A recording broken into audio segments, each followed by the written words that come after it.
No, no, different song.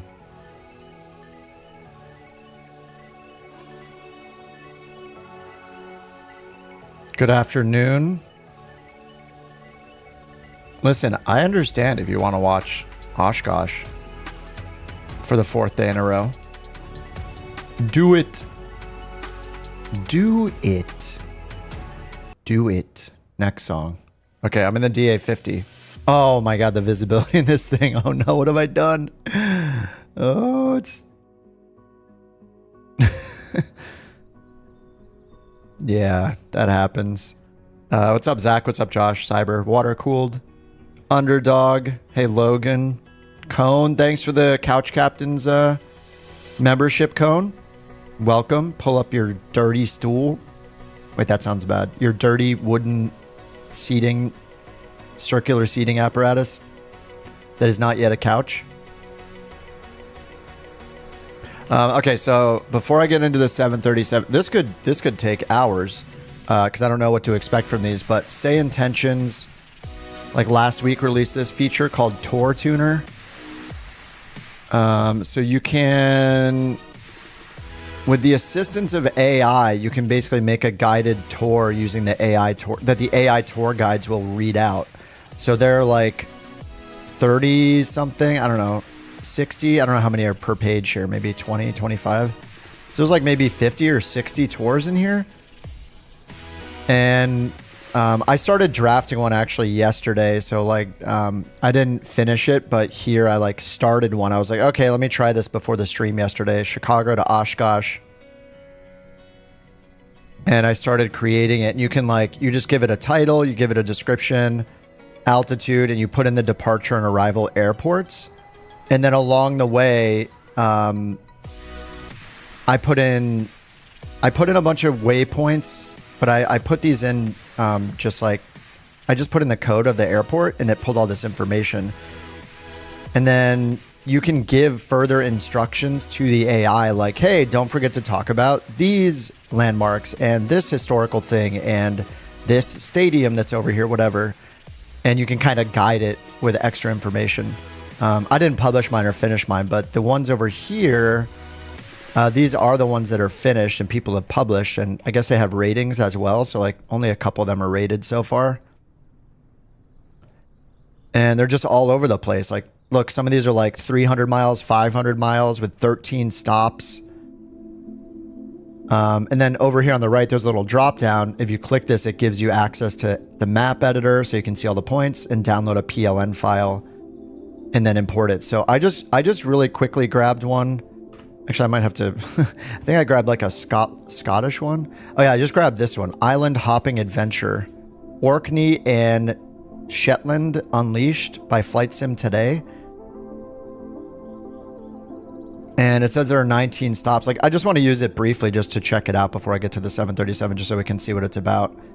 So I downloaded the PLN file, and I guess it loaded me into EGPA. Looks to be where we're at. So I just literally just downloaded the file just now, and then and it's just got all the points in here. And now as I take off, we should hear the tour guide come on as usual. Oh my god, I don't have my glasses on again. Hold on. Everything's a little blurry. Like having DLSS on.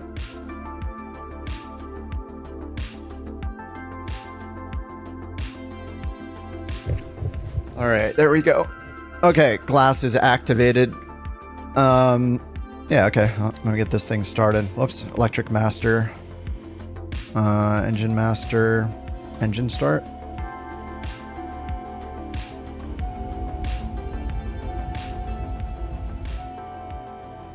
No, I messed something up.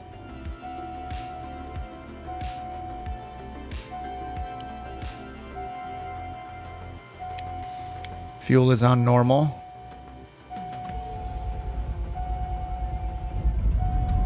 I just need to hold it longer.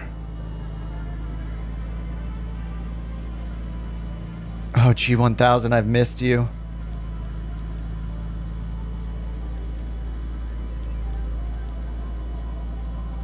And so we'll see what happens here. It said I guess I'm at EG29, EG29.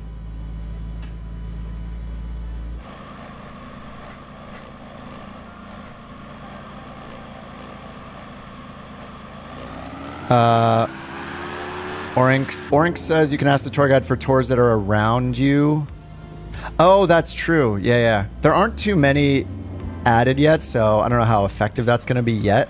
But yeah, I could see in time. I mean, yeah, Snaky, yeah, the tours thing is built in. Like, that's the beauty of a subscription product. I do realize that, like, with Beyond ATC, you get all future updates with Beyond ATC as well.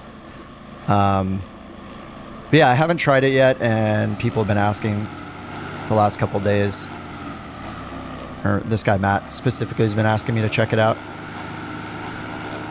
Maybe he's on the SI team. I don't know. Probably. All right, sorry you guys are going to get another notification on your phones if you had the YouTube alerts on for the short stream.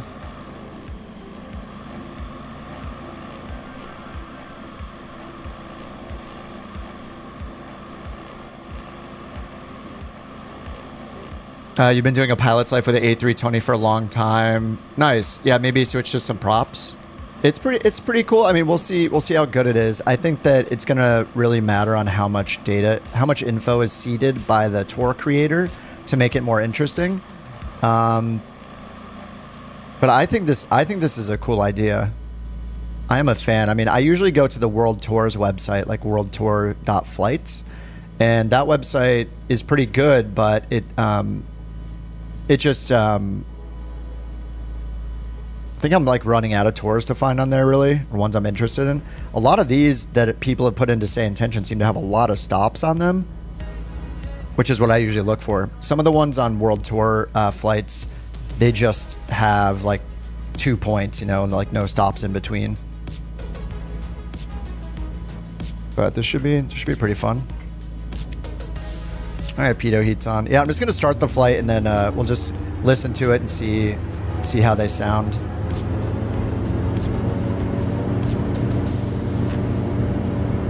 See what kind of detail we get from the tour guide on these curated tours.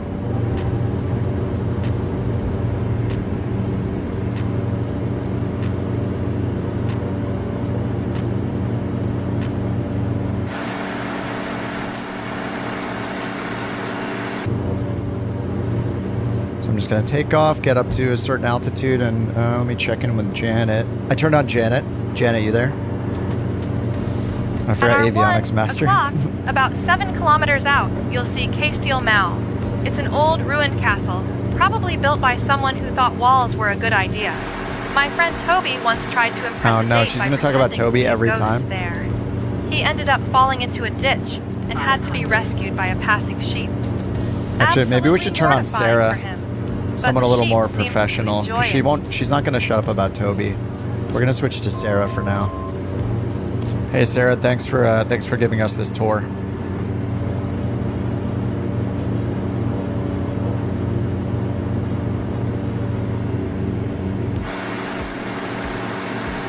You're welcome. At our 12 o'clock, about 10 kilometers out, you'll see the Ailion Donan Lookout. This spot offers a fantastic view of Ailion Donan Castle, which dates back to the 13th century. The castle has been featured in numerous films and TV shows, including the movie Highlander. It's situated on a small tidal island where 3 sea locks meet, making it one of the most picturesque castles in Scotland. Fun fact, the castle was destroyed in a Jacobite uprising in 1719 and lay in ruins for almost 200 years before being rebuilt in the early 20th century. It's a favorite among photographers and history buffs alike. Wait, is it on that island over there? I didn't actually listen to where she was pointing it out, getting the autopilot set up.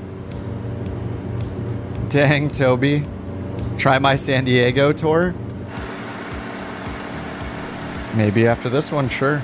So last night, yesterday I was having problems with my terrain. I completely removed Rex AccuSeason and reinstalled it from scratch.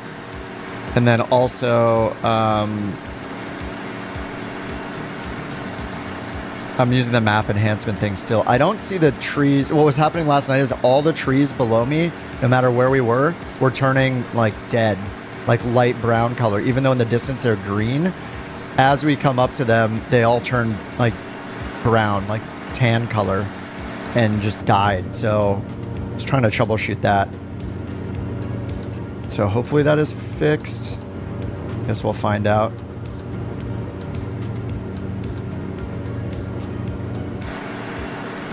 All right, let me make sure we're on the route here.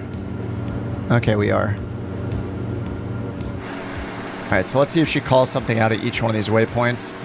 What's cool, I think, about the tour is like you can put waypoints and then you specify a radius around the waypoint that the tour guide talks about it. So you can make sure that people are close enough to actually see it. And I think what's good about this, especially with the majority of people on Microsoft Flight Sim, is if people have all the world updates installed and everything, we could see tours where people fly by the actual landmarks, the ones that are actually visible. Just because the default tour guides, they'll just call out things that it knows about through like Wikipedia or whatever, wherever it gets its knowledge from. And we don't necessarily even see them in the sim. So this could be a nice change where the things we see are actually visible in the sim, which would be awesome.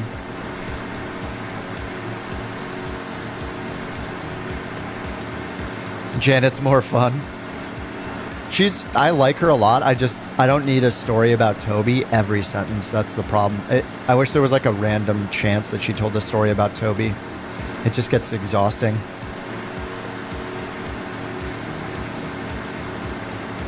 All right, my coffee is sweating. I'm drinking it.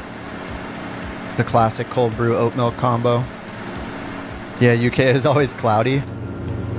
Let me turn the autopilot off and just get down lower. So it looks like it's bringing us to this bridge or this town right here.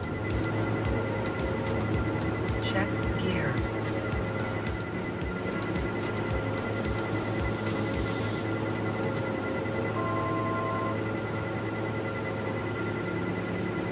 All right, let's see if she says something soon.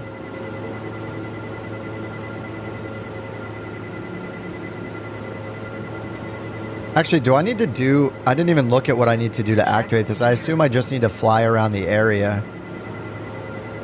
where the tour is, but she didn't say anything about this. So do I need to activate it somehow? Maybe I need to ask her. Hey, Sarah, is there a guided tour available for this area? Maybe I need to ask her to like activate it.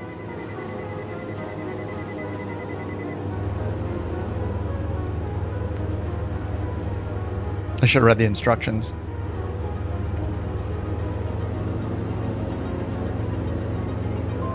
Now she's not answering us.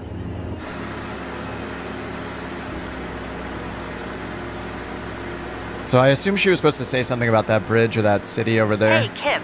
If you're interested in a guided tour, Oh, you do need to ask. the island hopping adventure. Oh, nice. Exploring Scotland's Western Isles from okay. Skye to Islay available. The first stop on this tour is Flockton Airstrip, EG29, which is about 8 kilometers away, heading 035. Yeah, can you run that tour for us? Thanks. I don't know how to ask her to give us the tour. Huh, all these waypoints are user waypoints, though. Sure thing. Let's get started with the island hopping adventure, exploring Scotland's Western Isles from Skye to Islay. Or maybe she'll pick up in the middle of the tour. Our first stop is Flockton Airstrip, EG29, which is about 10 kilometers that's away, where I heading started. 040.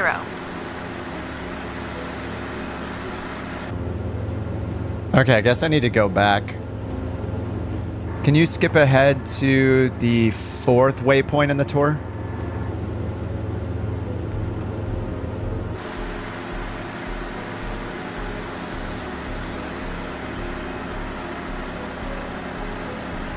Sure thing. Let's skip ahead to the 4th nice. waypoint in our tour. Our Smart. next point of interest is Camasunary, located about 19 kilometers away, heading 245. This remote bay on the Isle of Skye is surrounded by rugged mountains and offers some of the most stunning coastal scenery in Scotland. It's a popular spot for hikers and nature lovers, and the area is rich in wildlife, including seals and various seabirds. Cool. The bay is also known for its bothy, a small hut that provides shelter for adventurers exploring the area. Fun fact, The bothy was rebuilt in 2015 by the Mountain Bothies Association after the original structure fell into disrepair. All right, this is pretty cool. Yeah, tons of tours. Yeah, imagine if you could take off almost anywhere in the world and ask for tours, and she lists off like 3 of them that are available. I wonder if also, I guess, since these are, I think, mostly meant to be VFR friendly, like, they do have the option here where you choose like low and high altitude. It's pretty much all of these say low altitude. Yeah, I don't see a single high altitude one that someone's made. Wonders of Maui, Tampa Bay tour, famous football arenas in England, Ryan's tour, that was probably a test. Papua New Guinea tour, Puerto Rico Islands, Death Valley VFR tour, Florida Keys, Orlando attractions. It's pretty cool. Route 66. Oh, whoa. Route 66 part 1 through 8 by William P. You wonder if the ATC will be any good? I would be surprised if they even let you use voice recognition with the new ATC. They haven't said anything about it, right? So I'm not expecting anything. I just want multiplayer stuff, honestly. I want shared cockpit, and I want the ability to see people doing missions like firefighting and stuff, like dumping water on random forest fires, or even ones based on real world. What's up, Shane?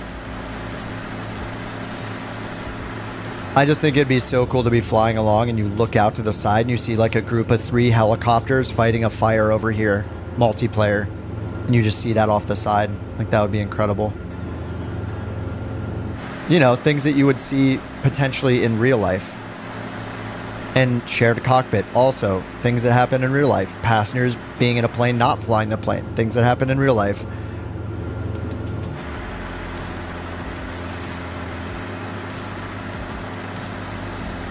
But yeah, I mean, yeah, SayIntentions and BATC, yeah, they're incredible. They're both really, really good, which is why I have not looked back. Every now and then I would pull out the default ATC, but I have not touched it in so long.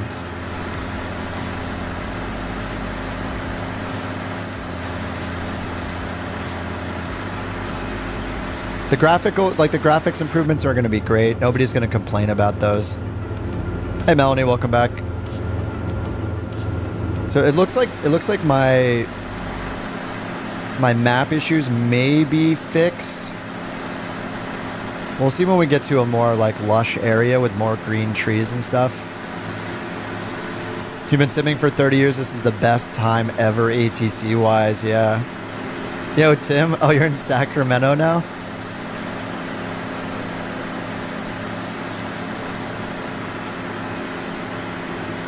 I'm trying to look to see if I have the bug I had from yesterday.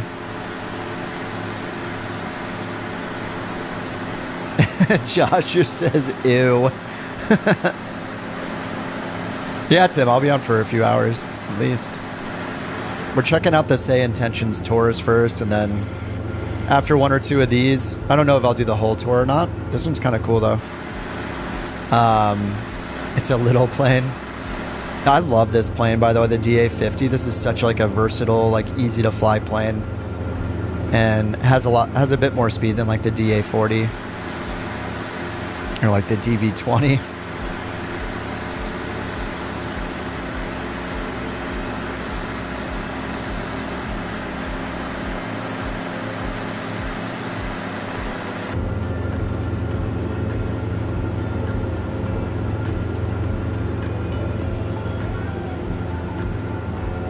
Sacramento. Oh yeah, then you fly to Princess Juliana, Fort Lauderdale in between. If only I could see out of it. Yeah, we just sit in the back the whole time. We just have to sit back here and everything will be fine.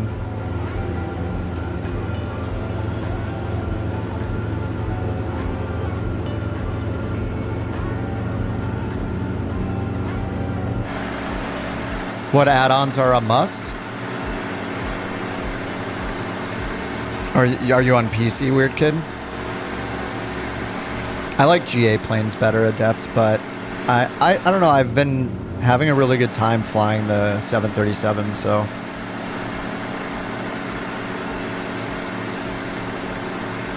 If I had to choose, I would probably choose GA if I had to stick to one of them, but it's just because I enjoy like shorter flights usually. I don't want to do any kind of long haul.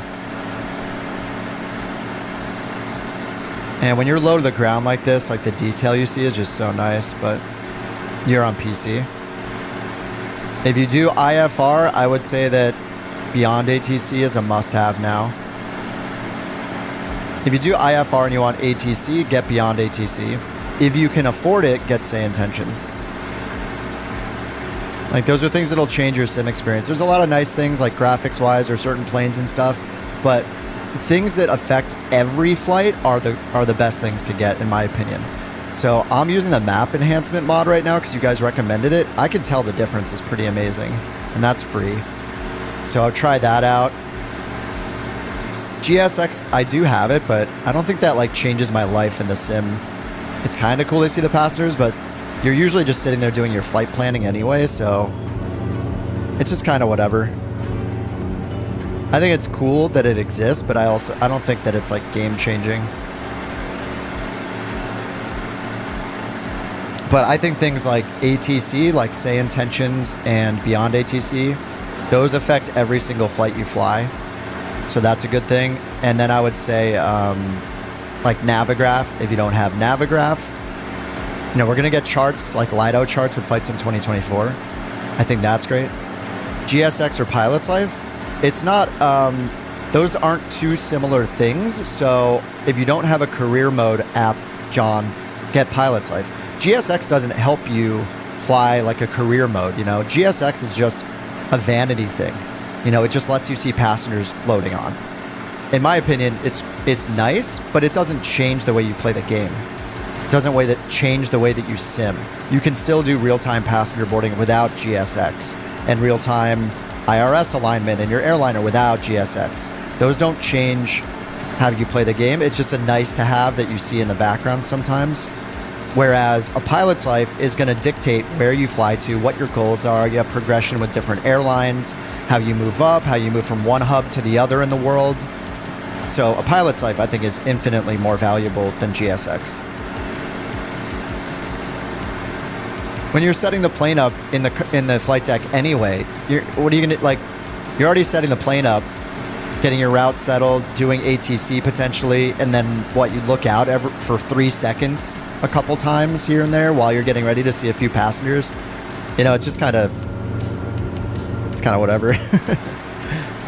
You can already do pushback with like the default Microsoft stuff or with the like simple pushback tools. So yeah, I would not get GSX personally.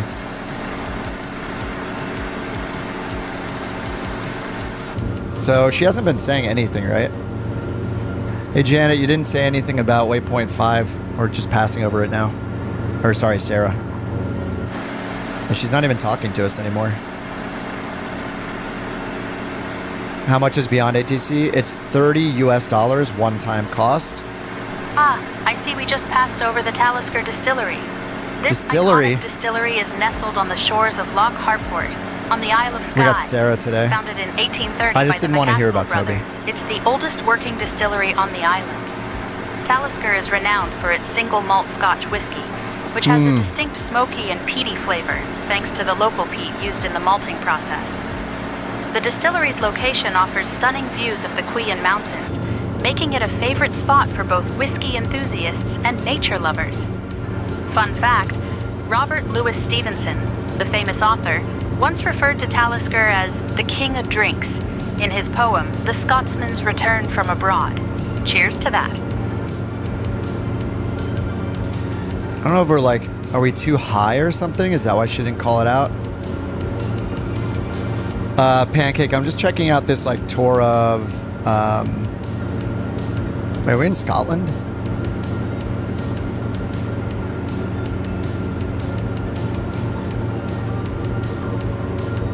We're checking out the,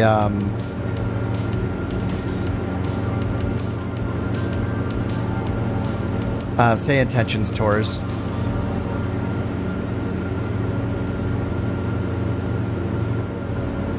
Yeah, we're in Scotland. Okay, or we started in Orkney. Anyway, I'm just checking out, you know, for a little bit, I'll check out a couple of these tours. I don't think we're going to do the whole thing because it's pretty long. And so far, Sarah missed a waypoint that we just passed by, so. But SayIntentions has this new tours feature where people can create guided tours and the AI will like fill in the blanks. So you can just say like starting airport, ending airport, and then you can give them a list of like landmarks to talk about. You can like customize them and their descriptions if you want. But the AI does like all the heavy lifting to fill in the blanks about, you know, which area you're flying over. So we're flying over another city right now, which is one of the waypoints. Let's see if she says anything. I feel like she should already be saying something about it, considering we're like a mile from it. She's saying nothing.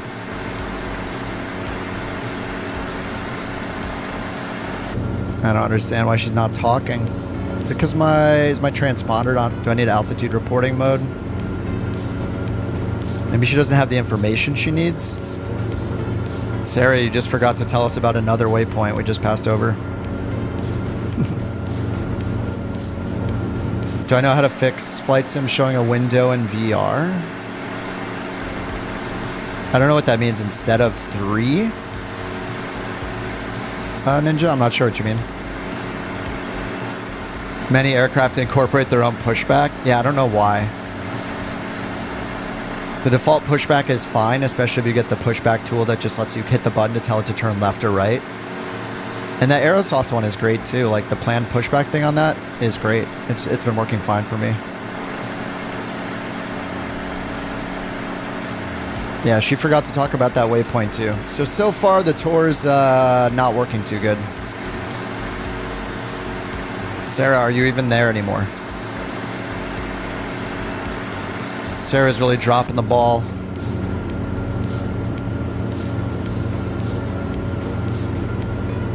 At hour 12 o'clock, about 5 kilometers out, you'll see the store. This rocky hill on the Trotternish Peninsula of the Isle of Skye is famous for its jagged pinnacle known as the Old Man of Store. The store was formed by a massive ancient landslide, and the Old Man of Store is a popular spot for hikers and photographers. According to local legend, the Old Man of Store is the thumb of a giant who was buried in the earth. The views from the top are absolutely breathtaking, offering a panoramic vista of the surrounding landscape and the sea. It's one of the most iconic landmarks on Skye, and definitely worth a visit. Yeah, so I did load up because you guys told me to. A few of you told me a few times to use the map enhancement. I was worried that it was going to require. Here, I'll put a link to it. It's on GitHub, but I was worried it was going to require API keys, but that's no longer the case, so I don't feel as bad about using it and worrying about like breaking TOS or anything when you sign up for an API key. And with Bing, doing that with like my real Microsoft account, or with Google with my real Google account I've had like 800 million years, I didn't feel like risking my API key or my account standing by potentially using something I wasn't supposed to.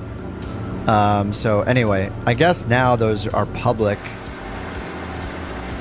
So yeah, I'm using the map enhancement as of yesterday.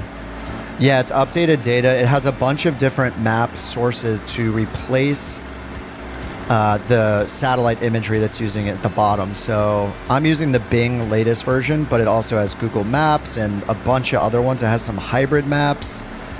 I guess you can buy a license from them or something to use what they call their Pro maps. I don't know the difference. There's like Apple Map Pro. So maybe what's happening is they're buying API keys to offer it as a service, and they foot the bill. Like you buy a license and then their API keys are being used. So it might be interesting to try some other map types later, but I'm just using Bing for now. I'll put a link in the chat, Robert. Sorry, I put it in the main stream chat. But it's just called Map Enhancement Mod, and the guys in the stream yesterday or 2 days ago told me to try it out. And it just updates the Bing data, kind of like what we're going to get in Flight Sim 2024, I guess. Looks better on my screen. Yeah, I also have the high level of detail one turned on, and you can turn on a cache or it caches them as you're flying too. Yeah, it seems to work really well. The last time I used a mod like this, I would see it chunking in way in the distance over and over, but this one seems to have a way bigger radius, so it's loading everything in way in advance. Sarah, you missed yet another waypoint, my dude. And we're turning...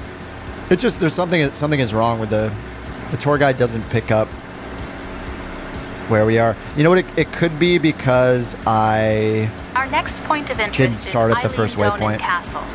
This iconic castle is situated on a small tidal island where 3 sea locks meet: Loch Duish, Loch Long, and Loch Alsh. Originally built in the 13th century, it was a stronghold of the Clan Mackenzie and their allies, the Clan MacRae. The castle was destroyed in a Jacobite uprising Sarah needs a coffee. 1719, Milk, yes. and lay in ruins for nearly 200 777 years on the before marketplace. being rebuilt in the I did early end up 20th buying it through century. PMDG. Today, it's one of the most photographed castles in Scotland and has appeared in numerous films and TV shows. You want to buy me the including the A300 James Bond vintage film, The World odds? Is I Not can just Enough. buy it, Tim. It's fine. It's a favorite I spot appreciate for it, but history no buffs need. and photographers alike. If you say Fun I need fact, it, then the castle I is can get connected it. to the mainland by a Not a picturesque problem. stone bridge, making it look like something straight out of a fairy tale. What's up, Marky? Yeah, I think the bugs I might be getting with this, where it's not, she's not calling the waypoints out. It might be because I didn't start at waypoint 1 and she's confused. She's expecting me to be at waypoint 1 and just waiting for me to fly over it. You would think that it would just look at the radius for any waypoint, and any time you're detected within that radius, it would call it out. Normally, you wouldn't recommend anything by any bills, but they did a really good job. Okay. I have the horsepower to run it. It's just really taxing on your system. Is it just me, or do the colors look like really washed out? Does everything look kind of like flat? Maybe it's just because of the time of day and stuff. It almost looks like the contrast of my sim is lower than it used to be. I don't know.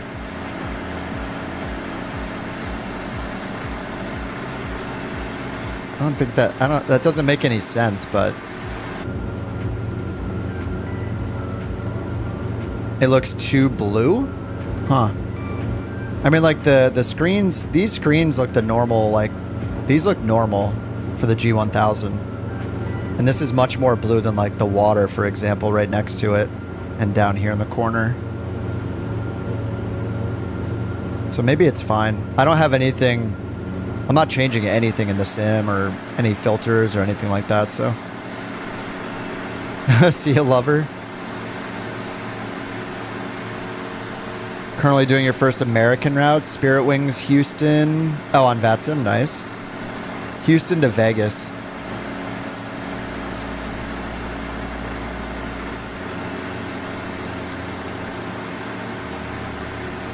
It looks too dark. Yeah, you can change the hue of the big maps. I don't have anything changed in the sim. Like, none of my color... I have no color settings. This is all as it comes. The only thing it should be changing is, like, if it's loading in the ground textures and stuff.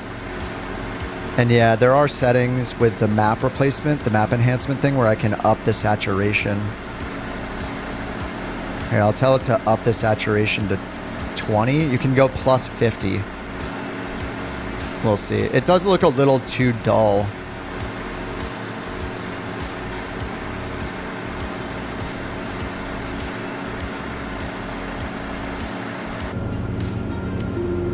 I'm going to turn off the autopilot and get down further so we can see some more detail.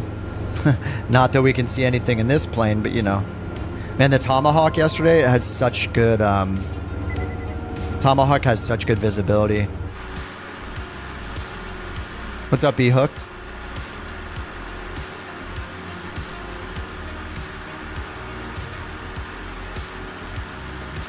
Next 3 hours you're gonna be here. Sounds good, man. I should be on that long, maybe longer. Alright, I turned up the saturation of the ground images. Plus 20. You can go up to plus 50. Yeah, the haze from the live weather. Yeah, for sure. Like in general, the default sim looks too saturated and unrealistic in general. So I think it's looking pretty realistic. I'll tweak it over time. You can also like up the contrast as well, which could help a little bit.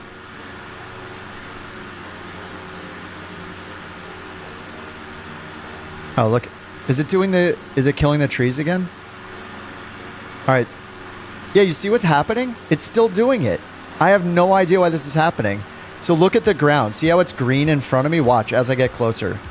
It's all green. It's all green. Is it going to stay green? Huh? Oh, it actually stayed green. Okay, good.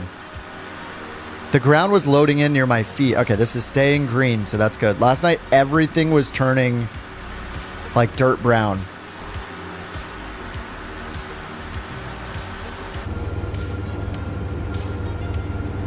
All right, we're supposed to be going over this way, actually. I'm seeing stuff. Yeah, could be. Could be. If you watch like the replay of the stream from last night, like as I'm flying over this forest, all the trees were turning brown when I got close to them. It was like this big radius around me. So this morning I reinstalled Rex. Actually, it was last night after the stream. I deleted Rex completely, reinstalled it. Yeah, like these trees are staying green below me, so that's good. Yeah, it looked really weird yesterday. The heck?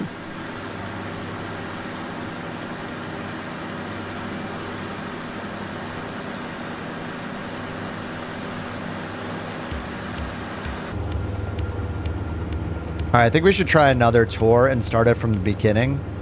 And then I'm gonna exit. I'm gonna find a new tour. And I'm gonna start the tour at the starting point instead of like a few waypoints in, which was a mistake. Didn't one of you guys say there's a San Diego tour? There's no San Diego tour. Okay. Thought somebody said try my San Diego tour. San Diego. Nope. No San Diego tour found.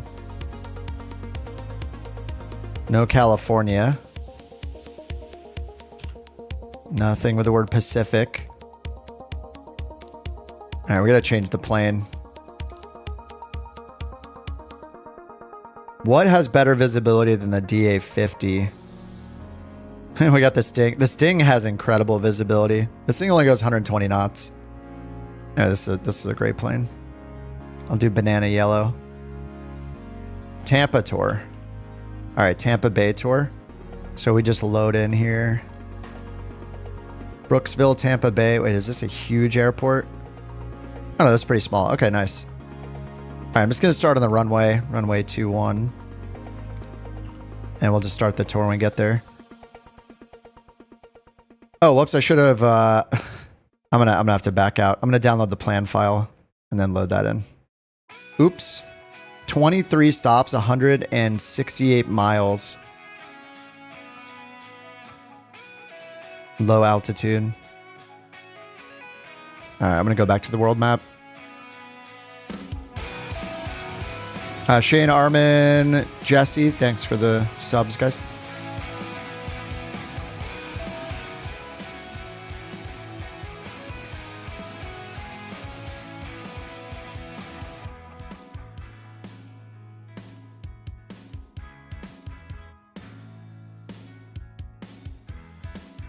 Hey, I think somebody mentioned the Stings were European trainers. Yeah, it says European civil registers. Over 500 S4s have been built.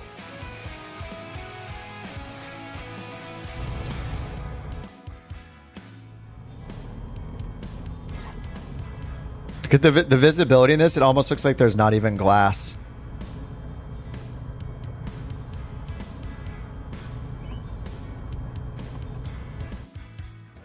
All right, I'm gonna go to main menu and get the flight plan put in this time. Yeah, I see the airport, KB, KV.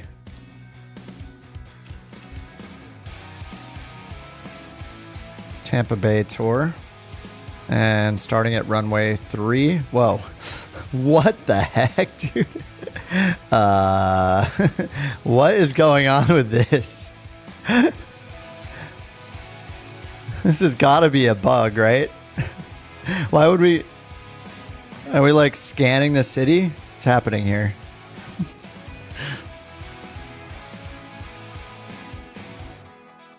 Yeah, William, I saw. This has got to be a bug, right? We'll hit fly anyway, but I have no idea what to expect here.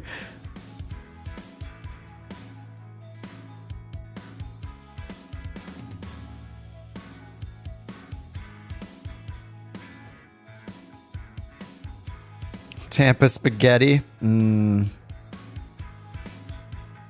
Tampa, known for its spaghetti.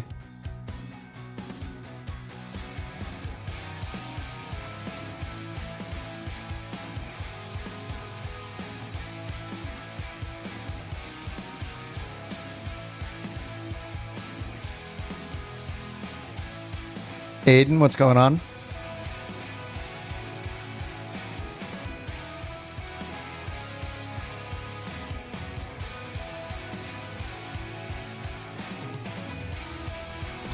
All right, it's been a little bit since I've flown the Sting.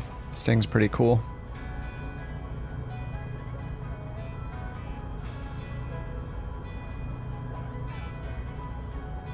Oh, whoops. All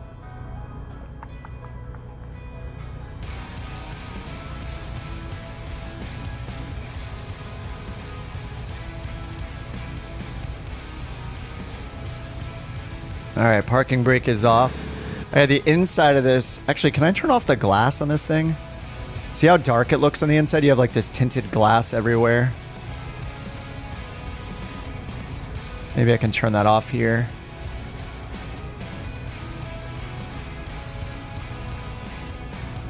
There we go. Use clear canopy.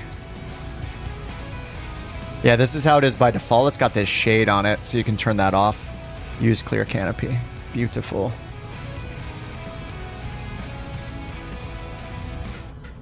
Maybe we'll have to pull the parachute at the end.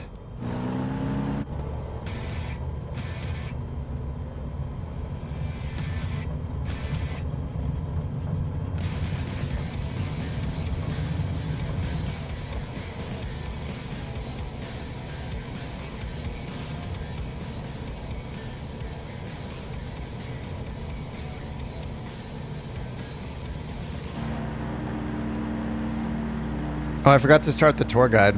Hey, Sarah, start the tour. At our 1 o'clock, No. about 7 miles out, you'll see the X Adventure course. This is an outdoor adventure park that offers a variety of thrilling activities like Wait, does she know what tour to start? She didn't ask me which tour to use. It's a great spot for adrenaline junkies and families looking for some outdoor fun.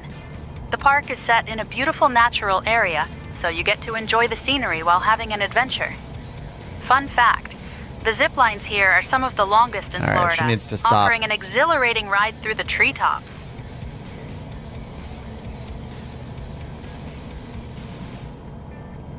Sarah, are there any Hey there. guided tours? Let's get started with the Florida Nature Coast Southern Half Tour. No. Our first stop is Brooksville Tampa Bay Regional Airport, which is right here where we are. Wait, that's not the name of this one, is it? Also known as Hernando County No, this Airport, one's called the Tampa Bay has a rich Tour. history dating back to World War II, when it was used as a Wrong training tour. base for the U.S. Army Air Forces. She didn't even ask Today, me it's a bustling general aviation this was the tour that I airport wanted. and a hub for various aviation activities. Fun fact, the airport is home to the American Aviation Flight Academy, where many aspiring pilots come to Just earn gonna their circle wings. around here a bit until Let's get ready she to tells us explore more of the Nature Coast. the tour that we want. No, we want the Tampa Bay tour. Let's get started with the Florida Nature Coast Southern Half No. Tour. Our first stop Oh, is no, this Brooksville thing Tampa is- Bay Regional Airport, which is right here where we are. Come on, dude. This airport, also known as Hernando County Airport, has a rich history dating back to World War II, when it was used as a training base for the U.S. Army Air Forces. Today, it's a bustling general aviation airport and a hub for various aviation activities. Fun fact, The airport is home to the She's just American gonna say the Aviation same Flight Academy, thing she just where said. many aspiring pilots come to earn their wings. Sarah, can you start the Tampa Bay tour? You own a house by Tampa? Sure thing. North, Let's switch right to the behind you? Tampa Bay tour. Okay, there we go. Our first stop is Enclote Key State Park. It's about 31 miles away, heading 235 from here. Get ready for some beautiful coastal views. Okay, let's go. We're on the way. It's tour time. Supposedly.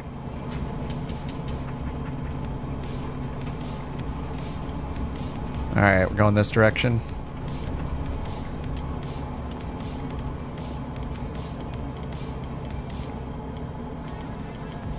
Isn't there like an automatic prop speed thing here? There we go. Prop auto. I guess it just keeps it in the red. We'll take it.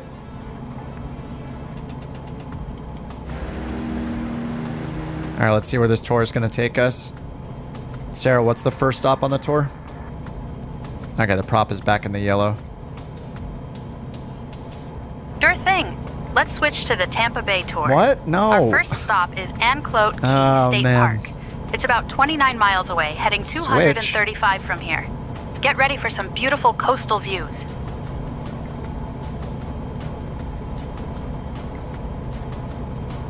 It's confusing when she says let's switch, like she's restarting the whole thing when we're already in progress. Oh boy, field trip. It's happening.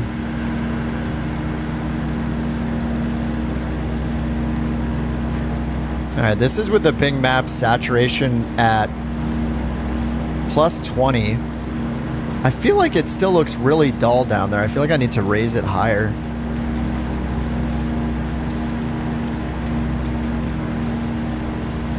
I'm gonna raise it up a little bit and see if that helps. It's like not very colorful looking at all. Like maybe I do want it a little realistically colorful, just because it looks pretty. US 19. It's 2 lanes on each side. That's a baby road by LA standards. It's kind of nice that the lanes are that far separated, though they're not right next to each other. Like 2 5-lane freeways connected by a median. Warm color temperature. Well, I haven't changed anything. What time zone? California, Pacific time zone. It's noon right now. Alright, we're supposed to be over to the west a little. Yeah, I haven't changed anything with the color temperature other than just now when I told the Bing Maps thing to be more saturated. I gave it a plus 30 saturation and it still doesn't look very colorful. The trees, though, I believe the trees are still being colorized by Rex, and I just have all the defaults on Rex. It's not warm or cold, it's just set to neutral, whatever the default is. No customization there.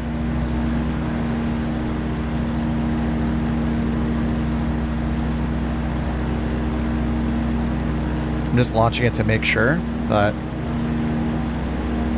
yeah, if I go to options, standard colors, neutral colors, default vegetation, irregular canopy, and standard density, city town. Yeah, it's just all the defaults, so nothing custom. Do I ever fly to Catalina Island? Yeah, I've been there before. Yeah, in the sim. I haven't been there in real life, though, even though it's pretty close to us. It's like my brightness on the screen. Well, like my monitor brightness doesn't translate to the sim. Like I can turn my monitor brightness to whatever I want. That's like, or that's after the stream. Let me check. I mean, maybe some graphics settings got changed. I didn't change anything in here. TAA. I mean, where even are the color options in here?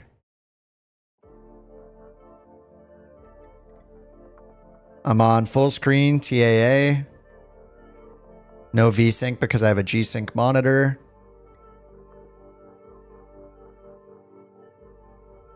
You changed yours in Rex because everything was red-ish? Oh, did you go to the cool color settings then? In Rex? I think there might be some stuff under like miscellaneous or accessibility for colors, but I haven't changed anything. Subtitles, cursor settings, interface. This is all only user interface settings here for like background opacity. This is just for the UI.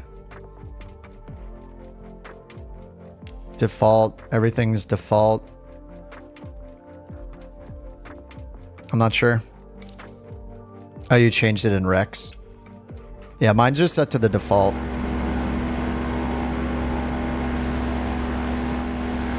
I guess it does look a little warm, but the sun's out, so... I expect it to look warm when the sun's out. Change the main color? It's not of the sim though, right? All the color options in the settings I think are just for the user interface. Just for the menus, not in the sim itself. Oh, I'm way off course. I should turn on autopilot, being the autopilot guy-ish.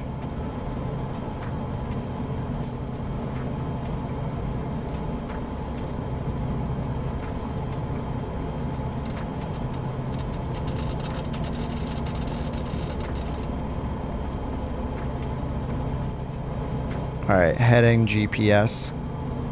Doesn't look bad. Maybe we're just splitting hairs.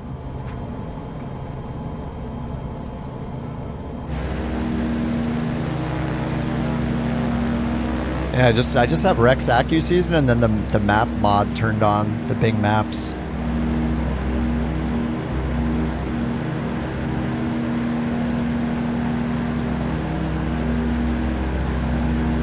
The dead trees thing, it doesn't seem to be happening. Like last night, all the trees around me would turn like a tan color, like a light brown color, all of them in a radius around the plane. And that doesn't seem to be happening now. I reinstalled everything last night.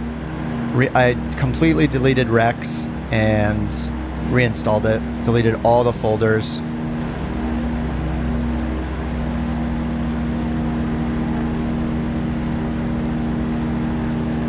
And I just have the enhancement mod turned on. High LOD, Bing, latest version. No, I think it stopped unless it was just a bug in that part of the world. But yeah, it seems to be okay now. Hey, Sean. Microsoft Flight Sim equals real life. That is accurate, yes. It is 100% real, of course. It's not connecting to your internet? I mean, they have issues every now and then. There was an outage on, what was it, Thursday? Before the CloudStrike thing or whatever happened. We have to have passed by the next waypoint, right? Maybe not.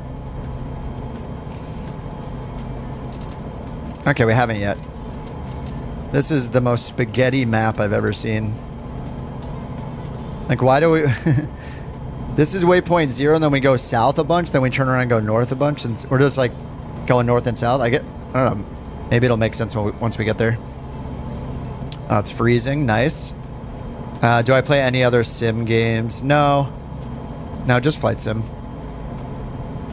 What's up, Dave? What do I think of the Bing Map mod? I think it's worth trying it. It looks really good. Yeah. I downloaded it yesterday. Yeah, it looks great. It's so easy to set up. Like you just open it, hit the run button, choose whichever map style you want, and you're just done. Oh, I did have to go in the settings and turn on the cache and make sure that my cache was turned off in the sim, which it already was. I don't use the cache. Derek, yes. V5, whatever the newest one is what I'm using, yeah. It just had an update like yesterday. I'm using 8050 is the version it says in the bottom left corner. Seems to be working fine.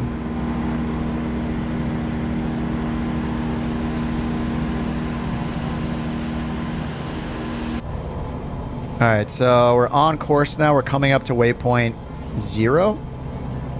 We'll see what they say when we get here. We're just testing the SayIntentions tour guides for a bit.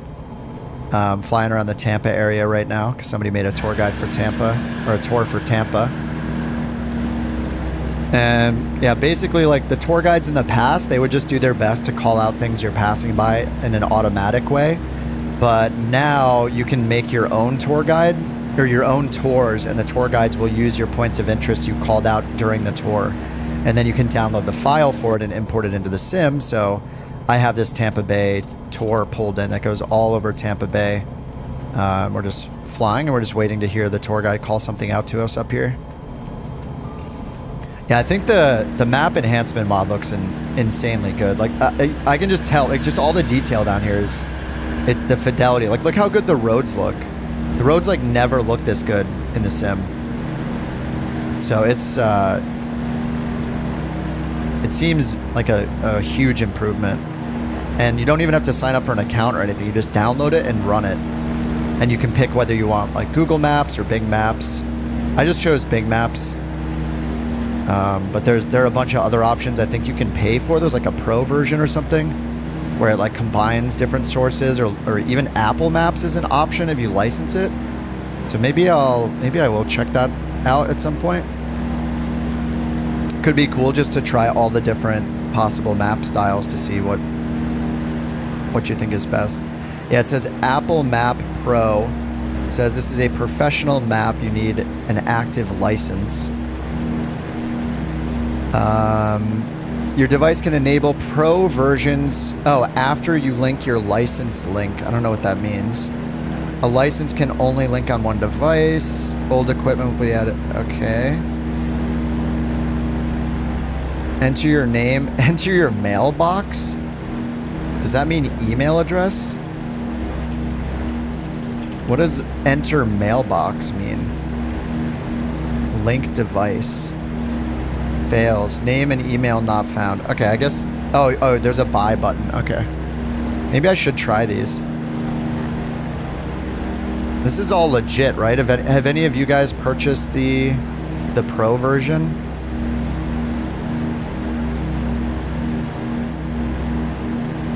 There's a bunch of usage license agreements and stuff. Okay, it's just saying that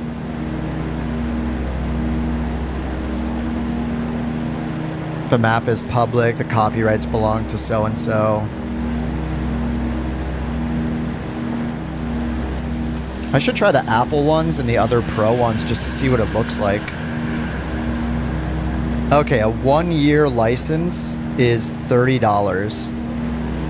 And then you can pay through PayPal or buy me a coffee. Interesting. Wait, are we supposed to be flying out here? Oh yeah, we are. Okay. Maybe I'll buy the license during the stream and get it going so we can check out the other map types. That could be interesting.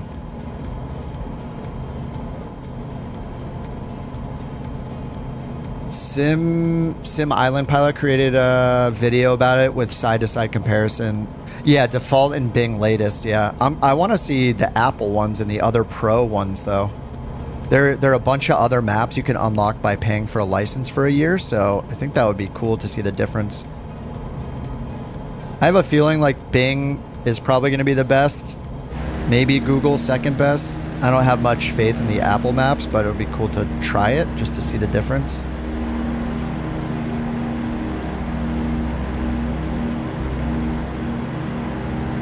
New England says Microsoft Flight Sim's the best. Flight Sim takes so long to update. Yeah. That's unfortunately always been a problem. People have complained about the slow download servers. Whenever there's an update, whenever they have to reinstall the sim, it's been a problem forever that hasn't been fixed.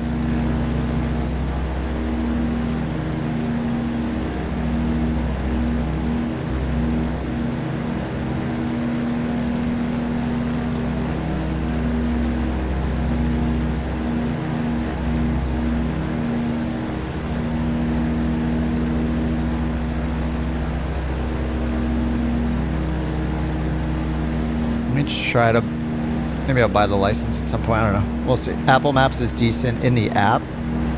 Like the satellite maps. Yeah, it would be cool to try them out. All right, is she gonna call something out or not? We're literally at the waypoint. 0.7 miles. Is she gonna say something at all about this island we're flying over? Or is this technically a sound here? Nope, she's just saying nothing. Yeah, this thing seems really buggy. She just doesn't... The tour guides don't call out the points, so... That's the entire point of using the tour. Oh, it's freezing again. This is 2 freezes in the first, like, hour of stream, and this usually doesn't happen. Interesting. Hey, Zazu. Yeah, this is a lot of freezing. Wow, we're back. Wonderful.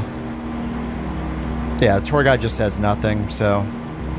Hey, Sarah, you planning on telling us about the waypoint we just passed over, or no? I have to remind her for every single waypoint. Siri is talking to me from the other room, I guess. Our next stop is Anclote Key State Park. It's about 2 kilometers away, heading 350 from here. This beautiful state park is actually an island that is only accessible by boat. It's known for its pristine My speaker just started playing music in the other room. And the historic Anclote Key Cool. Lighthouse, which was built in 1887. The island is a haven for bird watchers and nature enthusiasts, with over 43 species of birds calling it home. Fun fact, the lighthouse was decommissioned in 1984, No lighthouse but was visible, relit though. in 2003 after a restoration effort. It's a great spot for a picnic or a leisurely stroll along the shore. Oh, so there's a lighthouse up here?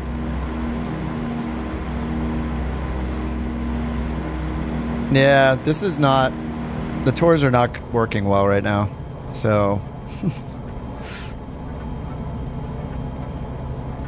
Meh. Seems very buggy. The tour guides never say anything without me prompting them to say something.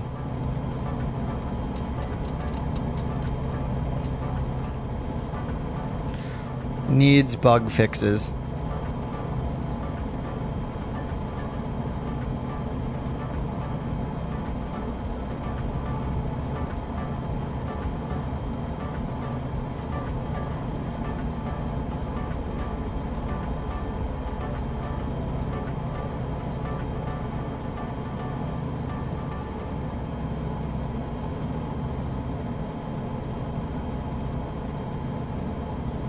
I'm gonna see if I want to see if I can grab that license and try the other map types while we're flying around here. I think that would be cool to look at real quick. 12 o'clock's Clearwater Beach. I'm sure it's probably listed here. Yeah, we're coming up on another waypoint, and I'm sure the tour guide will say nothing about it. Yeah, this section right here, I guess.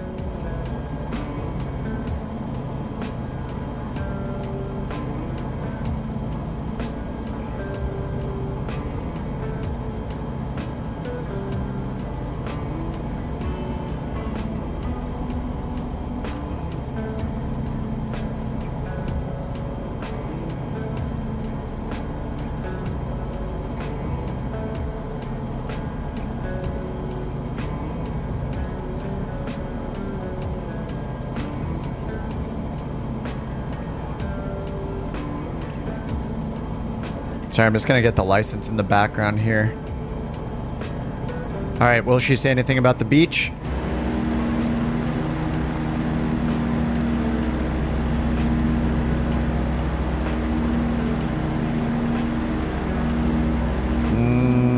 No. Dude, all the buildings look so much better too. Like, does it use this data for photogrammetry or something as well? There's still some messed up sections of those buildings, but in general, it just looks a lot better. Alright, well, we flew over another waypoint, I think. I know we're coming up to it. 1 mile ahead. Come on, Sarah, you can do it. I wonder if it's messing it up because... Is my transponder on? Yeah, it's on altitude reporting mode. We're fine. Like, I think it must know where we're at.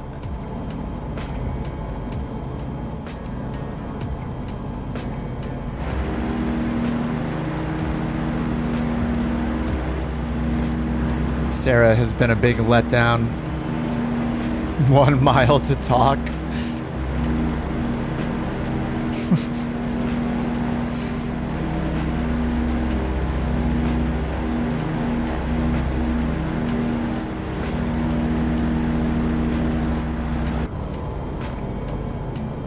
Yeah, we already flew over it. She said nothing. All right. Yeah, these need a lot of work, I guess. They don't even work. We started the tour.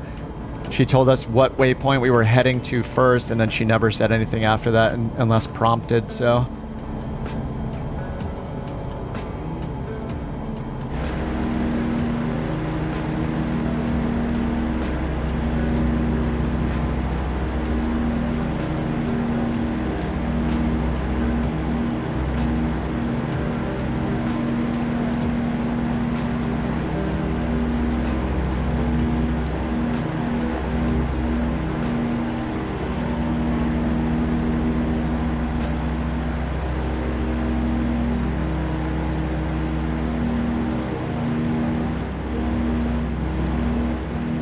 Let me try this PayPal thing again and get a license. 1-year license. We might not even need it by November, but the only other option is a 30-day license. And I'll probably use it longer than that. Maybe. We'll see, I guess.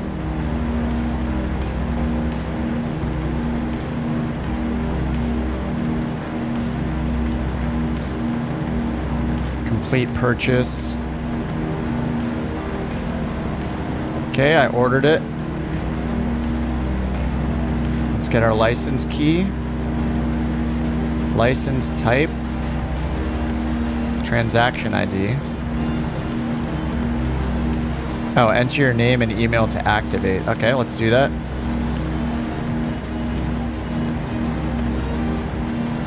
Wait, you just enter your name and your email address? What? That doesn't seem that doesn't seem secure at all. Good thing I just activated it so none of you guys can do it. Yeah, the pro maps. Yeah, I'm gonna try them out right now.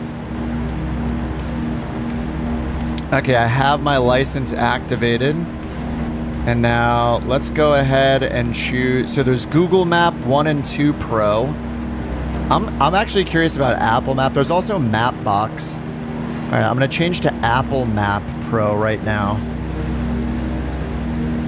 We are set on Apple Map Pro. It is pulling in all of the datas.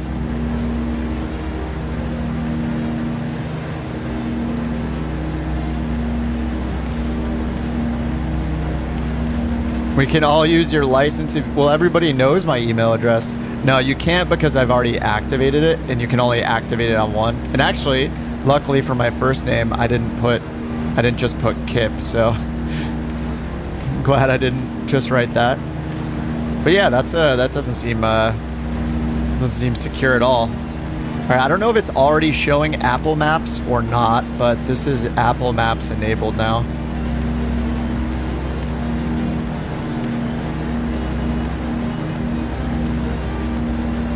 Shout out to BZ for taking the broken tour guide's job. Yeah. Indian Rocks Beach in 2 miles.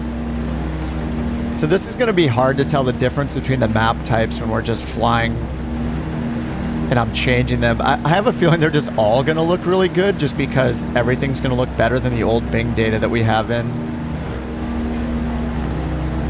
I mean, this looks really good as well. I mean, there's only so many satellite images that can be taken of the Earth, right? So, how am I using Apple? It's part of the map enhancement mod. You can use Bing and Google for free, and then I just paid to unlock a bunch of other ones like Mapbox and Apple. So right now it's using Apple Maps, it says. I mean, it just looks super detailed. All of these look great. It's on my website, Ryan. If you go to kipontheground.com, it has all my components listed there.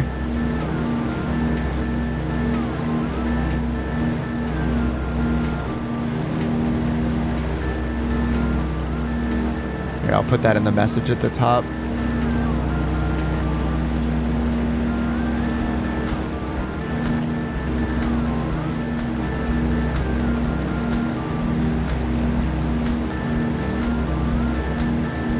Can you do that with X-Plane 11? I don't think so. I have no idea. I don't use X-Plane 11 anymore. Not for like 4 years, so Microsoft is the way. Approaching St. Petersburg. You have to reload the flight for the new maps. Do you? Because it's loading them all in right now. Like I'm looking at the enhancement map enhancement app, and it just keeps loading in tons and tons of images constantly. So I don't know why it would do that if it wasn't using them.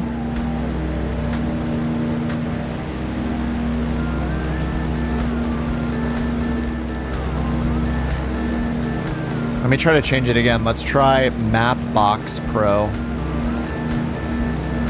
and see if anything changes before our eyes.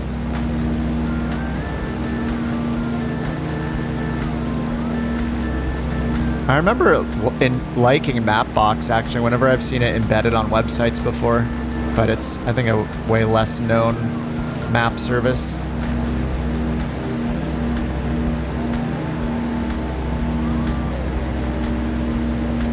Do you guys know, is that true? I need to reload the flight for the new maps, or will it take effect right away?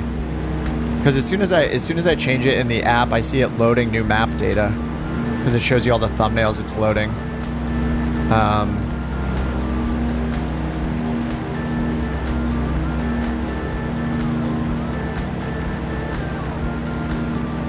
Already cached images.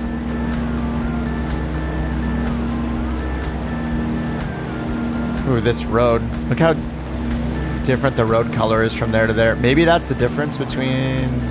I don't know, because it goes back to this light color up here. Man, that color looks so much better.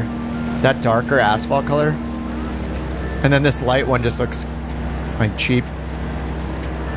Go to Chicago.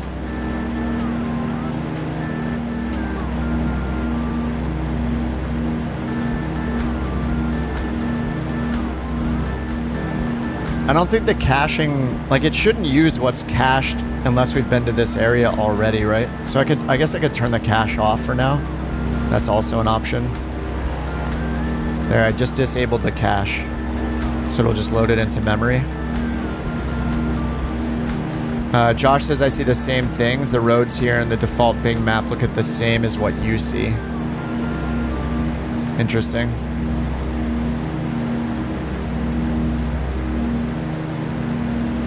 Let me try this Hybrid Map Pro. Oh, what the heck? Hybrid Map and Fallback Map. Hybrid Map is a mix of various satellite images, and the map will automatically be changed during flight. Oh, for example, it'll use Bing Maps in Greenland. It'll use Mapbox in Iceland. It'll use China HD in China. This feature is under development. You're welcome to send feedback. And then you have a fallback map that it will use. That is pretty cool. Yeah, I guess I can load into another area. Let me just back out and load in somewhere else and we'll take a look. Josh is A/B testing it right now, saying he sees the same things as me. So it seems like it's not using the... Maybe not using the enhancements.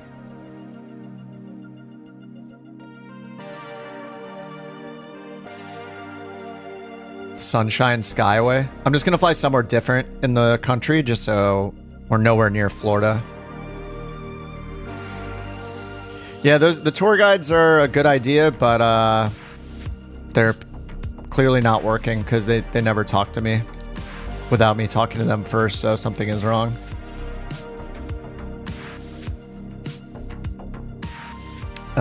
Chicago?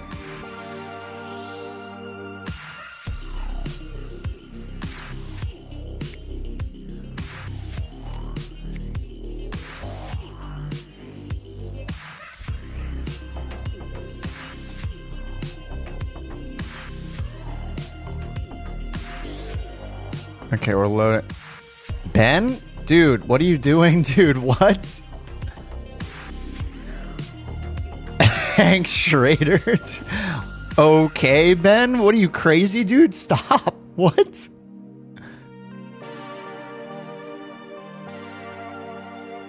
Okay, then. Is Ben trying to fund some giveaways? What is happening here? Breaking Bad. It'll be funny to hear the TTS call that out. Ben, you're a madman. What are you doing, dude?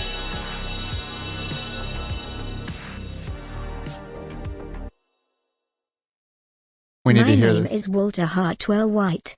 I live at 308 Negra Arroyo Lane, Albuquerque, New Mexico, 87104. This is my confession. If you're watching this tape, I'm probably dead murdered by my brother-in-law, Hank Schrader. Ben, you're absolutely insane. Thank you for the $200 super chat. I don't know.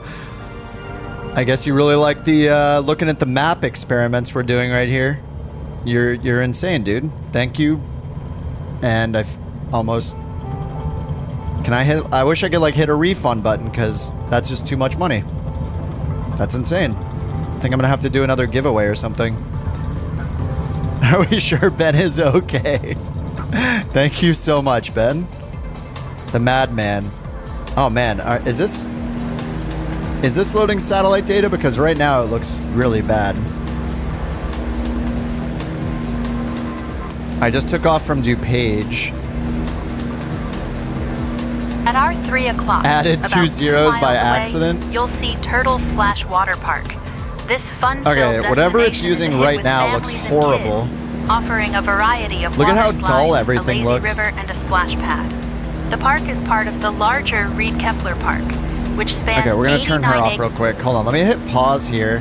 Trust the process. Okay, let me see. I'm gonna test something real quick. Can I change the map right now? Let me change, like while we're paused here, I'm gonna switch to Apple Maps. And it is loading in maps right now. So we're gonna see if the ground changes while we're sitting here. It only loaded one in. Yeah, everything looks super dull right now. It's like washed out, like no color at all. Okay, it's not, it only loaded one map and then it stopped, so I think I need to unpause. Oh, there we go. That's definitely loading in. This is, I changed it to Apple Maps, so now it's pulling in all of them. Okay, we obviously see that working. That looks a lot better. You can see it loading it in the distance now.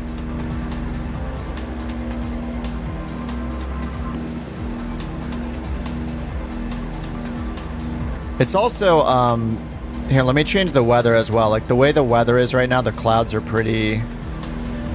Let me change it to cinematic. Oh, that's even worse.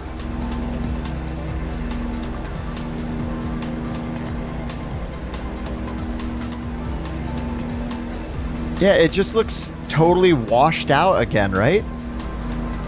What is happening? All right, let me get the heading bug synced ahead. Let's go autopilot on, heading mode, altitude hold, so I don't have to worry about that. Hold the speed down a bit.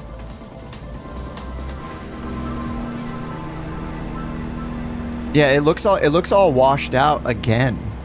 And this is, I chose Apple Map Pro. Let's try Bing latest version again. You can see it's changing it right away. So as soon as I change it, it's now pulling in Bing. Man, look at the difference. It was like green grass here, and now it's just like dirt with Bing latest. All the colors are so desaturated. That's the crazy part. Let me turn the saturation to maximum.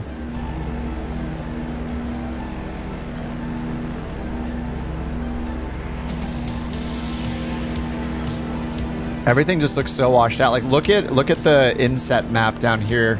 How much more saturated the colors look.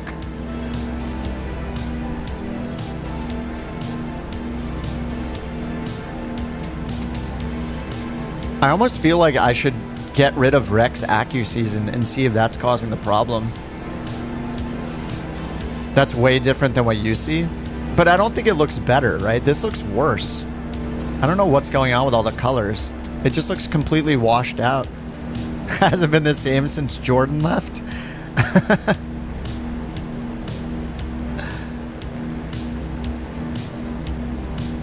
A Microsoft Xbox giveaway. Yeah, everything looks so dull.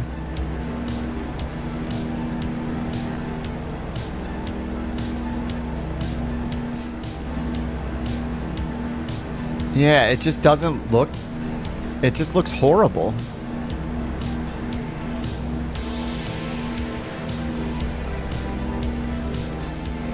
I mean, the sun is... Even with the sun low, like, yeah, it still doesn't look good. I don't know, man. This just doesn't look good. Let's try Google Map 1 Pro. Google Maps Server Professional version is now loading in. And I turned the saturation to plus 50 and I don't think it's doing anything.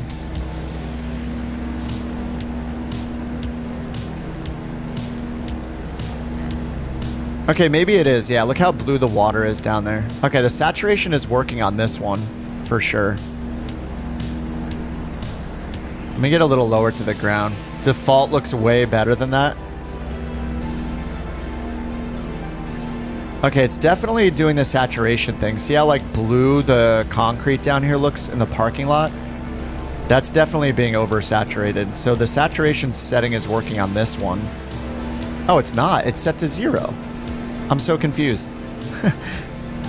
That says saturation is 0. So this is how it comes with Google Map Pro 1. Yeah, that random tall building.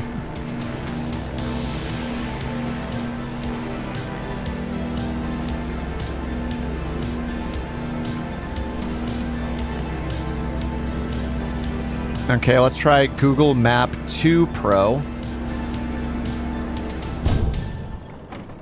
Up. What? What just happened? The engine just stopped. I broke the plane? Uh-oh. What just happened? Engine damaged. Oh no. Alright, we know what to do. It's time. We're good. We're in the sting. Wrong song. Alright, we're fine, everybody. Don't worry about it.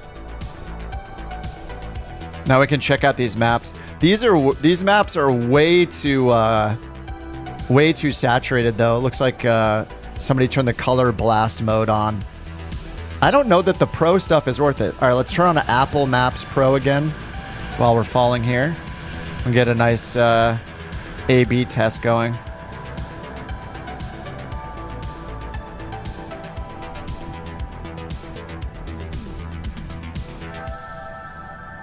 All right, Apple Maps loading in. Get out of town. Yeah, we'll be fine. Yeah, these colors almost look comical, right?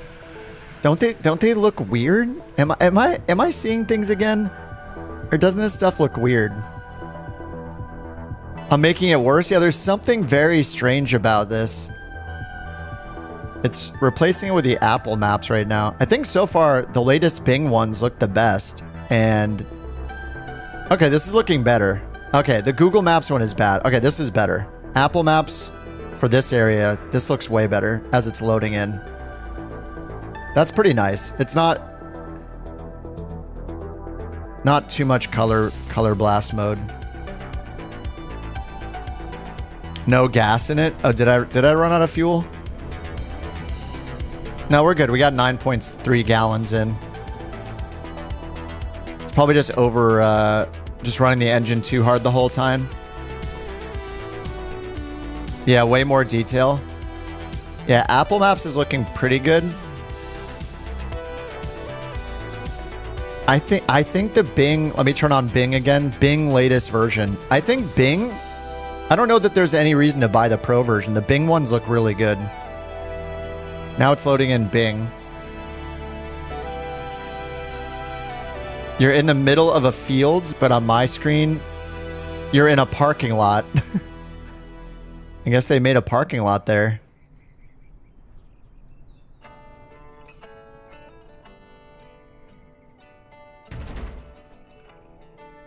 We're good. Thank you, Parachute. Yeah, I don't know if it's even worth, I don't know that it's worth paying for this map enhancement. Just based on those few we looked at. All right, let's just repair this whole thing. Maintenance, repack parachute, full engine overhaul.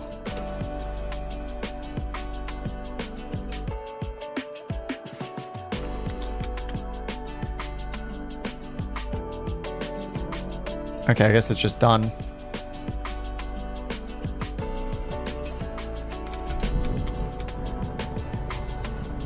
Oh, that got started real fast. All right, let's take off again. Little nice 1.05G landing there.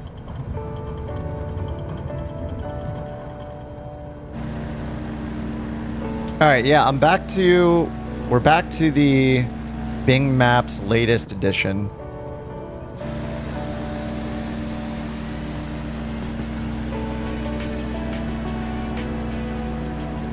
Would it not be better to get ortho?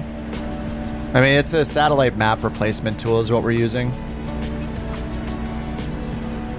I haven't heard the word ortho in like 5 years.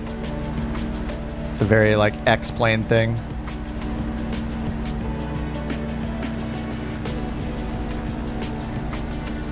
I don't even know if that applies to Flight Simulator in terms of terminology. The colors still suck though, right? I don't know what's going on. I think I might need to delete... Rex AccuSeason. Like maybe with this, it's just... Here, I'm gonna hit stop. And we're gonna time accelerate into the distance where there are no maps loaded. I told it to stop the map replacement. It looks like it stopped it right around there.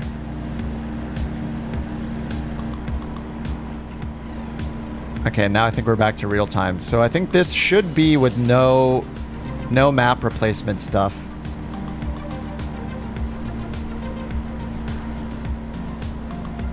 And this looks better than it did before, right? I don't know. I am not sure what to think.This should just be the default Bing Maps that's in the sim because I just told it to stop the replacement.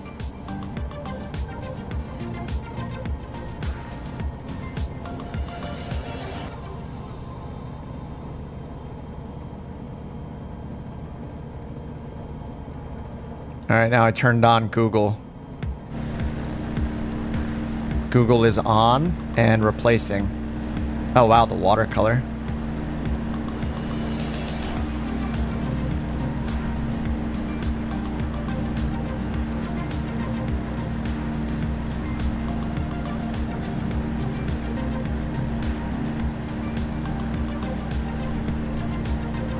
It's just kind of bright. But the sun is super high right now. I don't know. I think we can almost be done playing with this and get into our 737 flights. It's just interesting. I want it to look the best that it can, and I'm not sure that this is an objective improvement, you know? Oh, world update? Oh yeah, I think it's on Tuesday. What is it again? UK and Ireland, I think? Yeah, we'll definitely fly around there when it comes out. Ben. But, again, you're insane, dude. Ben is a madman. Funding my coffee for a month, basically. Or, well, it is Starbucks, so maybe he's funding it for like 3 days. Well, this is Google Maps now instead of Bing.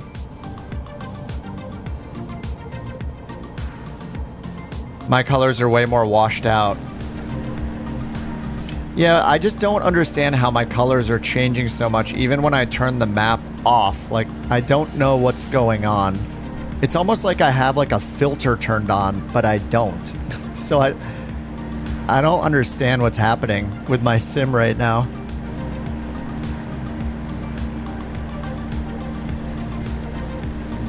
I think it has to be Rex. I think Rex is the only thing that makes sense. Like I think a lot of this, yeah, filter. Well, you can put on filters through like NVIDIA game filters, you know. So I think I should change my Rex settings. I'm gonna do that. You know, while we're experimenting, forget it. Let's try to make this look good. Because the pro maps probably do look good. It's probably worth it, but I'm not seeing that because of Rex messing with it. AccuSeason is a filter. I mean, it replaces the trees. It does terrain coloring and tree replacement. But actually right now, in July, there is no terrain texture availability for it.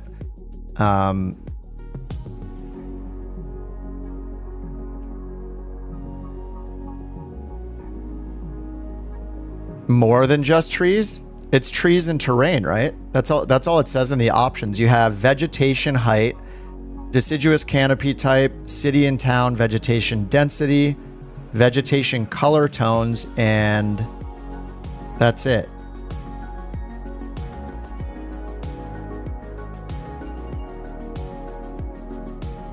It's vegetation, terrain, and I don't have the weather installed.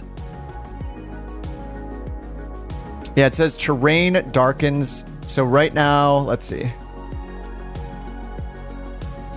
Seasonal terrain coloring, I don't use.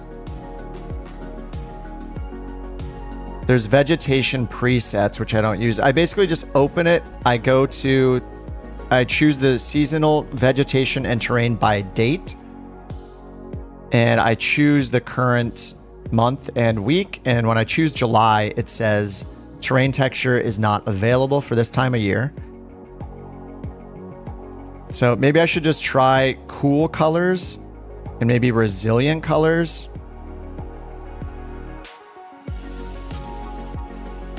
Yeah, and all I ever do is choose the current week and install it. Uninstall it just to be sure.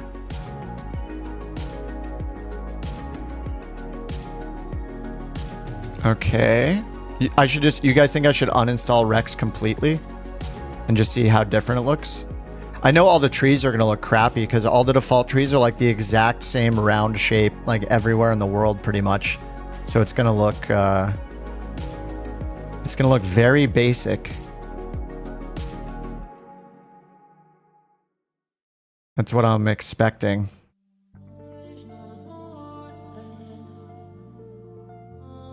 You have Rex installed and it's not doing that.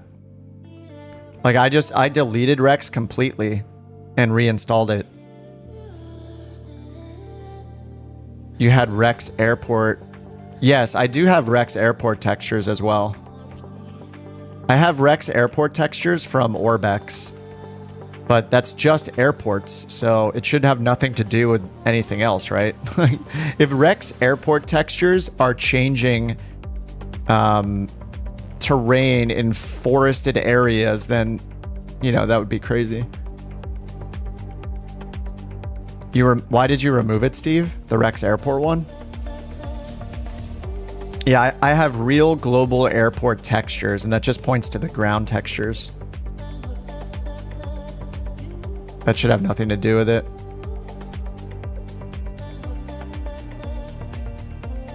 All right, I'm just gonna go and remove Rex and see what it does. Okay, it says it removed everything. The last time I did this and I went into my community folder, it didn't remove anything. Okay, it looks like it removed it. All right, restarting Microsoft Flight Sim. Yeah, I don't understand if Underdog and Josh both have Rex installed and they don't see the super washed out colors. Then I have no idea what's going on.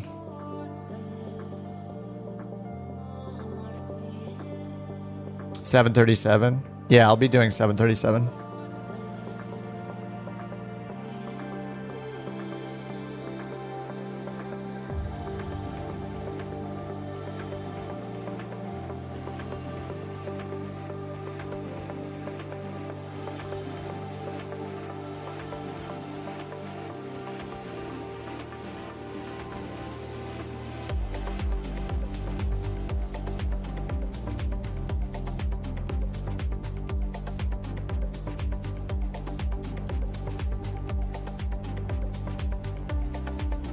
I'm looking through all my settings too. Like I have no overrides for any image settings. There's nothing. Like I don't mess with anything. Hey Yuri. Hey Julian. Alright, I'm just restarting this sim now.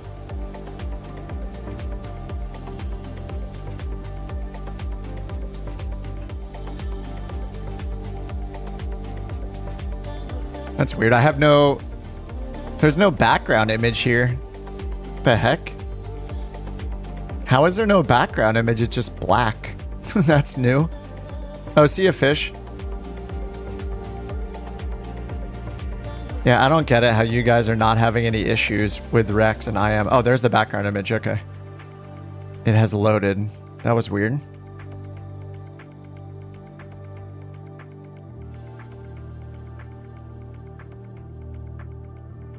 I'm just looking through my community folder. I don't think I have anything else that touches ground textures.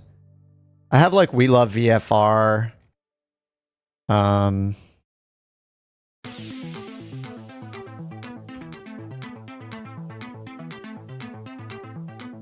Like that's about it. Hey Jack, what's up? I was testing the SayIntentions Tours a bit and also the map enhancement mod. I paid for a pro license to use different satellite image replacement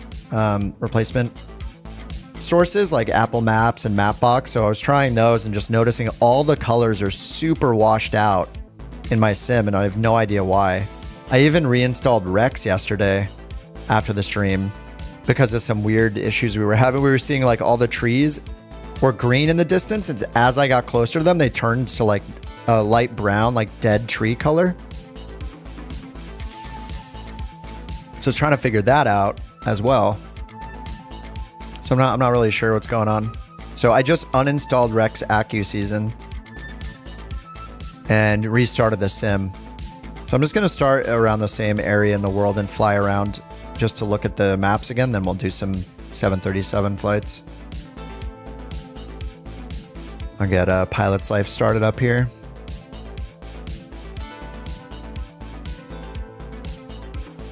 You use the map mod. Yeah, I can't say you've seen that. Yeah. Like everything here looks fine. Like all the colors look fine right here. It's just something in the sim. It just looked, I don't know. It looks all washed out. Very strange.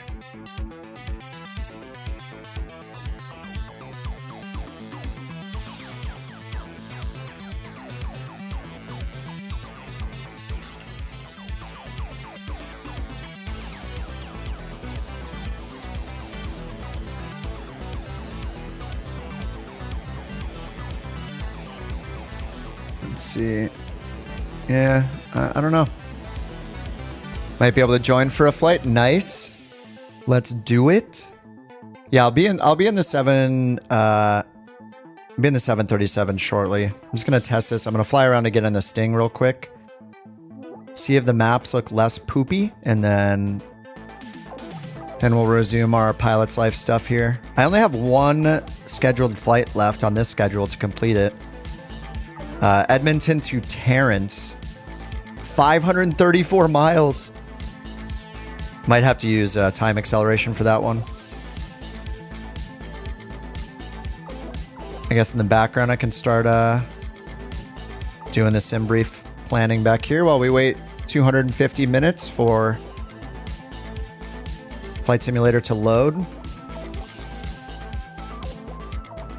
Arctic 1506 it looks like. Hey Carbon, what's going on?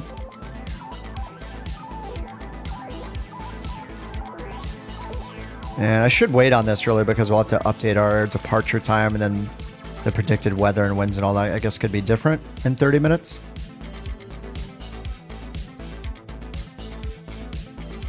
All right, almost done restarting.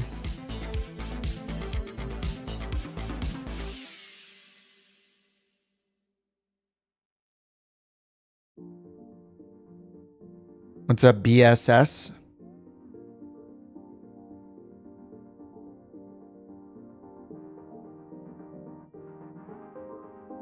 All right, we're only 20 minutes away from the sim starting. Everybody take a power nap.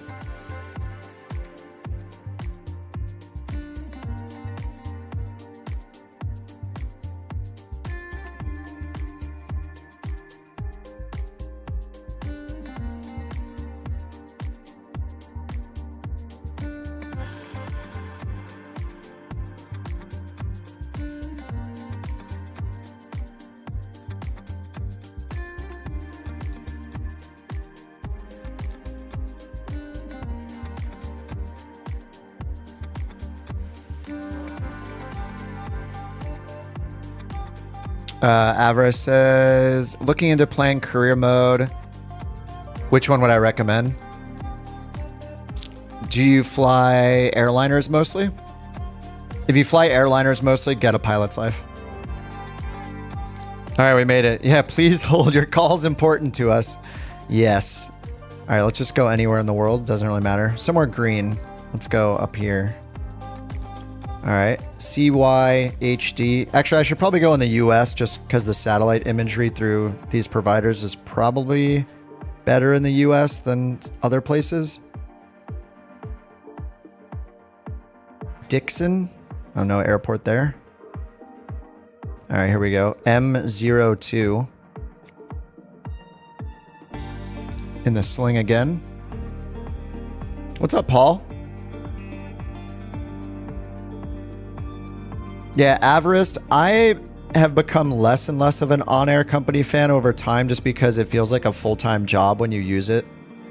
I think it has some really cool features like the base camp features and like the industry features, those MMO-like features like persistent world type features, which is pretty cool. But a lot of the time I just want it to tell me where to fly so I don't have to make that decision. And a pilot's life is all about that. Like you could use Volanta Pro even for finding routes, real world routes for a specific type of plane, and have it be somewhat realistic, you know? So you're flying to the right airports made for that plane type, and where, you know, the airline you're flying for virtually would fly there. Oh, nice. Nice choice here with the weather. All right. Yeah, look at the trees. All right, I guess they're not the worst, but all right, let me change the weather to this cinematic one I have. Okay, and right now Google Maps is being used for the provider. Yeah, I think I feel like a pilot's life, getting that is the same reason to get Beyond ATC. It's almost like a pilot's life is to Beyond ATC as On-Air Company is to SayIntentions. Like, both On-Air Company and SayIntentions are like everything in the kitchen sink. You know, like it covers absolutely everything. Whereas a pilot's life and Beyond ATC are way more focused on like flying airliners with IFR, you know, coverage, that kind of thing. In IFR and no VFR. But it's just very focused.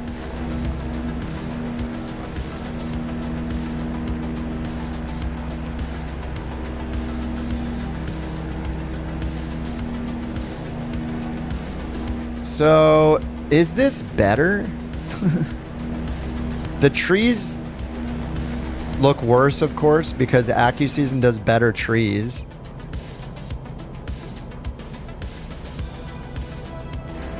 The ground looks kind of whatever. We'll go a little further, of course.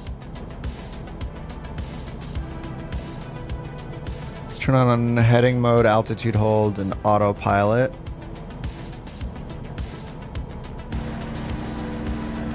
Miss our caravan ops, yeah. The ground just looks very bland, but it could be where we are. This is using Google Maps. Let me go to Bing again. Look at Bing instantly. So here's Bing. Look at it fill it in. It's just way more colorful. It looks so much nicer. Like, even if it's less accurate, this just looks better.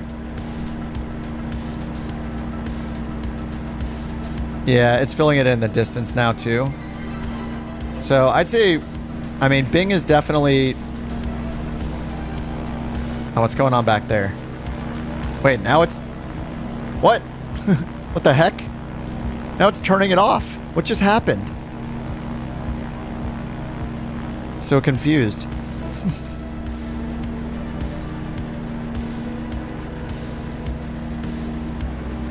Yeah, I think Bing is better. The trees look like crap, though. Like, the Rex AccuSeason trees just look so much better. Bing updated is sharper. Yeah, Bing looks really good. And just since I paid for it, let me change to Apple again. Okay, here comes Apple.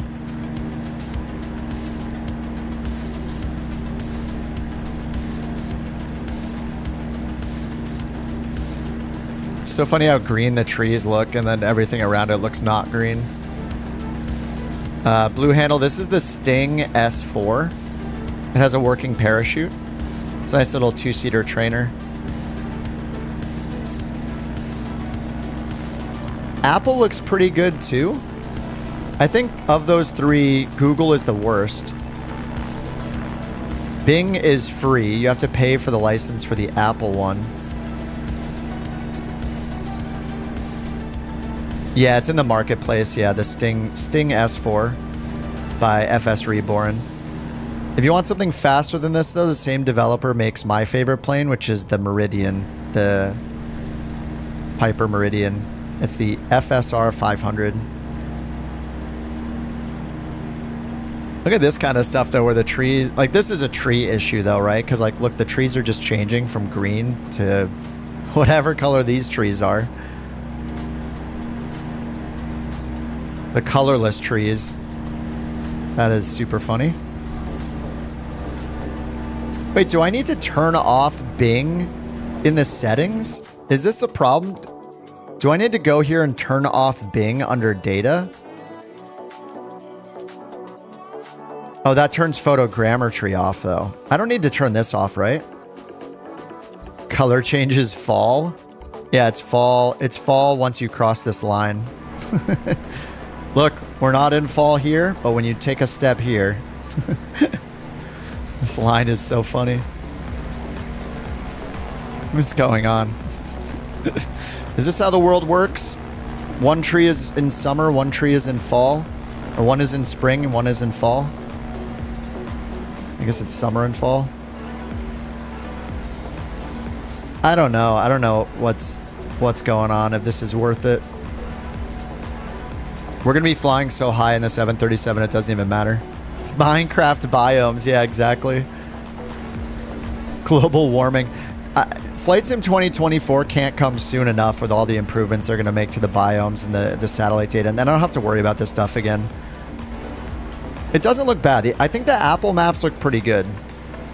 I don't know that it's worth paying for them compared to the Bing maps. Like, the Bing maps also look great. Let's try Mapbox again. Here's Mapbox Pro. Oh, very, very green.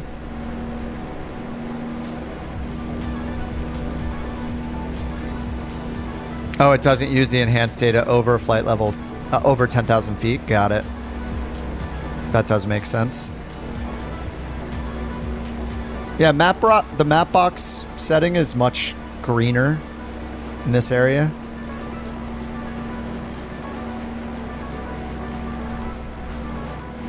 And then if we go back to Bing again, here comes Bing replacing it. Bing latest. No, I don't use any NVIDIA color filters. It's still patching this in down here. It's so weird. I choose Bing. It changes it from the green and then it replaces it a second time. And now it's replacing stuff back there. What is going on? I don't understand. Maybe I should stop using the high level of detail ones. Yeah, it says the image will load 4 images of the next LOD level. So it's getting more and more images. That's probably why it's popping in so crazy with the LOD. Maybe it's not worth it. Hey, Chucky.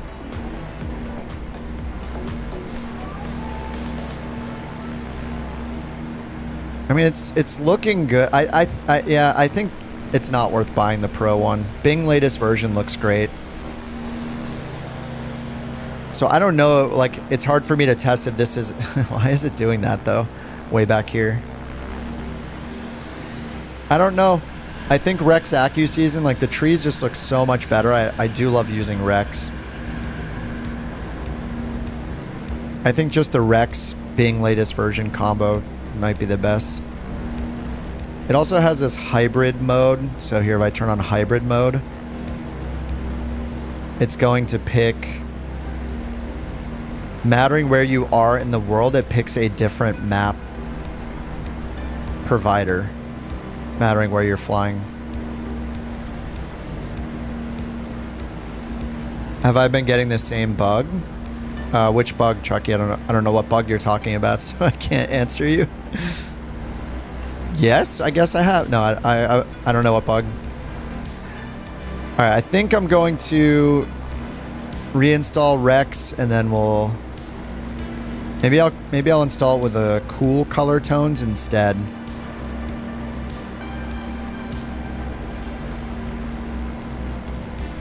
And then we'll get into the 737.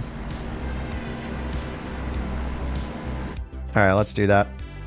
Yeah, I don't think if at glance that it's worth paying for the Map Enhancement Pro. So Apple Maps seem pretty good. Google seems like the worst. Oh, where all the screens go black. Are you on Xbox? I think that's a common Xbox problem. I think usually people just have to restart the flight. I've heard about that for years, and I don't know if there's like an actual simple solution to it. But, you know, I would just Google it and see if other people have the same problem, if they've figured out what the problem is. All right, sorry guys, I'm going to restart the sim again. If you have to use the restroom or write a few pages of your upcoming novel, now is the time, because this will probably take about literally 15 minutes to restart.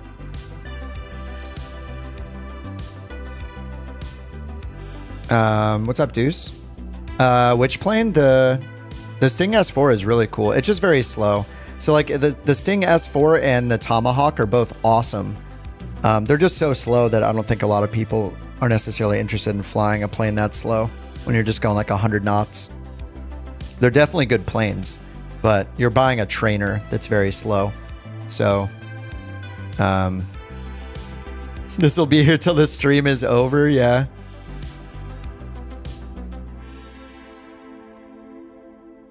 Ben is a madman. I think it puts it up there for an hour or something. Gotta love the load time. I do, to be fair, have like almost every world update. I think I have every world update installed. Seaplane recommendations. I mean, I would just try the Beaver to start, because the Beaver and even the Cessna 172 have float variations and they're free. They come with the sim. DHC2 Beaver. I'm gonna give that one a shot. I think some people will probably say the Wilga. I know there's a huge fan base for the Wilga by Got Friends. It's payware, but there's also a floats variant of that one. Crisp says, pain in trying to get the ground imagery to look good is the #1 reason I stopped using X-Plane 11. Yeah, I just switched to Flight Sim, added Rex AccuSeason. Yeah, I usually don't have anything but Rex AccuSeason, and then I just turn off the map enhancements, and it's been fine for me. And whenever people come onto the stream, there's so many people that say, how does it look so good? How does it look so good? And that's without the map enhancement. So, and then coming in 2024, most of us aren't even going to be using those things, right? All the biome improvements, the new Bing satellite data, all the new ground enhancements they showed, like with rocks and driftwood and crops and grass, and, you know, all the biomes with new tree types and shrubbery and all that, bushes, you know. We're just going to uninstall that stuff, you know, in 3 months. So, I guess 4 months.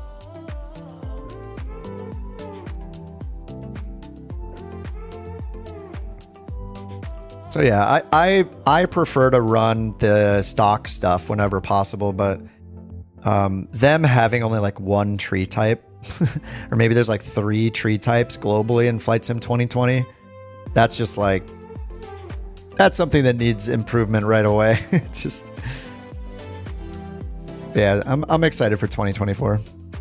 Am I gonna fly gliders? No, I don't have any plans to. I'm just not super interested in them. Same reason I don't really fly helicopters. I'm just more into GA planes and getting a bit into airliners. I want an electric plane. A realistic electric plane in the sim would be cool.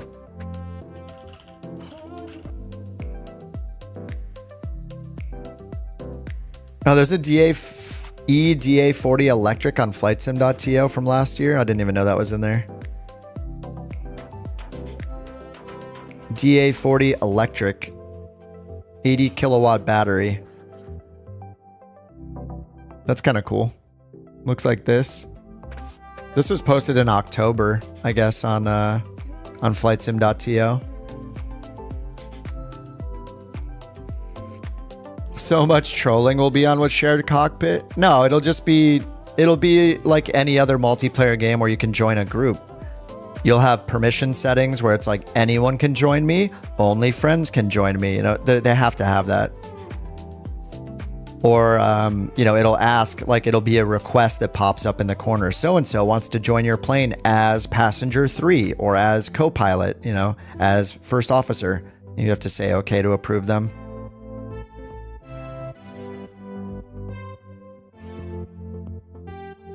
Next aircraft, I'm gonna fly the 737. I'm just restarting the sim with my tree mod turned back on. So we're gonna fly in Canada. I'm using a pilot's life and I've been learning the 737. So we're gonna go from Edmonton to Terrence, where I haven't been yet. CYEG to CYXT. And I'm gonna go ahead and get that sim brief generated now. That flight plan.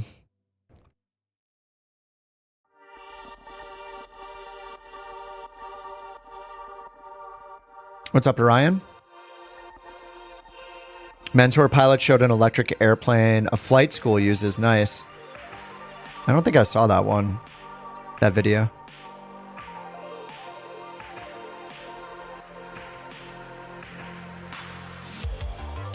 All right, I got the flight plan generated here. So yeah, we're gonna be Arctic, or I'm gonna be Arctic 1506. We're expecting flight level 360. I'm gonna get my checklist on my iPad ready. Do I think fly-by-wire A380 will release before or after?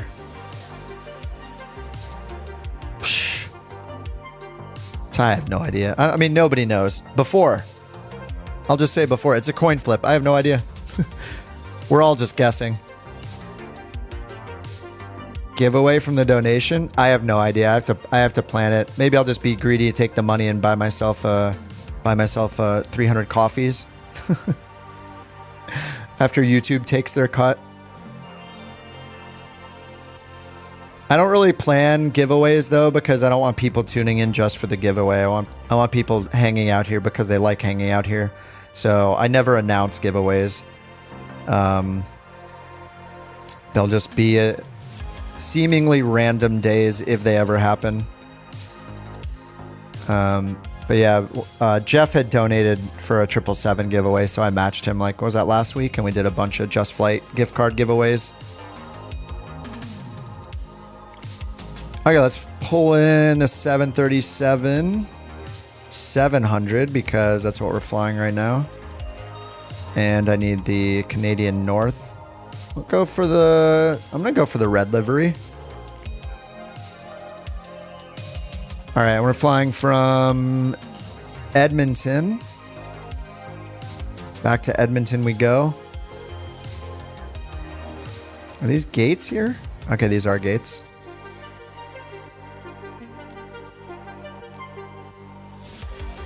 Actually, does the mod replace... Oh, it does replace this imagery as well. Kind of interesting how bad this imagery looks. This is Bing. Sorry, if I change it, I'm going to change to map box. Is it going to suddenly change this?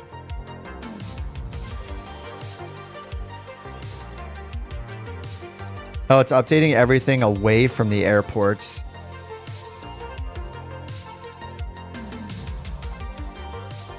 Yeah, no, this is Google loading in. Oh yeah, it's only changing things further away from the airport. The airport satellite imagery is like locked, it looks like. Interesting. Okay, let's just go to a small gate. You're trying to install Flight Sim on a hard drive. It's taking years. Yeah, unfortunately, Microsoft Flight Sim is known for having very, very bad download times in general. So yeah, it's unfortunately a common thing people run into. And it's your turn to experience it, unfortunately, Cheese.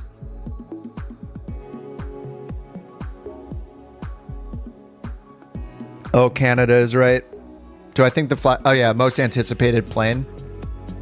Yeah, I mean, I think the 777 was very highly anticipated too. We're going to see A380s all over the place when it comes out, and then I think people will probably realize it's ridiculous to take an A380 on a 300-mile flight, and then they'll stop using it. I have a hard time believing there's... I don't know. Maybe... It's because of my own personal feelings about long hauls, but man, I can't understand the desire to do long haul flights in the simulator. It takes long enough to get ready and do like a 200-mile flight, I think, or let alone 1 hour regional flights. Yeah, like it is really cool. I just think like planes like the A320 and the 737, the CRJs, and even like the MD-11, like those are way more practical. Anyway, I don't know. People will get hyped about it. I'll probably try it once. I tried the 777 once. If you're flying long hauls, it makes a lot of sense. But if you're not, it's kind of like, why are we doing this in this plane? You really like long haul flights? Yeah. You have time because you're a kid. It's just like, you don't sit there the whole time though, right? Like you get into cruise and then you go AFK for 6 hours and then you come back and you're like, I did it. Like, or 8 hours or something. All hail the big boy. Yeah. Adam says, you think they'll add multiplayer cockpit? Dude, I hope so. I've been wanting that feature for 4 years and they haven't said anything about it. So I'm kind of disappointed. Multiplayer cockpit is the most impactful feature they could make in the sim. More than graphics and everything else that they're doing. Like, it's a literal game changer. They should be doing multiplayer cockpit. There's so many more possibilities if they do multiplayer cockpit. And let people become passengers virtually too. Would be incredible. You go on a cruise and do chores around the house, yeah. 707. I haven't heard about. I don't know anything about that. You're struggling today after the late flight. Just chill. Don't join. Don't join for one, you know? Just hang out. You don't have to do every single flight. How about the guy who flew the Cessna from California to Hawaii? 18 hours? I mean, there's always going to be people that do the hardcore 24-hour live stream across, the world, like those kind of things. Just for me, it's just not... It doesn't sound fun. I'd rather do more takeoffs and more landings and more planning, and rather than sit in cruise. Once you're in cruise, you just chill. So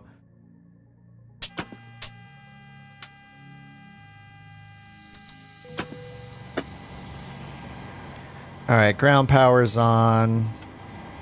It feels like it's been forever since we've flown this thing.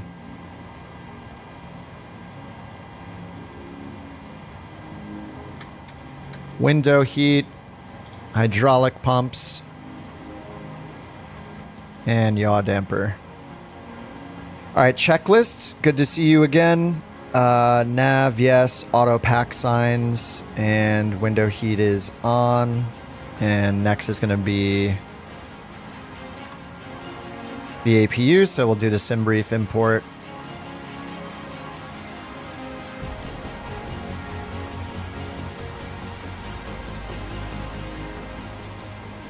All right, FMC, position pasted in, route request, sim brief import, set fuel and payload.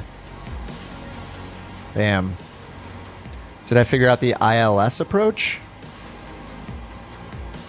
ILS hasn't been a problem.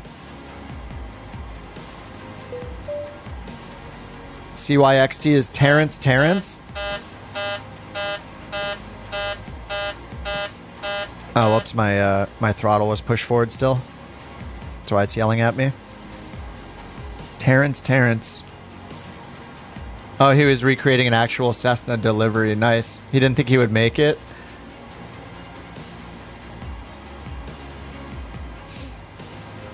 Okay, activate.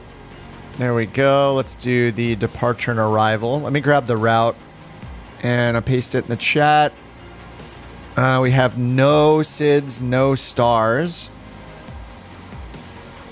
Oh, Sean said, how do I rate the Tobii eye tracker? I don't use it all the time, but it's very nice. I would pick a Tobii eye tracker over Track IR because Track IR requires you to have something clipped to your glasses or hat or headset or headphones and another cable. Tobii is great. You just mount it onto your monitor and it just works. I don't find a lot of value in head tracking just because I'm mostly doing like IFR autopilot style flights. So for something like DCS or, you know, things like that, I get it. For flight sim, unless you're doing like aerobatics and stuff, you know, it's okay. It's just, I have a different opinion on it because when you're streaming and you look over at your chat on a second monitor, you don't want to be using head tracking. So I have to turn it on and off all the time. It's just kind of annoying. So, but I think for people not streaming, it's probably more valuable. Okay, let me get SayIntentions going over here. New flight, and let me set my identity.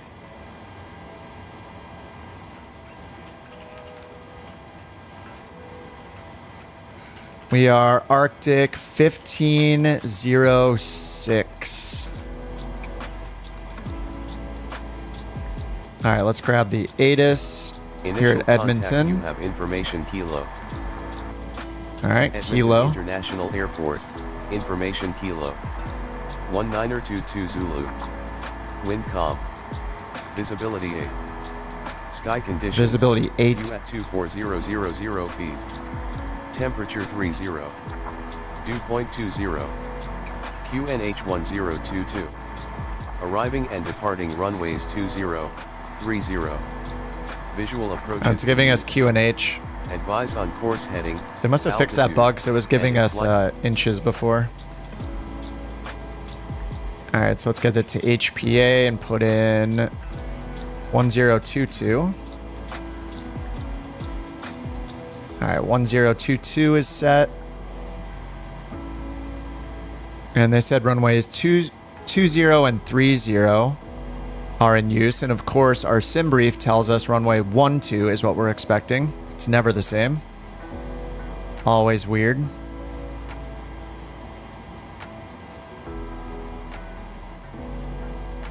All right, we'll just get our clearance first, and then we'll make our decisions after that to see which runway they're actually using. All right, 124.1. And we're going to get our clearance to Terrence. And we're Arctic 1506. Edmonton clearance, Arctic 1506, IFR to Terrence. So we're expecting vectors. Arctic 1506, Edmonton clearance. I'm working on that clearance. Stand by. Let's see what that VOR is. Okay, it's White Court. YZU is White Court. Arctic 1506, Edmonton clearance. Information Kilo is current. Cleared to terrace. After departure, fly radar vectors to YZU, then as filed. Departure runway 12. Initial climb to 5,000. Departure on 133.65. Squawk 4352. Cleared to Terrence, vectors YZU, then as filed. We'll expect runway 12. Initial altitude 5,000, departure 133.65, squawk 4352, Arctic 1506.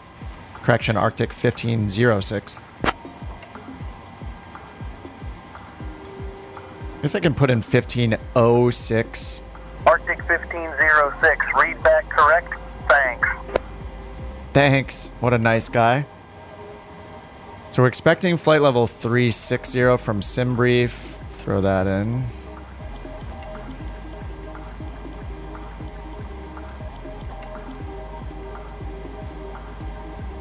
And they gave us 5,000 feet. 4352, which is in. Okay. And they said expect runway 12, even though the ATIS said that only runways 20 and 30 are in use. Maybe that'll be fixed someday. Okay, departure airports info. Let's pin that. Edmonton. There's no SID and no star, so we'll just get the Terrence airport diagram. Terrence is at 713 feet, so we'll put 750 up here. Real world is 12 for departures. Well, at least it matches real world. So it's just the ATIS that's wrong then. So here's Terrence. We're expecting runway 15 at Terrence. That's a longer one. And then it looks like we'll have to back taxi to get to turn off of the runway. Unless we just stop in 2,000 feet. And then approach. If we get runway 15, there's only... Oh, there's an RNP and a GNSS approach. So the Yankee and the Zulu. I haven't flown an RNP approach, but that would be kind of cool. Yeah, look at this super nice arc here. This could be pretty cool. Maybe we'll get the RNP.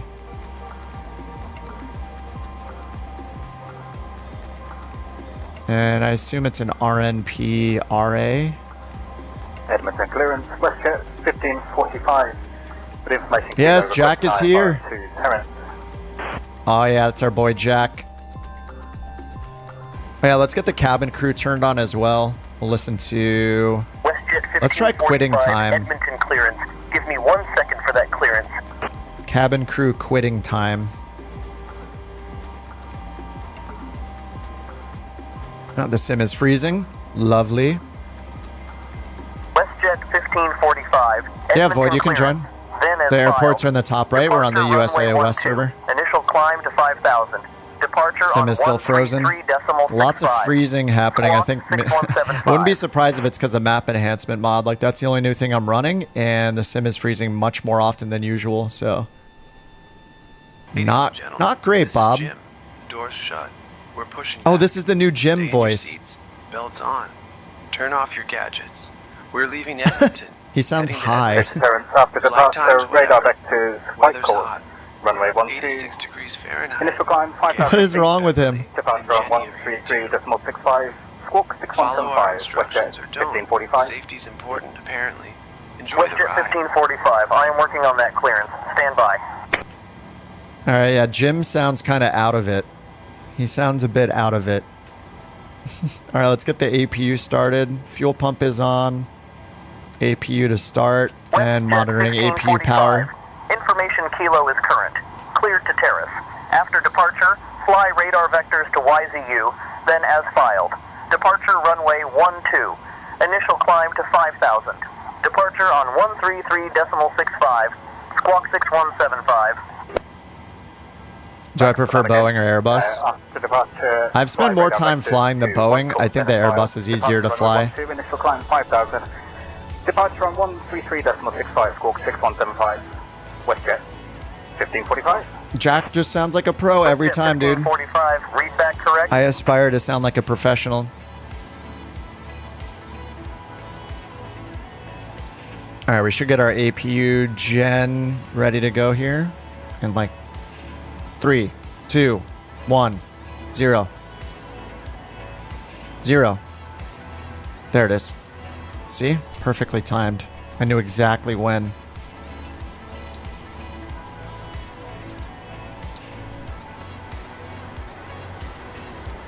All right, packs are on. Ground power is off. Parking brake was on already.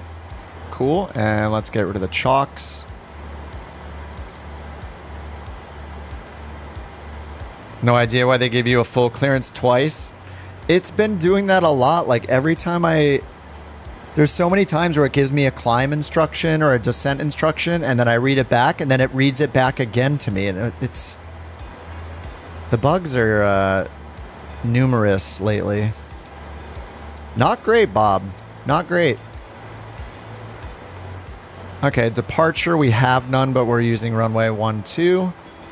Arrival, we're expecting runway 15. So we'll choose the RNAV Yankee, which is the RNP. And if we get that, we're coming from the east, so I assume we'll do Volin. Just choose that for now.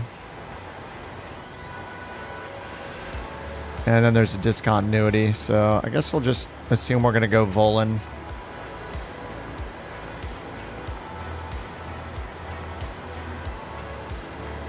Alright, let's get the performance data pulled in.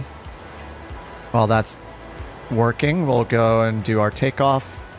Runway 12. And the weather. Alright, full takeoff power, 49 on the temp, flaps 1. Alright, load and execute. 49 for the temp. Full takeoff power. Flaps 1. Auto CG. And rotate is 132. V2 135. Plus 10. 145. Let's take a look at the heading for runway 12. Edmonton 12 is 120. Alright, exactly 120. Whoops, that's the Mach. What am I doing? 145 here. 120 on the heading. Alright, let's get the flight directors on. Alright, let's switch over to ground. Well, let's do it the real way, why not? Ground is on 121.7.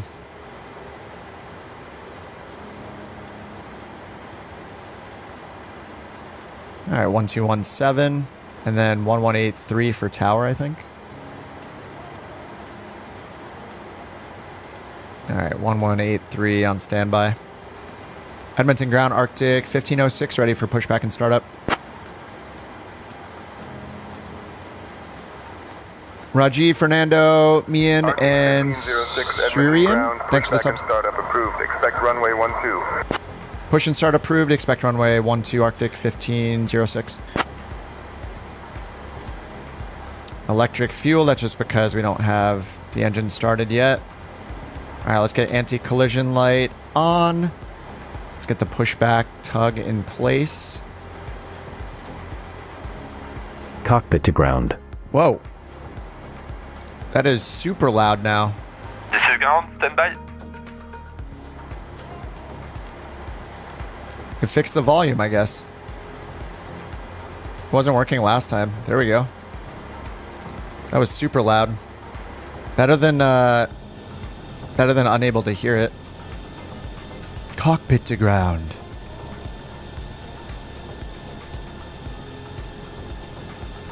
And we got our altimeter, transponder, fueling and loading and boarding are all done. Takeoff data is set. God, now it's so quiet. Let's try 110.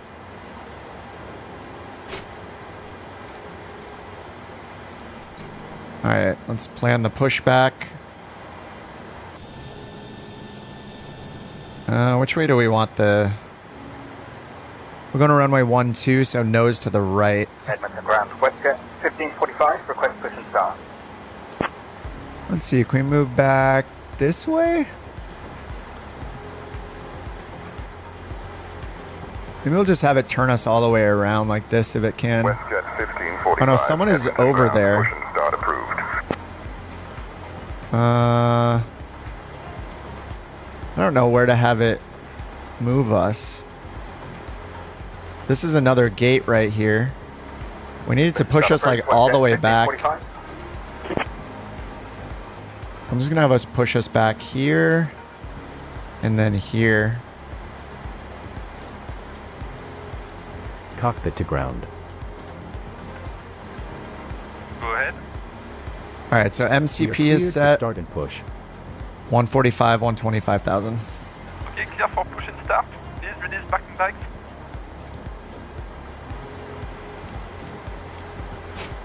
Parking brakes are released. Parking brakes are released. Push back, you can start the engines in sequence. Alright, we can start the engines. Let's It do will start that. in the sequence. Fuel pumps on. Packs off. And then engine 2 to ground. Flight director's on. Anti-collision light was on. Alright, fuel pumps, packs are off, ignition on both, and ground is set. Alright, waiting for 20. There's 23. Engine 2 starting. Oh yeah, pushbacks happening all around. Let's go. I feel like I was staring at trees for so long that I thought the sim looked horrible, and now it just looks great because I'm not just staring at the trees and the ground textures.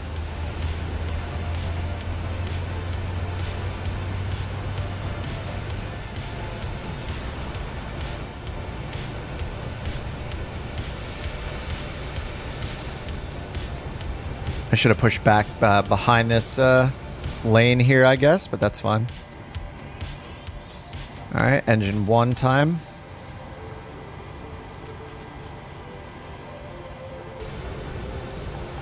Okay, push back completed. Please set your parking bike. Ground. You may disconnect. Alright, parking brake Okay, set. sir, clear to disconnect. Rolling back 30 feet in the air on your screen. Yeah, I have the payware for Edmonton, that's why.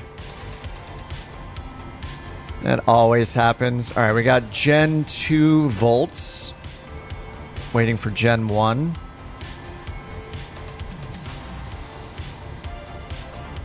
Oh, I didn't flip the starter switch down here, did I? Whoops. That would do it. Alright. Engine 1's turning.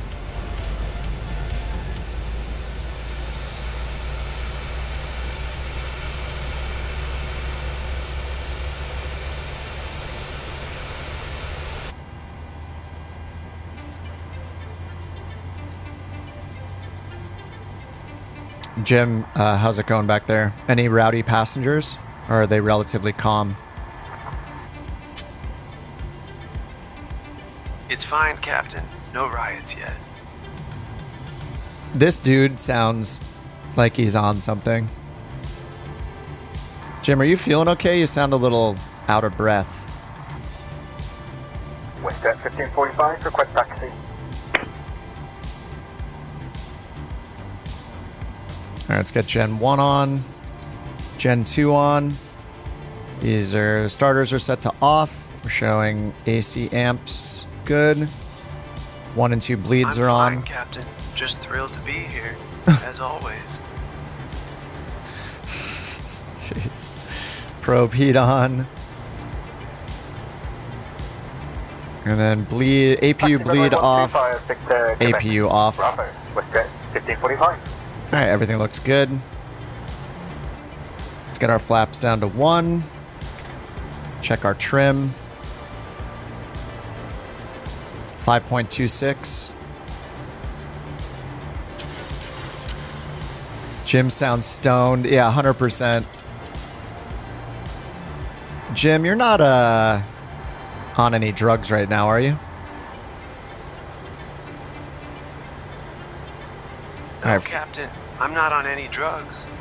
Just the usual joy of being here. He sounds...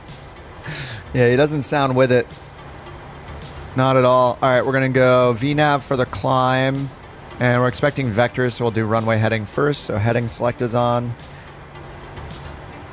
Arm auto throttle. Warning recall is good. Taxi clearance is next. WestJet 1545, contact tower on 118.3. Take care. Alright, sounds like Jack's going to tower. And we're going to go to runway 12, which is right here via Quebec or Papa, then Bravo. 1545. Hey Jack, can you hear me when I make my callouts or no? I turned the canned setting off again. How do I make the screens in up? I use a tool called Taboo that's in the marketplace. It lets you turn off any screens you're not using. Edmonton ground, Arctic 1506, ready to taxi with information Kilo. Oh, you do hear me? Okay, cool. Yeah, yesterday water-cooled couldn't hear me until I turned on the canned AI chatter. Arctic 1506, taxi to runway 12 via Victor, Quebec, Bravo. Runway 12 via Victor, Quebec, Bravo, Arctic 1506. Alright, let's get taxi light on. RTO. Alright, we are good to go. And then spoilers are up. So we're going to turn all the way around, go up here. Victor. Oh no, wait, Victor's right in front of us. Sorry, Victor, then Quebec, then Bravo. So we're just turning right onto Quebec, left onto Bravo. Alright, parking brakes off. And we're going to go right here behind Jack.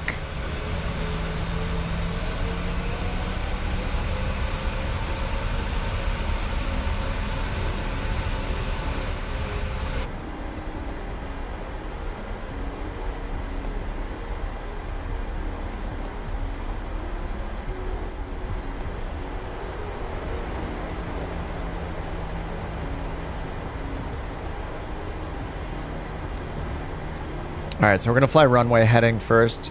Auto throttle still on. Flight directors are on. Do you want us to roll early? Yeah, I can watch you guys take off. It's always fun. I like watching the departures. The departures are kind of more exciting than the landings, I think. I don't know. Just something about the plane taking off I think is cooler than the plane landing, right?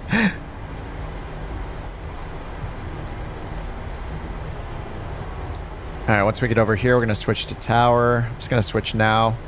133.65 is what we need down here.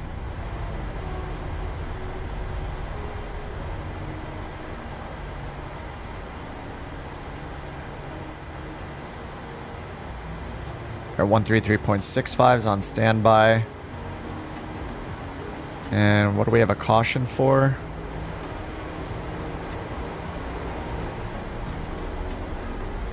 This is just bugged again. Yeah, there's no caution. I don't know why that happens.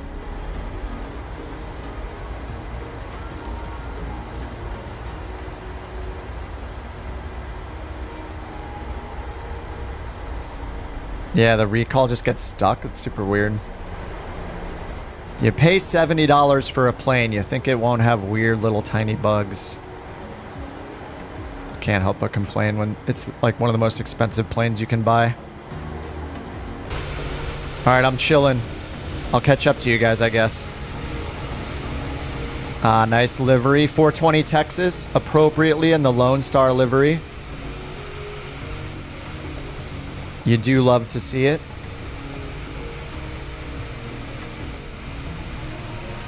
I'll get over here. More midfield so we can actually see him take off.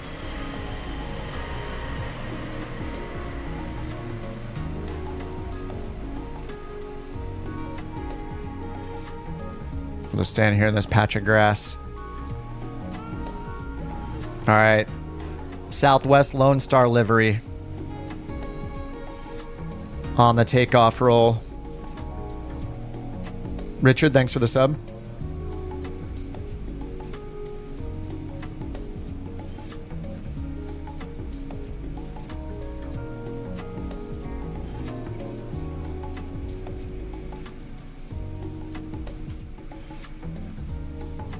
I need to move down the runway further.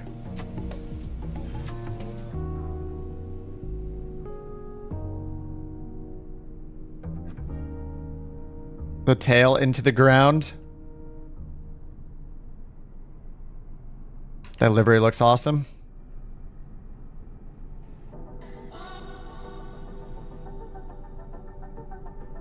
A320 Neo coming up next. Let me turn the let me try the Xbox controller. I didn't learn the zoom in and out on it yet though.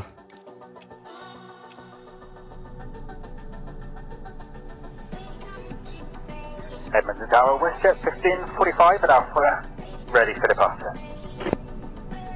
Dang tail strike. I think I've been pulling back like too much too. Oh, that was another tail strike.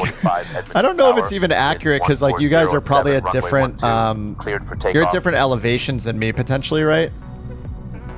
Like, I find it hard to believe like everybody's doing a tail strike. Yeah, I have different runway data, yeah. Clear for takeoff, runway 12, WestJet 1545. Yeah, it's probably just the difference in the altitude. Or the runway elevation data and all that stuff. It's so cool just hearing Jack make the call out and then line up.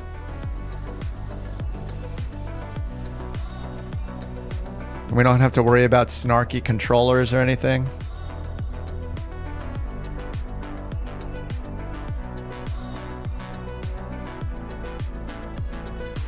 No excuses, it was a strike. Get good.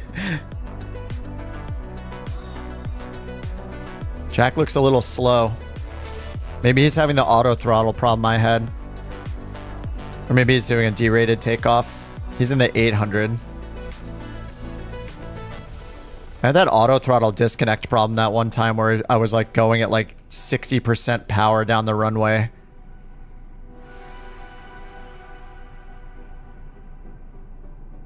How am I not hearing that plane?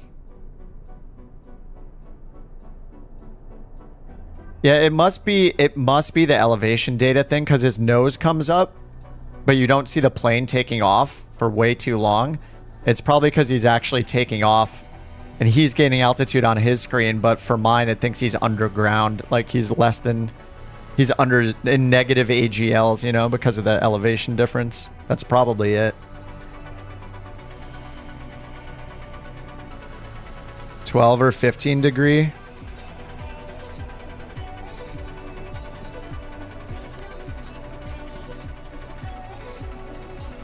I assume it's variable based on the performance calculations, but usually under 20 degrees. Sometimes the autopilot will try to pitch up to 20 degrees after takeoff though, and that gets dinged. That gets you to lose points on a pilot's life. Ooh, DHL, nice.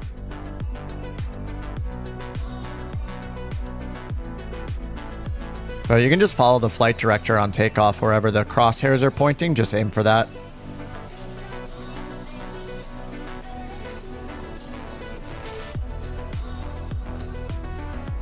Yeah, it's got to be the elevation data.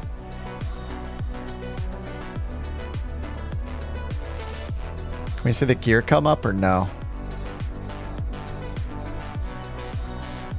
Doesn't look like it.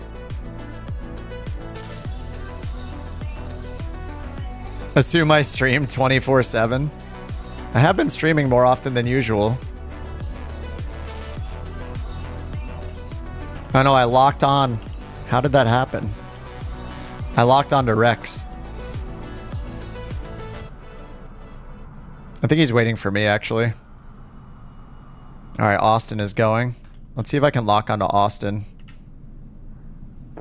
Oh, it's actually like moving along with him. Oh, it's not onto Austin. Who's it locked onto? What is happening? I don't know why it's moving like this. Whoa. Yeah, it's got to be the elevation. It's like following him. I hit something I didn't mean to hit, and it's kind of cool. I'm definitely not a camera expert.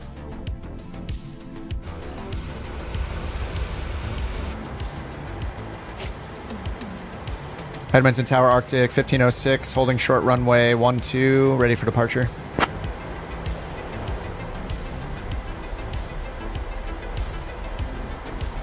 Arctic 1506, Edmonton Tower, winds 140 at 9er, runway 12, cleared for takeoff.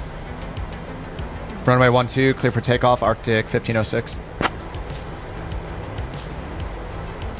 All right, fuel flow, clock, transponder, lights, continuous, RTO, auto throttle, flight directors, and takeoff clearance. Oh, position lights. I always forget this one over here. Oh, God. There we go. Steady and strobe. And taxi light. Oh, oh my God. Click. There we go. Got it. All right, there's runway 12. All right, auto throttle is still armed.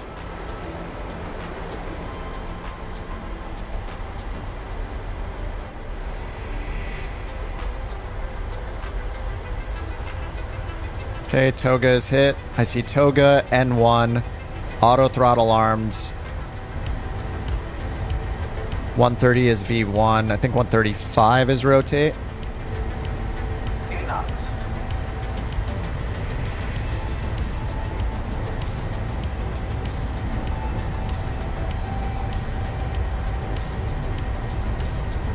V1, rotate. All right, rotate.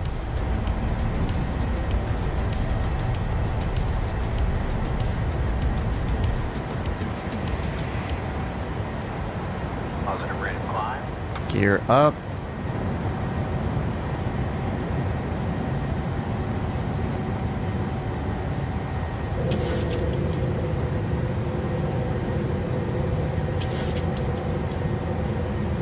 No 20-degree pitch. Pilot's life. I'm not doing it a pilot's life. I refuse. I will not give in to the flight director trying to lose me 5 points or whatever. Arctic 1506, contact departure. Over to departure, Arctic 1506. Alright, autopilot on. Command is shown. Swap the frequency. Arctic 15. Well, it's saying it again, isn't it? Alright, flaps can come up now. What's the departure name? I guess it's Edmonton? Edmonton departure Arctic 1506, 5,000 feet. Flaps up. Brakes off. Gear handle off. 06, Edmonton departure, radar contact. Clear direct YZU. Climb and maintain flight level 230. Clear direct YZU. Climb maintain flight level 230, Arctic 1506. 230 YZU. Alright, 230, altitude intervene, down here, YZU twice, enter, and LNAV. Alright, YZU, we're making a big turnaround here. A 180.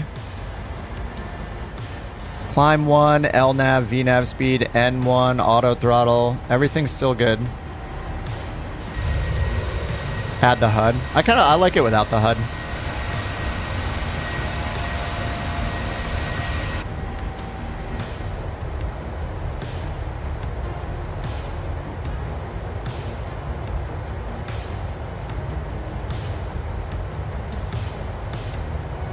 As we can see you guys departing over there. Looks like some of you guys are departing. Jack is at almost at 20,000 feet so far. Do I prefer turboprop? Well, turboprops use turbine engines. Do you mean a turboprop or like an airliner?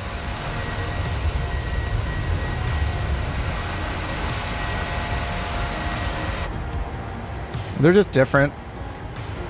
Copy Toby. Oh, Toby, nice. Paul, Orion, and Richard, thanks for the subs. All right, coming up on 10,000 feet. Landing lights off. Boeing or Airbus? Both. After takeoff, bleeds on, packs auto, landing gear up and off, flaps up. 10,000 feet. The use of approved portable electronic Here goes Jim. devices is now permitted. For your continued safety, please Landing keep your altitude seatbelt got fastened reset. at all times, even if the captain turns off the fasten seatbelt sign. Oops, ISO valve was open instead of auto.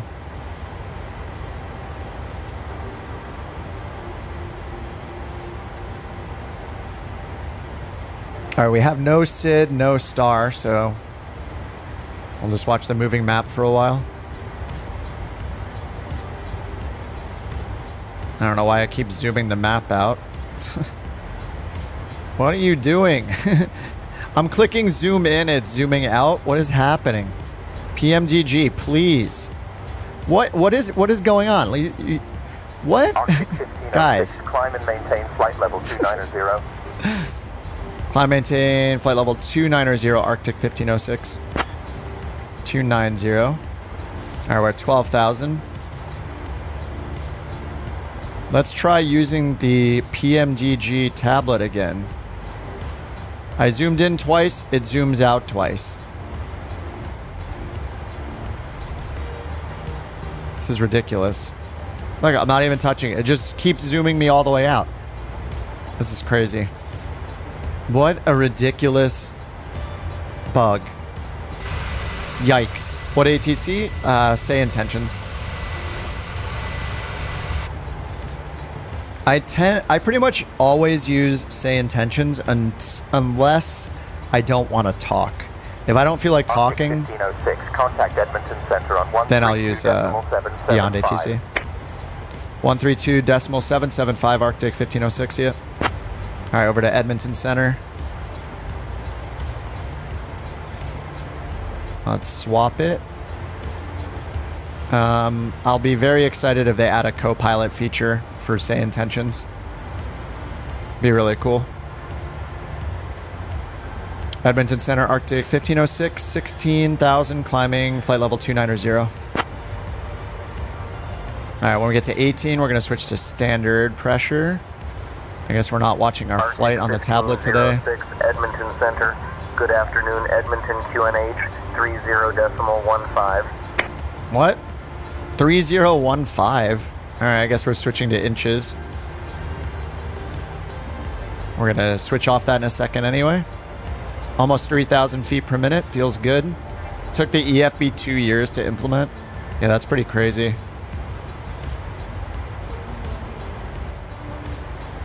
Hey, KJC.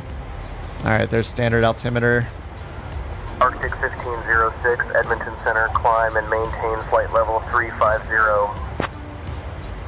Climb and maintain flight level 350, Arctic 1506. Alright, 360 is what we expected here, so I'm not sure if it's going to stop us or not at 350. I'll just put in 350 for now. And then if they give us higher, then I'll adjust. But that sounds like a final altitude. I don't know why they'd do 350 and not 360. Alright, Jack is up at 27,000. We're just hitting 20.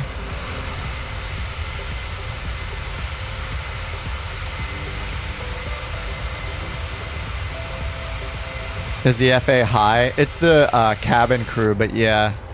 Hey Jim, how you feeling now? Are you affected by any substances we should know about? He sounds out of it. I'm fine, Captain. Just doing my job. Says he's just doing his job. Hates his job. Alright, 21,000.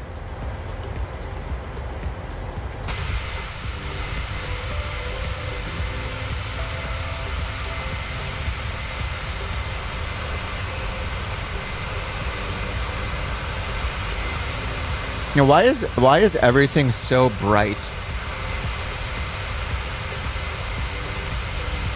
Right? Everything looks bright and washed out, and I can't figure out why.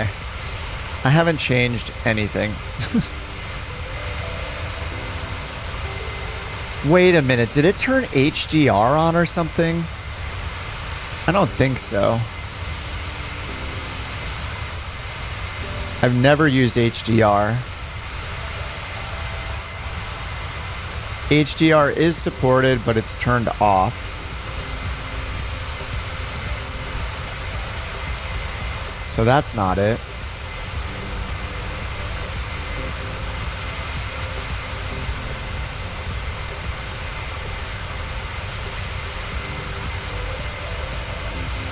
Arctic 1506, climb and maintain flight level 360. Oh, we got 360. Climb, maintain flight level 360, Arctic 1506. All right, we're going up to 360. All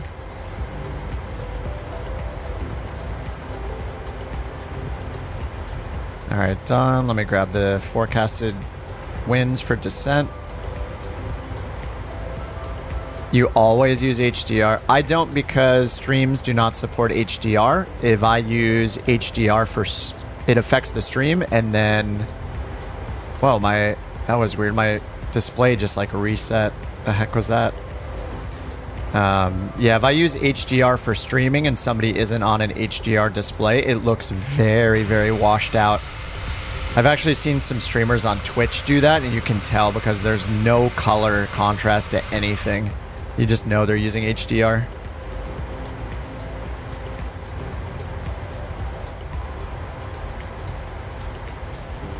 So yeah, this is definitely not a problem with my color settings, just because like these colors all look normal, right? Everything inside, these colors look nice and vibrant. It's just when you look outside. Maybe it's just a weather thing. I don't know.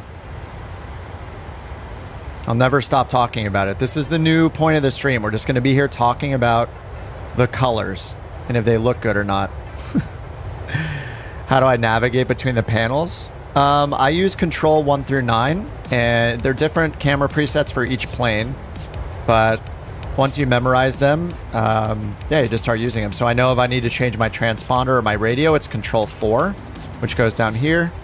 If I need to change, use the CDU, it's Control 3. So I just hit Control 3 and then hit Control 3 again to get out of it. My overhead is Control 6.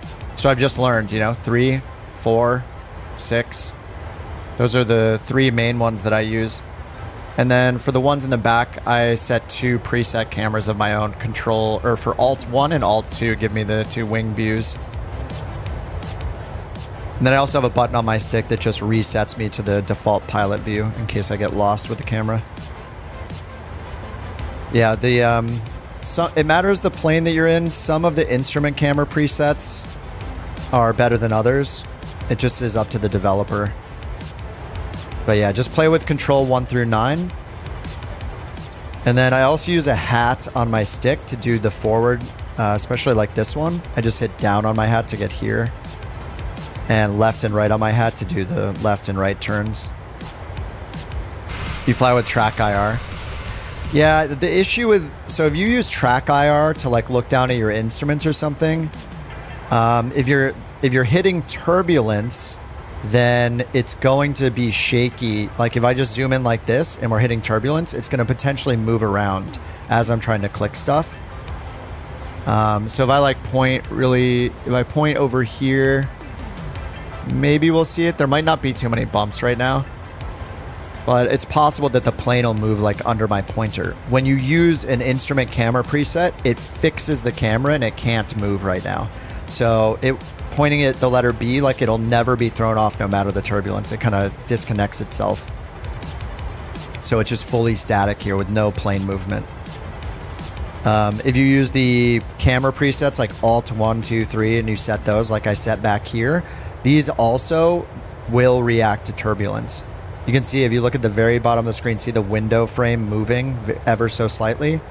That's because this is not frozen like to the plane. It's frozen to the world essentially. So the turbulence, the plane will move independently of the camera. So the instrument camera presets are unique in that way, where they will lock themselves to the thing it's looking at, and the turbulence and bumps will not be affected. You can still hit all the buttons accurately. So I would recommend using the instrument camera presets when you can.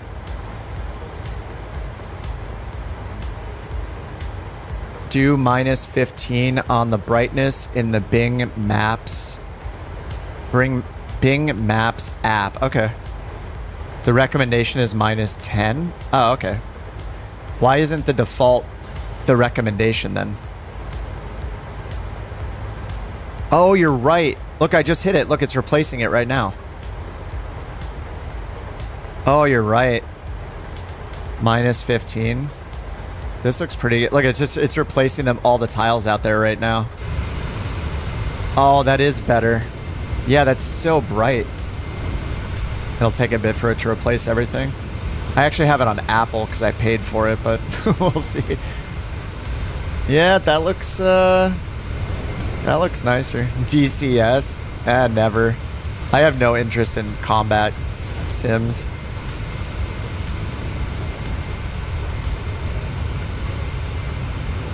Yeah, that does look a lot better. You guys said -10 and -15.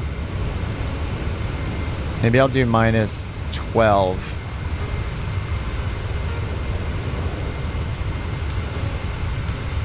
Let's give it some more contrast and saturation too and see how that looks.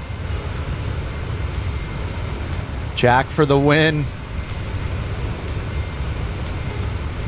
Yeah, I did. I left them all at 0 because I assumed the people that made it and released this product would put sensible defaults, but I guess I was wrong and I expect too much.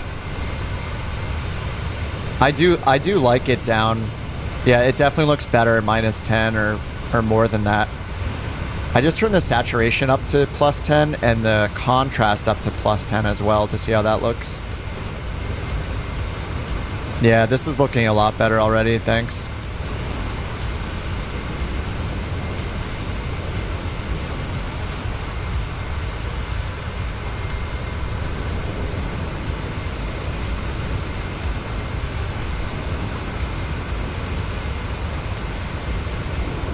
I thought that it wasn't supposed to do the terrain replacement above 10,000 feet. Finally dragged ourselves up to 36,000 feet, and the captain has decided it's safe now to turn off the fasten seat. Why is Jim always so quiet?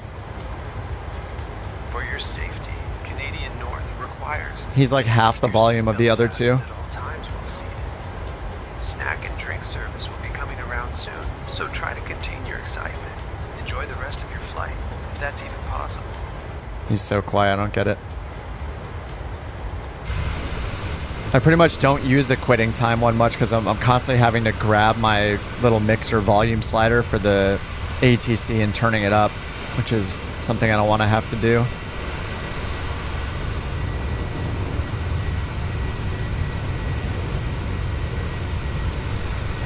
Looks like it's still replacing all this stuff out there.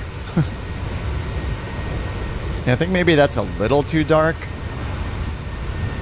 10 seems pretty good.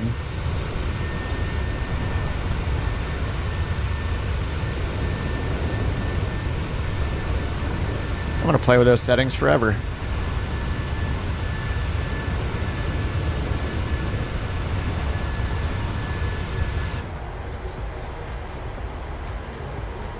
He doesn't like loud noises, yeah. Something's going on. Alright, let's get our VNav profile up. We have no star, so... And we can't even zoom in. Let's see, is it broken still? Yeah. Yikes.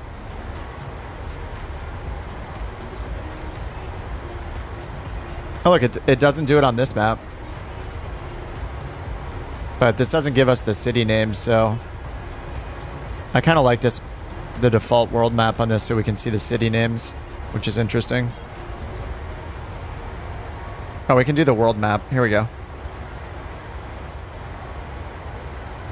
This is the Navigraph world map.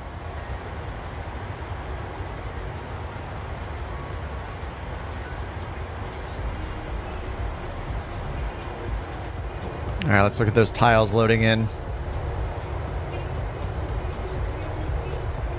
Yeah, Shark, I'll probably do a few flights in the 737. We'll see where it takes us next, because this is the last flight in the schedule that I had, so... I think the schedule is like 8 flights or something like that, and this is the last one, so we're going Edmonton to Terrence.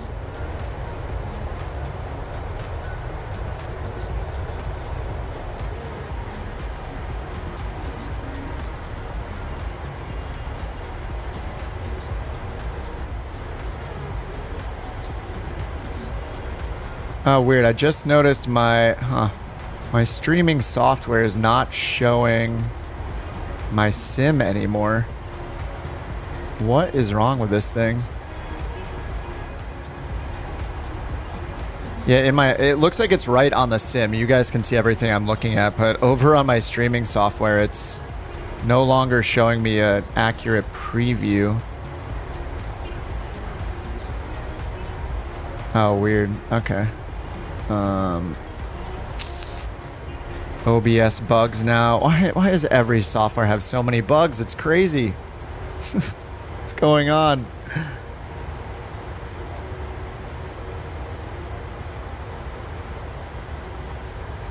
PC specs?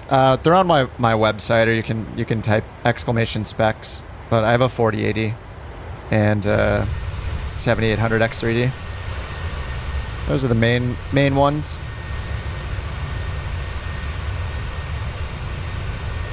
I have all my gear and stuff listed on kipontheground.com. Am I using mods? Yeah, the main ones are, I'm trying the map enhancement mod right now. You can see it like chunking in all the... It's kind of weird to use it for flights like this. Like, I can't even... Like, it just looks bad because it only chunks it in at a certain distance, so... I thought it was supposed to not do this when we're this high, but it's doing it. So it just... Down here looks great. Up here it looks bad because you see the line over there. Super weird. Yeah, I think my favorite mods are... I mean, I would say, like, for ATC, get either Beyond ATC or SayIntentions for ATC if you can afford it. Get Navigraph. This is assuming you're flying, like, IFR flights. If you're doing airliners or IFR flying. Then an ATC product. The AI stuff is awesome. And then Navigraph. Those are the best things.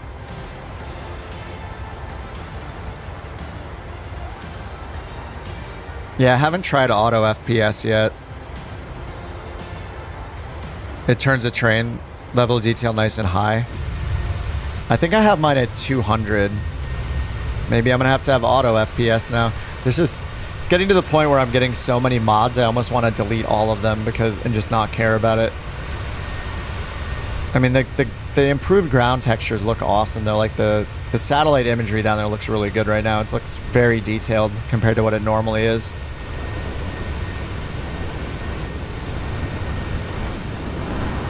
And I like Rex AccuSeason for the tree replacement. It turns it down when you lower to help frames. I feel like I have to start so many programs every time I do flight sim now. I guess it's just the way things are. Is it the one by Reset Transponder? Is that the one, Jack?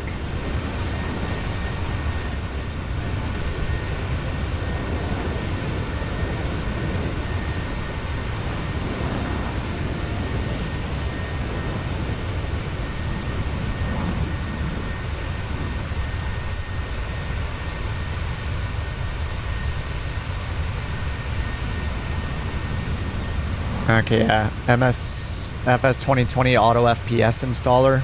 Auto start with FSUI PC. That's the one. Okay. I'm just gonna say yes to all the mods now, you know? It's a new me. So I can install it between the flights to try it out.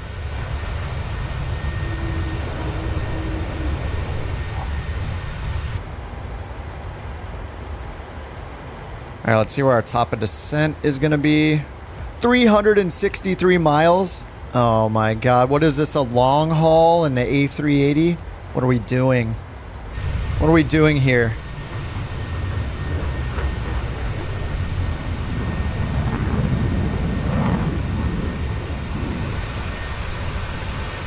I can't take screenshots until I get that installed, see? It's going to look so bad in the background.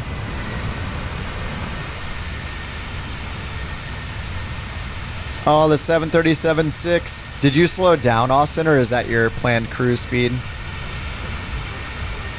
Is this where the 700 is showing its extra power? Oh, you slowed down? Okay. 1506, contact Edmonton Center on 135.6. 135.6, Arctic 1506, see ya. We're trying to catch up to Jack. I haven't heard him on frequency because he's ahead of us. All right, we're going to Edmonton Center again. Edmonton Center, Arctic 1506, flight level 360.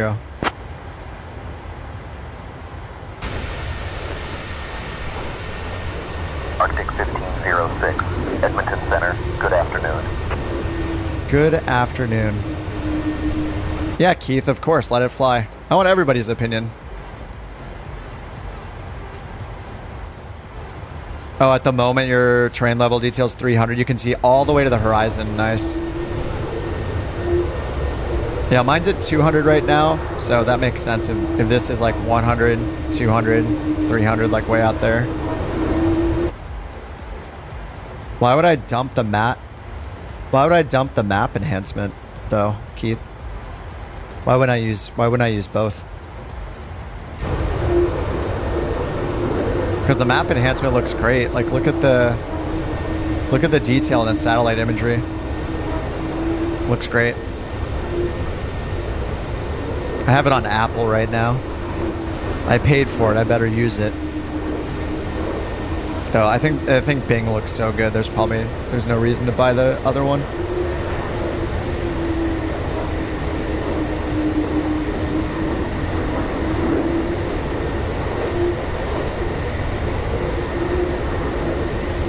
Map enhancement causes crash to desktop? Which one? CTD or loading issues? I mean, I haven't experienced anything yet, but I've just barely been using it. It looks very good.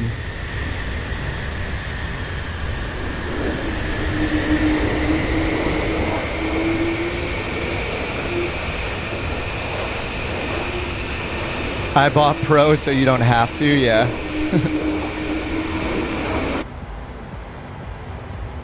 Jeff hasn't experienced any, and neither has Jack.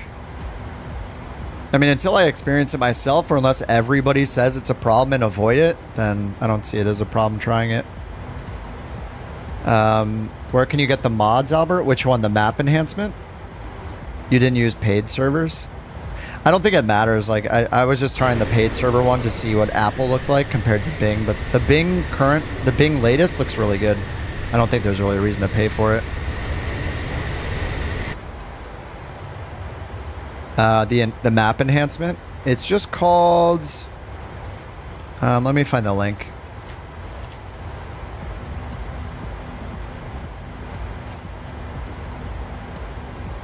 Latest release.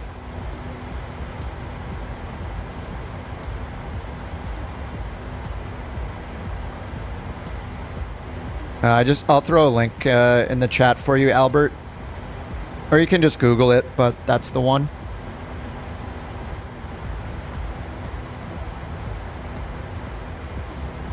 Who's tailing in the fighter?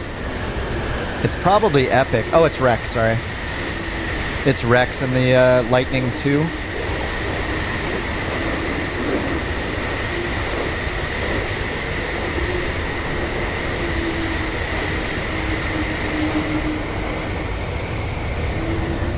Yeah, Albert, if you choose to use it, as you can see, I have my level of detail at 200 for the terrain, and because it's 200, not higher, you can see the edge here where the enhanced maps are being loaded in closer to me.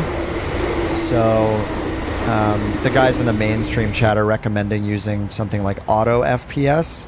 So maybe I'll get that installed for the next flight, which will automatically change your terrain level of detail based on your sim performance. So in this case, it would have extended it out further so I could see more, so. What's up, Matt? Yeah, I tried 2 of the tours. It did not go well. The tour guide did not call out anything to me other than the first waypoint. I had to keep reminding them to tell me about the waypoint. They just didn't say anything to me over and over and over again. They were just quiet. I was like, hey, isn't there a waypoint that we just passed over, and then they'd be like, oh yeah, that's the such and such. So yeah, it wasn't good. In theory, it's great, but seems like it doesn't work automatically like I expect it to. Like call things out as I pass over them. Seems like I just run into all the bugs. I get no global chatter when it's turned on. The tour guides don't talk to me when they should. Like, I don't know. My account is cursed.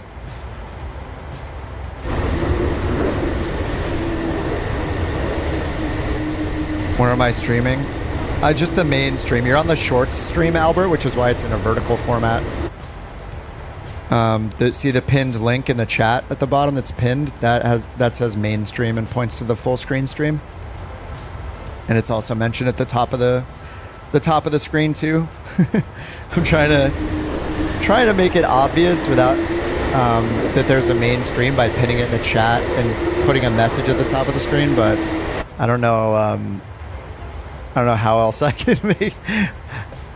Clearly it's not obvious enough. No, it's not your fault. I just don't know how to make it obvious. But it's more of a YouTube issue where they also, it's just kind of weird right now. It's kind of weird with short streams, but it brings in new people, which is exciting. We have a bunch of new regulars because of the short streams, so I plan on doing it for the foreseeable future. I don't think the obvious link is obvious just because my name is so long that you don't, I think on the device you don't even see it say like mainstream. It's probably like truncated, you know, on the actual phone. So yeah. Does the short stream get more viewers? Yeah, it's night and day. It's like double. It's usually about double the viewers because and sometimes the short stream goes off and gets recommended and suddenly there'll be like 100 people on the short stream. Yeah, it's pretty insane and it's brought in some awesome new people, so that makes me want to keep doing it.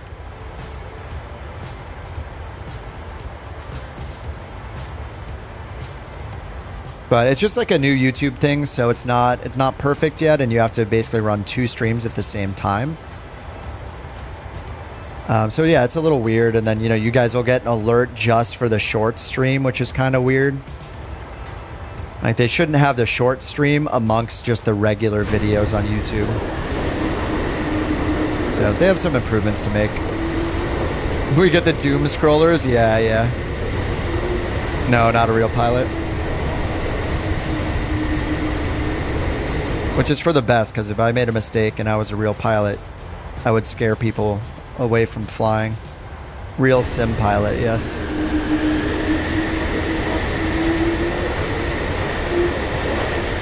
Newest Bing Maps. I'm using Apple Maps right now, but I am on 805 as my version, yes.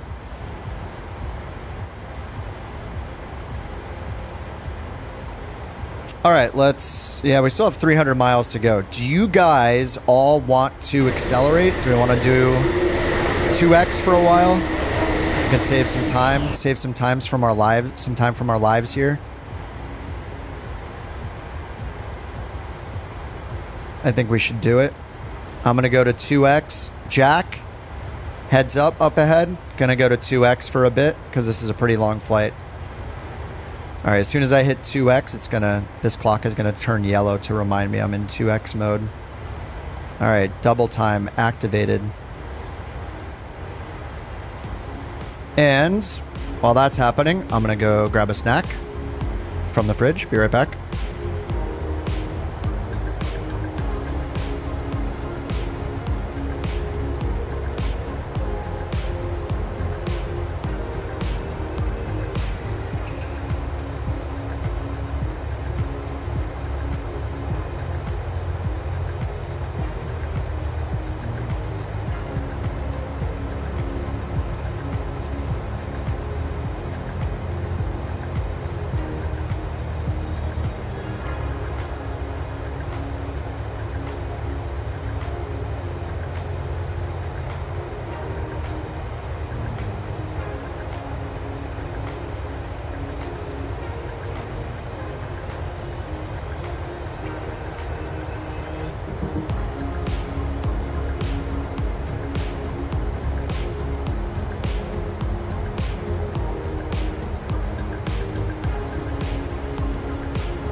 All right, I'm back. Oh man, what's going on outside? Ooh, oh. Nice. All right, I might have the saturation a little bit too high. It looks a little too colorful, just a little bit. I need to perfect the saturation setting.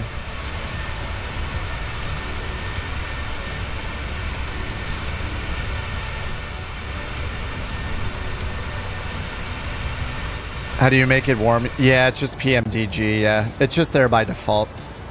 They also have two settings you can use as well, which this TCSR button has like an up-down pointer on it, if you can see that. And you can configure it so... Contact Vancouver Center on 133.8. You can have it so up-down will just change the sim rate in the settings over on the CDU.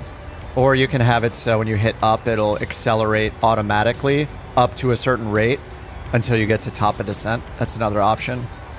The manuals change, like when you set it yourself, turns the clock yellow. And I think if you use the automatic one, I think it's like blue or something. 133.8 Arctic 1506, see ya.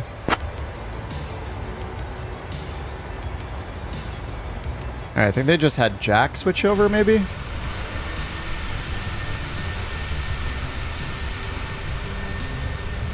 Dude. Holy, the mountains.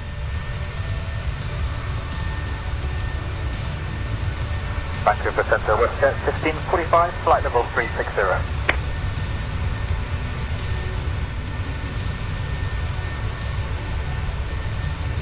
Alright, I will install auto FPS between this and the next one. You guys must be so frustrated every time you've been telling me to use something for months and I finally use it and I'm like, wow, this is really nice. And you're just all face palming like you're a jerk. Why don't you just listen to us? We know better than you and we've proven it over and over again. This is why I wanted you to get Map App. I know. I'm just so resistant to the yet another thing installed in the sim. You know what I mean? I'm just such a minimalist, like, which is why I have this tiny standing desk with a stick and a tiny throttle. Like, I almost don't want the monitors, the extra monitors I have even just to stream. I'm just such, I don't know. Consumers are always right. I don't know. I'm kind of a minimalist, so 1545, Vancouver Center. When I have too many things going on, it just, I don't like it. Into northwest. I'll have your descent, let's say in about 17 minutes. All right, he's going to reply to that, and then we're going to check in with them. I know that it's not rational thinking. Whatever, man, it's a learning journey. Yeah, you need to take this to heart. Your stream's gold to us. It's relaxed fun, not at all flashy. Yeah, I'm glad that comes across. That's what I want it to be. It's not that serious. Expect ILS Yankee, runway 33, WestJet 1545. We're on with Vancouver. I gotta double check what frequency we're on. Yeah, Vancouver. Vancouver Center, Arctic 1506, flight level 360. All right, let's check our top of descent. 200 miles. I'll leave it on until we get under 100 miles. 06, Vancouver Center. Good afternoon.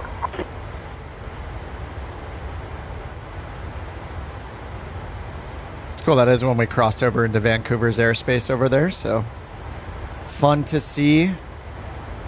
Let me go back to the regular map and see if it'll zoom it out automatically. Yep, there it goes. There goes the auto zoom. Automatically zooming out to the absolute... That is such a weird bug. Why? And why does it only happen on that map type? This is so weird, man. Why? Arctic 1506, Vancouver Center. Expect the ILSY runway 33 approach into northwest. I'll have your descent instructions in about 18 minutes or so. All right, we'll expect ILS Yankee runway 33 approach Arctic 1506. All right, we got maybe just turbulence.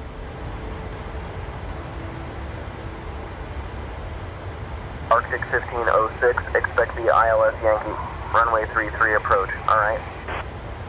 We just said that, dude.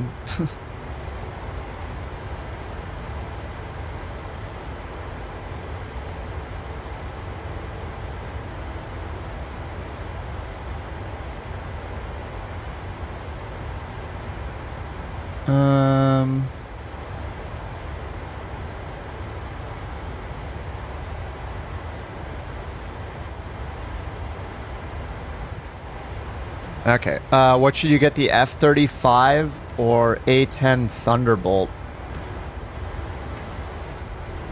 We'll see what the main chat says about it.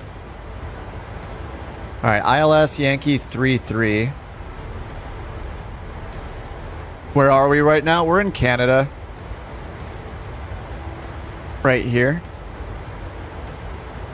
We're headed to an airport called Terrence. Alright, let's pull up the chart. So, I didn't have... of course, we expected 1.5, but they're landing 3.3. So, it feels like the arrivals... I think usually it picks the wrong arrival runway. ILS Yankee 3.3.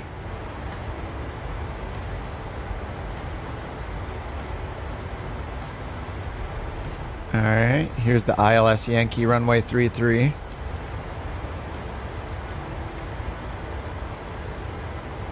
It picked way wrong this time. It seems like it does a good job on the departure, and then it does a bad job on the arrival every time.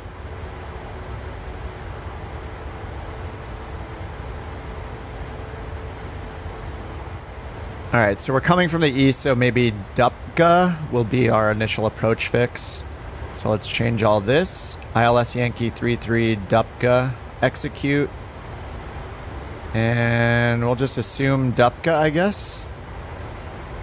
I think this is the weird part about flight planning I still don't quite understand. We're not technically able to go to Dupka yet. So we have that discontinuity. Our filed flight plan says that after IGTIX... Oh no, ours says we're going to go to Daved, actually. It's actually more like this. This is what's in our flight plan. IGTIX to Daved. And then to runway 33. So this is basically our flight plan.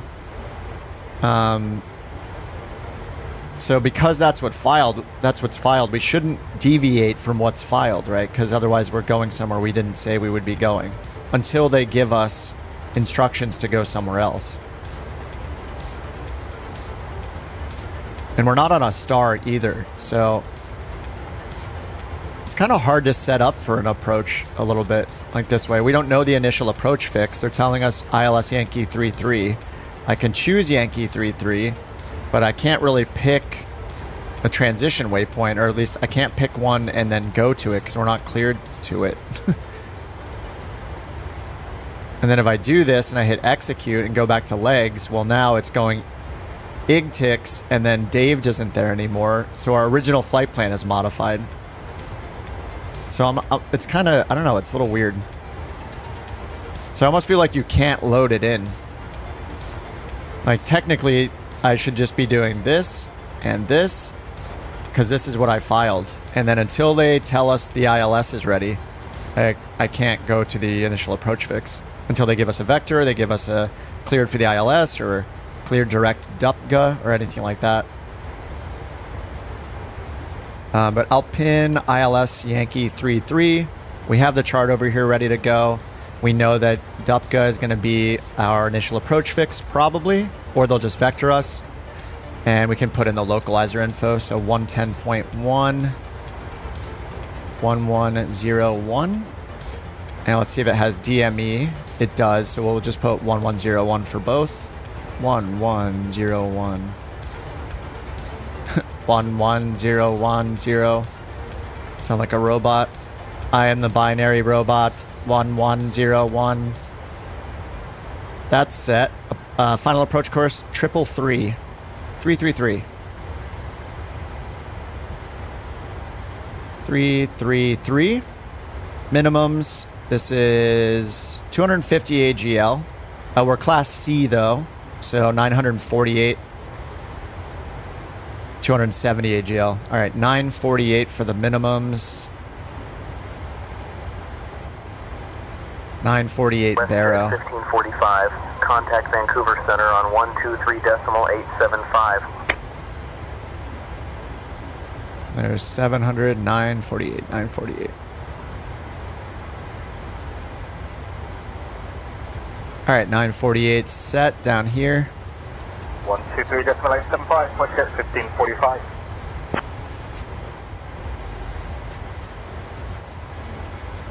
Oh, 10,000 high LOD is a setting you can change. I don't have the high LOD on.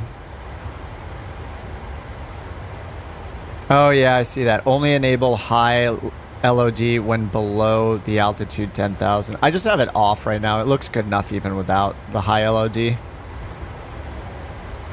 Any tips for studying the FAA PPL oral? No, I'm not a real pilot, so I can't give you any advice for that.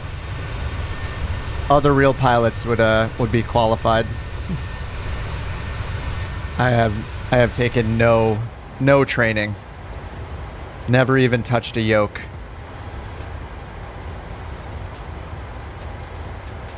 Oh, you're on the way in the SU-35? Nice. I picked up the SU-35 last night.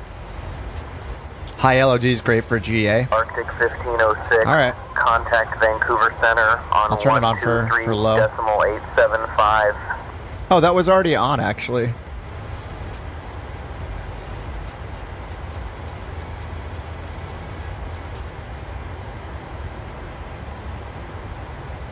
I should probably turn the cache back on, too.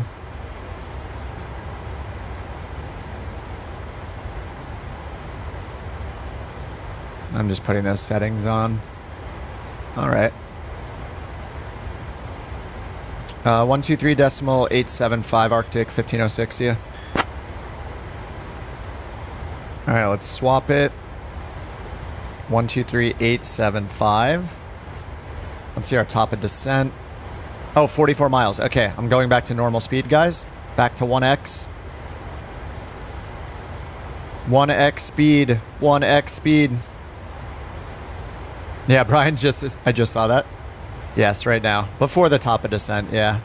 Because I want to give them a heads up, make sure I'm set up for it. That answers that. We were thinking the same thing, same time.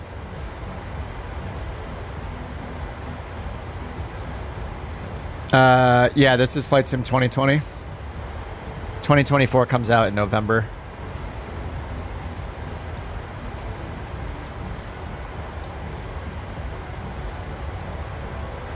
Okay, let's check in with Vancouver Center. Vancouver Center, Arctic 1506, flight level 360. Do an approach more than 1x. Make it extra spicy. Vancouver Center, good afternoon. It sounds so scary. I do not want to do that. No, sir.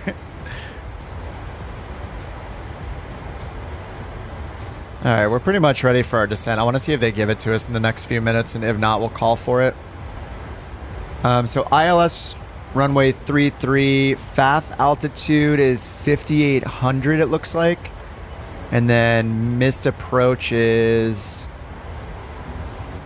left turn odd gup, maybe 9,200 feet. I don't know how high to go. 9,200 is the MSA. That's interesting. The missed approach. 06. Oh, that's us. Vancouver Center, descend and maintain flight level 270. Descend and maintain flight level 270, Arctic 1506.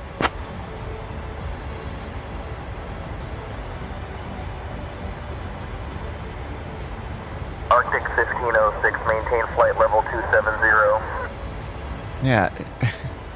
Why does it always say it twice, dude?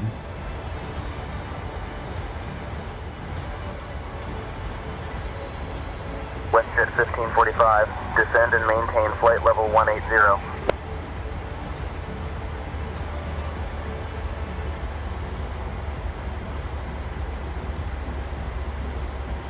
All right, we are descending.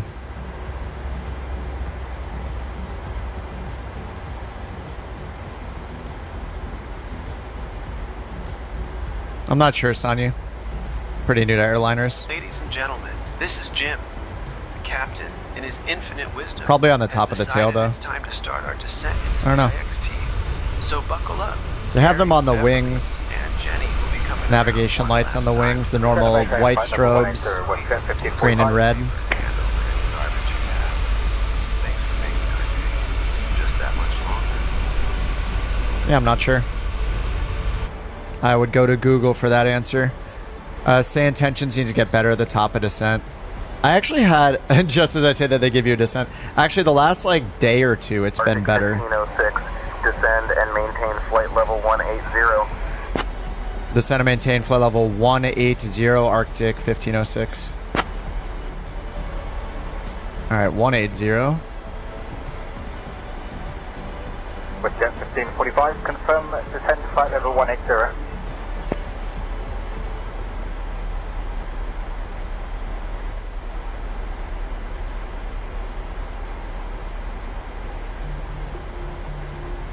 Alright, so I got the minimums in, the course, and the ILS frequency for runway 33. Thank you for center, WestJet Oh, 7100's our final altitude, actually. 7100's the final altitude. Airport elevation 713. Let's make sure. Yeah, that's still set up here. And our cabin pressure is going down. WestJet 1545 negative. Maintain flight level 240. That's weird. They're keeping Jack at 24,000 right now, but they told me to go down to 18,000.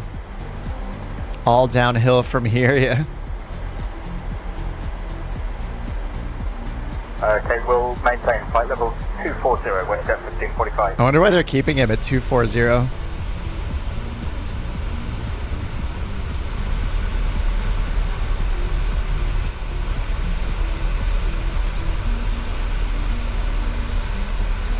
Dragonfly and Lucas, thanks for the subs. Maintain flight level 240, WestJet 1545. Oh, they told you 180 and changed their mind.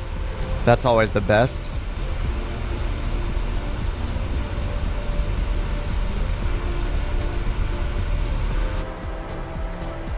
Alright, we're up minus 15 and we got a little bit of clouds coming up. I don't know if we need anti-ice. The anti-ice question is still one I feel like I don't know the answer to. I've heard like anything under total air temp, under positive 10, turn it on. I've heard between negative 10 and positive 10. I've heard only before, below negative 40 SAT. I'm just leaving it off.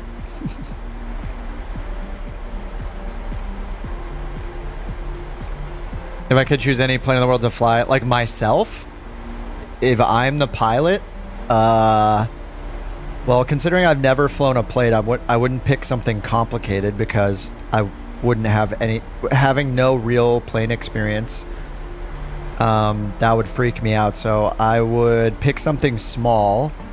I'd probably pick something like a Diamond DA40 because it has a lot of automated systems and it has generous flying characteristics as far as I know, as far as like stall and spin danger. So I would probably pick like a DA40 or something like that. Because it's a very simplified plane. So I would never assume that I could fly this thing or even a turboprop in real life. Say I had experience.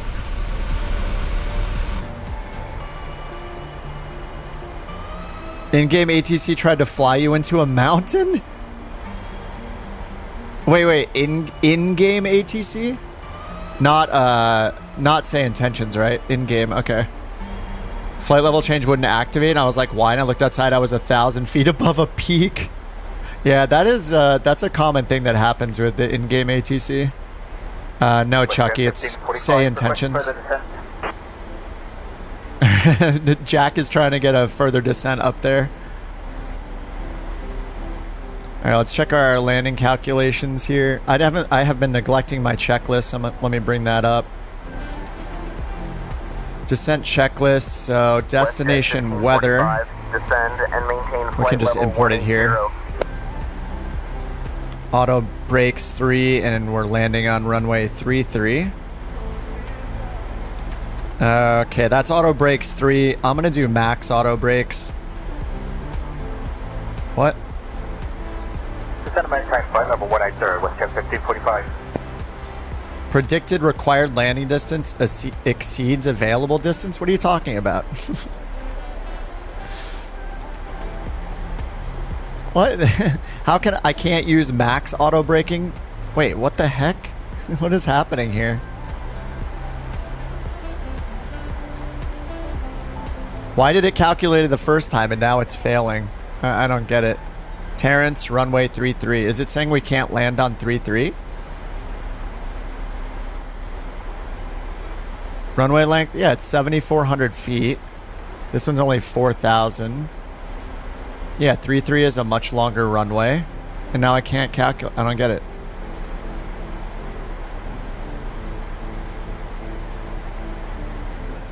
The tailwind is putting me over. Oh, 180 at 18. The first time it showed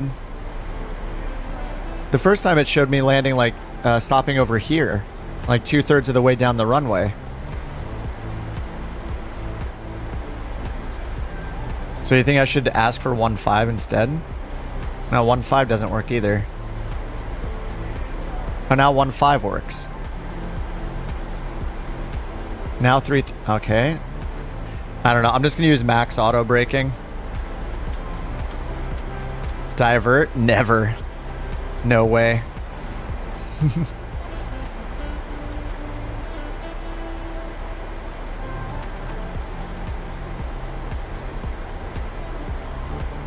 Edmonton Center, can you confirm the winds, please, in Herman? Jack's being a professional and asking about the winds. Let's see what they say to him.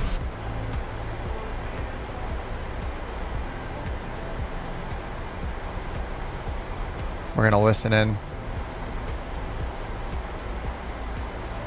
WestJet 1545, winds 180 at 41. 4-1? 180 at 4-1? No way, dude. 41 knot winds?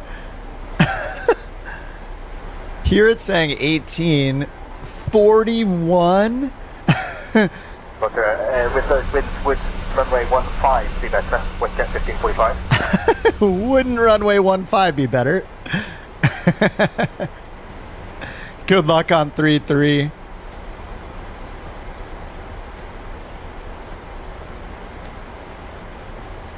Yeah, I think we are gonna have to switch to 1.5. 45 request on runway 15. Yeah. Runway 15 has to be the way. There's no way we're landing. Yeah, there's an RNAV Yankee and Zulu. I think the Yankee is the RNP approach.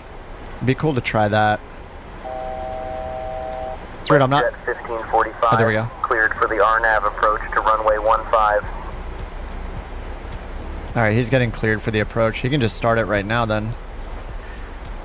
Yeah, let's do the RNAV RNP Yankee 15. RNAV Yankee 15. And Etri. I think Volin is probably the better waypoint. Vancouver Center Arctic 1506. Can we also get the RNAV RNP Yankee runway 15 approach? RNAV to 15 Yankee is super cool. Yeah, I was looking at this earlier. Arctic 1506, expect the RNAV RNP Yankee runway 15 approach into northwest. Alright, we'll expect RNAV Yankee runway 15 Arctic 1506. Why'd they say into northwest? It's into Terrence. Alright, DA is 1038.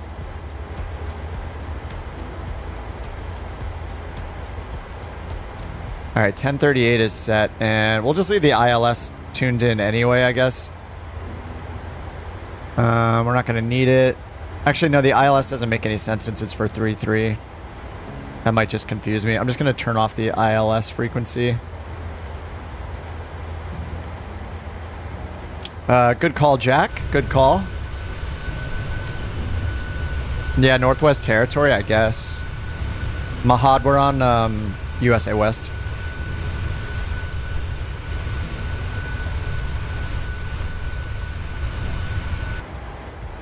Alright, we're at standard altimeter, leveling off at 18,000. And it looks like it's 3005 over there. Alright, 3005 is set. Let's get our flaps 30 set here. This is good that they had us stop at 18,000. With all this terrain over here. This is going to be an interesting approach. Request descent. Further descent. I think they cleared him for the approach, so he can just descend, right? If you're cleared for the approach.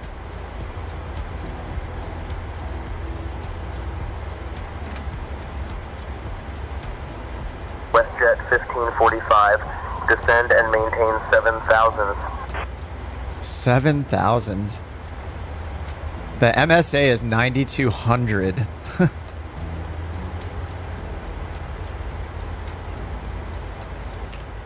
So we're doing RNAV Yankee 15. The FAF altitude's 2,400. 1506, descend and maintain 11,000. Descend and maintain 11,000. Arctic 1506.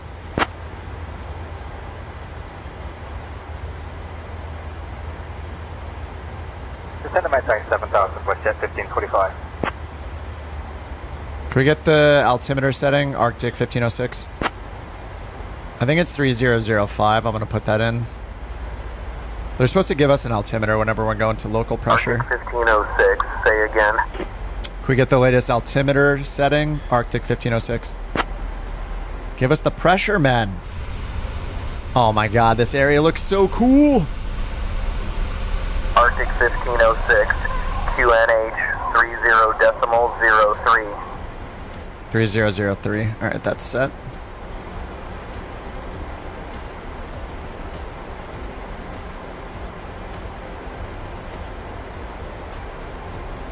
What's up, Tavish? Glad the RNAV is flying this. This turn on final is intense. It's gonna be pretty nuts. Oh yeah, look at this turn here through the valley. Look at this thing. This is insane. This is gonna be so cool. Border, it could be terrifying. Contact Vancouver Center on 128.4. 128.4 Arctic 1506, yeah. Descent pressurization recall, auto brake is set, landing data is in, and approach briefing, and approach altimeter. Okay.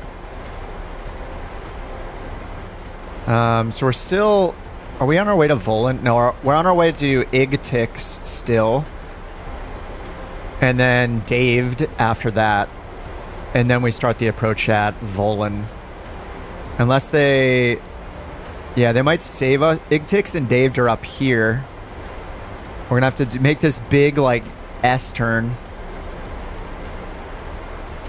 They could clear us direct Volan right now. That would be awesome. But, I mean, we're above the MSA. Maybe these are too high over here.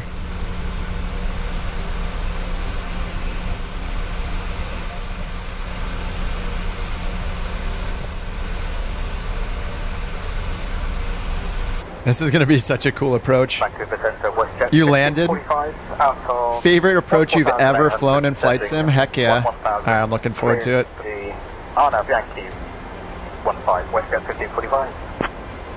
Okay, I guess he got cleared for the approach.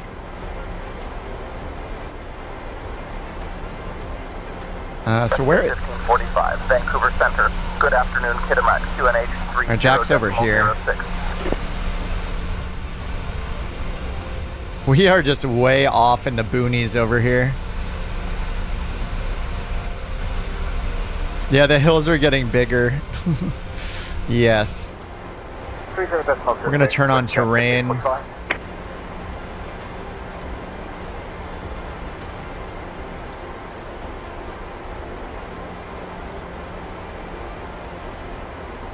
They're bringing us down to 11,000. So we're almost at our speed limit. IFR. Or we're in an airliner, so it has to be IFR.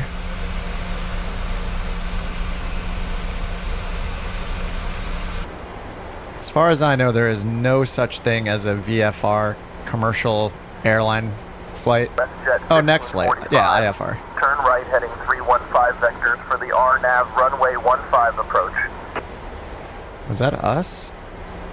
315? I think that was me. No, it was not me. That was for him. Yeah, we're sticking with airliners, yeah. Oh, that wing flex.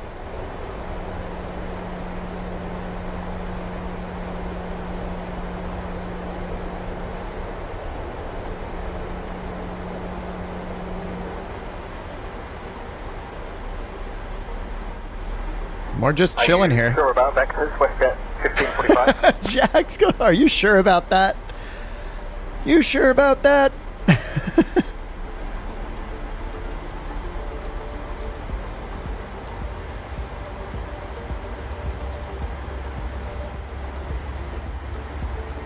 I have not done an RNP approach. Turn right heading 315 vectors for the RNAV runway 15 approach. They're trying to fly you into a mountain. I turned my terrain on. This is called the ND, right? I turned the terrain on down here because this is a bit crazy. 315, WestJet 1545. Jack seems like a little uncertain about this turn they're having him make.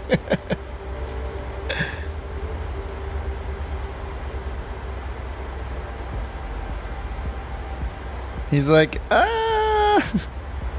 do we have to do this turn? Do we have to do this turn right now?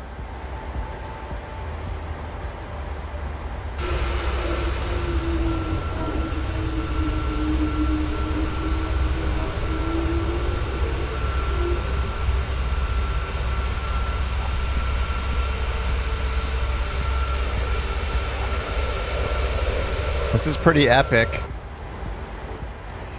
Well, we're going all the way out to this waypoint and turning around, so Big Ticks daved and then back around. Like he hasn't given us a vector or anything for a while. So I don't know what its plan is. Probably doesn't have a plan. But we need to get all the way down here to Volin or around it to start the approach.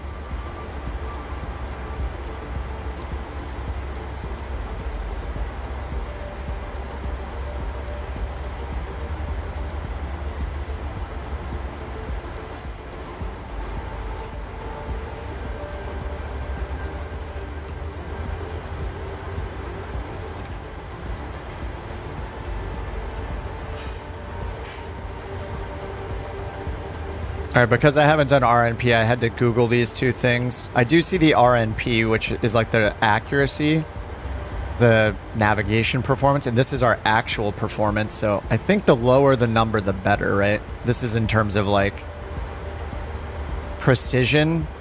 I don't know what the unit of measurement is for this, but pretty sure lower is better. Oh, it's nautical miles, sorry. It looks like. Yeah. Required and actual navigation performance. ANP is the current performance. Both are measured in nautical miles. So that must be 1.02 or something like that. Or is it 0.10? It must be like 0.102. So it requires 0.400, I'm guessing. And then 0.102. Right, because over here... Yeah, RNP 0.3, so I think that would be 300. But it says 400 here, so it's probably, the requirement is probably 0.300, and we have 0.102. I'm guessing that's what it is, but I haven't flown RNP before. You did Volin as well, nice. Vancouver, we turn direct Volin now because you haven't been giving us any instructions. Arctic 1506.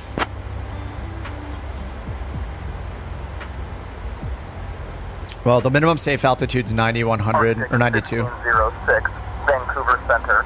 Good afternoon, Kitimat QNH 30.06. WestJet 1545, request direct Lido. WestJet 1545, direct Lido approved. Direct Lido. Oh, he's going right over there. 1545.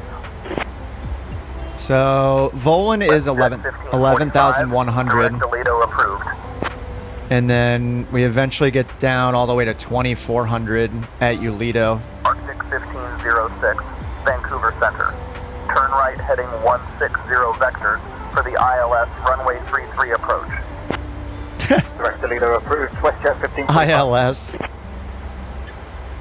We're on the RNAV Yankee 15 approach, Arctic 1506. I don't trust the AI. Yeah, not with an approach like this. I'm just going to do it myself. I'm going to turn on VNAV again, and I'm just going to set my altitude down here to the FAF altitude. VNAV, please.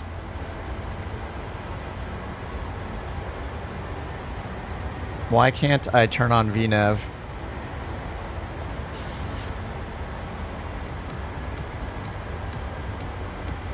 Oh, because altitude hold. 1545.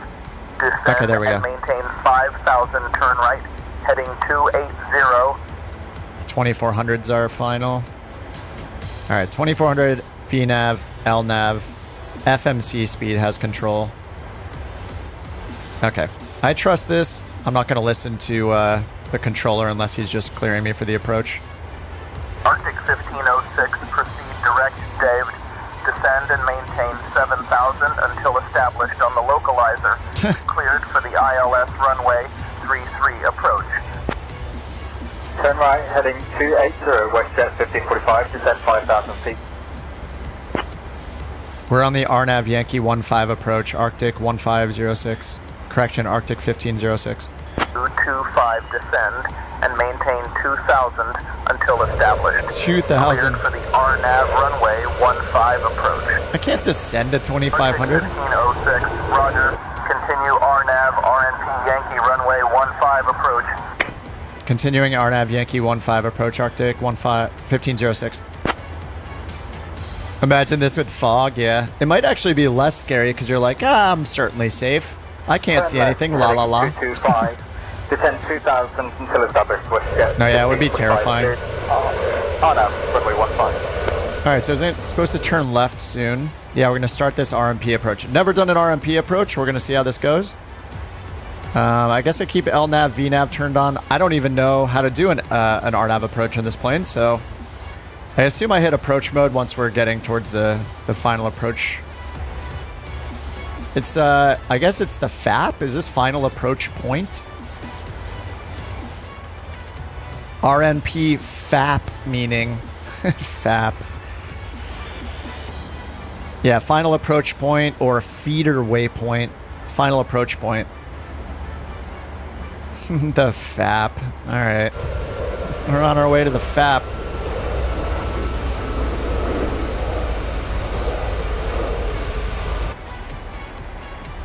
This is fine, passengers. Do not worry. You hit approach after Volin. Got it. What are you flying, Brian?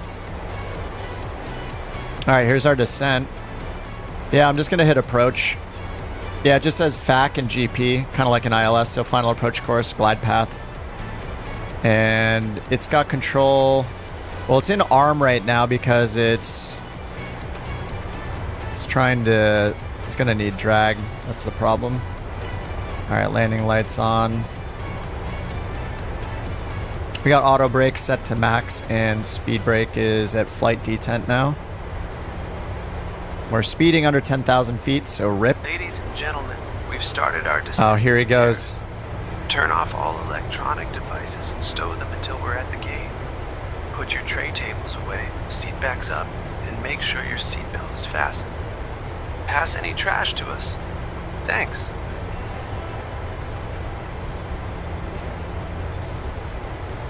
He is high as a kite.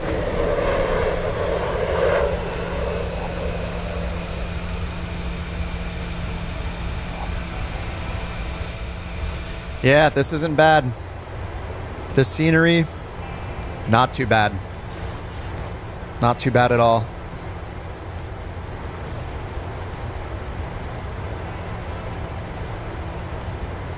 So good. Brian is so stoked right now. I guess Terrence is going to become one of our favorite places to fly to. We're just going to have to be with Northern Canadian forever. We're never going away.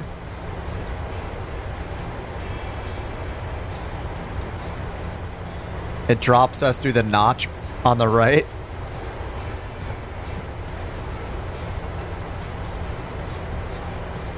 At the end of the valley. Alright, we still got LNAV on.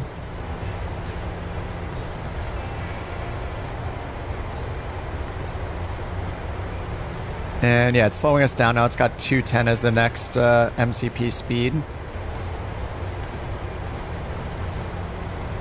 What I did with my mouse, yeah, over this way. Yeah. Oh, and then we're making a left turn this direction. It's going to be interesting. We'll just have to see where the schedule takes us, Matt. A pilot's life, you know, I got to listen to my boss, basically. They tell me where to fly.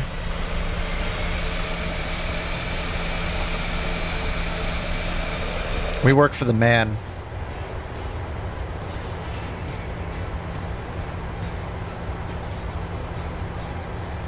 All right, 3600 at Zongu.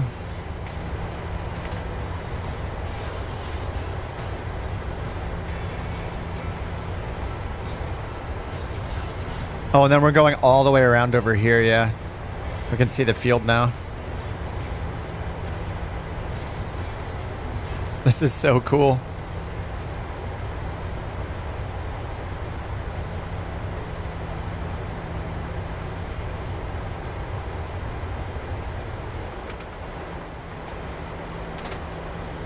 All right, we're gonna go flaps 5. Slowing us down a bit more. Approach mode is still on. And we're doing all the FMC speeds. Our go around is straight on a 153 heading to ONDAD, so we'll put 153 up here.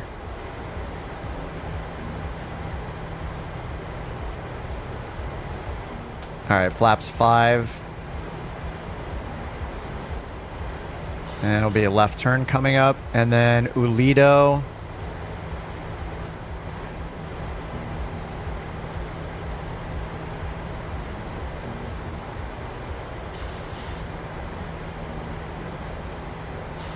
All right, let's get gear down. Gear flaps 15.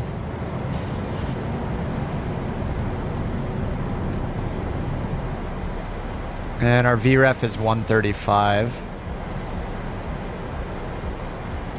They haven't passed us off to the tower or anything, like we're turning final soon.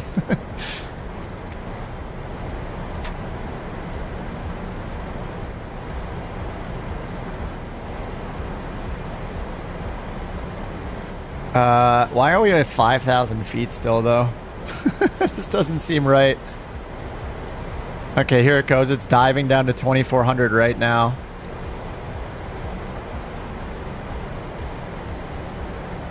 Max 190. Ulido is 2,400, yeah. We're just going to give it the speed brake to get our descent faster. We're just way too high. Yeah, we're super high. It did that to you too, just barely made it down. Alright. Alright, we're just going to speed intervene just to make sure we're sticking at 135. But we got gear down. Flaps 30. And it's not passing us to the tower, so...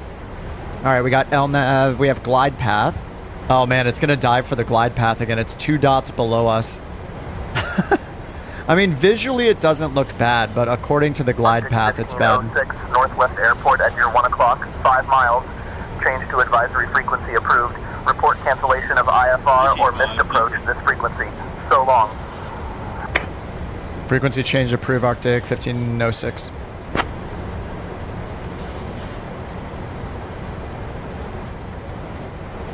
I'm gonna go full flaps. Oh no, I can't. We're speeding up too much because of the dive. We're in the barber pole. It's capturing the glide path right now from above. Alright, it's not too bad. Yeah, we were way too high. Garmin worked great all the way. Nice. Alright, I'm gonna let it level our nose off here a little bit. I'm gonna go up to flaps 30. I did get flaps 40 out. I didn't mean to.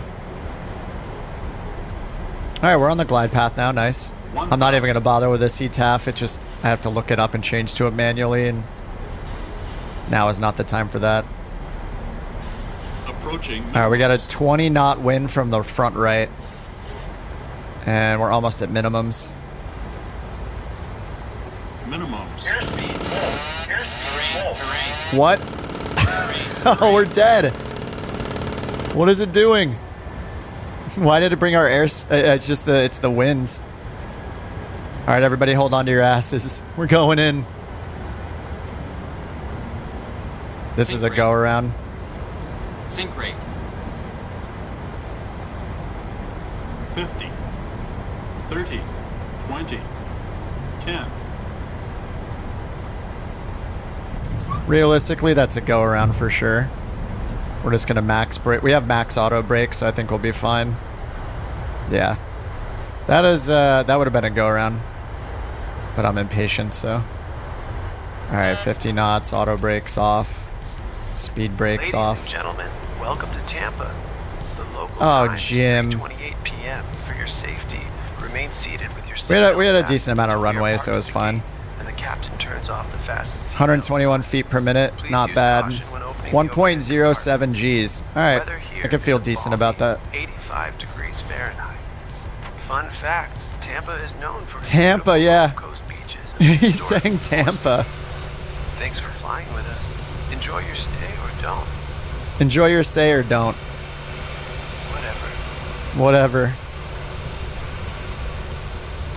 Dakota's right in front of me. I'm vacating the runway. He thinks we're in Florida still. You gotta love it. Dakota's landing with that crazy tailwind.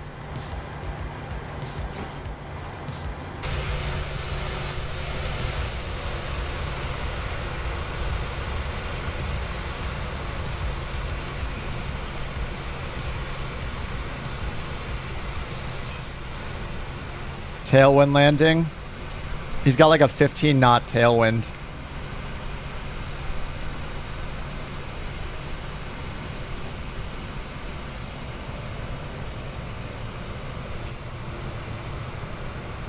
Underdog with the Concorde. That's a tall boy. That is a very tall boy. Cyber is also down. Is that 787? I believe that's a 787.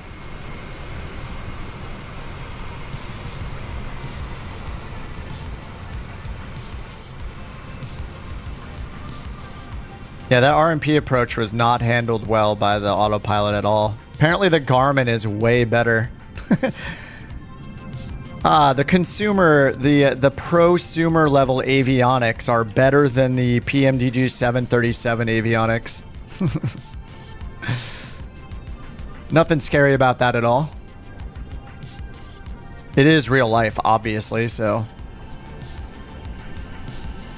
Rex made that look easy.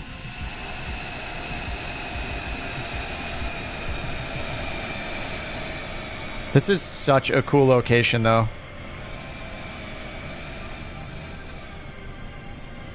Oh, Marvin is, I don't know if Marvin's in our group or not, but he's coming in the TBM 930. 787X, yep. Marvin, are you... Marvin must be with us. Who's flying to this airport? This is an awesome approach. It would have... Oh, that's you, Ian. Nice. I wish that the RNP performed better, so we were lower. It would have been a more epic approach if we were at the right altitude. I don't know why it's just kind of...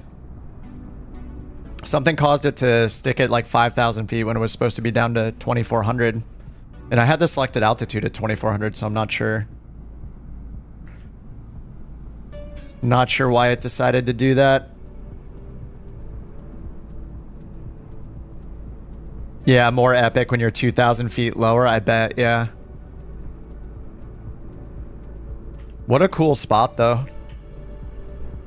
Wait, Underdog's coming in again? Didn't he just... Wait, did he take off again? What happened? Underdog just teleported. He's coming in a second time.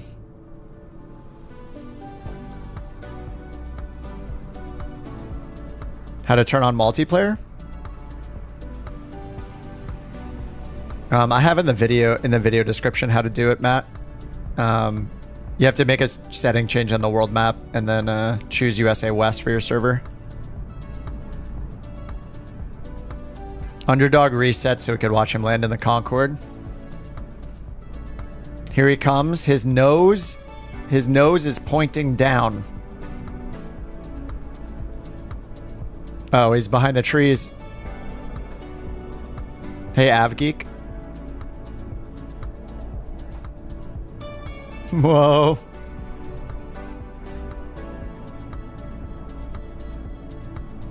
Oh, Devco is behind him. What's the TOR?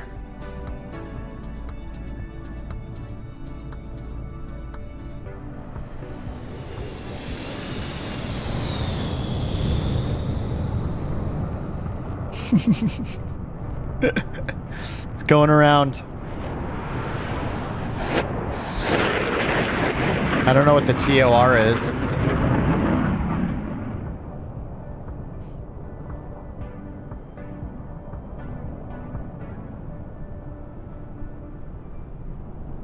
Runway incursion.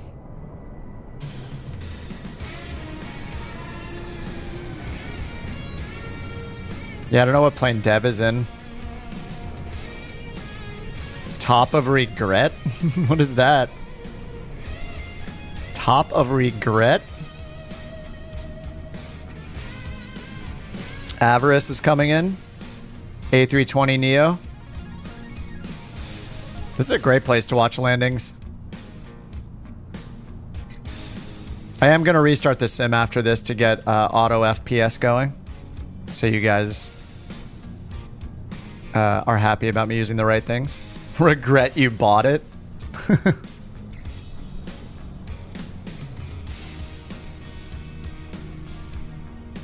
He's very high.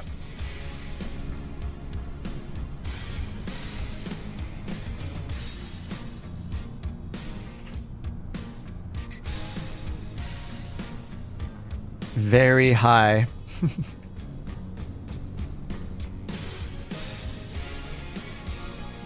Where to now? I don't know yet. We need to generate a new schedule. That was the last flight for a pilot's life schedule, so need to make a new one.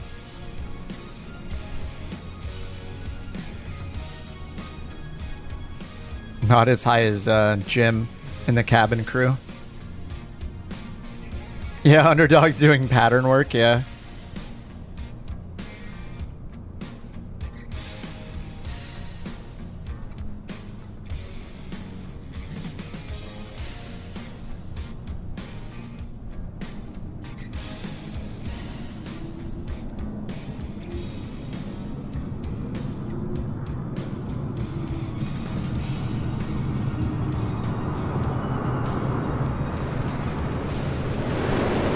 That looks pretty smooth. He got down.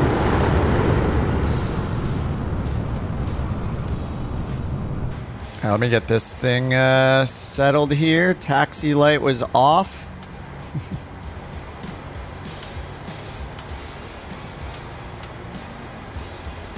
I got auto brakes off. TARA, we can go to standby. And it's just CTAF, so I'm just gonna taxi in.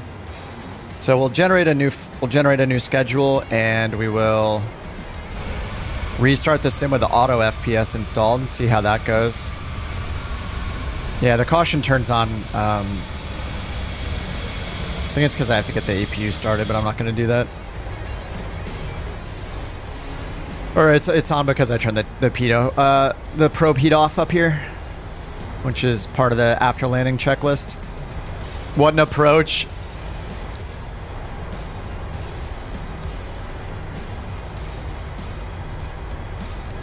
That was definitely one of the cooler places we've flown into.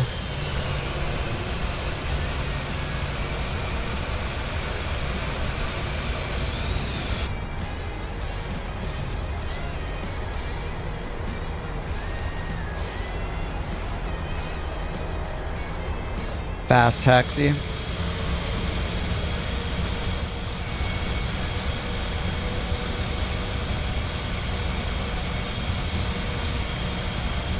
The auto FPS installer's icon is a dog. I was just looking at my taskbar. I was like, what is this dog program running? Goodman, I'm on a 4080.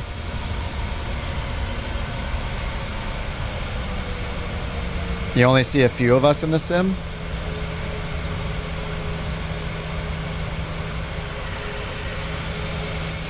Woof woof auto FPS? I guess so. Hey, look at that windsock. You know the adjective that describes it.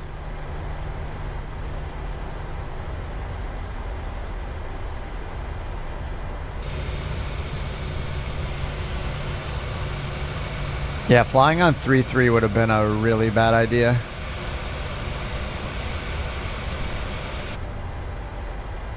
Yes, fully straight out, not dangling towards the ground.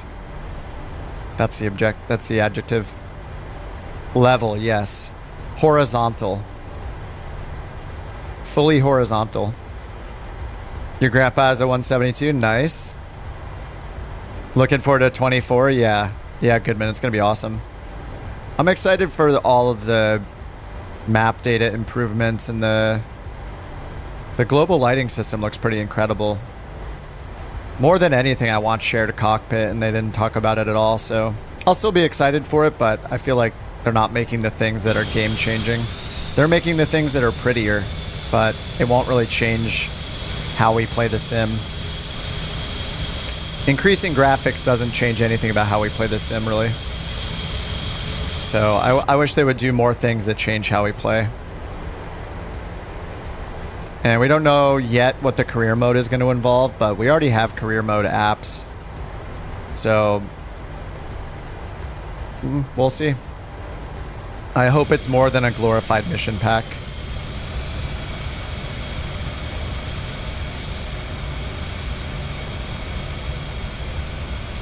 This is going to be our spot on the grass right here.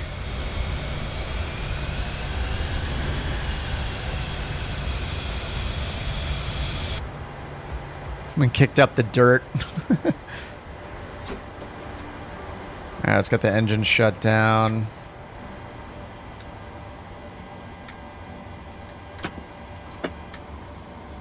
Oh no, the taxi light!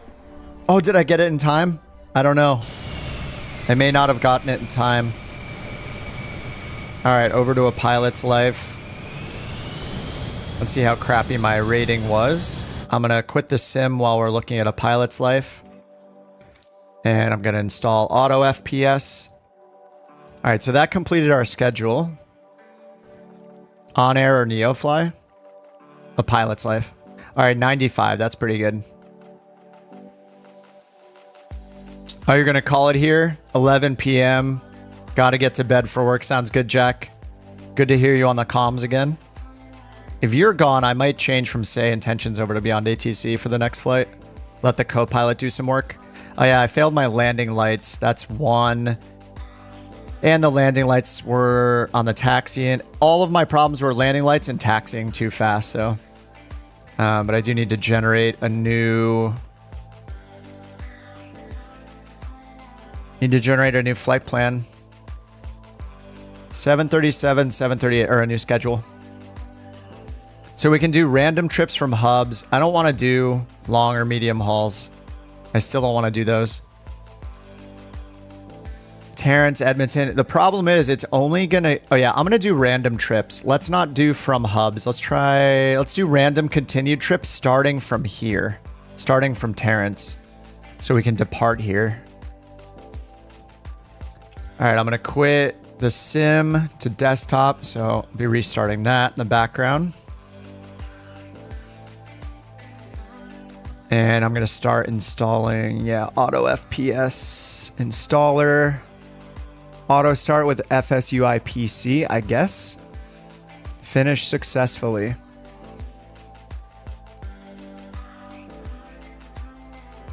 Reboot your PC after installation? No. I can't do that. That is not happening. Extra long haul. So let's see, this one will take us Terrence to Edmonton, back to Fort McKay, Calgary, Fort McKay, Calgary, Fort McKay, Calgary, Fort McKay, Calgary, Fort McKay, Edmonton, Fort McKay. That sounds so boring. See, if I do medium hauls, we'll get a lot more options, I would guess. Actually, no, it's not really pulling in anything else.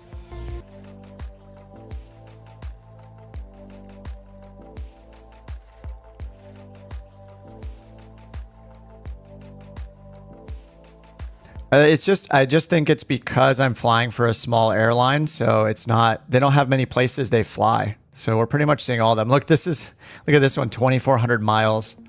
So yeah, I don't feel like doing 2,400 miles, even with time acceleration. That would take forever.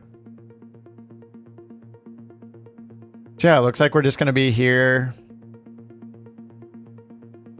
Going to Edmonton, Calgary, Terrence, multiple times. A lot of it to Fort McKay, Calgary, Calgary, Edmonton. Let me see if I check the whole 747 thing. The whole family. I don't think it changes where we're flying into. Yeah, it doesn't. And they do everything in the 737-700.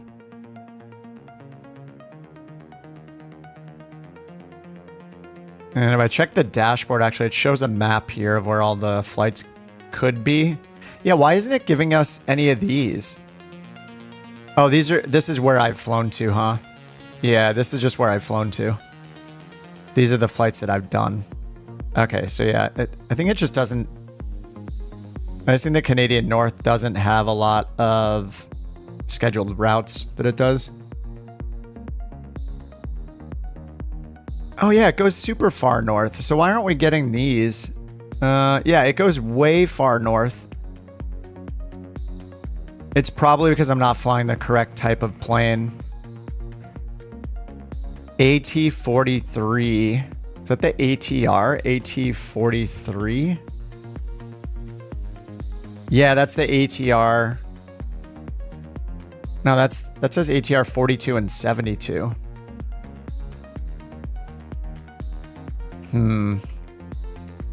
There are a bunch more routes, but different plane types. See if I can change airlines. I just changed it like a few days ago, so we don't have any offers. And I think if you apply for one, it takes like 24 hours until you get a reply.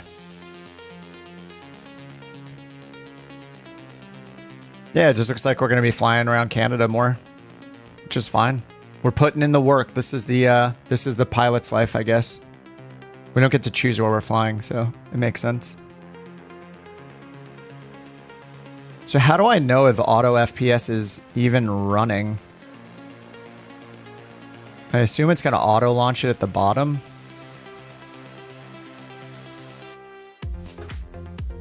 Yeah, I think we're just stuck with these locations for now. So we're going to get very familiar with Canada.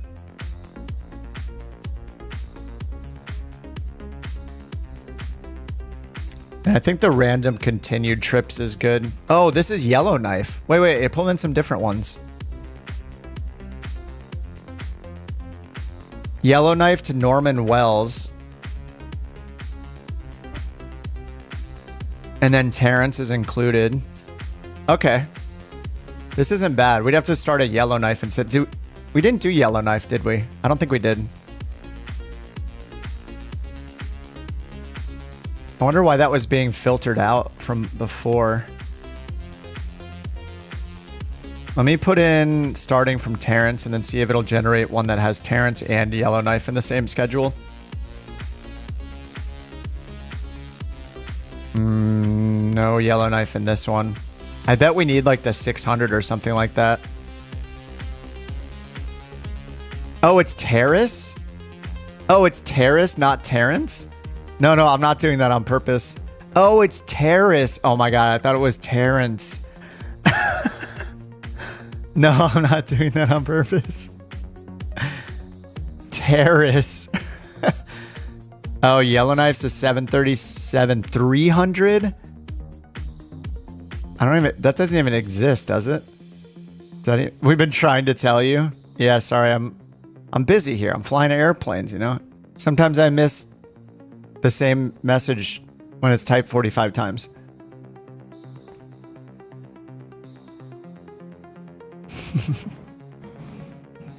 All right, Terrace to Edmonton, Edmonton, Fort McKay. There's another Terrace down here, Calgary, Edmonton, Fort McKay. Yeah, I think this is just what we have to do. I don't see any way around it. At least we can take off from Terrace. I'm just gonna hit generate until we get another one going to Terrace here. Actually, this goes Terrace, Edmonton, Edmonton, Terrace are the first two, and then Terrace, Edmonton, Edmonton, Terrace again. It's just it's too repetitive. At least, even though we only have 5 places to fly, I don't want it to do the same one twice in a row.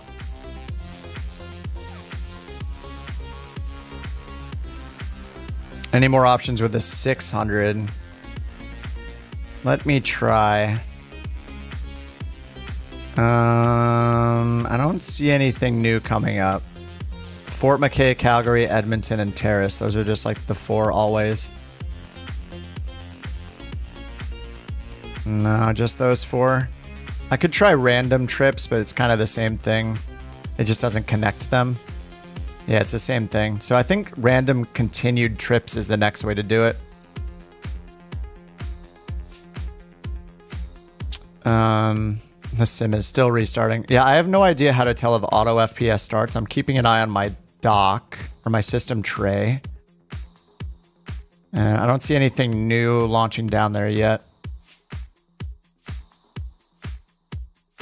Oh, it just launched. Okay. Yep, I see it in the top left. Okay, Sim Connect. Target FPS 40? Do you guys think I should leave it on 40?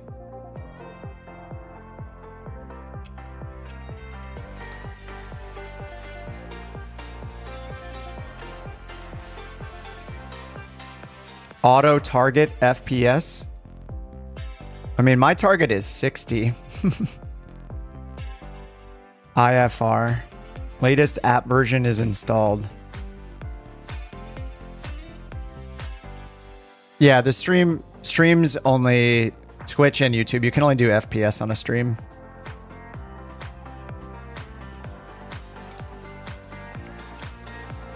All right, 737.7. We're going to start in Terrace again. I'm just going to accept this schedule. Do 60, yeah. All right, 60 is the target. All right, we're going Terrace to Edmonton. So I'm on my way back. CYXT. Our good friend Terrence. 737-700.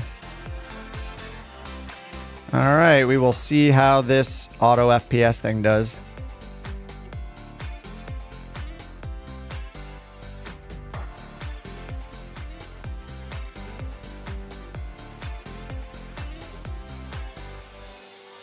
It said to restart my system after installing, but I'd have to like pause the stream for 5 or 10 minutes to do that and then restart the sim again. I don't know.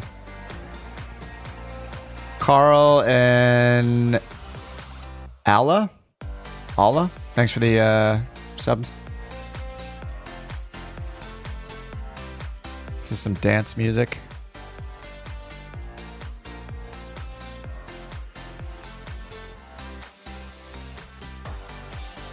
Terrence is a good guy.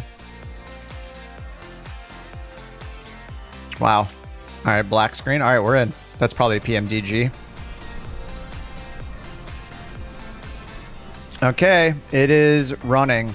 FPS 47, TLOD. Oh, it reset the target to 40 for some reason.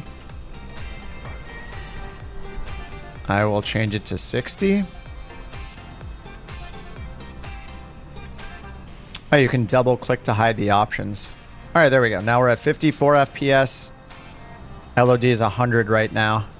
Object 100. I want to lock the object level of detail. I don't care about object level of detail. Oh, nice. I can do that, can't I? Object level of detail. Yeah, I'll turn that off. I don't need object level of detail. I just want terrain level of detail.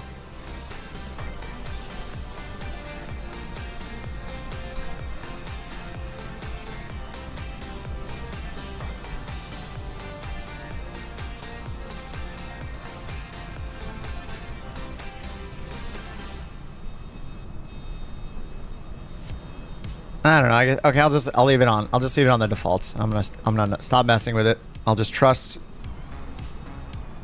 Now I'm appeared. 1 + 1 = 1. Terrace Howard. 1 + 1 = 1. Oh man.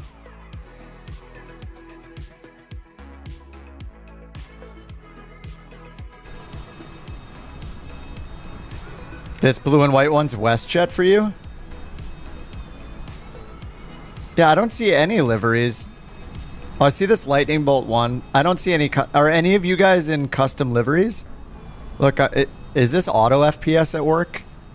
Hiding the liveries? Oh, it shows an 800. Yeah, I don't have the 600. No 600 for me.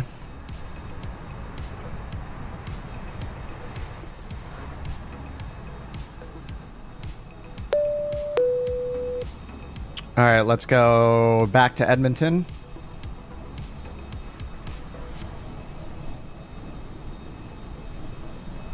Sim brief activated. Generate.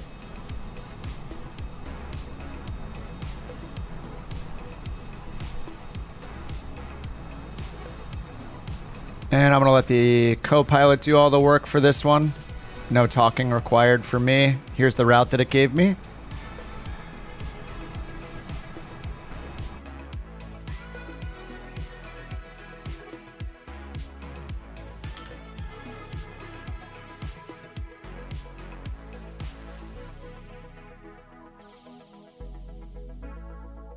All right, let's get this thing started up.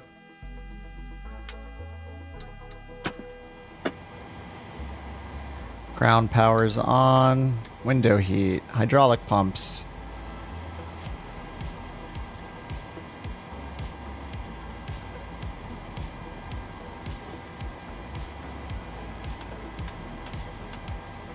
Alignment. Almost as beautiful as Vancouver. Maybe once I'm good enough to fly for an airline that goes more places, we'll see Vancouver. Although I do see liveries here. I still see Prime. I see 420 Texas's Texas livery.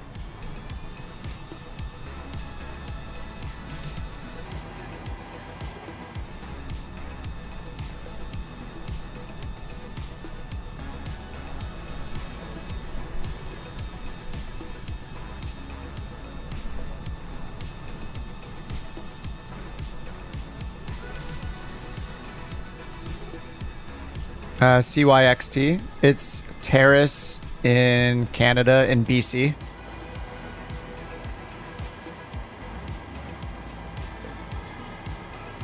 All right, got Beyond ATC coming up. Loading our flight plan there. ATC connected.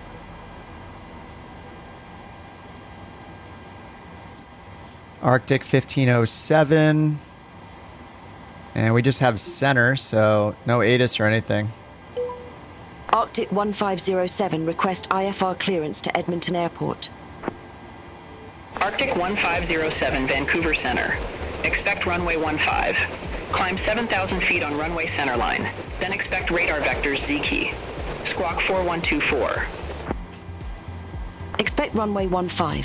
Climb 7,000 feet on runway centerline, then expect radar vectors Z-key. Squawk 4124. Arctic 1507. All right, runway 15. 1507, read back correct. 7,000. Pilot's discretion. Hold for release. Report holding short, runway 15. 4124. Push or start at pilot's discretion. Hold for release. Report holding short, runway 15, Arctic 1507. All right, Avarice. Nice to see your landing here. Yeah, this is a pretty epic airport. I like it. Yeah, look at the level of detail. Maybe that's what's happening over here with the mountains right now. Well, that's fine. Okay, they said push to start at our discretion. And hold for release. They said report when we're holding short runway 15. So we can just do everything ourselves and then get to runway 15. All right, altimeter is 3005.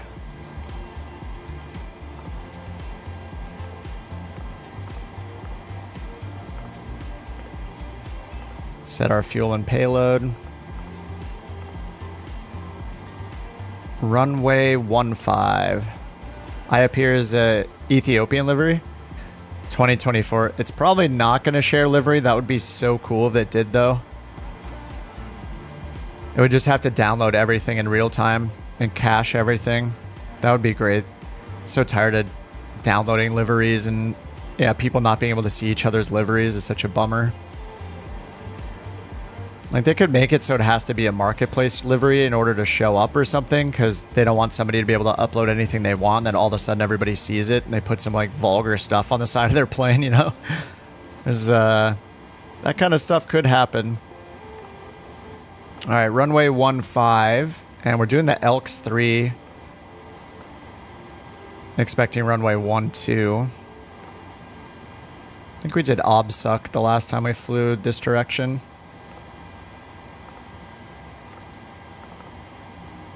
All right, and ZKI, they said to expect direct to ZKI, or vectors to ZKI. All right, let's do our takeoff performance.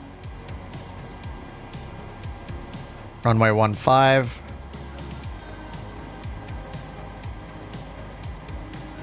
Takeoff 1 and 46.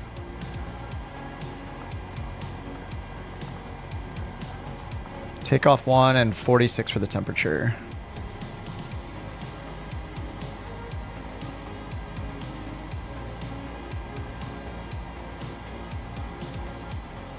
All right, load it.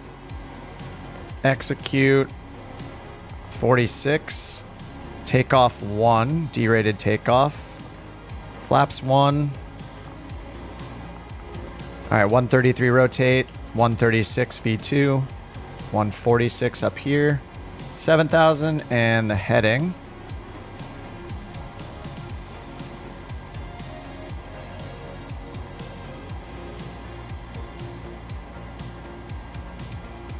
Yeah, if you let people share custom images, you're going to get butts or worse. We all know what we're going to see. Anytime humans are allowed to draw anything for other people to see, inevitably, you see exactly what you think you're going to see. All right, there's the airport diagram. And then on the other end, we're going to get the Elks 3 arrival. We'll just pin both of them because they might change the runway on us. And then we'll just put in ILS 12 for now. And the airport chart. Let's check the elevation there. 2373, so 2400 for landing elevation. Okay, let's get the APU started.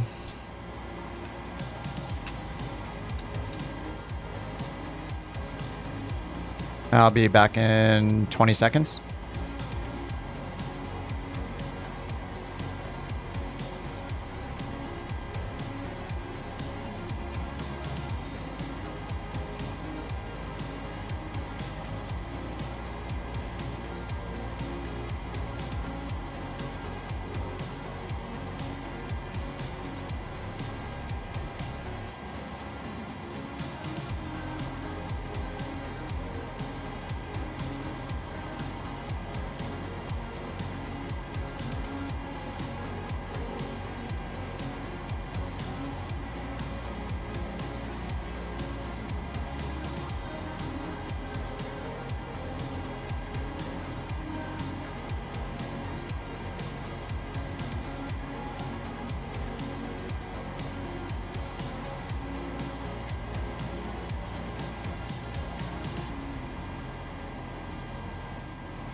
All right, I'm back. Okay, APU is ready to go. APU gens on. And APU bleed on and packs on.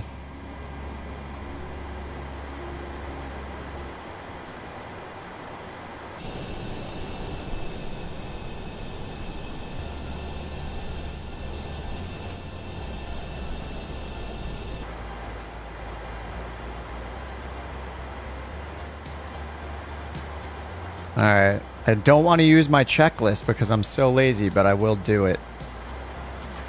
Let's try to be a good sim pilot here.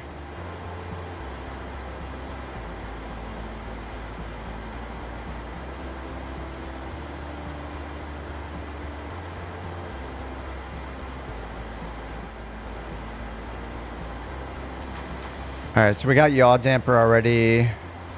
Left half fuel pump for the APU, gens, packs. ISO, I'll do auto now. FMC. So we did set everything here. 136, so we just need trim on 556 and flaps 1 once we get the engine started. Altimeter I set automatically, 3005. Loading and boarding. Fueling is all done. We got both of the pressurization altitudes in. And then MCP, we have our V2 plus 10, runway heading 150. Let's see what it really is. This is our destination. 15 is 153. And then they'll give us vectors to our first waypoint, ZKI. Oh, swap out for the skeleton. Oh, I didn't install it. Oh, I didn't install it. Let me do that right now so the next time I restart. It's sitting in my downloads folder.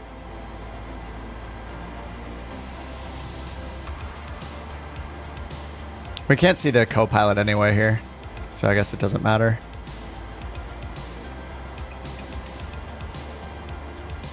I'm installing it right now.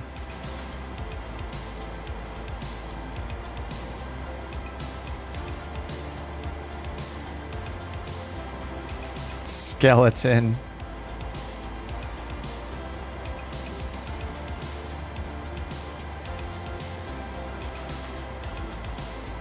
Okay. Installed. Once I restart it, we will see it. Alright, departure. We're flying runway heading. Vectors to that first waypoint ZKI and 7,000 for our altitude. Flight directors on. Radios are handled by our first officer.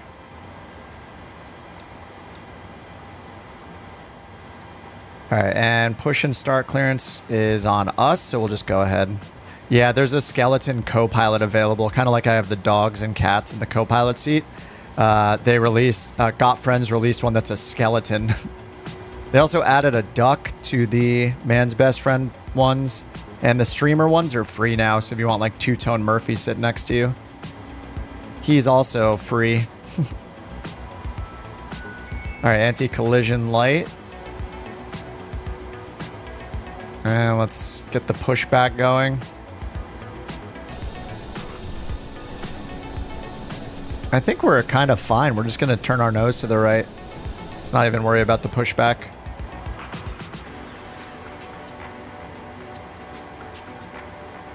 Alright, let's get the engine started then. Fuel pumps on. Packs off. Engine 2.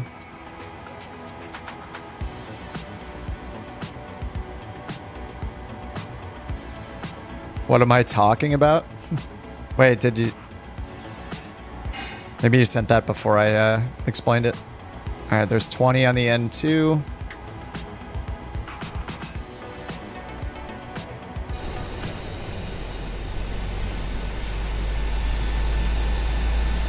Oh, the GPU's still on there.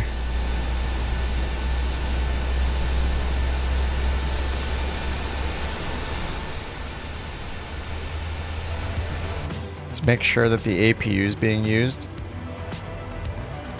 It is.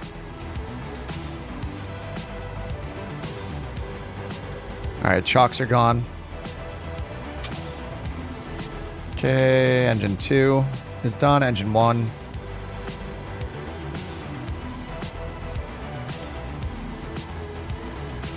It's nice having a co-pilot I don't have to worry about. Talking ATC this flight. What's up, cheddar cheese boy? Heck yes, dude. Are you a fan of no other cheeses? Is that what I'm gathering here?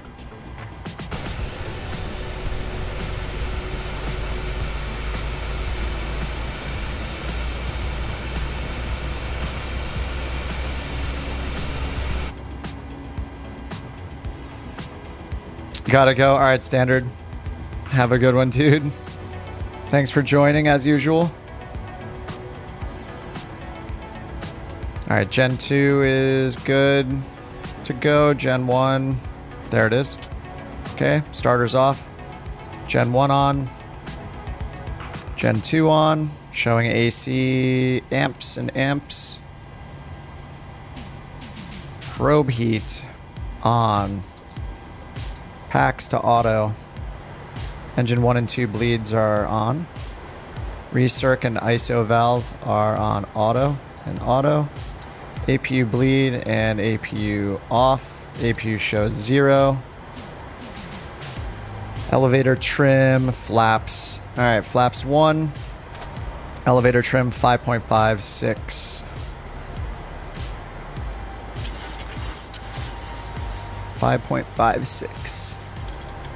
That looks like 5.56.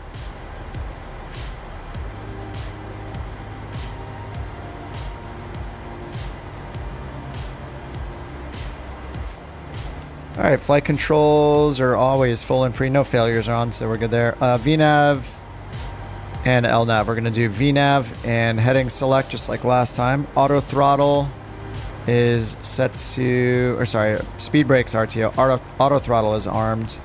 And taxi clearance we also don't need because we're doing it ourselves. So taxi light is on. Auto brake to RTO. And now we just get to the hold. Alright, so we just want to taxi. We need to turn around actually and go to 1.5, which is behind us. So we need to go this way where Trojan's going. Parking brake is off. And let's wear down our left brakes. I'm going to use Beyond ATC for this flight, Matt. I don't feel like talking right now, so I'm going to use the Beyond ATC co-pilot.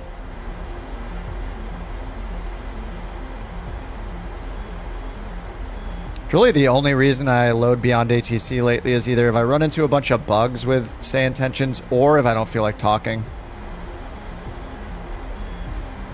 Thanks, Josh, for sending the links.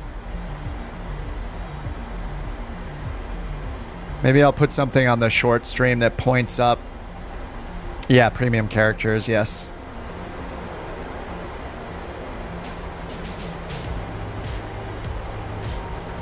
Now, looks like I have 620,000 premium characters left down here. I topped them off, I feel like it was several weeks ago. So they've been lasting a surprising amount of time. I'm not using them for... I'm just using them for the controllers, not for... You don't need them. No, you don't have to have them. Yeah, it's optional. I just figured I might as well, while, you know, for people that don't have them, so they can hear the difference on my stream if they happen to not have them, and they can consider if it's worth it for them, you know, to hear them during real flights. Alright, let's let them say we're holding for release. Arctic 1507, short of 15. Holding for release. Alright, left and right. Arctic 1507, released for departure. Clearance void if not off by 2315 Zulu. If not off by 2315 we got 18 Zulu, minutes. Contact no later than 2325 Zulu. Time now 2257 Zulu. Frequency change approved. Released for departure. Arctic 1507. Alright, we're gonna get our lights on. And make our way onto the runway. We gotta back taxi a bit over towards 15 on the right. You haven't used Beyond ATC since March? Yeah, yeah, really the only reason I use it is, at least right now, is when I don't want to talk. Especially in the airliner, it's just really nice. I'm already talking to you guys the whole time too, so I'm just kind of talking non-stop. Anyway, I guess it's just one less thing to think about, so it's nice to have the option.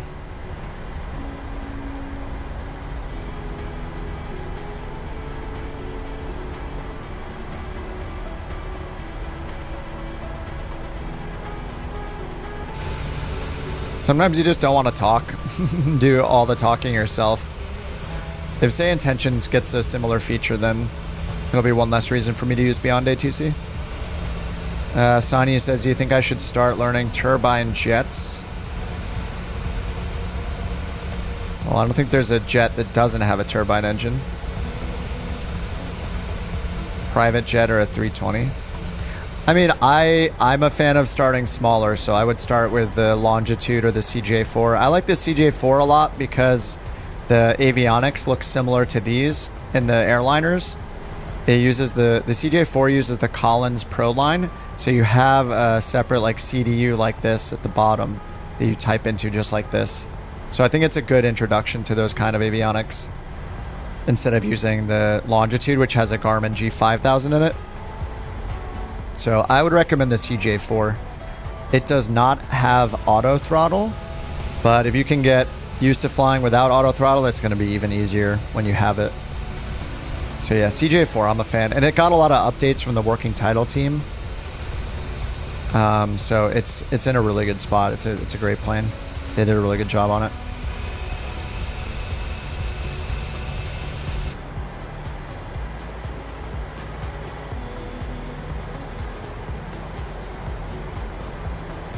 You love me, the G5000, yeah. Yeah, if you don't care about learning anything that's similar to like the avionics in this thing, then yeah, use the Longitude. I mean, you guys know I love the Garmin stuff. Yeah, the Cessna 172, no. Auto throttle is only for like high-end jets, basically. And airliners. Alright, yep, we got flaps 1, auto brake is set. We got our lights on. Let's get TARA down here. Everything here is good. Engines to continuous and taxi light can come off. The rest of the lights are good, and then we need to reset fuel flow and start the chrono. And they told us that we can take off, and then we'll contact them after we take off. All right, we're on a derated takeoff speed here. All right, auto throttle. Toga is pressed. Auto throttle just turned itself off. It turned itself off twice and 3 times. No auto throttle allowed. Nice. All right, I'm stopping. What the heck just happened? Why does it keep turning itself off? It's so annoying. All right, we're gonna have hot brakes now. No auto throttle for me, apparently. Auto throttle is on now. I don't get it. This plane, dude.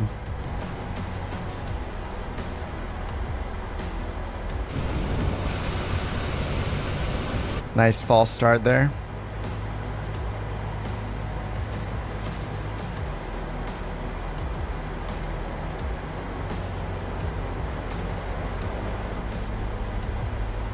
This is what scares me about this plane. Like, why is my auto throttle turning itself off 3 times in a row?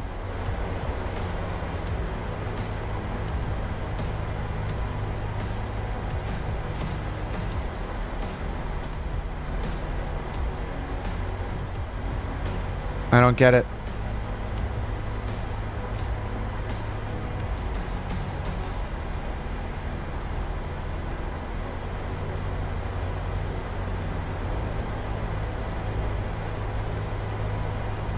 We have no warnings.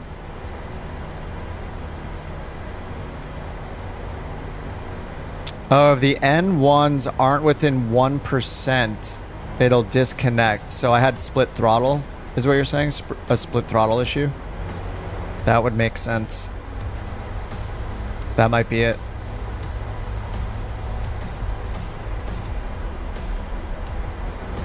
So I need to make sure I have the throttle fully forward then, so there's no chance of them being split, right?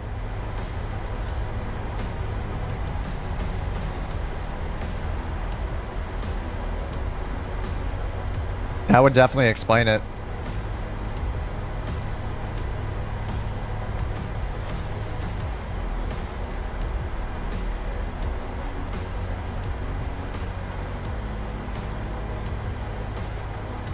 Pizza's here, nice. All right, Steve.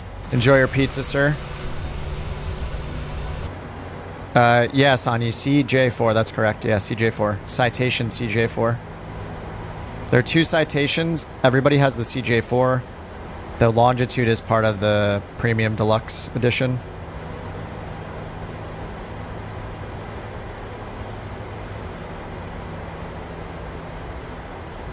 Alright, let's try this again.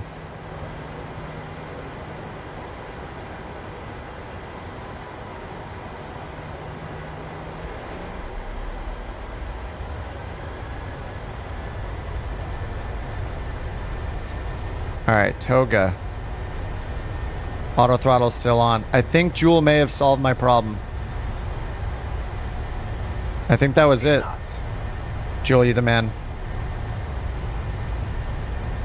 Auto throttle is still armed. V1, rotate.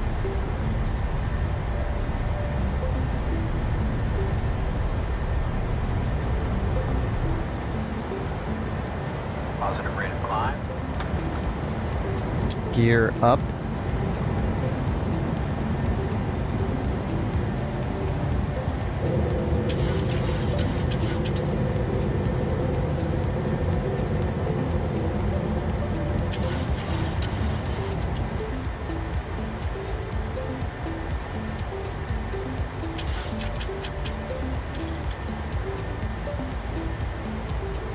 We are avoiding the 20-degree pitch up on purpose.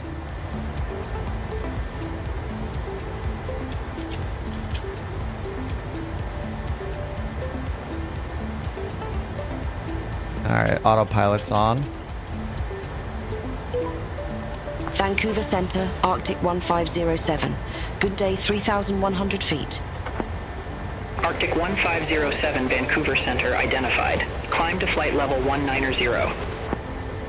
Climb to flight level 190, Arctic 1507. Flaps coming up.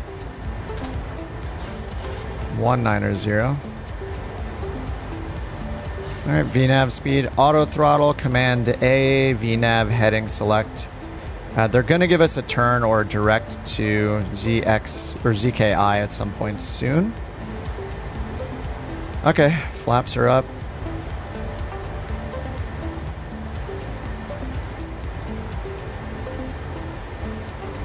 Runway turn off lights are off, engine starters are on off. Gear lever is off, auto brake is off, and command A.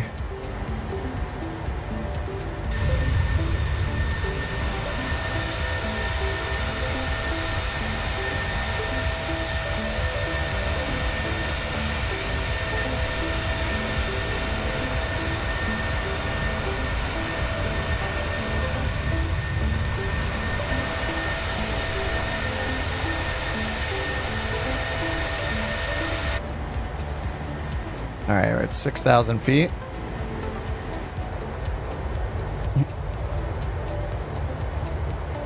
Man, pizza sounds good. Philip says sometimes tapping F2 then F3 may click it level.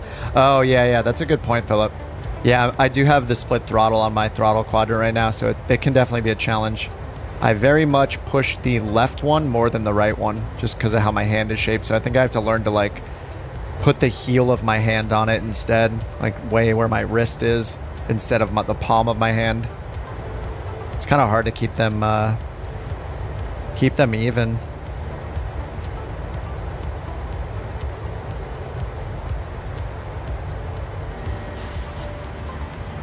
All right, there's 9,000 feet. They didn't tell us to go direct yet, so we're just climbing here. Alright, here comes 10,000 feet. Landing lights are off. Side window shot on the climb, yeah. Looks very cool. This side especially.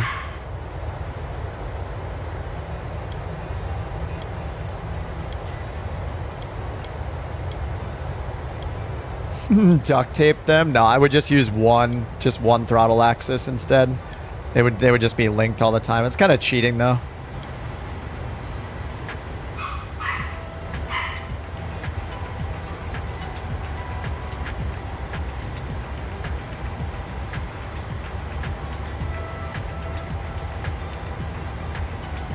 right, 11,000. Yeah, we're still going direct here. Or sorry, we're still on this 154 heading. They have not given us another vector yet.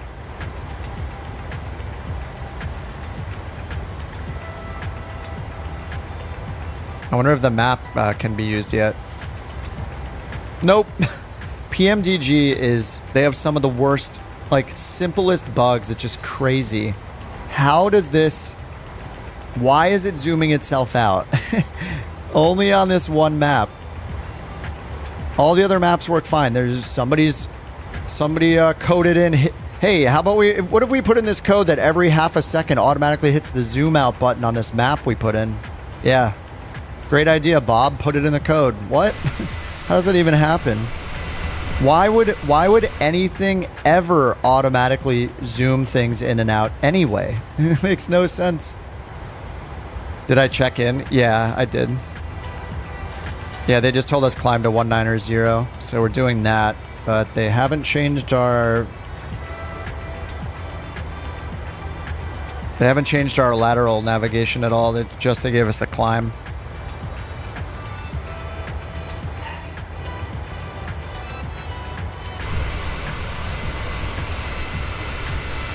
Arctic 1507. There it is. Climb to flight level 390. Climb to flight level 390, Arctic 1507. What about us turning, though?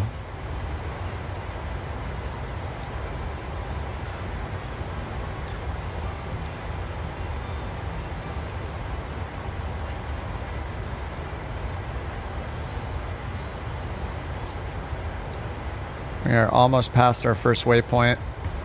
They cleared you direct. Let me double check here. When I checked in, they said... Nope, they just said Vancouver Center identified. Right here. Vancouver Center, Arctic. A release for departure. Good day. 3100. Climb to flight level 190. Climb to flight level 390. That's it. No turns. So... Beyond ATC bugs, y'all. Request heading next fix. Request direct to fix. Arctic 1507, can you give me a heading to my next fix? Arctic 1507. Direct Prince George VOR. Turn left, heading 075. Climb to flight level 390. Affirm direct Prince George VOR. Turn left heading 075, climb to flight level 390. That's not our next. Oh, it must be YZX. 075. So I guess it's probably YXS must be Prince George. I'm gonna check over on... Yeah, YXS is Prince George. Okay. Execute, and then we'll give LNAV. Yeah, they didn't give me any direct to, so they fail.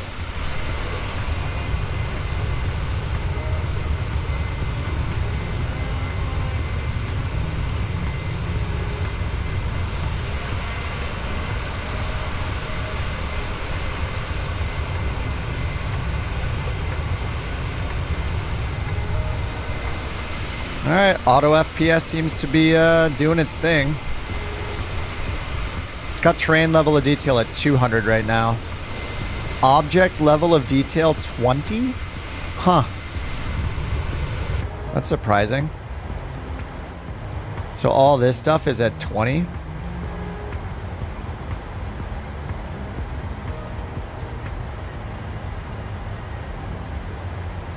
It says I'm at 37 FPS right now. I do have frame gen on though, so that turns it into like 70, 80.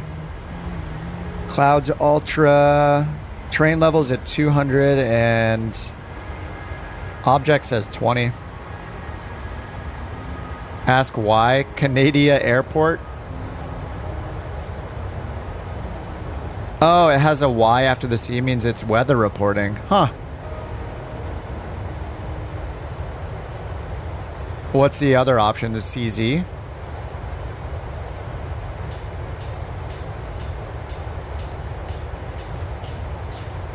You just turn on the CJ4?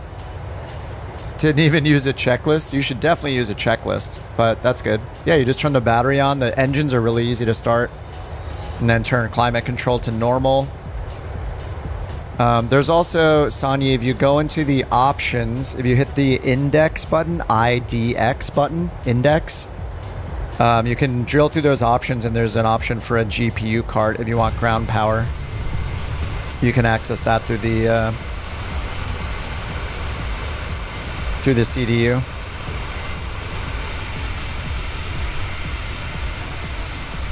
Oh, Bandit's back. What's up, dude? He's in the Learjet.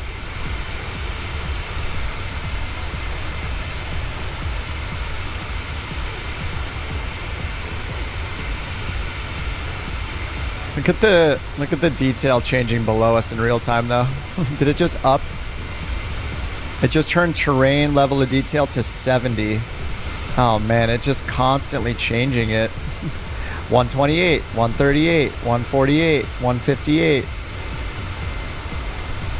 I don't know if I like that. Ooh, do we need anti-icing here? -5. I think this is a good engine anti-ice time. Flying through this. Total air temps -5 at 28,000 feet. Seems like a good anti-ice. Oh yeah, the crosswind. Yeah, 64 knots. This is ridiculous. We will power through it. We're in a Boeing. America, etc., etc. Oh man, dance party time. Ooh. For the record, I refuse to dance at weddings or any gatherings. I would have to be extremely drunk, aka 2 beers deep. I will not partake.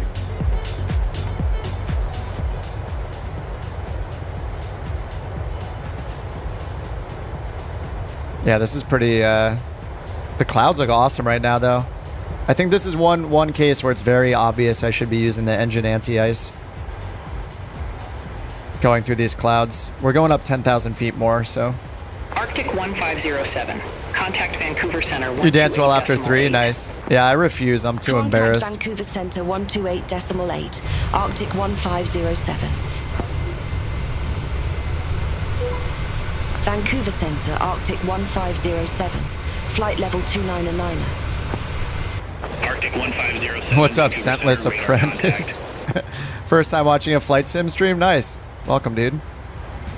If you have Game Pass, I would recommend getting Flight Simulator. You already have it. If you have Game Pass, you already have it. You should try it. It's super fun. Yes, as you can see, we are spraying our chemtrails as contracted by the Canadian government. There they are. We're gonna get paid extra for, this is actually recycled Starbucks coffee beans, powderized, and we're spraying them over the lands of British Columbia. We earn extra money by doing this, and we also get free Starbucks. So it is a conspiracy, but it's one that benefits us. I'm a big fan. Sprayers on. Sprayers activated.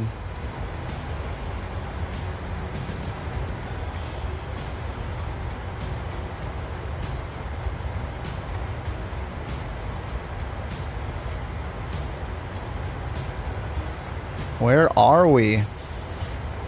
Houston? You prefer playing it in cloud gaming? Oh, nice. I've never tried it in cloud gaming. I think I heard that eventually they're going to start allowing people, like they're working on the technology to let people use their own peripherals, like not just an Xbox controller through cloud gaming. Good old chemtrails. Thanks for adding to the hysteria of the virtual world. Yeah, I'm only talking about the virtual world though. Obviously, I'm joking.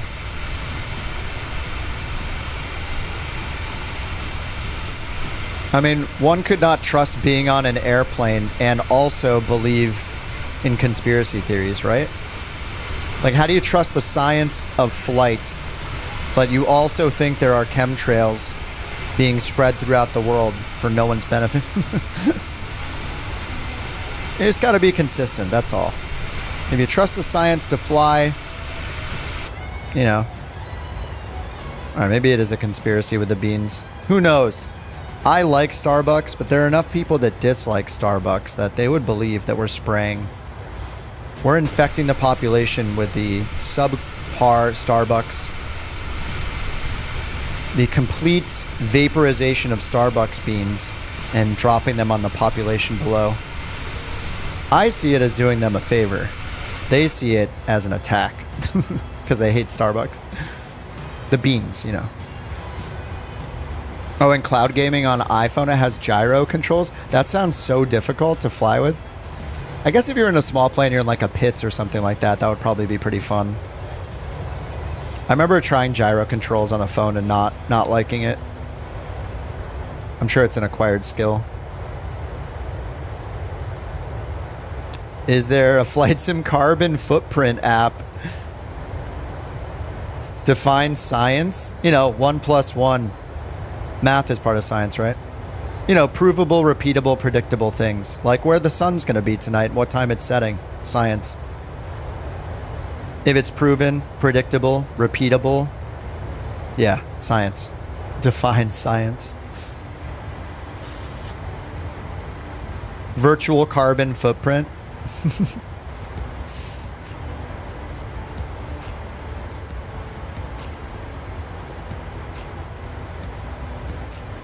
It's weird how I reap the benefits of science when I ask my speaker in the other room to tell me the current outside temperature. And then I get out there and that is the temperature. Is it lying to me? Is it really that temperature? What time will the sunset be tonight? Oh, weird. It's correct every single time. Interesting. But is it trustworthy? Engine AI off? Oh yeah, I have it off. Or no, sorry, I still have it on. Yeah, are we in it or not?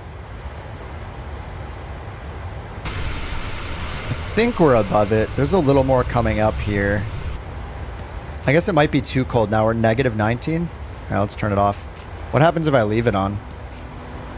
Oh yeah, it's affecting our performance. Got it.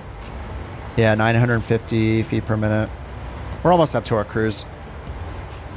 3,000 feet to go.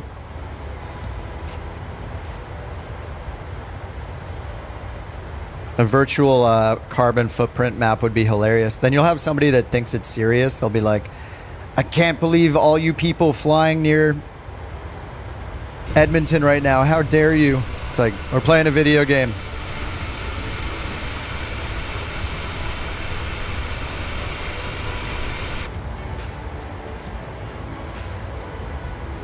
But you should turn off your phone because it uses electricity and you're using electricity to recharge your phone, and that uses energy from the energy grid, so don't use electricity. The app could show your real footprint of operating your PC. Yeah, exactly what I was thinking. Tell you when to plant a tree, exactly. The same people yelling about the... I mean, I get it. Planes, yeah. Planes do put out a lot of pollution. Not unfounded, but, you know, someday we'll have electric planes. And all solar panels everywhere. I just want my own micro-nuclear power plant. That just lives in my closet. It can power like 3 cities. That'd be pretty sweet. Ground power units and flight sim use real electricity. This is how conspiracy theories get started, Logan. We must pay attention to the flight sim community. All those ground power units. They're causing problems. You want your own fusion power plant? Yeah. I mean, a good friend of mine has solar panels, and he has a full off-grid setup, essentially. It sounds incredible. I don't know why everybody wouldn't want that. Why wouldn't everybody want their own power? Like, he's literally getting paid by the city for his extra power. The city pays him, and he pays negative dollars for energy. It's absolutely incredible. Who wouldn't want that? I want that. I don't know why you wouldn't want that. And then he uses that to charge his electric cars, and he doesn't have to pay anyone for gas. He doesn't have to pay the city for electricity. It's crazy. Why anyone would not want that? Very, very strange. What do you pay to install it? That's a good question. I haven't asked him that question. But he's not the type of person that wouldn't do it if it didn't make sense. And just like the cost of SayIntentions, cost of that stuff is going to come down over time too, right? More and more efficient and cheaper everything. Progress.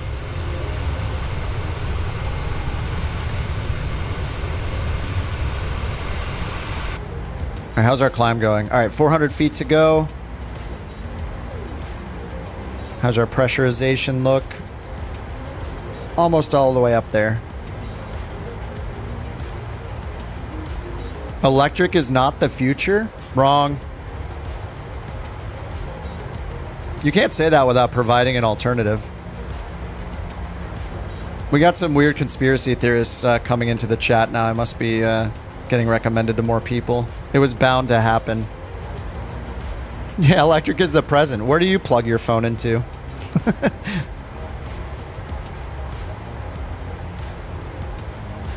Do you have a battery pack for your phone? Do you have batteries in your remote control? Short stream getting trolled. It just brings out, you know, special opinions, let's say.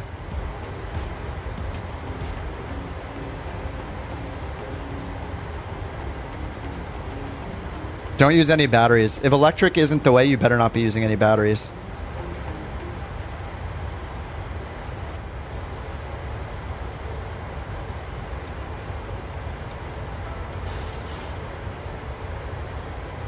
Shouldn't have an alternator in your car either. Not a conspiracy. Arthur, if you're serious about what you're saying, there's no point in talking to you. Am I wrong? What is the point? What is the point in talking to you? You will never change your opinion about anything. Ever. Am I wrong? Are you ever going to change your opinion? Yes or no? I guarantee the answer is no. So what's the point in talking? Don't even talk to people. You have your opinion that will never change. Don't talk to anyone. There's no point in it, right? Makes no sense. You will never ever change your mind even if somebody shows you that electric is taking over. So there's no point in discussing things with people that are so set in their ways. They just want to complain. That's all they want to do is spam their point of view into every platform they possibly can. That is your goal.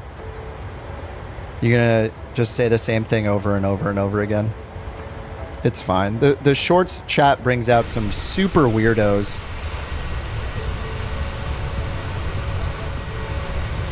Here, Arthur, I'm just going to help you out of the room. You can go bug someone else. Okay, I'm banning you now. Bye. Go talk to somebody else. Go back to Reddit. See ya. You're the person that's never going to change your opinion. Bye-bye. Look, I just click a button and you're gone. Now you can't say anything. Bye. Go back to Reddit. Go back to some weirdo Facebook group or whatever. See ya. Just some weirdo saying that electricity is like not a viable technology. While using electricity on his phone and his computer and using batteries in almost every device he has. It's fine.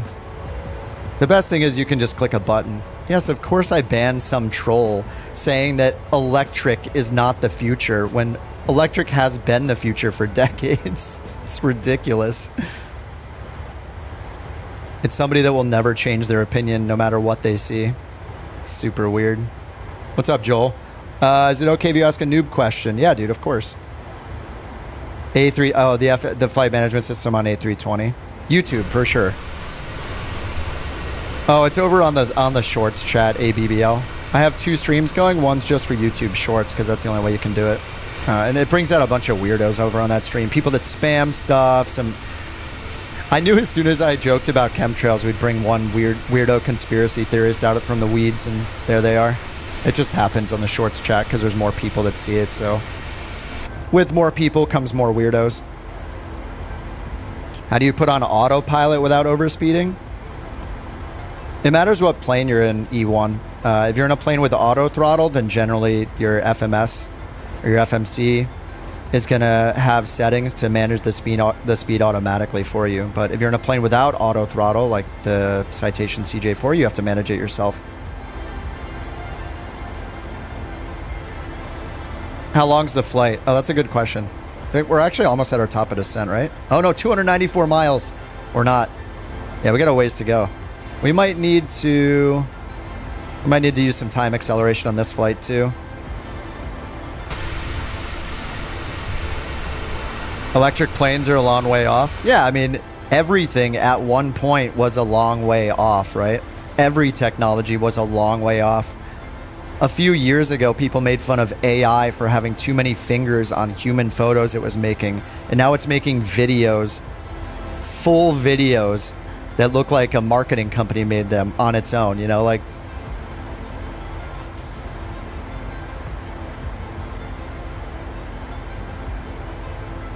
Which airway? Let's see. We just direct. Yeah, we're not on an airway. We're just direct to this VOR right now.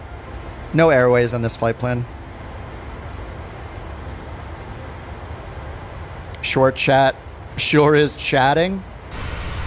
Well, I mean, there's chatting and there's trolling, right? And if it's trolling, I just hit the bye-bye button and then they're gone. So it's an easy solution. Am I a weirdo? I mean, we're all kind of weirdos. Being a weirdo isn't bad. I just think that, yeah. I don't use Toby. I have Toby. I mean, it's okay. I'm always turning my head to the right to read chat on the other monitor, so I usually need to leave Toby off.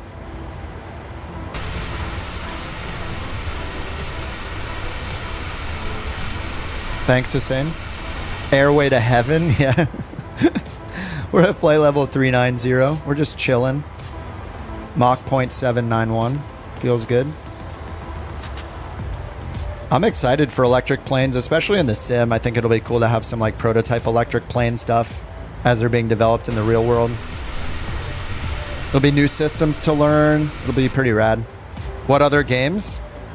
Pretty much just this, and when I'm not streaming this, I'll sometimes play Destiny 2 with my friends. Been playing that for a couple years and love it. What version of Flight Sim? It's Flight Sim 2020. I mean, I have some mods for things like contrails. I've just been now using the terrain replacement mod, map enhancement mod. I just started using that yesterday. Contact Vancouver Center 133.8. All right, that's us.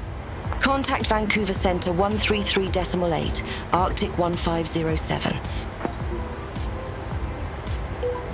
Vancouver Center, Arctic Thanks, co-pilot. 1507. Good day, flight level 390. Yeah, Microsoft Flight Sim, even with all the default stuff, looks great. The nameplates, Brian, it's Flow, F-L-O-W. It's part of Flow, which has like this command wheel you can configure. And then up here in the top corner, there's a section for nameplates. And you can customize the color day and night. And what color your friends are. So anybody on my friends list is blue. It's a little buggy though. It doesn't always work with the friends list. Apparently it's an issue on the Microsoft side, is what the Parallel 42 guy said. The worst plane in the sim? Probably the Phenom 300. I remember trying that thing. I gave it a 1-star rating. It was so bad. That was the last time I think I flew with a plane and I was just like, I was just so upset with how bad it was. It was horrible. You see electric commercial aircraft as the unicorn of aviation. Yeah. With battery. Yeah, with batteries. Yeah. Yeah, I mean, the way technology goes, though, it's something that seems far out of reach. And then before we know it, there'll be some breakthrough like Josh is saying. And then suddenly it'll just accelerate in its development. And then, you know, 5 or 10 years after that, we'll be like, oh, yeah. Of course that was a thing. Of course it happened and worked out. Oh yeah, the FAA like regulation side's a whole nother thing, but we'll see it. I mean, we'll see it in GA first, right? Blizzard, it's the 700 right now. I have the 800, but some of these routes I'm flying for a pilot's life is having me at slightly shorter runways, so I'm in the 700 right now. I'm just matching what the schedule it gave me in a pilot's life requires. I was flying the 800 when we were flying from Cincinnati for Swift Air, and then a pilot's life gave me a virtual job offer for Canadian North, so we moved up here. Now I've been doing Canadian North for the last, I don't know, 5 days, something like that.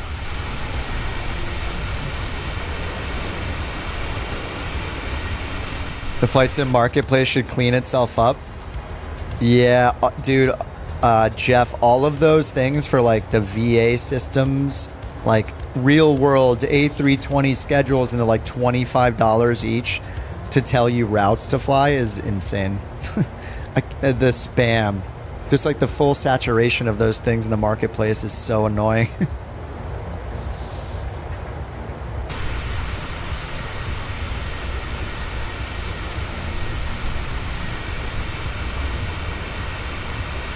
Oh, too little endurance for too high of a price.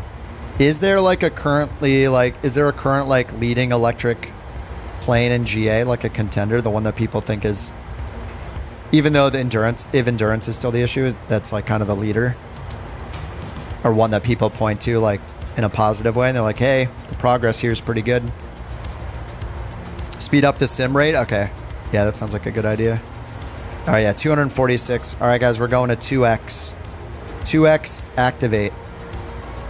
2x activate. Bandit activate. All right, we're at double speed. Are we there yet? We got 200 miles until our top of descent. See, imagine doing a long haul.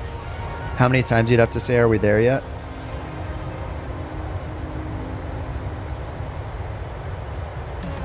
Let's see. Oh, this route is pretty long. 577 miles.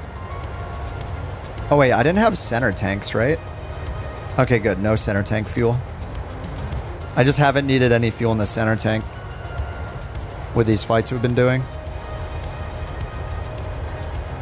Oh, you heard one was available, but no clue. One flight a month. Yeah, I don't fly in real life, so I can only imagine the costs. Especially if you live in like a densely populated area. You've been on 2X for so long, you're out of range forward.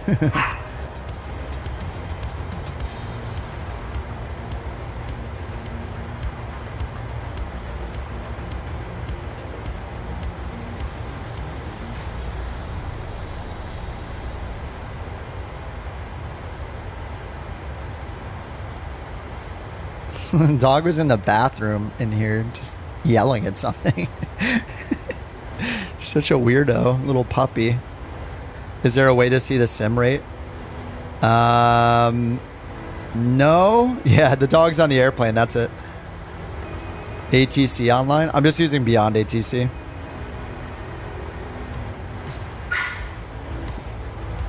All right, 218 miles. The only way I know to see the sim rate is through Flow, like right here. It says my sim rate when I use it here. And then in this plane, yeah, the clock here will show if you're not using real time. It turns yellow instead of white. Oh, it's yellow. Oh, it goes red for 4X? Nice.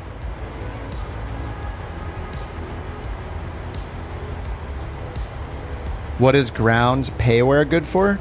If you mean scenery at airports, it's just for more accurate markings at the airport. So, and naming of things like taxiways. So when you see the taxiway signs, they use the correct taxiway number, the correct gate numbers, elevation of the airport and the runways. And, you know, a lot of them will put on, like, on the gates, they'll put like a Delta sign on the side of the jetway and stuff like that for the Delta specific terminals, you know. Whatever, if terminals are basically assigned to an airline. It just makes it more accurate to real world stuff. One thing that's important with the payware is, so I'm using Beyond ATC down here for my ATC. Beyond ATC will use whatever taxiway data and gate data is in the simulator. So if you land at an airport and the taxiway data is wrong, you could potentially buy the payware or even find a freeware replacement for it for that airport scenery, and that will, if it has the correct data, then Beyond ATC will also have the correct data. So it just uses what's in the sim. Yeah, a lot of people do it just to have a more realistic, you know, have all the more realistic markings, taxiways, and just in general the look of the airport, have it be more more lifelike. And I am starting a collection of them myself as I go from one airport to another. I just end up grabbing the payware. Does time compression mess with the career mode? My understanding is the hours you fly are real time. So if you put it on acceleration and that acceleration would have been for a 6-hour flight and it took you in real time, like 1.5 hours or 1 hour, whatever, you'll only get credit for the real time that it took, like the 1 hour. You can use it. That's what somebody in the chat told me when I first started and had the same question, Mouse. Beck says flying in real life was one of the best experiences I've ever had. Nice. The feel of the controls, seeing everything pass below you. Nice. New York metro area? Okay, yeah. Yeah, I live in LA, so I don't know. I assume it's comparable to New York. I'm sure the airspace is very interesting out there too, like it is here in LA. No Renegade, no VR headset. I just have a 32-inch monitor for the sim. And then another monitor on the side for the chat and stuff.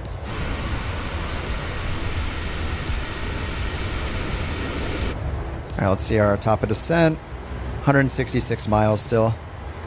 We got a ways to go.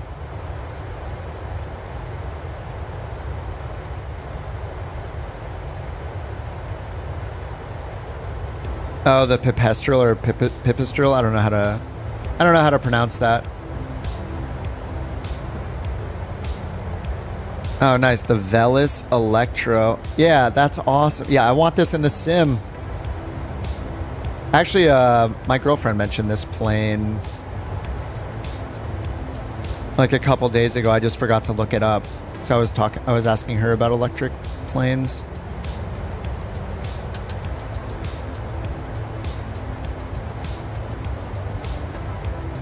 Let me bring it up in the browser so everyone can see it. Yeah, here we go. The Velis Electro.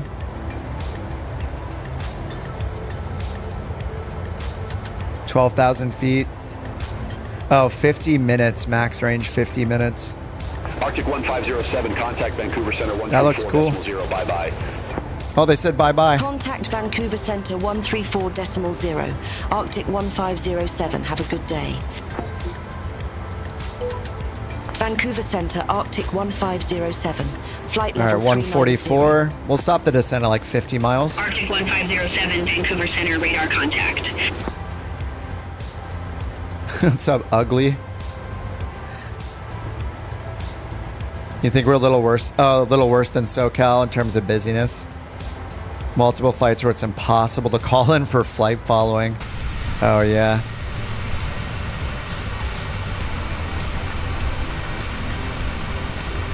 Everyone crossing the pond either way.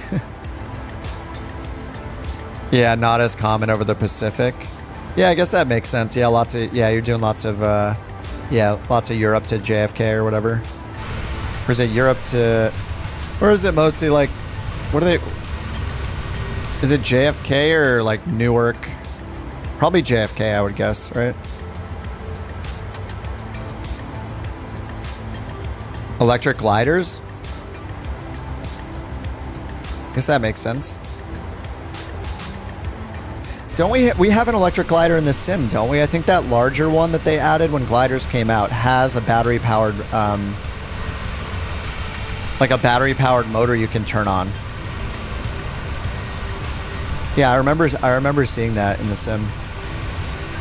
We don't have any like fully electric planes.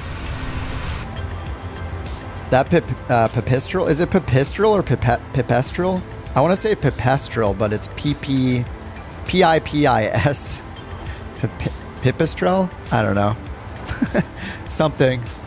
This one.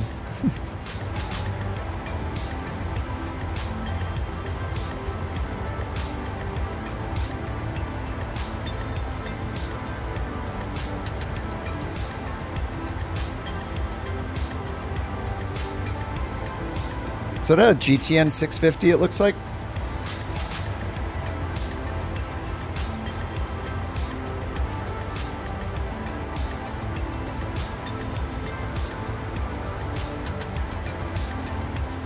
Pretty cool.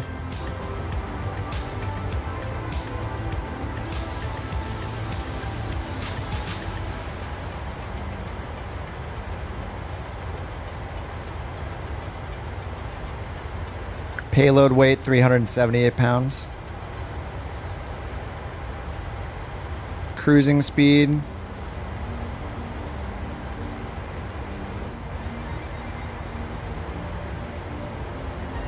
At 35 kilowatts, 90. Stall speed with flaps, 45. I would love to see something like that in the sim.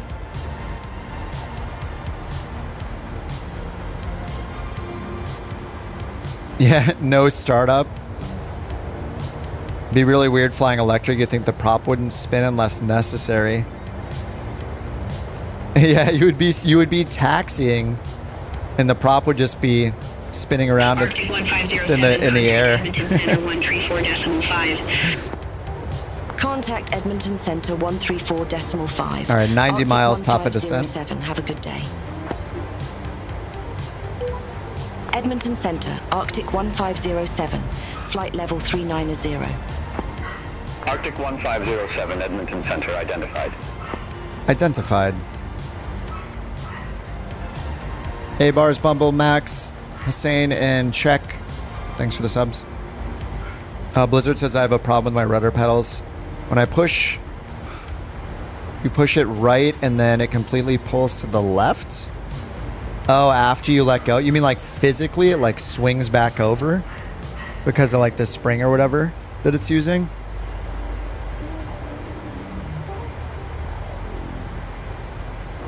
The prop would stop, or to regain regenerative braking, it could go into beta on descent to regain electricity. Yeah, that's pretty cool. I think that stuff sounds just super interesting. What does the future hold? Nobody knows.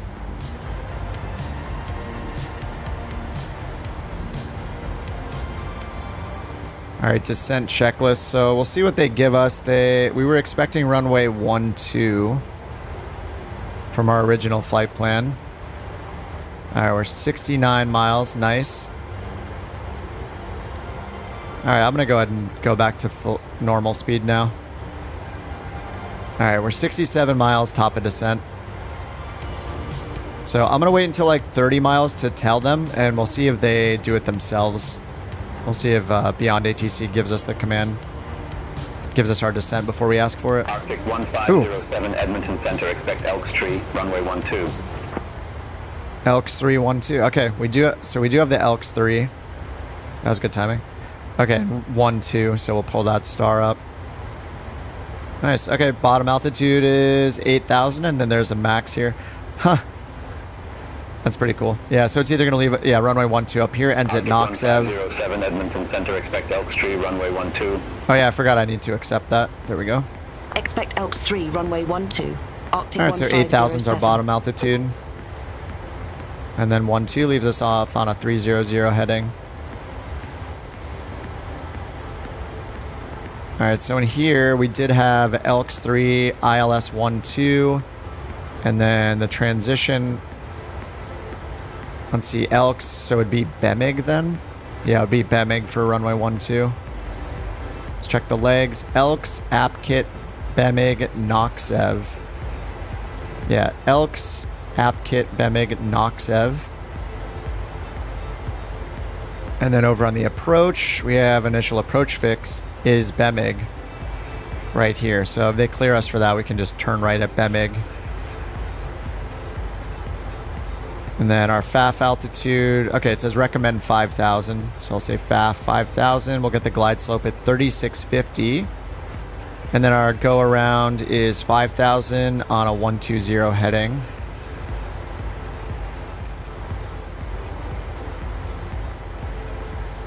All right, this is for the ILS. So let's get that in 1099er 9er for our ILS frequency. 1099. No DME, and it references DME from Edmonton VOR 114.1. So 1141 on nav 2. 1141. There we go. 1099. 1141. Final approach course 120. Arctic 1507, Elks Tree, runway 12. Report ready for descent. Okay, and descent. We got 46 miles, so we're good. I'm going to acknowledge Elk that. Tree, runway 12, call when ready. Arctic 1507. All right, then our minimum's 2544. This is going to take an hour to put in.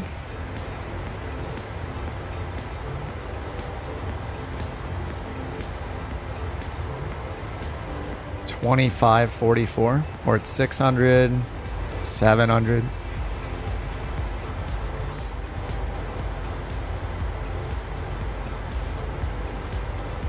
All right, we're halfway there.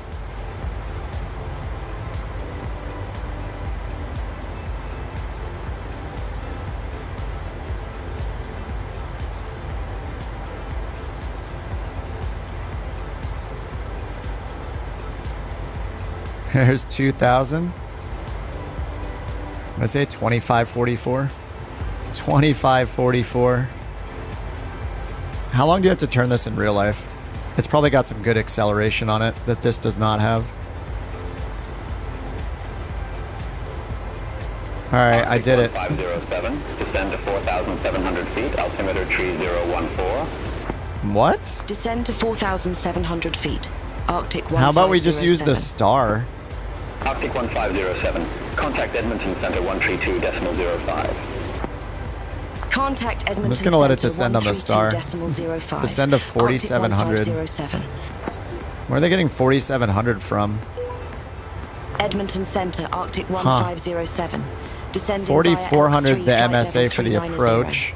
5,000 is the recommended altitude. Edmonton Center identified.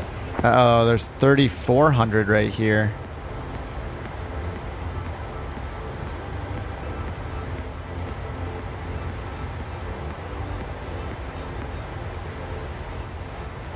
Yeah, I don't know where they're getting 4,700 from.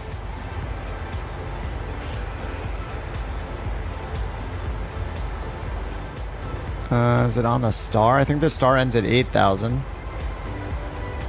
Yeah, 8,000. It's a weird altitude. I don't like it.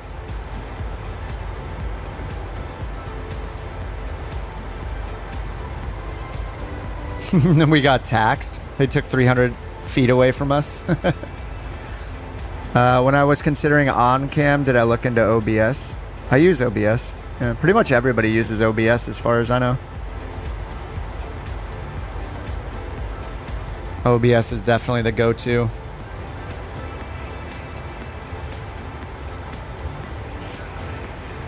Alright, 22 miles for top of descent.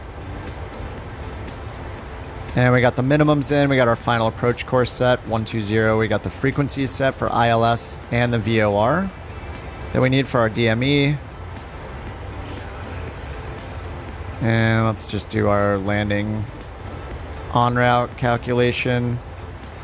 Runway 12.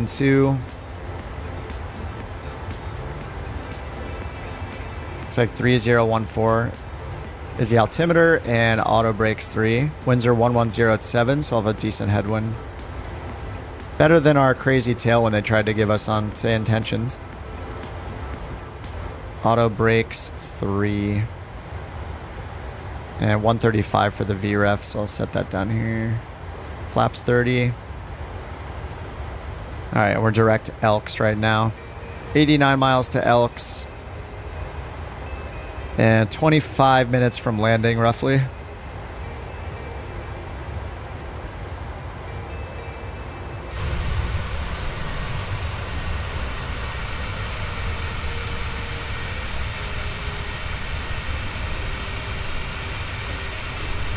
Yeah, auto FPS seems to be doing a pretty good job. There was just that weird part when we were climbing when it was like constantly changing it, but not bad.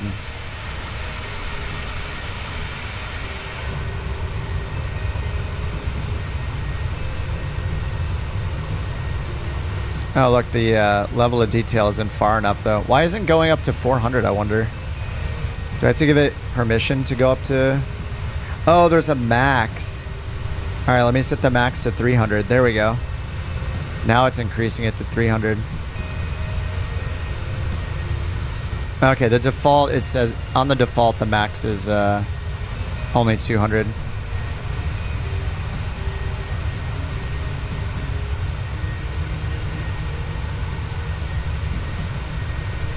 I guess I should let it go all the way up to 400.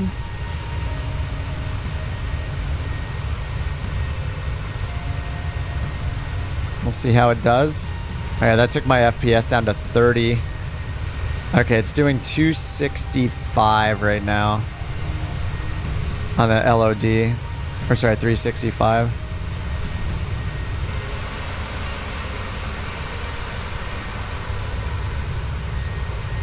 Beyond ATC always gives you the max altitude.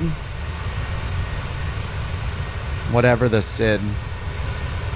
The max altitude? Alright, maybe I'll limit it to 300. Oh, it got up to 400.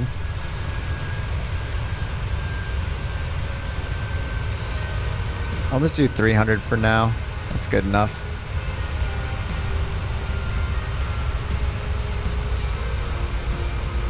Definitely looks better than it did at 200.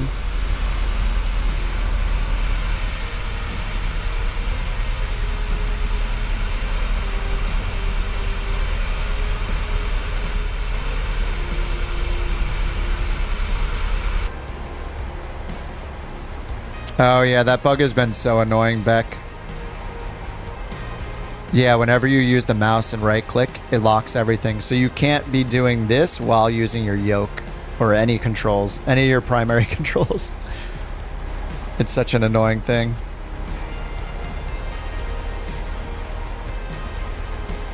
Okay, so on the checklist, we got the arrival data, landing altitude. Let's make sure it's still set up here.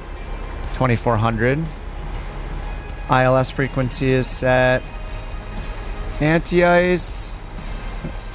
Clouds don't look too bad right now. It's like a little bit above us.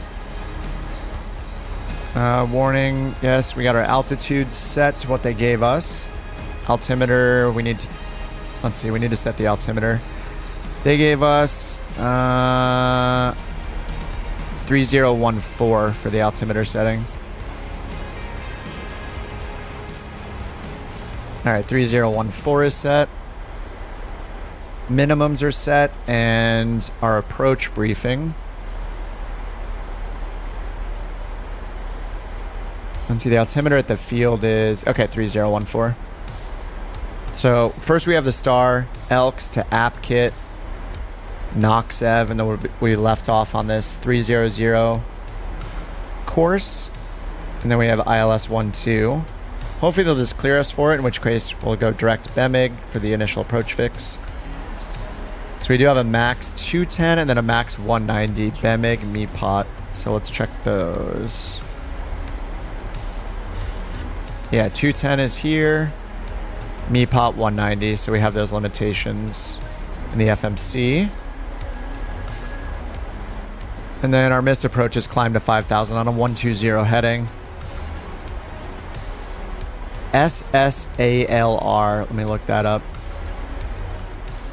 Approach lights, there's so many abbreviations. Simplified short approach lights with runway alignment indicator lights. It just rolls off the tongue, but we have the little rabbit guy here. And then ILS DME. Okay, this is if the lighting system is out. So we're just going to go with 2544, 200 AGL. It's recommending 5,000 feet on our way in after Mipot. And to capture the glide slope before we get to Mepgu. As usual, all the fixed names are horrible. None of these are easy to say. Safe altitude within 100 miles is 9,200 feet. And then, what is this, 25 mile MSA, right? Is the default for 4,400 feet.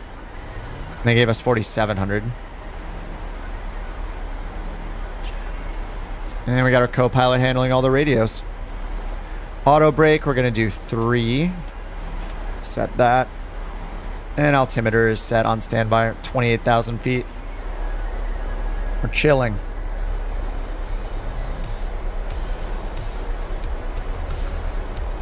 Does Beyond ATC ever give reasoning? So they don't right now. I also use SayIntentions. I was using it on the flights before this flight. With SayIntentions, you can ask them because it's like an open-ended AI. So you can say, you can say like, hey, what can you tell us why you're giving us that altitude? And it will answer you.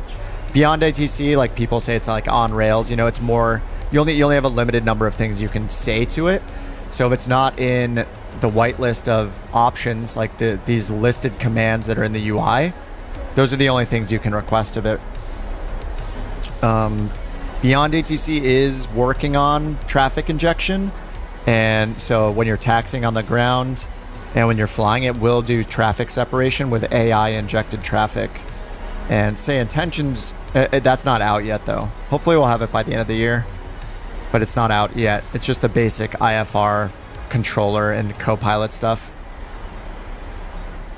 And then SayIntentions, they're planning on doing traffic injection and separation as well, but that's still in early stages.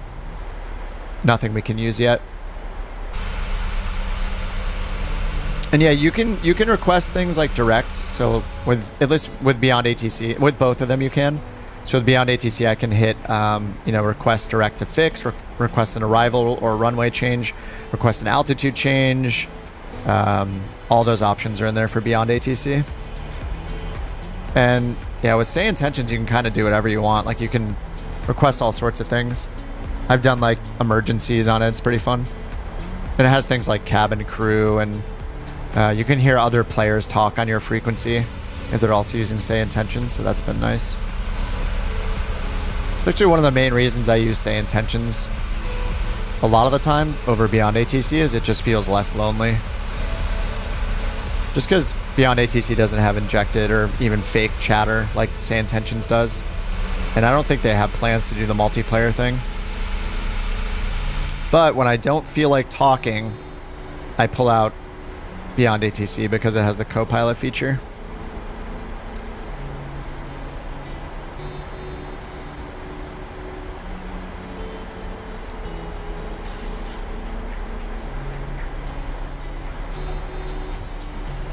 All right, cabin pressurization still dropping. We got the landing at altitude.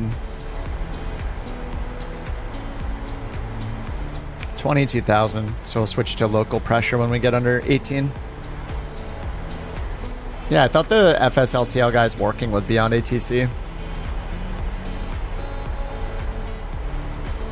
You want an AI-based co-pilot?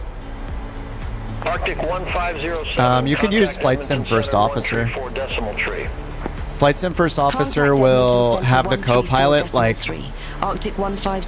do the stuff in the overhead for you, like, and it'll call out checklists, and I believe you talk to it. Arctic 1507. It doesn't do ATC, but I don't. You have to buy it like for your specific plane. So if you're in like the Phoenix A320 or like this, like the PMDG 737. You buy the first officer for that plane. I haven't used it myself though, but people seem to like it. Yeah, Beck, I agree. Yeah, your controls is pretty cool, but I want it to be like a first class feature in the sim. I'm kind of disappointed we haven't heard anything about shared cockpit as a feature in Flight Sim 2024. Graphics improvements are nice and all that, and so are like physics things, like how you can tow stuff with a cable under a helicopter, like, and do aerial firefighting and crop dusting. that stuff is cool. That's somewhat game changing a little bit. It gives you more things to do, more activity types. And I'm sure devs will have some really cool things they make because of those improvements, like in the SDK, all those new physics things. But like ray tracing, lighting, new ground like trees, biomes and stuff, it's kind of whatever. It's nice, but I'd rather have multiplayer. I'd rather have shared cockpit. There are plugins for it. Yeah, it's called Your Controls. I'm sure it's the same in X-Plane. It's kind of like your mileage may vary situation, mattering which plane you're flying. Some work better than others. I've kind of found the best way to do it is really let the pilot do all the flying and all the FMC or MCDU work, and let your co-pilot do the comms. Say you're doing VATSIM or something like that.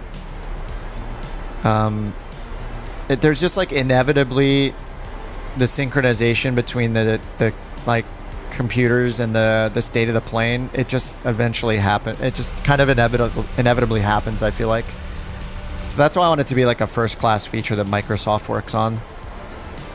It also works in the same way, I'm sure, that like it works in X-Plane. Like if we're playing in multiplayer, say the people behind me over here, like say Jewel is doing shared cockpit with somebody, I would see two names overlapped right on top of themselves, two planes like almost on top of each other, just constantly glitching against each other, because technically both of them are in their own planes that each are visible on multiplayer, and they're flying the exact same route. You know, it's like remote desktop for planes. It just passes the command through and clicks it on their plane and on their machine. So I want it to be like a first class thing where it's like one plane actually exists. It would still need to pass those messages, of course, and all that, but it'd be nice to know it's like one plane represented in the multiplayer world. It's been a while since I've done shared cockpit, but it was fun when I did it.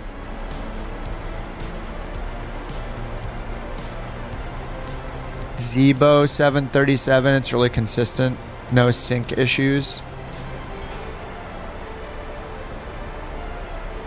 VATSIM or offline. What do you mean no duplicate because of OBS?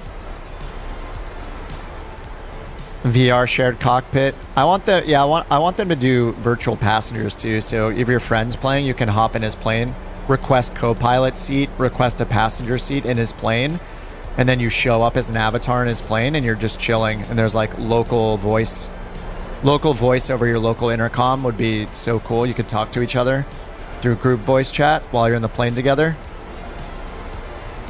I think it'd be super cool. Oh, observer in VATSIM. Okay. Yeah. I mean, I've done it a few times in Microsoft Flight Sim. Arctic 1507, contact Edmonton, approach 133.65. Contact Edmonton, approach 133.65. Alright, is it saying we need drag yet? It is not. We're coming down towards 10,000 feet though, so I'm gonna put the speed brake on because we almost always need it. 1507, 2,200 feet with information Yankee. She got information Yankee for us. Edmonton approach, altimeter tree 014. Expect radar vectors for ILS runway 12. Alright, vectors for 12. 3014.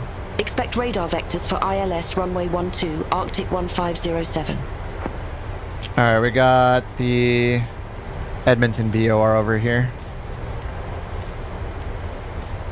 Alright, so 8,000 feet, and then we're going to turn left and then left. They told me to go down to 4,700. But we have this restriction here, which I guess we could ignore because they didn't tell us to descend via the star. MSA is 4,400 and they gave us 47, so. Alright, here comes 10,000 feet.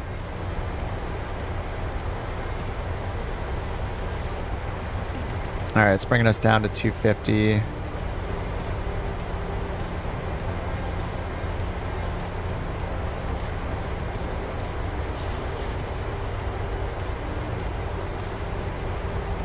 Alright, we're not speeding under 10,000 for once. Definitely need the speed brake in this plane like every time we're getting near 10,000 feet. Iceman and Straw Honey, thanks for subbing.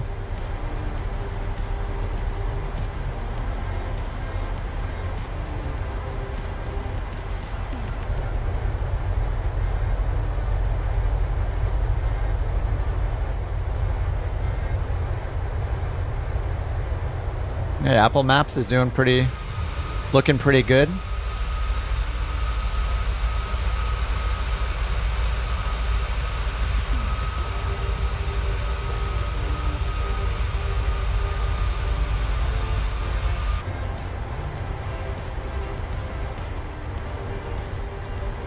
Alright, decelerating. App kit, we got 220, 210.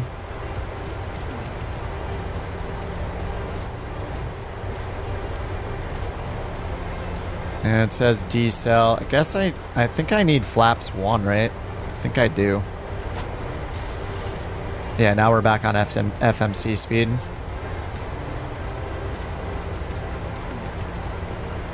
It is just... it keeps arming. It's waiting to get us slowed down more. It's got decel coming up right here. App kit at 8,000, so we need to hold to 8,000. Still descending 600 feet per minute.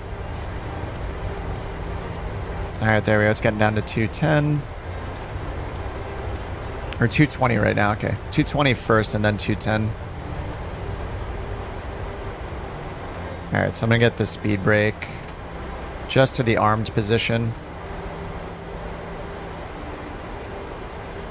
Oh, do we have drag required now? Oh, we do have drag required. Puts on wig and lipstick. Still wants more drag. 0507, descend to 4,400 feet. Alright, there's the MSA. Descend to 4,400 feet. Alright, I'll do it now that we're passing. We can just descend down. It's our ground speed 205, so you're like 1,200 feet per minute. Alright, 180 on the speed. We can go 210 right now, though. Do we really need... I want to give it control. Alright, it says 210, so I'm just going to bring it up. We'll just bring it to the up D10, or the up bug on the speed tape. Okay, so we have lights on. We have our course set. We're getting...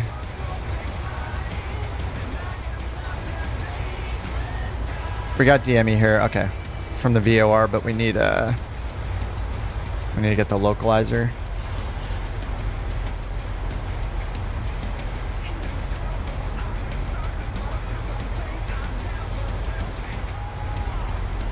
So we're going right towards Bemig right now, but then we're going to turn outbound because of the star. We're going to make our left turn right now. Arctic 1507.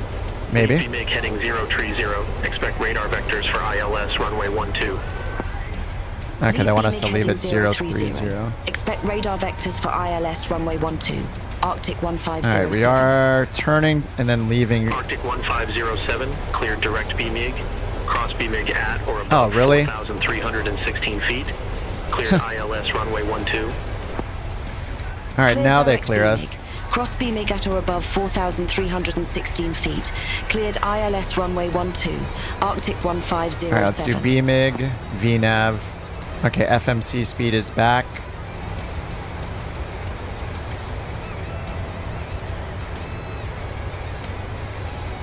And they want us to cross BMIG. BMIG is right next to us, though. They want us to cross at 4,400 or above, they said. Yeah, we're just going to use VNAV. Alright, and then we'll get localizer on. We'll wait on approach. Alright, let's go flaps 5.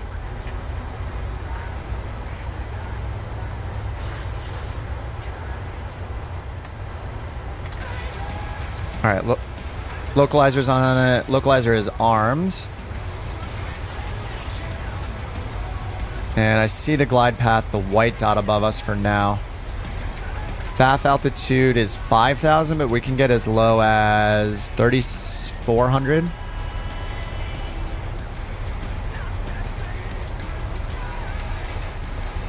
We are still descending. Yeah, we're supposed to be lower than this. I'm going to go a little bit lower, a little faster. I want to make sure we get the localizer before we get the glide slope. So glide slope's about 1.5 dots above us right now. VREF is 131, so 136 is our final speed. Just waiting to get the localizer. All right, there's localizer. Dots 2 above for the glide slope. Let's turn this around to our final approach course. 120. All right, localizer's capturing. And let's check our DME to the glide slope. 8.0 DME to the glide slope. We're at 11, so we got 3 miles until glide slope. Let's hit approach mode. It's 2 above. And it gave us control. We're a little slow, it's fine. Okay. Alright, let's get the rest of our lights on. Runway turn off, engines on, continuous. Speed brake and auto brakes are good. 1507, contact Edmonton Tower 118.3, bye-bye. Alright, let's get flaps 15. 118.3, Arctic 150. I love having the co-pilot. It's so nice not doing this while we're on final. Edmonton Tower, Arctic 1507, ILS runway 12. That's because I don't have the gear down. Arctic 1507, Edmonton Tower, wind 0905 at 7, runway 12 cleared to land. Runway 12 cleared to land, Arctic 1507. Alright, chill, dude.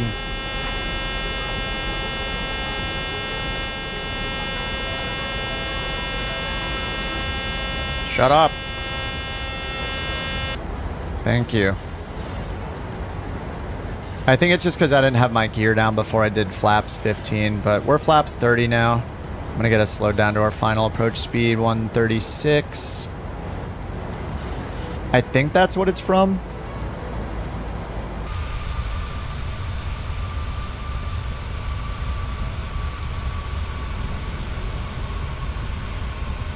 I was going to wait until I was closer, like 1 dot above, until I put my gear down.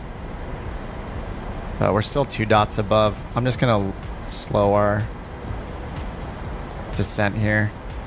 It did recommend 5,000, so yeah, I'll just hold our altitude and then just wait for the glide slope. All right, go around is climbing straight. So 5,000, 120 heading. So when we get the glide slope, we'll put in 5,000. 6 DME. Dude, we should have had the glide slope back at 8 DME, but I dove below 5,000. It recommended 5,000 feet, 8.0 on DME to get the glide slope, but it's still 2 above. But it's coming in right now.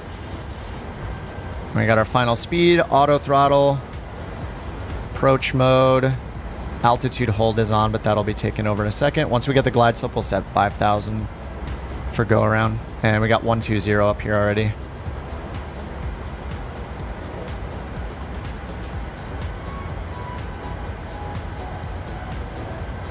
All right, here comes glide slope.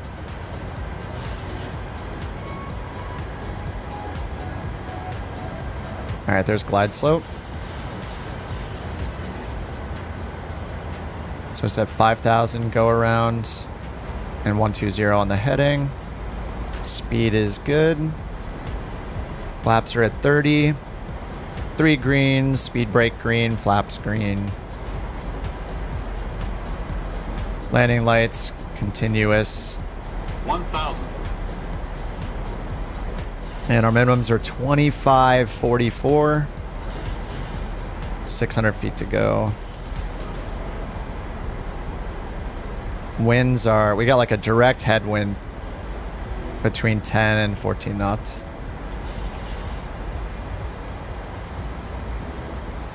All right, speed brakes armed but not on.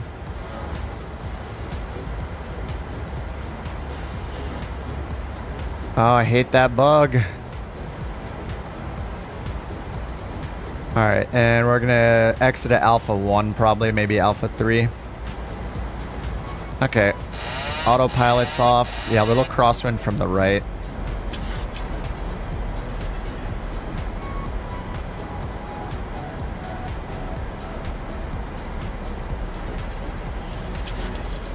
Approaching minimums.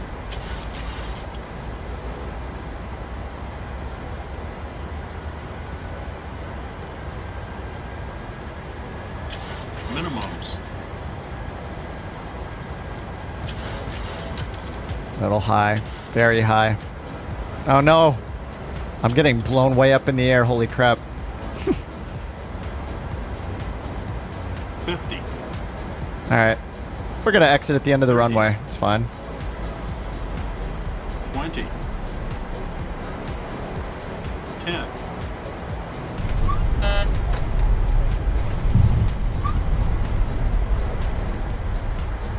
Yeah, super high. I'm not going around. That takes like 30 minutes. That's not fun. Wave off. Plenty of stopping power. We're good.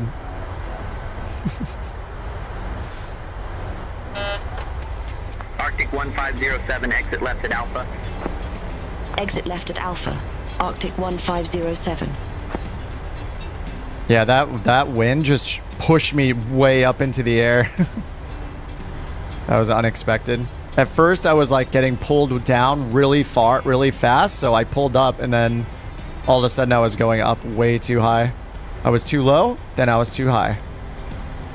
It was like a 12 knot wind, something like that.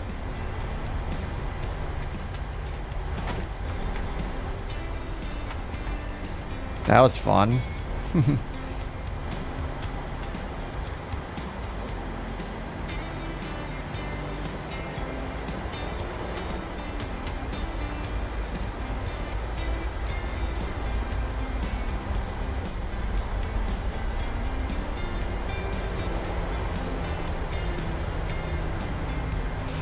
Arctic 1507, contact ground 121.7. Ground 121.7, Arctic 1507.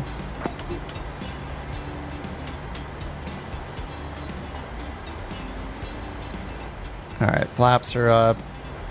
See if any of you guys are still coming in. Oh yeah, you are. Rexius is down.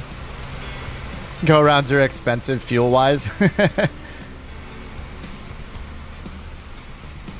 Yes, that is the reason why I didn't do the go-around. I knew it was safe. We had enough distance to stop easily, and yes, it was an economic decision, 100%.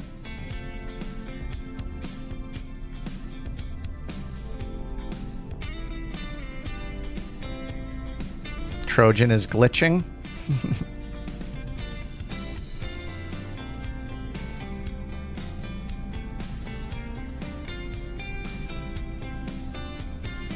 That was like a perfect flare.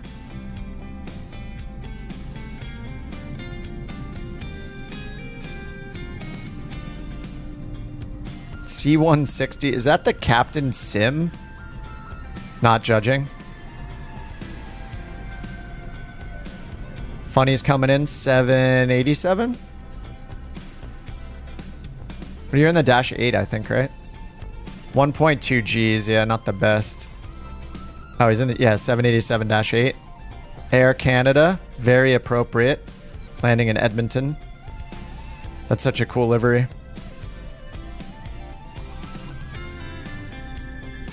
Judge. You can only judge if you can land things yourself.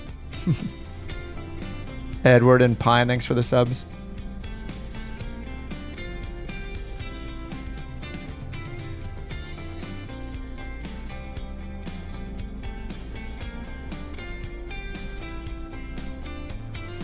Oh, nice. Chris is in the Learjet. It's so hazy.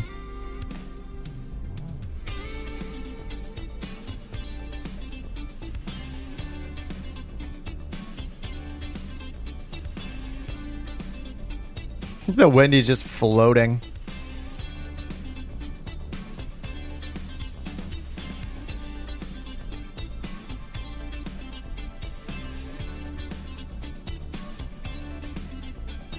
Oh, it's from the fires?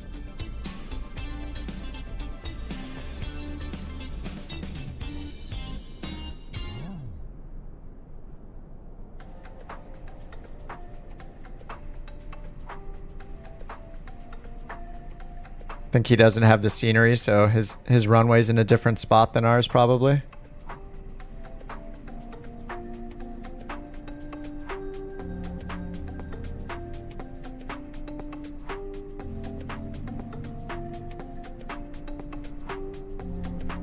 Oh, what is that livery? Dakota's livery looks awesome. It's like ice blue. 737-600. Bring it in, Austin. I mean, nobody can do as bad as I did, so I'm here to motivate people by being so bad at landing a 737 that they feel good about themselves. That's the tactic. Oh, the smoke is really bad. I'm definitely used to that happening here in California.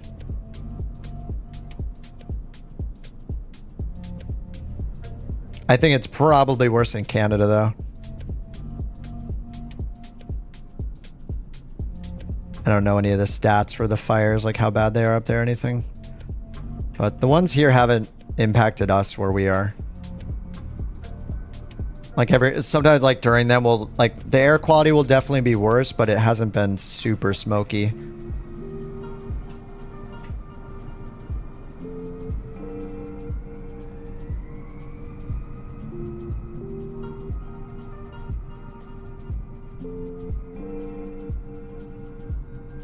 We got an F-35 incoming.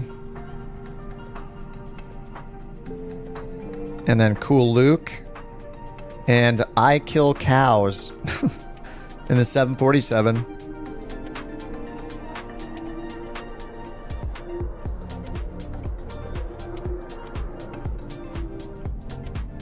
All right, we got to hear this thing.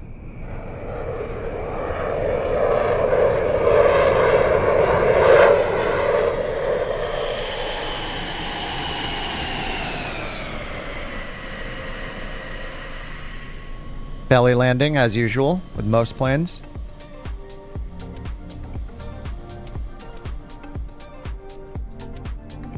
Oh, yeah, he's at 40,000 feet. You're right, yeah.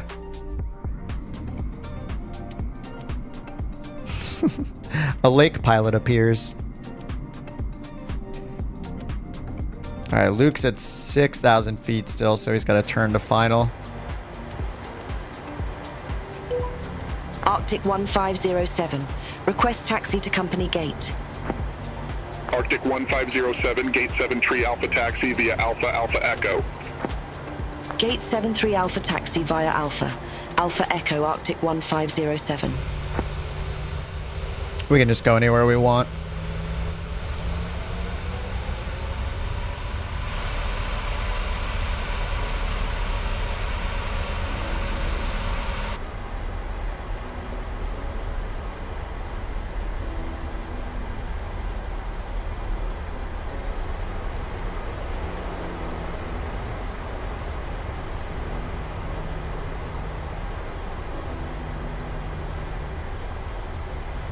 United just parked on the grass over here.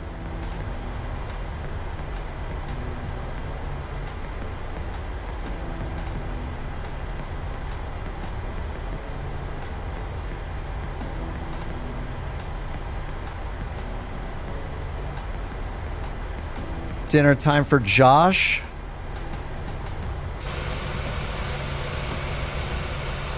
Barbecue pork in your future. That sounds so good.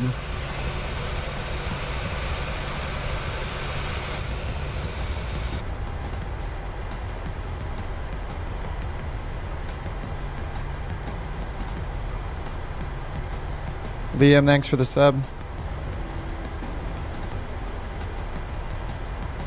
All right, Dakota, have a good one. Let me come and see that livery. Wait, are you still here? I think you're gone. Didn't you have you? I think I saw you in like a really like light blue looking livery with a maple leaf on it. I don't know if that's actually what you had on, but it looked awesome. Whatever it was showing me looked cool.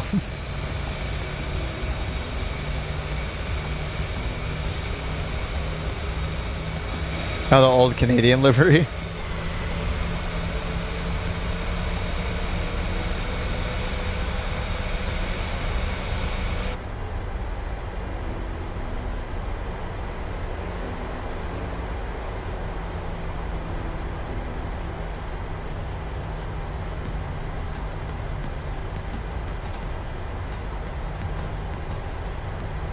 Is that ground speed accurate? 19. I forgot to turn my transponder. Oh yeah, look, it says 20 now. All right, Luke's got about, looks like 1,500 feet to go.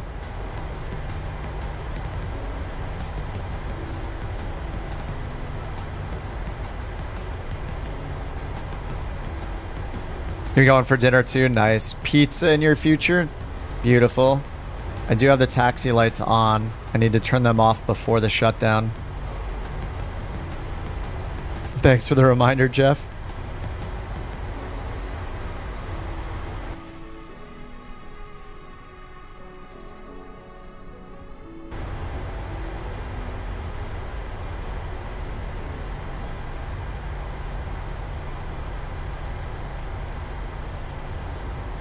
Gonna need to pull the drone camera way back.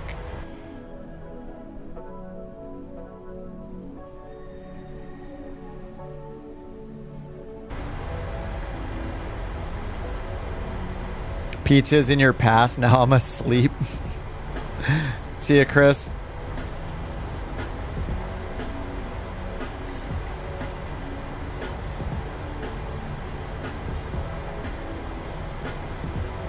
Alright, he's like 500 feet from touching down.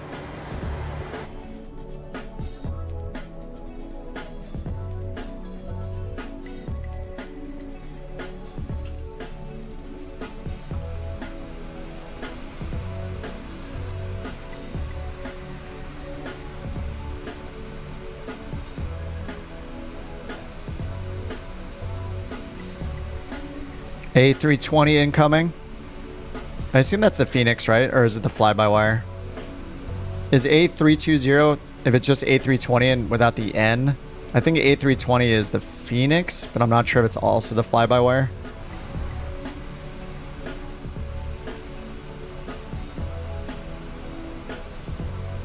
Boop. American.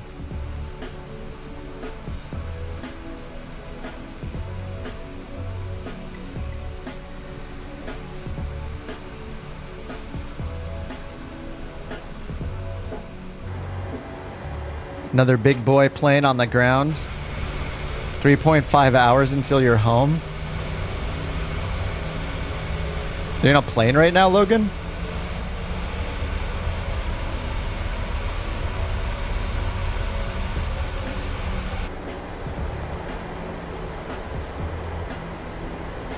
What's the difference?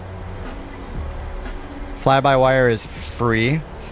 I think people say the Phoenix is just better. Like, fly-by-wire has a printer. Yeah, I think the Phoenix is like $50 or $60, and the fly-by-wire A380 is free.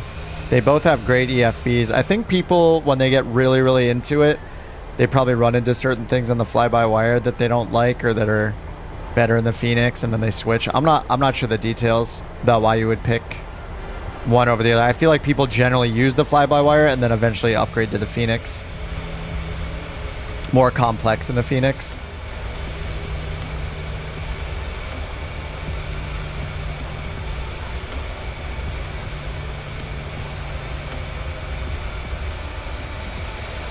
Fly-by-wire is based off the Neo, Eduardo says.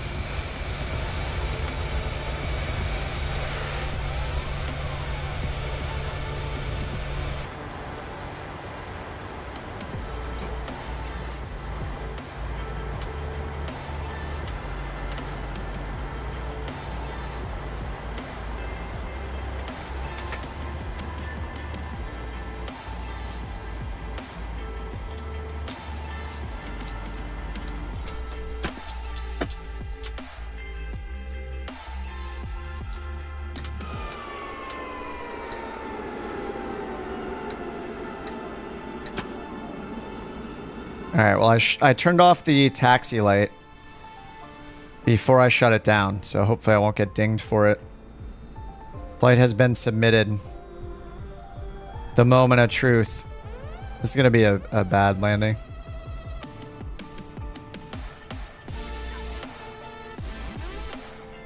Oh, you've been out of town all week? Very smooth with the overhead flippy bits. I don't know that I need to turn all those things off, but I think at least to count the flight as done, I just need to turn off the battery, basically. Engines and battery, and then it just counts it. I don't know the true shutdown. And I haven't started the APU after landing just because I'm generally reloading anyway. It looks fancy when you just click a bunch of buttons real fast, though. 98! Oh my god, I got a 98. Come on. It says when I taxied in, I had the landing light off. Oh, the landing light was not off on taxi in. The landing light is off.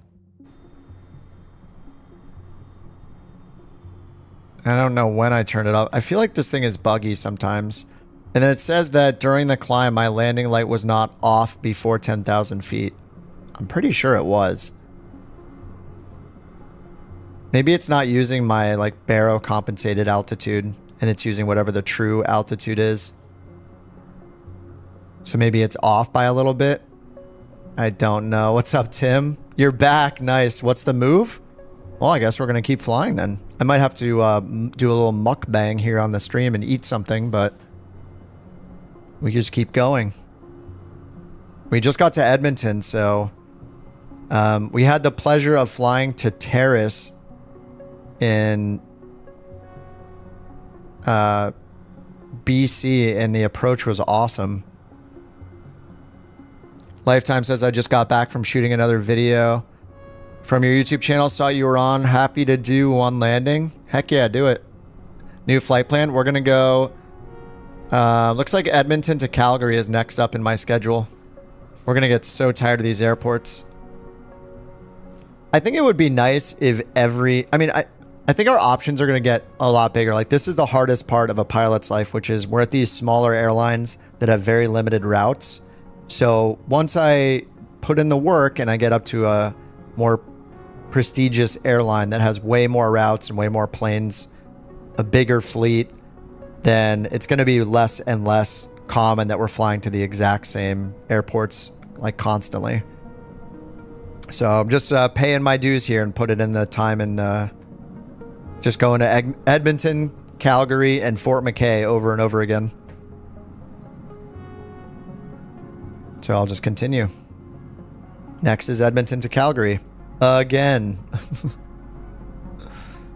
Edmonton to Calgary forever.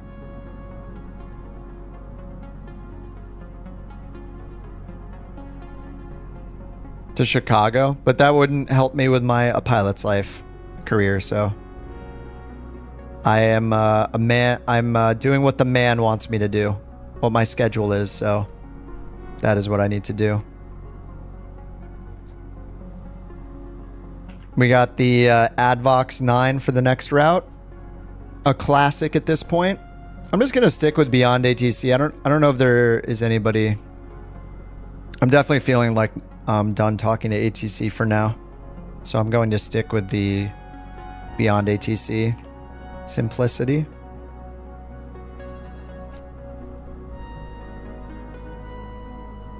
And once we get into the cruise, or maybe even just into the climb, I'm going to go grab some food from the kitchen.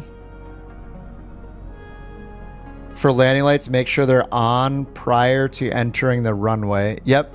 Off as soon as you exit the runway. Yeah. I thought I did that, but I'd have to run back the tape. Get hired by Alaska. I guess I could go in and apply, right? I can go to the job market. I think it takes 24 hours.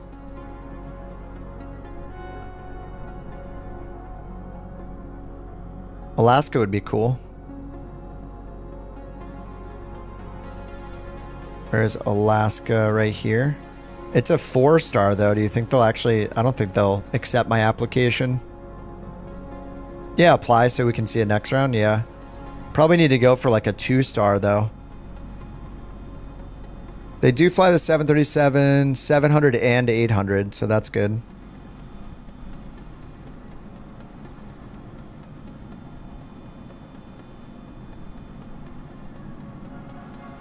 Let me filter it by 737. 700 and 800.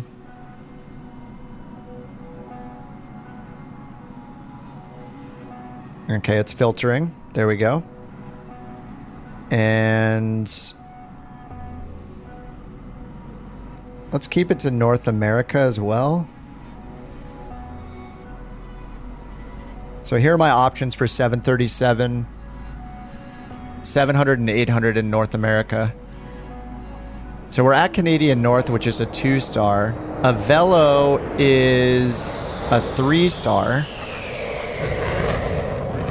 Alaska is a 4-star.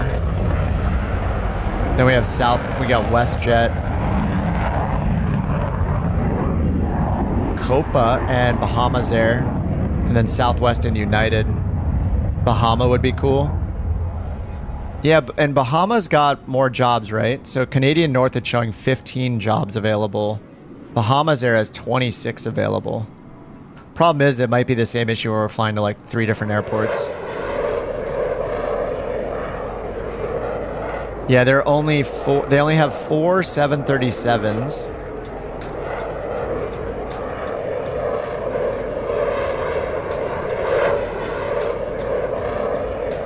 I mean, it looks like they fly around like all the islands down there. They even go to Havana, Tampa.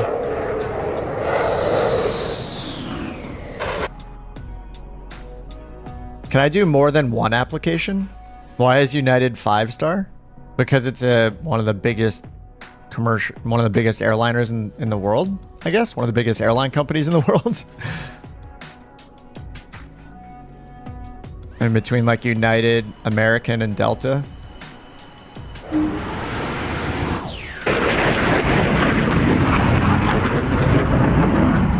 So, I don't know, if I can only do one, I guess I'll just risk it and try Alaska. Oh, it just said, okay, it automatically has a pop-up that says, job application not accepted. It says you're within the first 7 days at your current job. You can't apply until that period has ended, so, all right. We can't do that. And yeah, days since last contract start is 5, so I need at least 2 more days till we can apply. And then in 3 days, we'll have new job offers already. What's up, Johnny? Which rig do I have? I have a 7800 X3D and a 4080. If you go to the site listed in the top, just go to kipontheground.com. I have all my gear and stuff listed there, Johnny.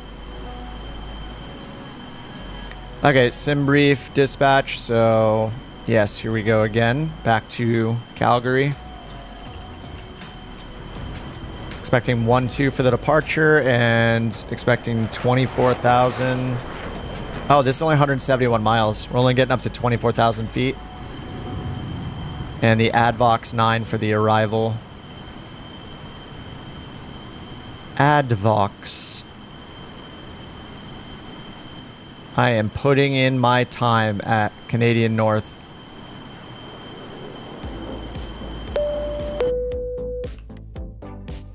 Alright, let's get this set back to cold and dark. Actually, I'm going to get it set back to my state, which just has the doors closed. Calgary again. I think this is almost like what it's like being a real pilot and flying to the same places over and over again. The life of an escort.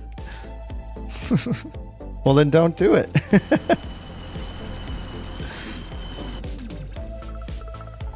Hop in a CJ4 and fly with us. What program? It's called A Pilot's Life.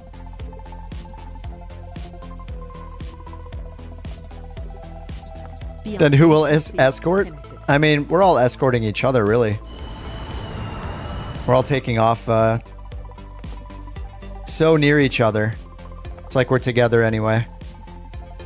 What if some shit goes down? It showed your SU-57? I have it. I picked it up yesterday.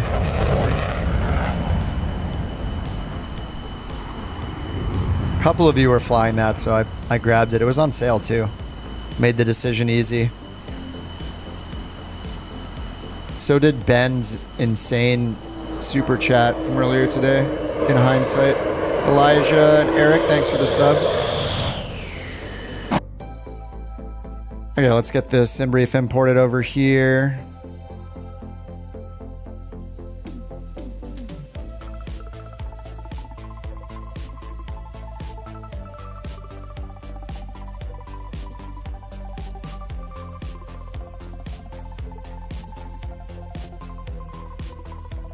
South we go, Edmonton to Calgary. Altimeter 3012. Get the ground power on.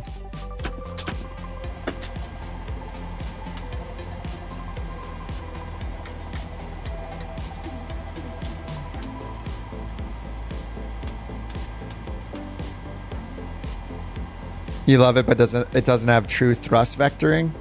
Still a blast to fly. Mach 2.3, nice. Johnny says it'd be cool if you could have your own airport with all your owned planes littering the airport.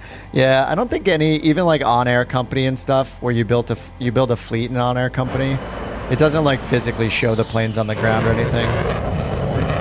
The most you get is like if you do a lot of bush flying, you can set up a base camp, and that like permanently puts stuff on the ground with on-air company. So you build like a cabin and stuff or whatever, like a mining site. I don't know how much they've added to it, but it used to just kind of show a tent before.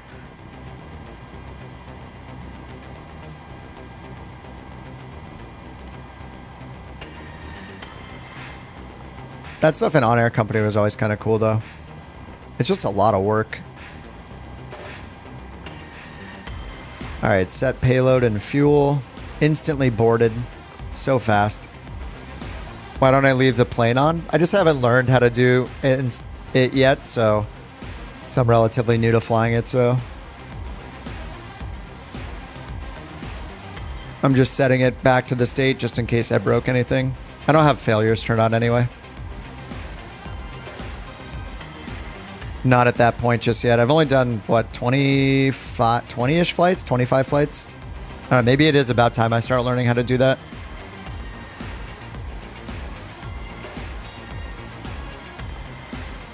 All right, activated. Let's do departure and arrival. Runway 12. No SID, and then ADVOX 917 left. ADVOX 917 left. And a Muno transition. Sorry, it's the ADVOX transition this time. ADVOX 9. Oh no, it's the Olmi transition? No, it's not.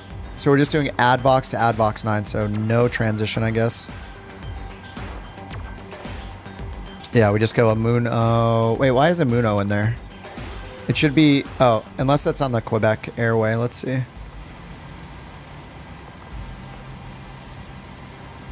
Quebec 814 to ADVOX. Yeah, okay. Amuno is part of that on the Quebec 814. ADVOX and ADVOX 9, and then the ILS.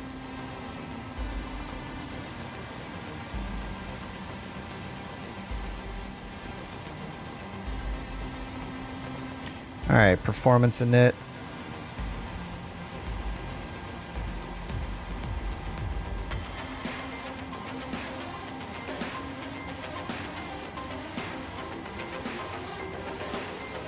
Waiting for the load button.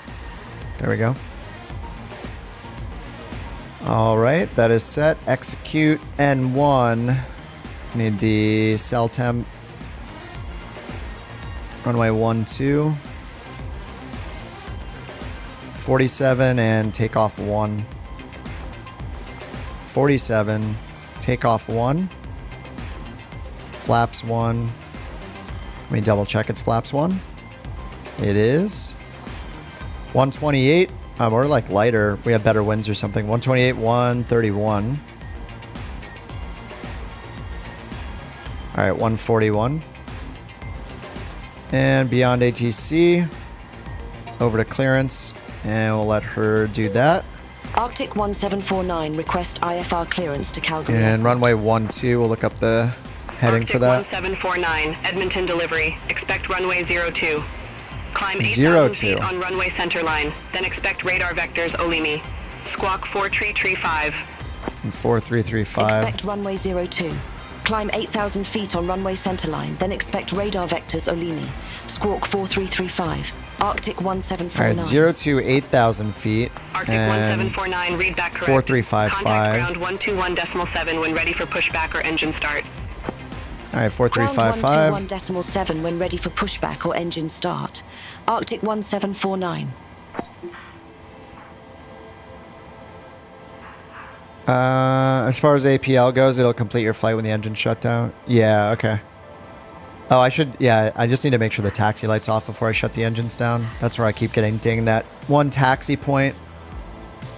Okay, they said expect runway 02. Wait. Oh, there we go. I had the wrong one up.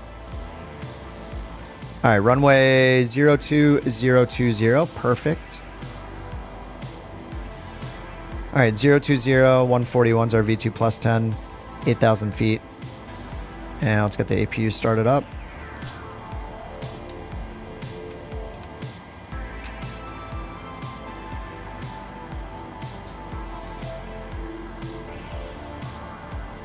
EGTs.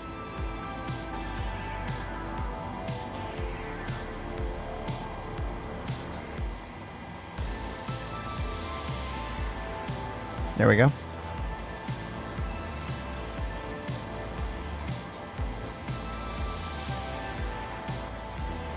Yeah, Logan, yep. New runway. No longer 1-2, you're right. Yes, good point. Let us change that. Thank you. Yeah, departure 02. Speed's deleted. Alright, 02 this time. Still 47, takeoff 1.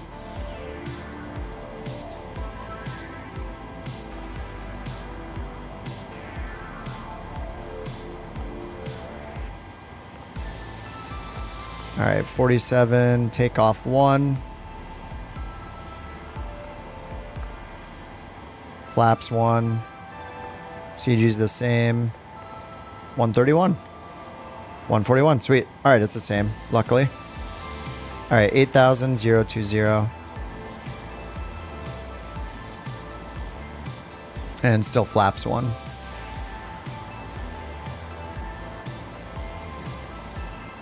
Is there a short contract option? Like 2 to 3 flights? The limitation isn't really how many flights you're doing to like move to another airliner. It's real time, so you have to wait a full week before you can apply, or you can get more job offers. So you could decide to take a week off and not even fly, and you'll still get new job offers.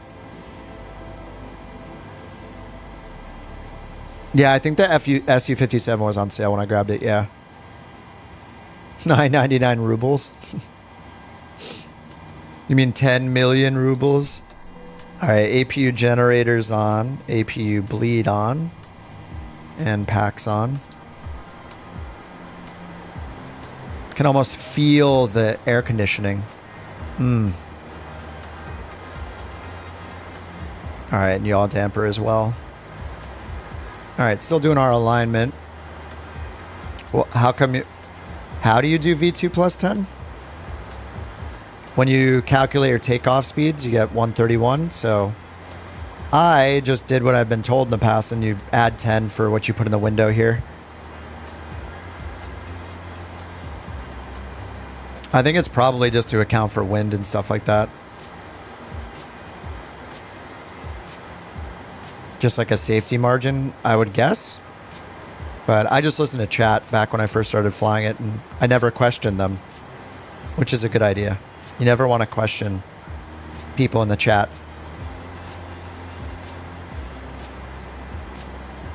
Advox 9, I'm going to pin both of these. And then approach. If we get 17 left, I'll just pin that in advance. Oh, Autoland. Calgary. We love it.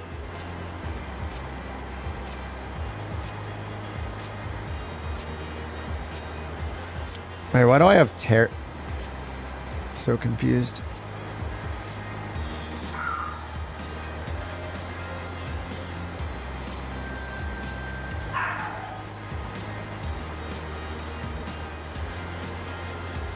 I still had Terrace pinned.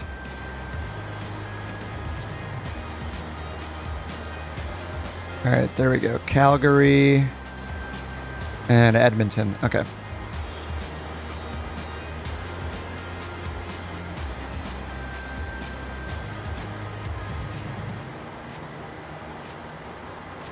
It adds 20 to the V2 already on takeoff. I don't know what AFDS is. I've been flying this like 2 weeks. Is that the flight director? You always want to cushion a speed. You don't want the autopilot to hand your controls in a stall.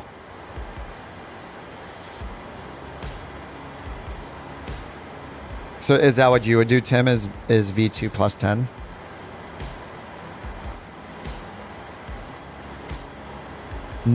Someone in the shorts chat is disagreeing and says that you should not add 10.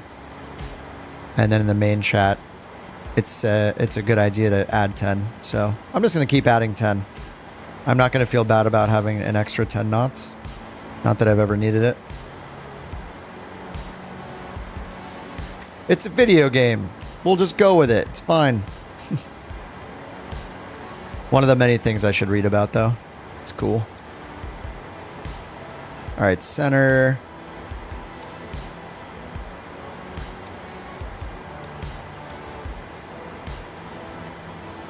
Our legs right here. Oh, Lemmy.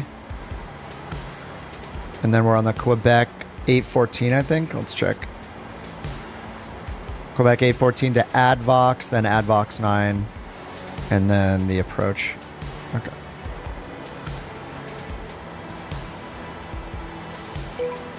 Arctic 1749 at ramp 501. Request pushback.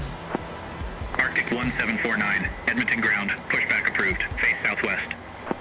Pushback approved. Face southwest. We could be way more technical about it. I mean, would you, Tim, if you were flying this, would you just do would you do V2 plus 10, or would you just put in V2 up in the window?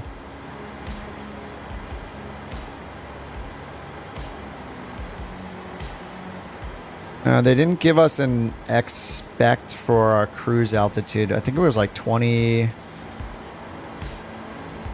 was 24,000 feet.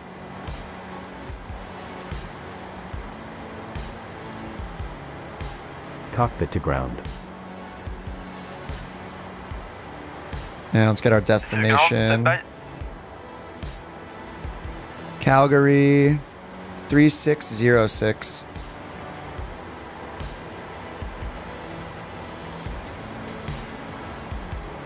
Should I put 36 or 3650 for 3606? 6 feet? Do I round up even if it's 3601? All right, Barrow set to 3012, 8,000 feet up here, and then we got our squawk code in 4335. Good thing I double checked. Okay. All right, tug is ready to go. Let's plan it.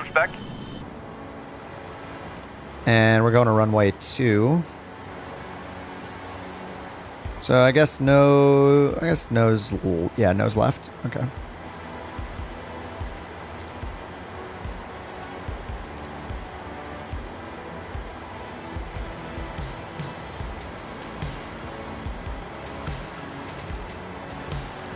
Cockpit to ground.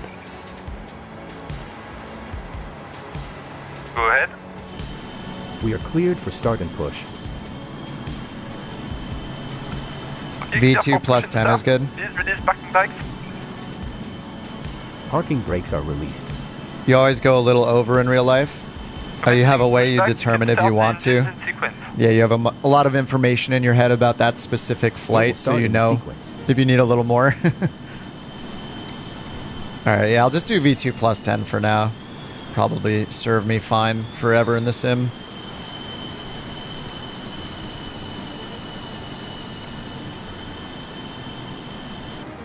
All right, let's get the engine started. Pumps on. Packs off. Engine 2, ground.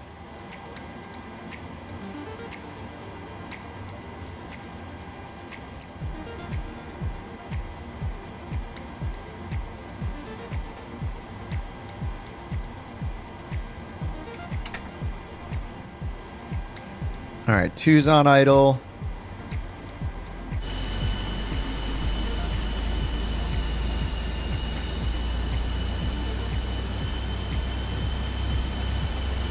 Okay, pushback completed. Please set your parking brake. Ground. You may disconnect. Okay, sir, clear to disconnect. Love the accent. Kind of hard to keep V2 anyway, without pitching up to 30 degrees.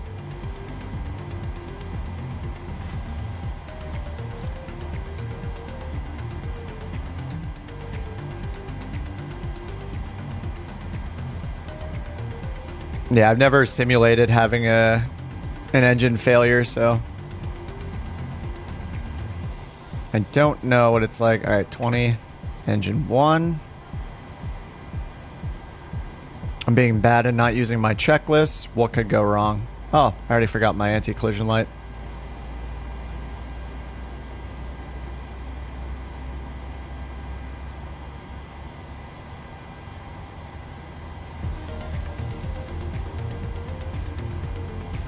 The pushback feature. I'm using the Aerosoft one, so I bought it from the marketplace. But if you're in the 737 or any PMDG plane, they have some controls built in. If you go down here to FS menu, FS actions, and then ground services, I think it's on, where is it?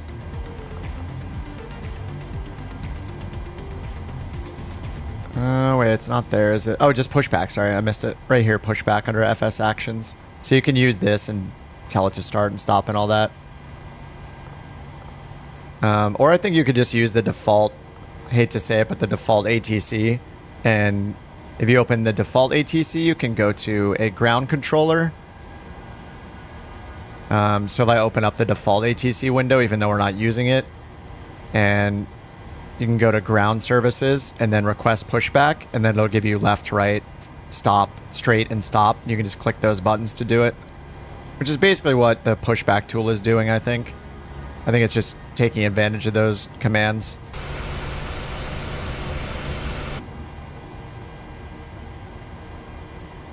Okay, let's get the generators on.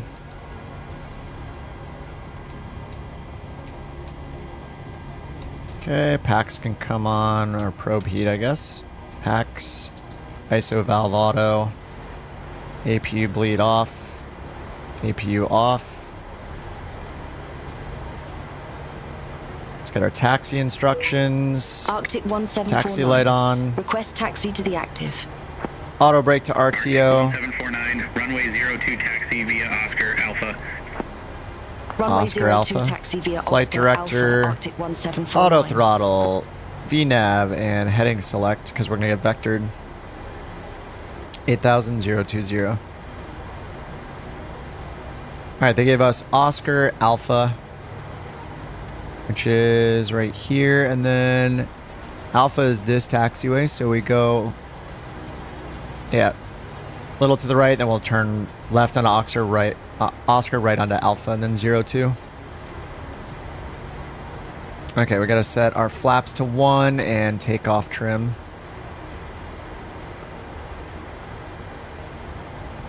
.4.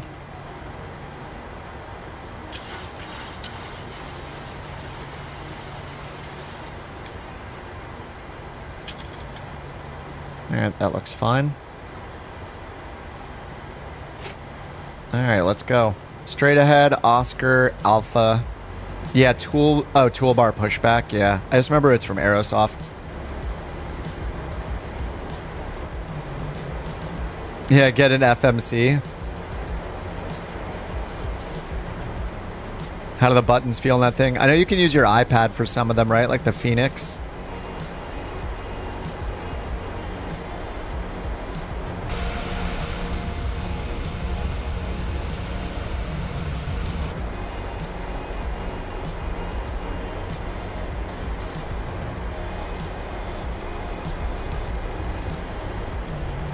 Pretty affordable.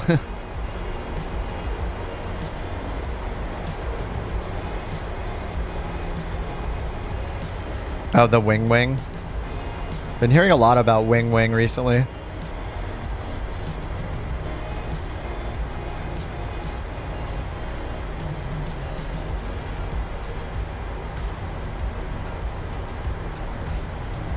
What's up, John? Hey, AP. John says at some airports they have permanent engine startup positions in the taxi lane. I have not researched any of those yet. Tim, I see you.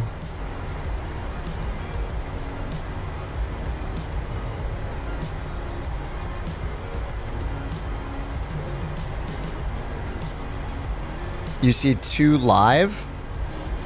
Yes. How do I do it? You just look up OBS multi-streaming. I just Googled YouTube Shorts streaming.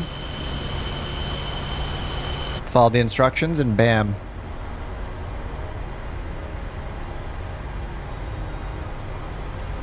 And you could also multi-stream to like Twitch and Kick and, you know, TikTok or whatever all at the same time if you want to. Just depends on their terms of service if they allow it or not. Okay, here's Oscar.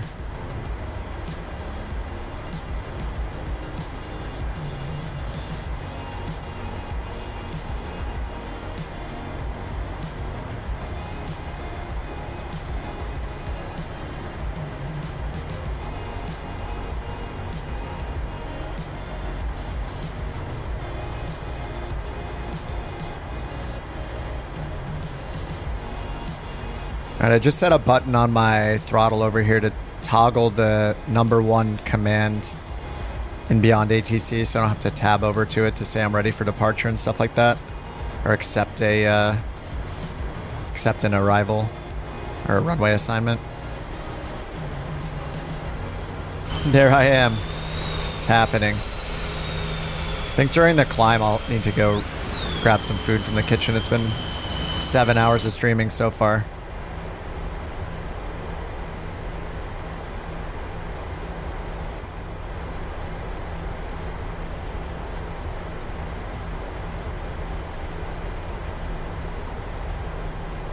I was already on Oscar? Yeah, Oscar was that left turn that I made. See? Right here. Arctic 1749, contact Edmonton Tower 118.3. Because right, this is Victor is like up Over here. to Tower 118.3. I guess Oscar could be right here. Oh yeah, that's Alpha 4. Yeah, I see what you're saying. Yeah. Oscar is here. I technically turn left on Alpha 4 maybe, and then right on Alpha. Not sure. Where it has the O there makes it look like it's Oscar here, but I'm not sure. Because then you have Alpha Charlie and Alpha Delta, Alpha Echo. Maybe this is just Alpha Bravo? I don't know. Not enough detail. I don't know. I think we made the right turn either way. Alright, here's runway 2 in front of us. We can all go at once? Do we want to all go in a cluster all at the same time? That could be fun. We usually wait for each other, but it'd be funnier to just go.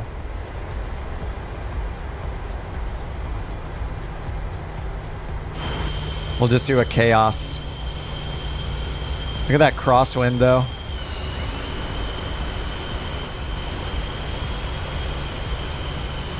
Six, 7, 8, I don't know, 9 knot crosswind maybe, something like that from the right. It's getting a bit more aggressive. Johnny. I didn't mean from the taxiway, dude. The CJ4 just straight up. All right, let's tell them we're ready. Arctic 1749, holding short, runway 02. Arctic 1749, request not understood. Request not understood? What? What do they mean request not understood? What are they talking about? Arctic 1749, ready to go, runway 02. Arctic 1749, Edmonton Tower, wind 115. Okay, there we go. Heading 020, runway 02, cleared for takeoff. Fly heading 020, runway 02. Cleared for takeoff, Arctic 174. Alright, 020.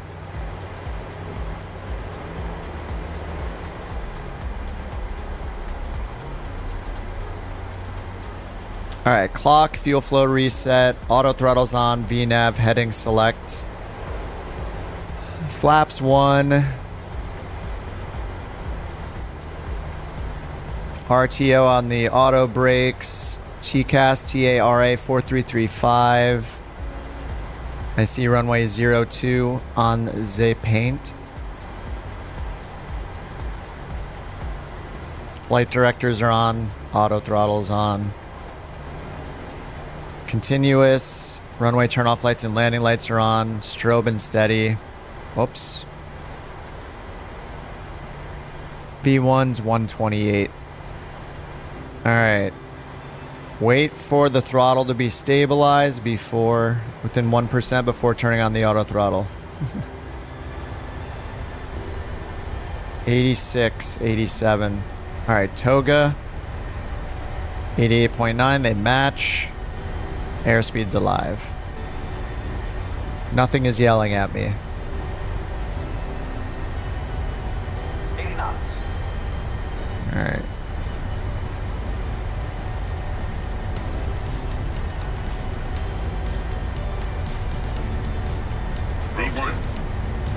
V1 rotate.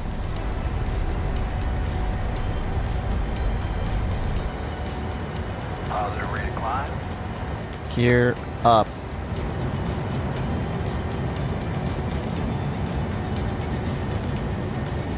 Alright, we will avoid the 20-degree pitch up as long as possible.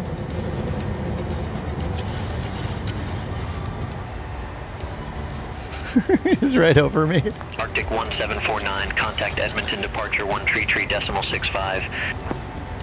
Contact Edmonton departure 133.65, Arctic 1749.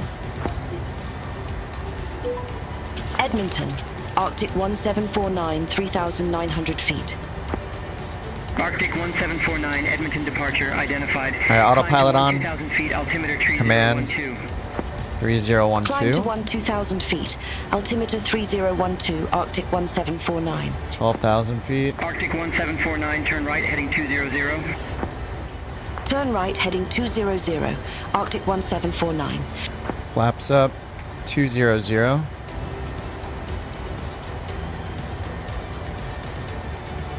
Okay.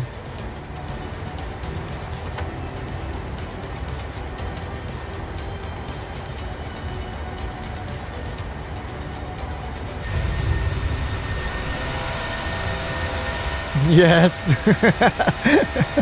All the lights. It's more fun all taking off at the same time.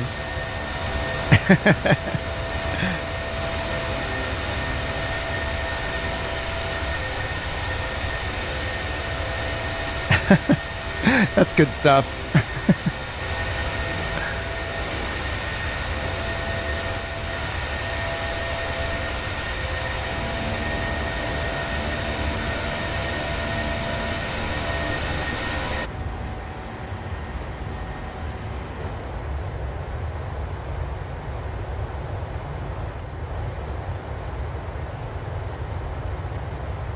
The map replacement does look really good. I still have it on Apple Maps just because I paid for it, so I might as well pretend like it's better than Bing Maps.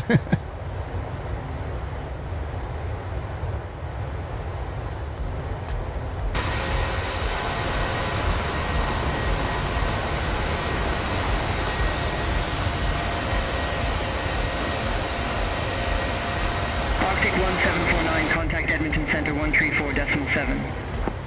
All right, landing lights before 10,000. Look, we're turning them off. Arctic 1749. At like 9,500, we turn them off. Here comes 10,000. Pilot's life. Please don't ding me.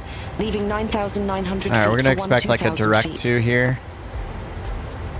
Arctic 1749, Edmonton Center identified. Climb to flight level 240. Climb to flight level 240, Arctic 1749. All right, 240. Arctic 1749, turn right, heading 230. Turn right, heading 230, Arctic 1749. Interesting. All right, we'll take it. More vectoring.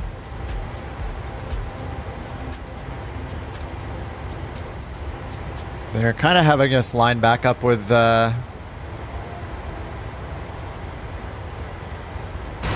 opposite of our runway.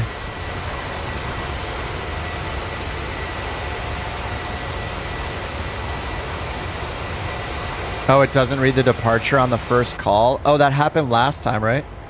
Last time I did not get a vector or anything. It just gave me altitudes. And somebody else was using Beyond ATC on the same flight, and they got a call right away for a direct. Alright, we're just going to cancel this for now. Alright, 13,700.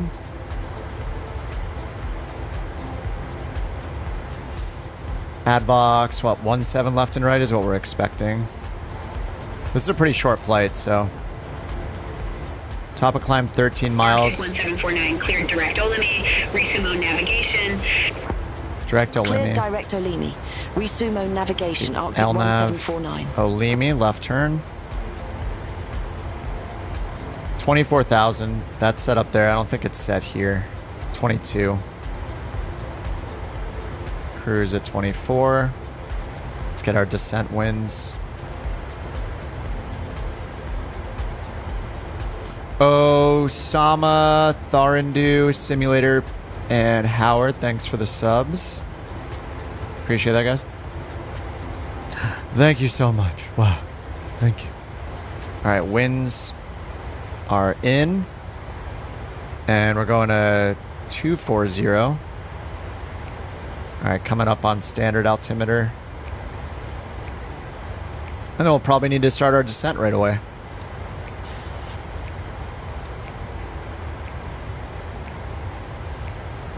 Alright, standard. 18,000.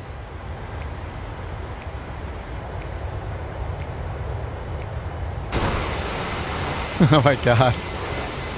Yes. Beautiful. You love to see it. I feel so important. I feel protected. They're not protecting me because I'm important. They're protecting me because they get paid to.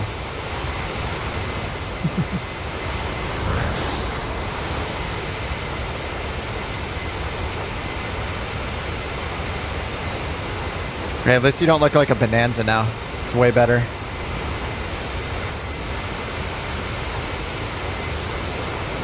Oh, Rex took off already. Rex is catching up, and the Su-57 as well. The Dark Star, Austin. I mean, the Dark Star looks pretty cool. It is a Dark Star.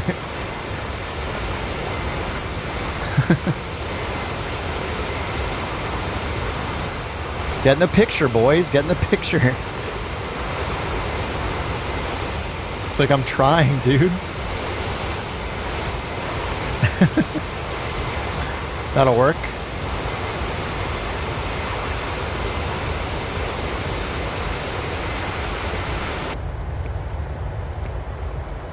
Everything's fine.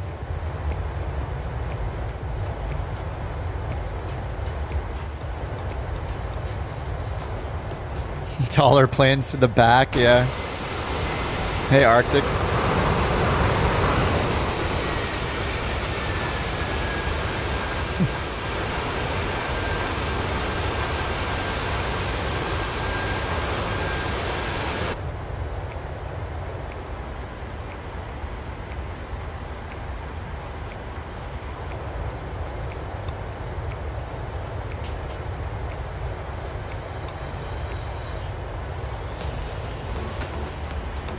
It's autonomous. I don't see any heads in there. Someone's flying it from their basement. The same way I fly planes. From my mom's basement.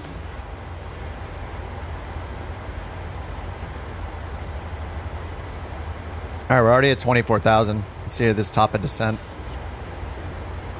52 miles. Alright, we better start getting our descent weather and all that good stuff.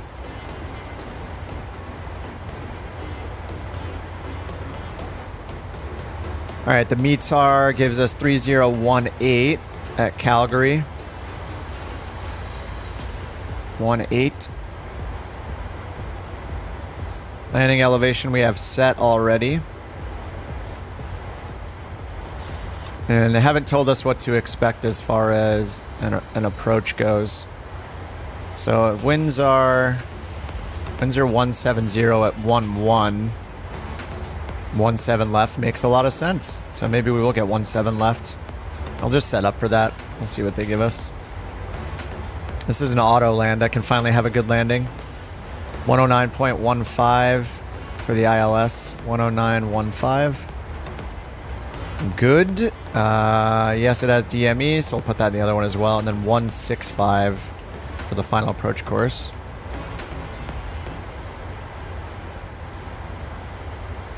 .165. Arctic 1749, contact Edmonton Center 132.85. Bye-bye.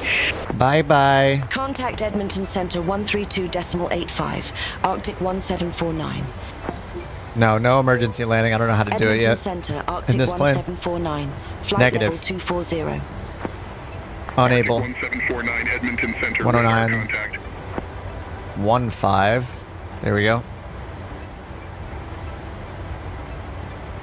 And FAF altitude 5200.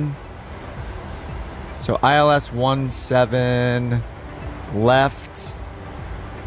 It says Cat 3 is not authorized, but I want to do it anyway. Who's gonna stop us?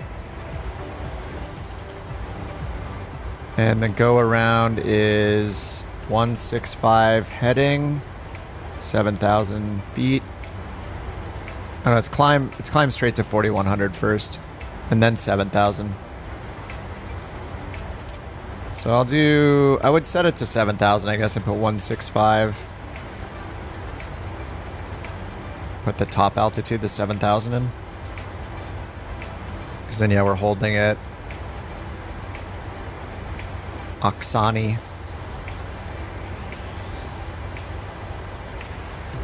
Alright, radio 50, 165 for the course, and we got the ILS frequency in. You're definitely getting SayIntentions. Yeah, that sim's cool, but it's always empty or too many people who can't fly. Yeah, I'm a big fan of the AI stuff, as you know. What's up, John Wick? John Wick in the short stream chat, everyone. We love to see it. A true hero. A hero of dogs.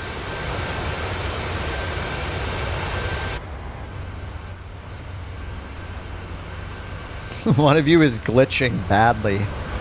What liveries for these? That's a pretty cool livery.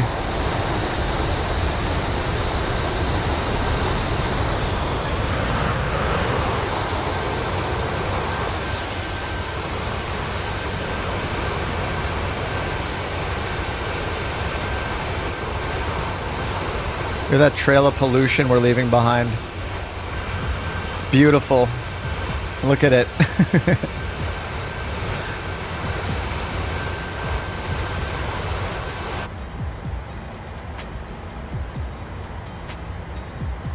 Most secure airspace.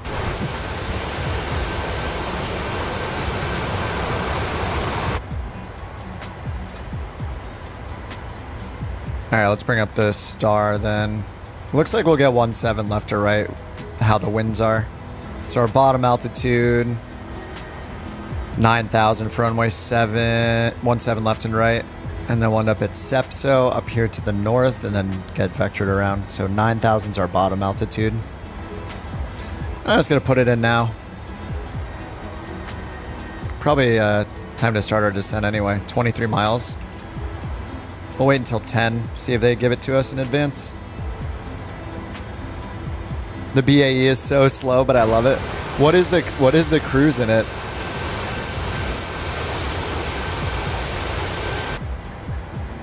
I'm at... Oh, we're only at Mach... yeah, we're at Mach 0.6. I mean, because we're so low, I guess. 256 indicated and Mach 0.605.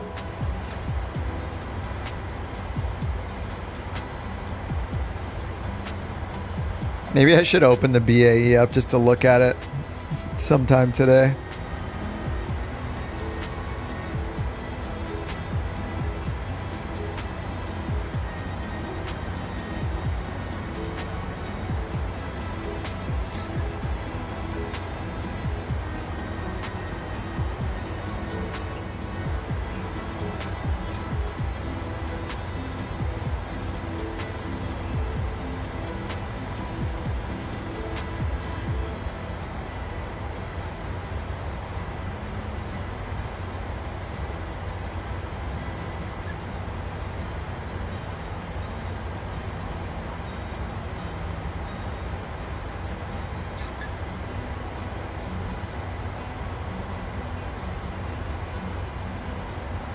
All right, how far are we now? Oh, nice. Edmonton Center, expect AdVox 9er, runway 17 left. AdVox 917 left. Cool. That's what we have. I'm gonna hit the shortcut I have to respond and accept it. AdVox 9er, runway 17 left. What's up, Moon? Which plane? This is the 737-700. The 737-800 is a bit more commonly used, though. I just happen to be in the 700 right now for these flights. What's up, Canadian? Heck yeah, dude. Last flight. I don't know. I mean, it's only 6:30 p.m. I've been going... Did I get on at 11? The only thing that's going to stop me is the 12-hour limit for the YouTube stream. And that means I would finish around 11 p.m. I just need to get some food. Contact Edmonton Center 134. Yeah, 7 hours so far. Arctic 1749. Bye-bye. Edmonton Center, Arctic 1749. Flight level 240. Arctic 1749, Edmonton Center, radar contact.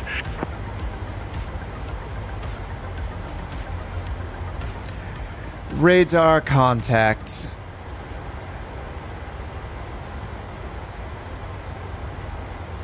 Okay, top of descent now says 4 miles, so let me say ready for descent. Arctic 1749, ready for descent. So we have 9,000 in, which is what we have over here. AdVox 9er, runway 17 left, descend to 9,000 feet, altimeter Nice. 3019er. 3019er. AdVox 9er, runway 17 left. Descend to Alright, 9,000 feet, 3019er Arctic set here. 1749. So pressurization, we did do. Auto brake and landing data. We have VREF and minimum. Minimums are set. Let's do the landing calculation. Runway 17 left. 14,000 feet roughly. We could do auto brakes too.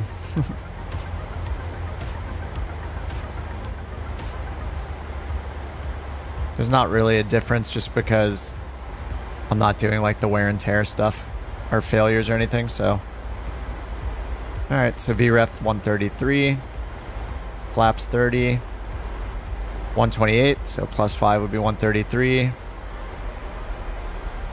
And that is set in the FMC. Beautiful. Beautiful. We already have the approach set up. We already have 165 up here. We got the ILS frequency. We got our minimum set to 50, because we're going to just do the auto land, even though technically we're not supposed to, because we're a class Charlie, which it says the Cat 3 is not authorized. Only the Cat 2 is, but whatever. We're going to do it anyway, so I can finally have a good landing. And then we got landing altitude set up here. Landing lights are off.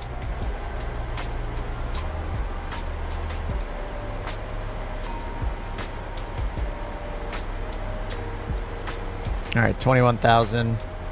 And we're headed to 14 or below by AdVox. And then we're going to bottom out at 9,000 feet down here at Lexic. At Lexoc. And then we're going to go over here to Upton, up to Sepso. So the max here, 230 knots, then 220 knots. We're going to 100% need our speed brake. Yeah, it's already trying to get to 230. So let's give it the drag. How far can I actually move this? And the detent doesn't actually hold itself in the detent, right? So do I move it until the metal? Can I move it until the metal is at detent? Like that? Maybe like right there.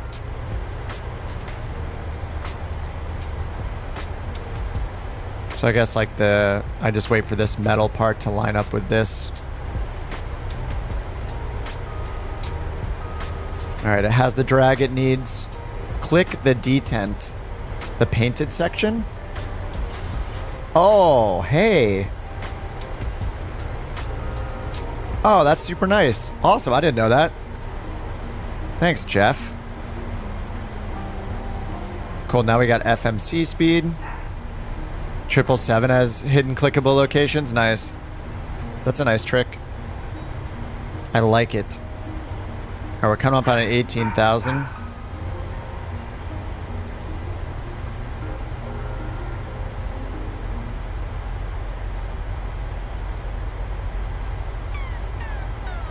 No, we're not doing it. This is the song, but we're not doing the landing. I'm sorry. I'm sorry, guys. We can't. I should really only have this in the playlist when it's Saturday or something. Normally this means I have to turn off the engines and crash land somewhere. I've just been flying airliners so much that it doesn't apply because I don't know how to do a... And it would mess up my pilot's life rating and all that. I'd have to redo the whole flight. But yeah, normally this means shut off the engines. I'm practiced enough. But do you guys really want to go back and start over from the other airport again? I don't think so. I don't think so. It is nice to hear the song though, you know? We love to hear it. Are the fighter escorts landing with you? Yeah. Yeah, they'll land at the same airport usually.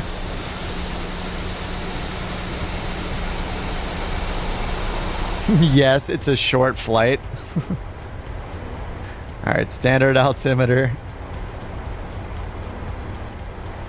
Alright, 230 by Advox, so it's still trying to slow us down. We're at a Muno first and then Advox.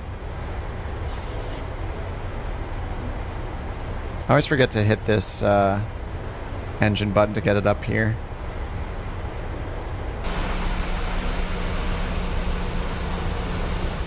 I have used NeoFly Unknown, but it's been a long time. I think I tried it a little bit when the beta was out for version 3 or whatever, but I was using On Air Company a lot then. But you might as well just try it because it's free.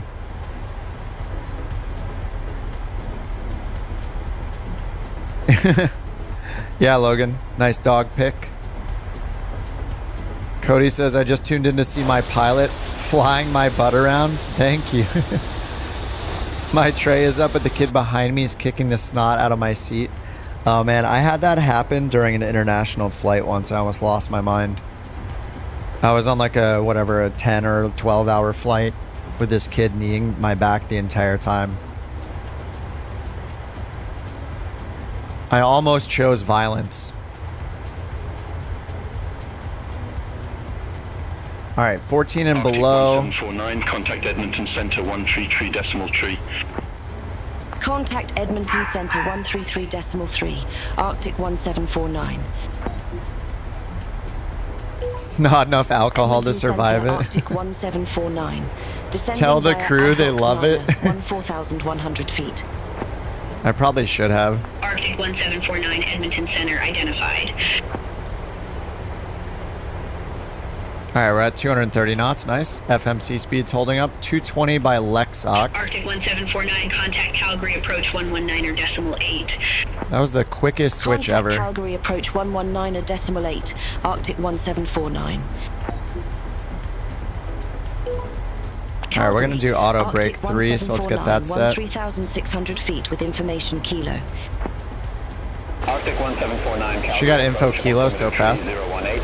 Expect radar vectors for ILS runway 17 left. Nice, 17 left, radar Altimeter vectors. 3018. Expect radar vectors for ILS runway 17 left, Arctic 1749.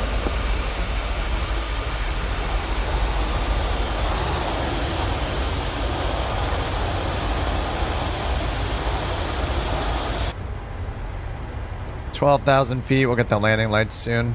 They can be ruthless, sometimes kick someone off. And I don't know why, but I go off a vote system for kicking people off my plane unless it's ridiculous. Must be such a weird decision to have to make.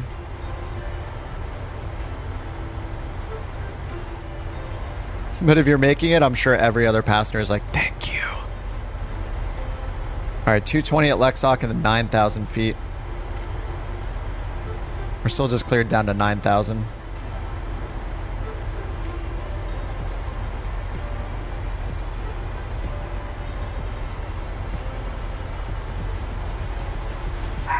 Alright, so they clear us on the final approach fix. Final approach fix altitude's 5,200, so we'll put that in. We have a lovely auto land.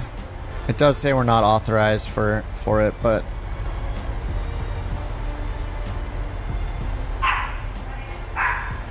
right, because we're a Class C plane right here. This means we can't do it, right? Pretty sure. Can only do the Cat 2. 110.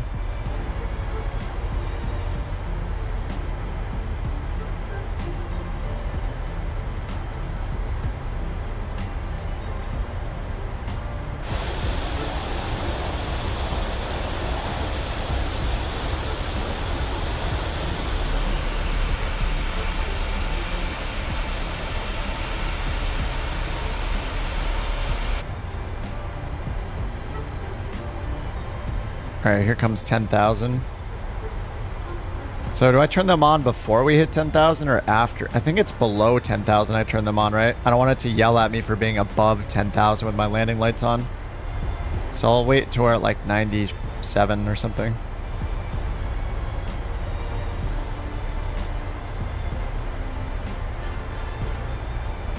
Alright, we're holding the speed good too.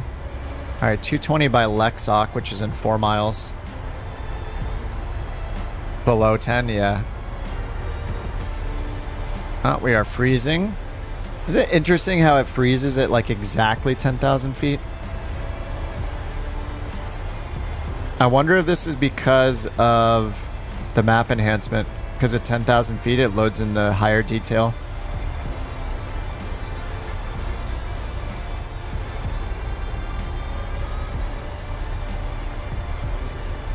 Probably not. Probably just a coincidence. How do you download mods? Are you on PC?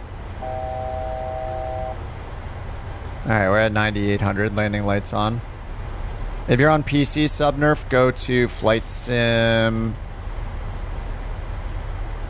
Go to flightsim.to. This is the best site. Right there, I just shot you a link. Use that one. Just keep in mind that you're not going to be able to download like a 787, right? You're going to be able to download mods for the 787 that you must first already own. There are some free planes on there and free helicopters though. But for the 3018 7000. Descend to 7,300 feet. Altimeter 3018 Arctic 1749. All right, 3018.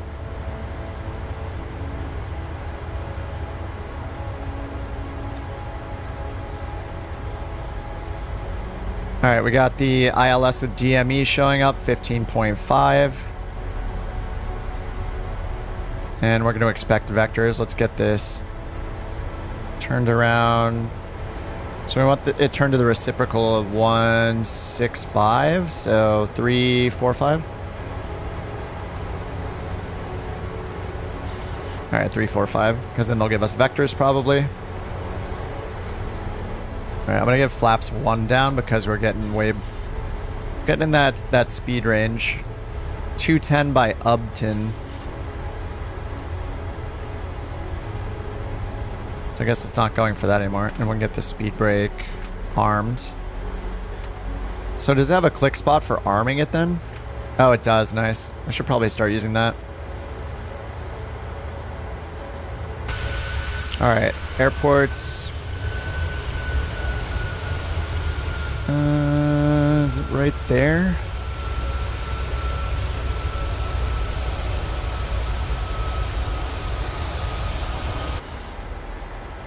No, it's more to our right.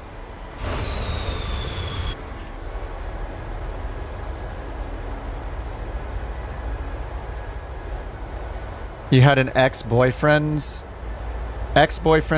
brother of a junior purser on the flight. You had to stop that. He was just sitting there. Oh, click spot for the flaps. Oh, that's pretty nice. I usually just hit the button a bunch of times, but that makes sense. All right, I'm gonna hit altitude intervene so it goes down to 7,300. And then our FAF altitude is 5,200. And at Victi, it's 6,500. So we're still above the MSA.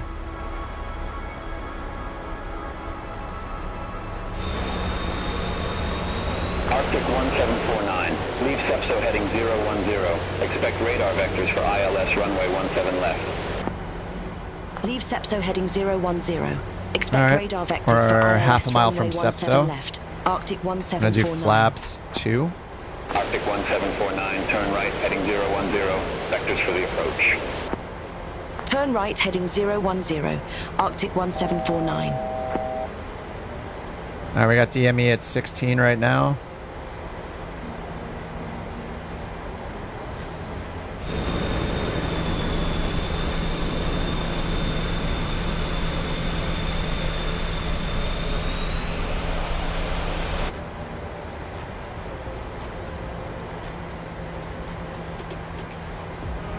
I don't really need Vorlok on right now until we turn towards the actual course. Don't want it to do anything crazy. Alright, we're almost at 7,300. 749, turn right heading 065. 065. Turn right heading 065. Arctic 1749. Okay, that's a nice 90-degree. Glide path is pretty close above us, though. Hopefully they clear us for it, and we'll do 5,200 feet next.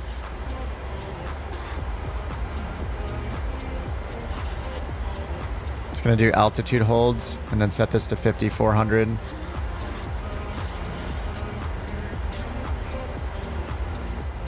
Alright, they haven't told us to intercept yet, so we're just chilling here.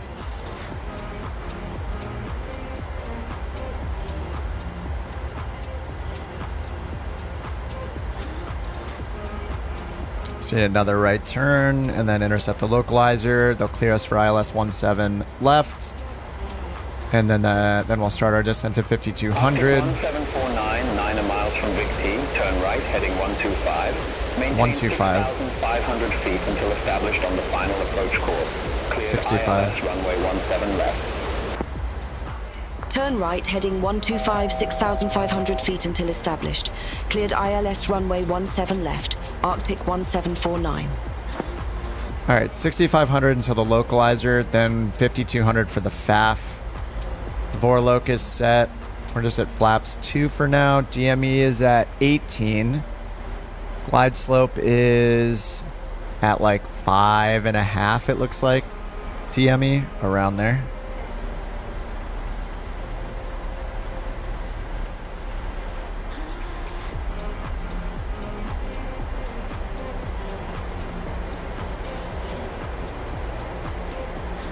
Make sure 165 is our final approach. 109.15. 109.15, yes.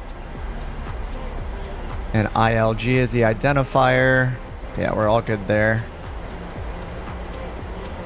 Alright, here comes the localizer. 1.5 dots. We get flaps 5 down.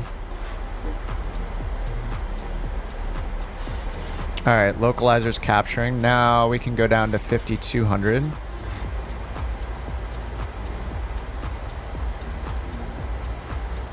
It's going to give it to VNAV, 5,200.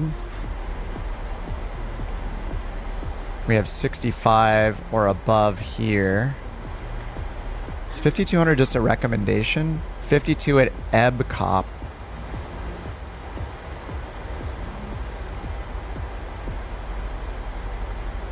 I don't have that in. Alright, let's hit approach for now. Let me get the gear down. I think I might not have put it in. ILS 17 left. Where's EBCOP? It's not on there. Huh. Do I have the wrong approach? 17 left. Victy, EBCOP, Old Bud.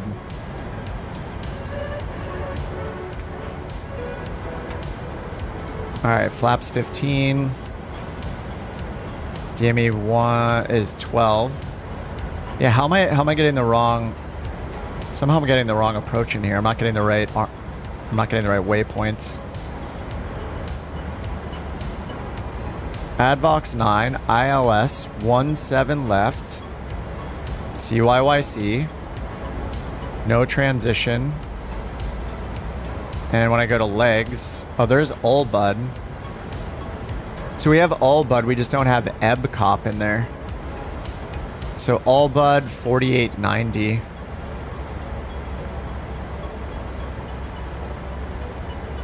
Oh, it does have that in there. Yeah, we just have Victy.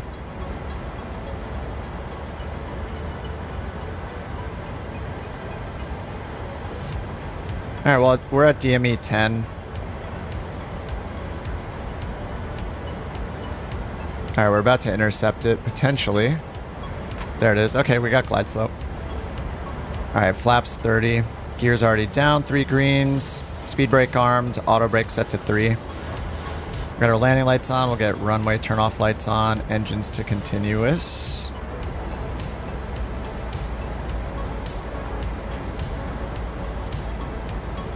What's up, Sonny? Yep, still flying. Still doing it. 1749, contact Calgary Tower 118.7. Dude, it's so hazy. Over to Tower 118.7, Arctic 1749. Alright, 165 for the go around. Calgary Tower, and Arctic initial health, and then 7,000 is our top go around altitude. Left. Arctic 1749, Calgary Tower, continue. 25. Wilco, Arctic 1749. Alright, it'll turn us to 133 by all bud, but we're already configured, so we'll just leave the speed alone.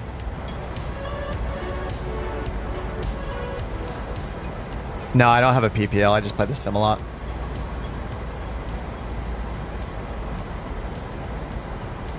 Alright, I guess we can get dual channel on. Let the auto land do the work. Oh, it's so nice. I think technically we're not allowed to do it, but you know.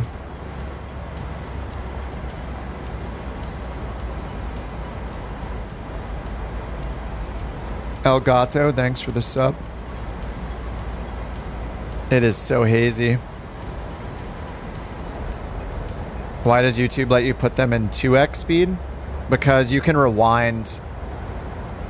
You can rewind like DVR mode, just rewind it up, you know.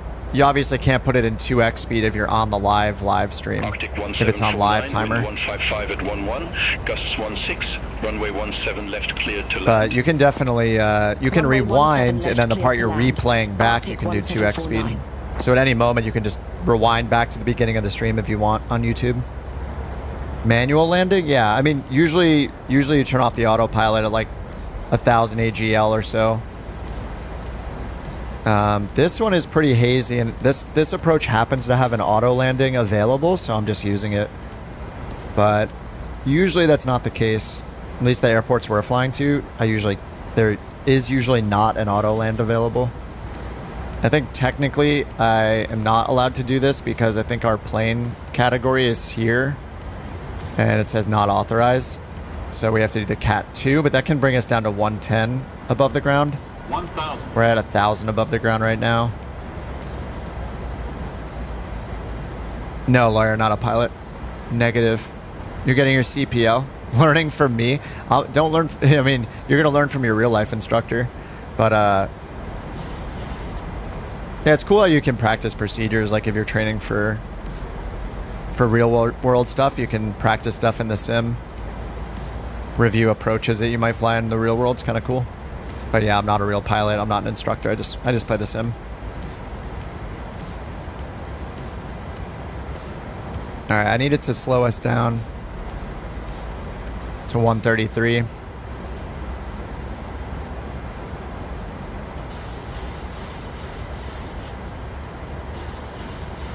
right, auto land, do your thing. I think you guys told me last time it's supposed to hold the center line for me. I'll finally have a good landing because we can use auto land. We can just do this, right? What could go wrong?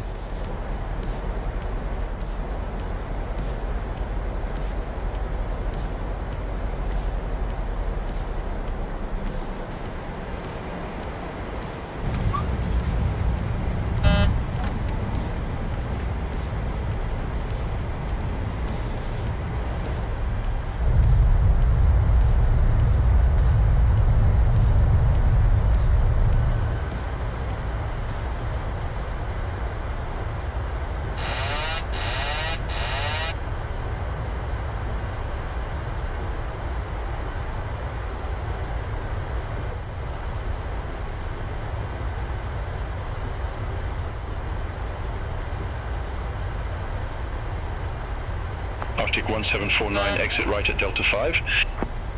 Exit right at Delta 5, Arctic 1749. Alright, hopefully this is Delta 5. Autoland, not bad. 1.1 Gs. I think I got lower than that on one of mine today. Luckily. Alright, auto brake off. These can come off continuous. Pitot heat can come off. Whoa!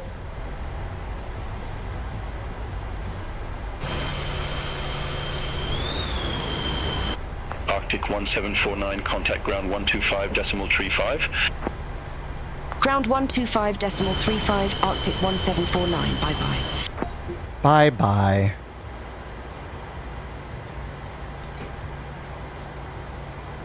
Alright, runway, turn off, lights off, taxi light on. Position to steady. Pitot heat off. So I guess at this point I should get the APU on. And the APU bleed on.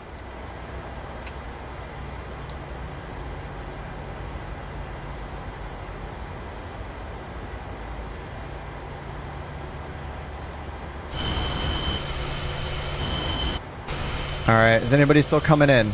Yes, they are.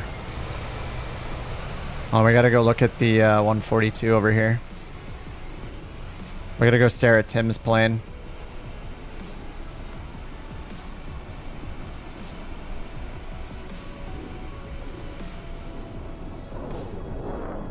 It is so smoky. 747, 800. Wow, what a beautiful 747 that was for a second. What was that? Uh-oh, like pilot's going crazy. What's he gonna do? Nobody ever knows.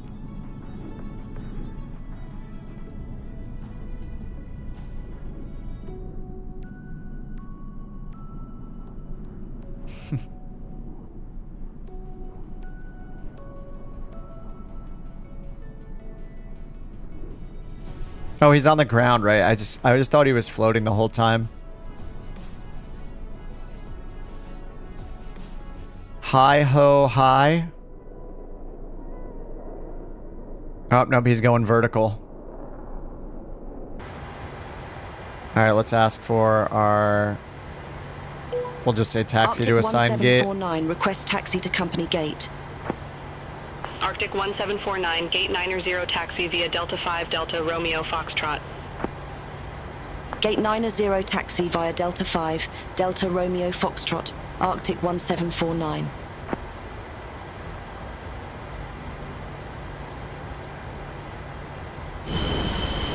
Alright, we'll just look at the taxi instructions over here. On the Beyond ATC. Actually, they don't even care. Why am I even looking at it? We can just go right in front of us. It is fine. We will go where the people are.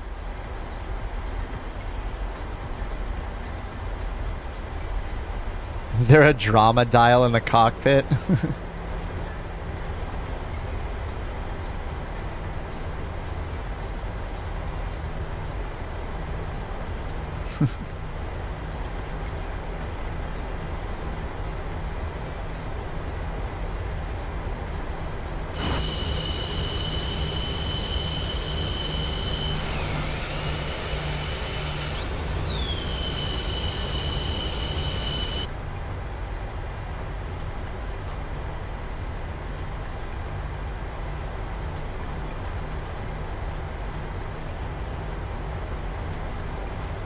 They gave us some other spot, but it doesn't matter. All that matters is a pilot's life, so.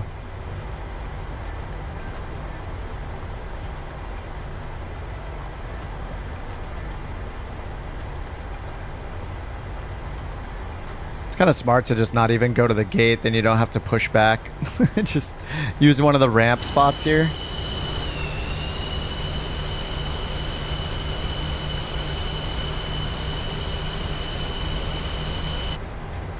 You're about to get the DA... You're about to get... Mir on a DA-62? Oh, you wanted to learn G1000? Yeah, the G1000 in the sim and Microsoft Flight Sim has gotten a lot of improvements in the last couple of years. It's pretty crazy. They put a ton of work into it.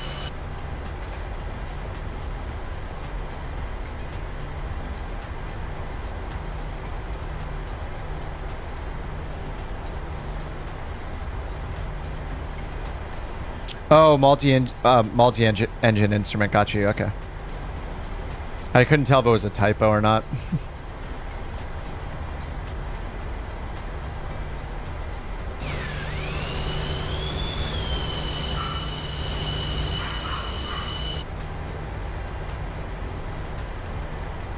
Just gonna take the super convenient gate.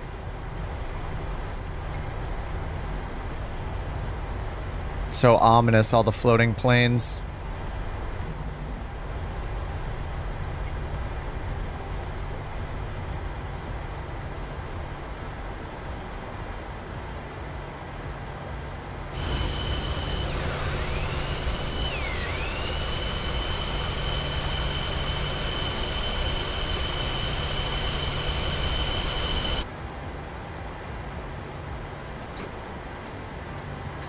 Taxi light off. APU gen on. And parking brake set. Let's see this shutdown checklist. Fuel control levers to off. Anti-collision lights off. Ground equipment in position. Fuel pumps as required. ISO valve open and flight directors off.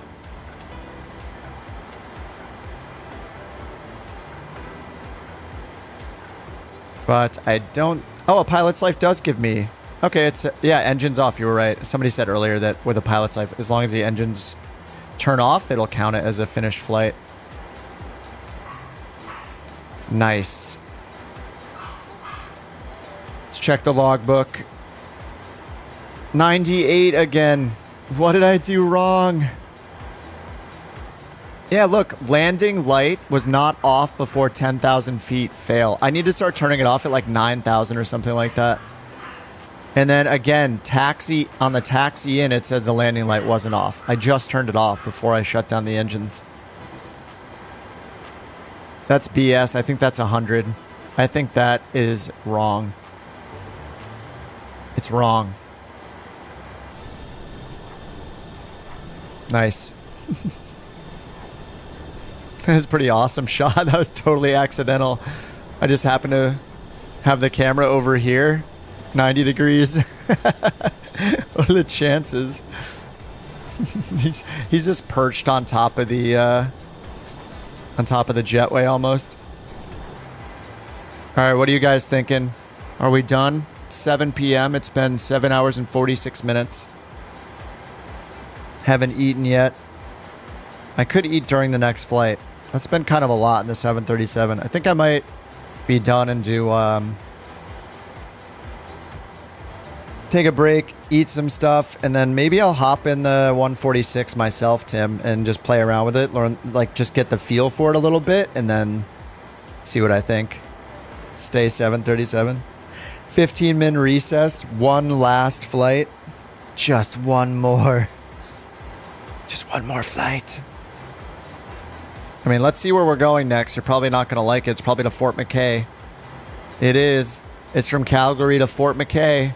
Albion. That small runway. Well, it's not too small. DoorDash. 15 to 20 minute recess. Let's do it. You guys want to go to Fort McKay again? You're nuts.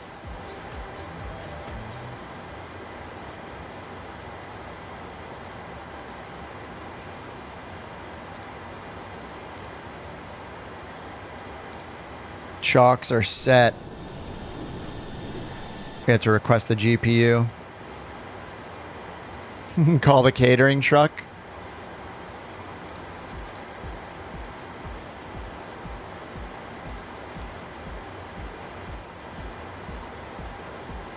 I actually do need to go to ground services and request the GPU though.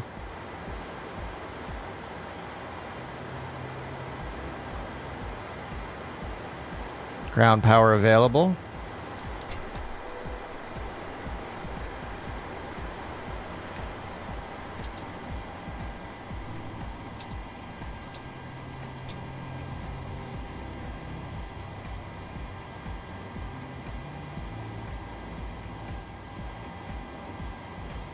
So that's what I would do, right? Did I do anything wrong right there? I just turned the APU off and now we're on ground power.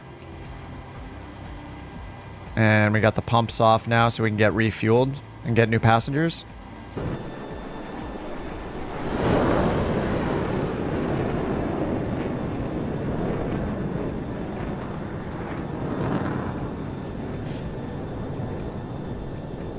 All right, Fort McKay time, I guess. All good? What's up, World Wed? Stumbled into the stream. You're planning on streaming Flight Sim in a few months. Probably why this was suggested. Nice. Do it. It's very fun. In November, Flight Sim 2024 comes out, so even better time to sim. All right, Cal 4. You asked for it. Generate the flight.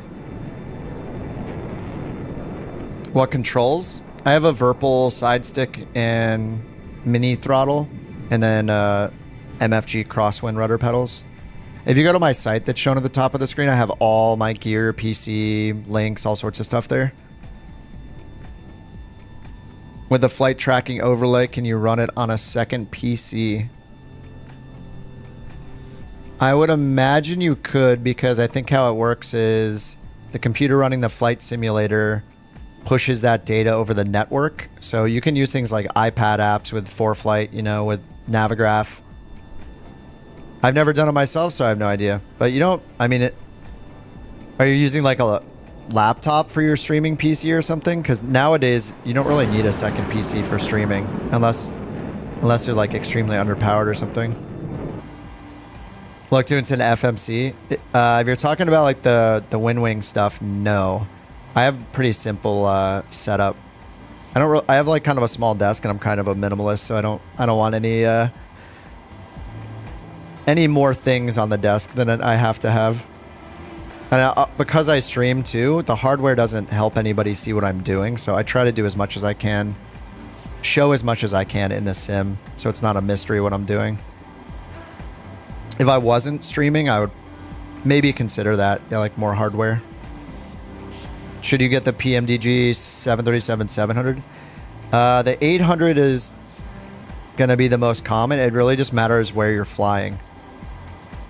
You could even get the 600 if you want something that's even smaller and like a rocket ship. The 800 is the most popular. I learned that from people in chat. You have a dual PC stream setup. Yeah, it could be. I mean, generally a single streaming PC works fine nowadays because the NVIDIA chips, if you're using NVIDIA, they have a special encoder that's just for streaming that's separate from your normal GPU. So the NVENC encoder actually does the majority of the work for the encoding and everything. If you're not using it, it's just kind of sitting there doing nothing.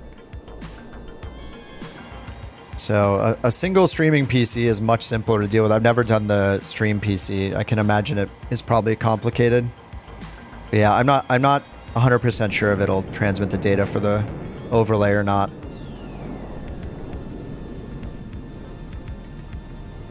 I would guess it's doable though, because you pretty much just put in a URL to a local machine. So as long as that URL is accessible over your network, it should work. So like the Volanta overlay URL is localhost : 53011. So instead of putting in localhost, you would put in the local IP address of your other computer. You would put it in of your gaming computer that's running Volanta. So as long as it could access that URL over your network locally using your IP address of your gaming computer that's running Volanta, then it would work in that case. And I think like other non-Volanta software would work the same way. Like Flight Sim Toolkit Pro or something. Okay, let's get this imported. Cal 4. On a scale from 121.5 to 243.0, how excited? Let's see. So I'd have to take 243 minus 121.5. That gives me 121.5 difference. So 121.5 times 0.9 times 1.9. So if I was going to give it a 9 out of 10, it'd be 230.85. That'd be the like 90% equivalent in a 1 out of 10 scale. So 230.85 would be my excitement level, like a 9 out of 10. Mainly because while the graphic stuff looks great, I'm excited for the career mode stuff or what that'll let people do, especially developers do. That's pretty awesome, but I wish they added shared cockpit. They need to add, no pun intended, game-changing changes, and just having better graphics and lighting and some new helicopter missions is not going to change how we play the game too much. Maybe some of the new career mode things will unlock new things that other people will make. I don't know. I'm not expecting a whole career mode system. I'm expecting a couple mission packs. So I'm kind of skeptical, but the biome changes, the lighting changes, it is cool. I just wish they would do stuff like shared cockpit that would be much more impactful, you know what I mean? All right, set the fuel, set the payload. We're going back to Fort McKay. We are doing it. Let's check the sim brief again. I'm going to copy the route. We got the... Okay, we have no SID and no star. I'll paste this gigantic route in the main chat. No SID, no star, and flight level 380 is what we're expecting.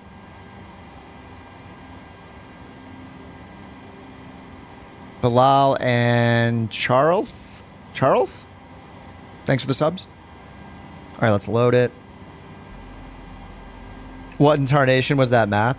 Somebody said between a scale of 121.5 to 243.0. So if 121.5 is translated to 0 and 243.0 is translated to 10, or like a 0 to 10 scale, then the answer I gave them would have been the 9 out of 10 rating. I just converted it. 230.85. So if I did 243 times 230.85, I should get 0.9, right? Or sorry, divide 230.85 over 243 should give me 0.9. Oh, that's 0.95.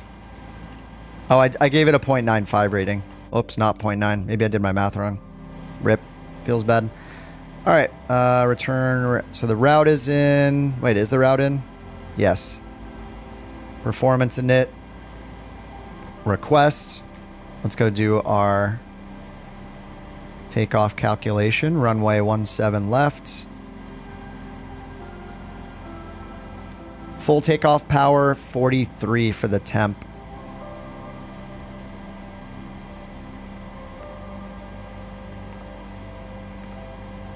$43 up there. Full takeoff power. Flaps 1. All right, let's put in departure arrival. We got 17 left. And 3-1. So I guess we're going to do the RNAV 3-1. Probably. And I think we did SECIC last time. All right, check the legs. We got a discontinuity. Fixed. And then back to our N1 limit. Takeoff. All right, V2 137. 147. All right, we're going to reload beyond ATC one more time. This flight is 424 miles, so it's plenty of time for me to go get food and mute myself instead of giving you a mukbang. So I don't die of hunger over here. Where do you teach yourself how the planes you pilot function? Well, in terms of the stuff I'm doing right now, it's just about looking at a good checklist. So for this plane, I used the British Av Geeks checklist that's on flightsim.to. It's like a simplified checklist, so that's what I use. I've got portions of it memorized, but you should never just do it from memory, realistically, but I am just because, you know, just because we can do that in the sim if we want to. Okay, we're expecting 38,000. Yeah, the easiest way to learn a plane, like to get started with it, is just to find the checklist and use it. Because once you, it'll be kind of painful going through it. The dog is in here with her big squeaky ball. She's sitting here with a ball and she's put it down. She's got her mouth open and she's panting in excitement. Yes, you're very cute. She's going nuts. She's going crazy.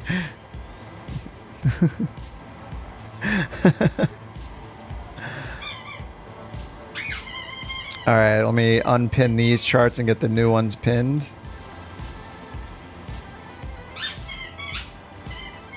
All right, and I'll keep Edmonton. Oh, sorry. Oops, I unpinned Calgary.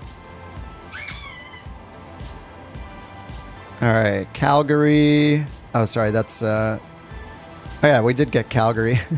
All right, and then Fort McKay. There's a diagram for that. And then the approach, it's going to be 3-1 probably. GNSS approach.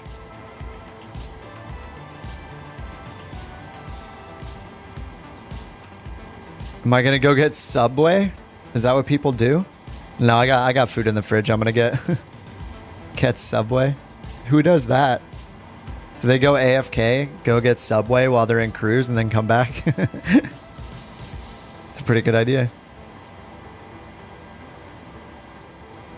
All right, beyond ATC. Let's see. It's loaded. I'm importing it now. Beyond ATC connected. Midnight Maverick?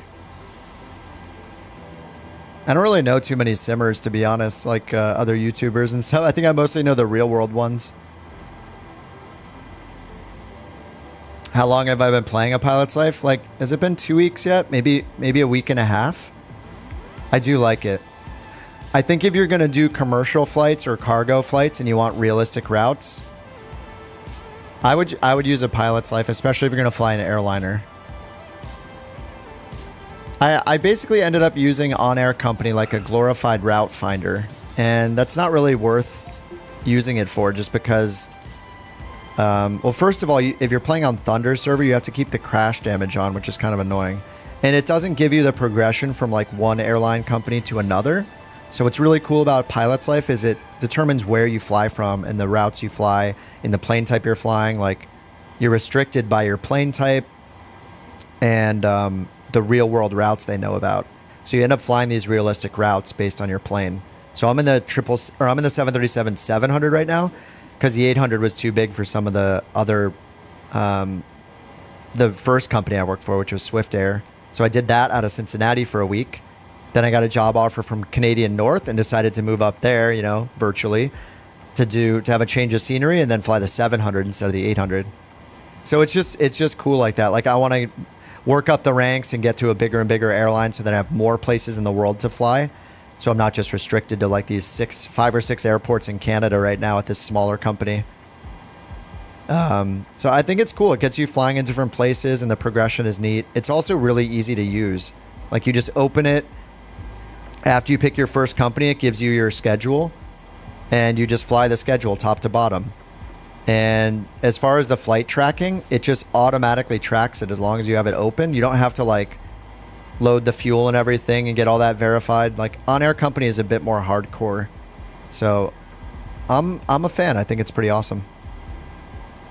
I think on-air is good if you want to do like the base camp features, the industry features. You want to own a fleet. You want to, you know, play tycoon mode and have like a whole fleet of AI pilots flying your planes around the world. And you just want to be sitting in your, you know, your Eames lounge, smoking a cigar, drinking some scotch, watching them, you know, bring you money in as a tycoon, like airline owner kind of thing. Or you want to do like the virtual airline stuff. I think that's great with on-air, but it's a lot of work in on-air company, so I've kind of stepped back from that stuff to make it a little simpler. Because I was just using a website for like route finder that Josh gave me, like this little quick route finder app. I was basically using On Air Company for that. But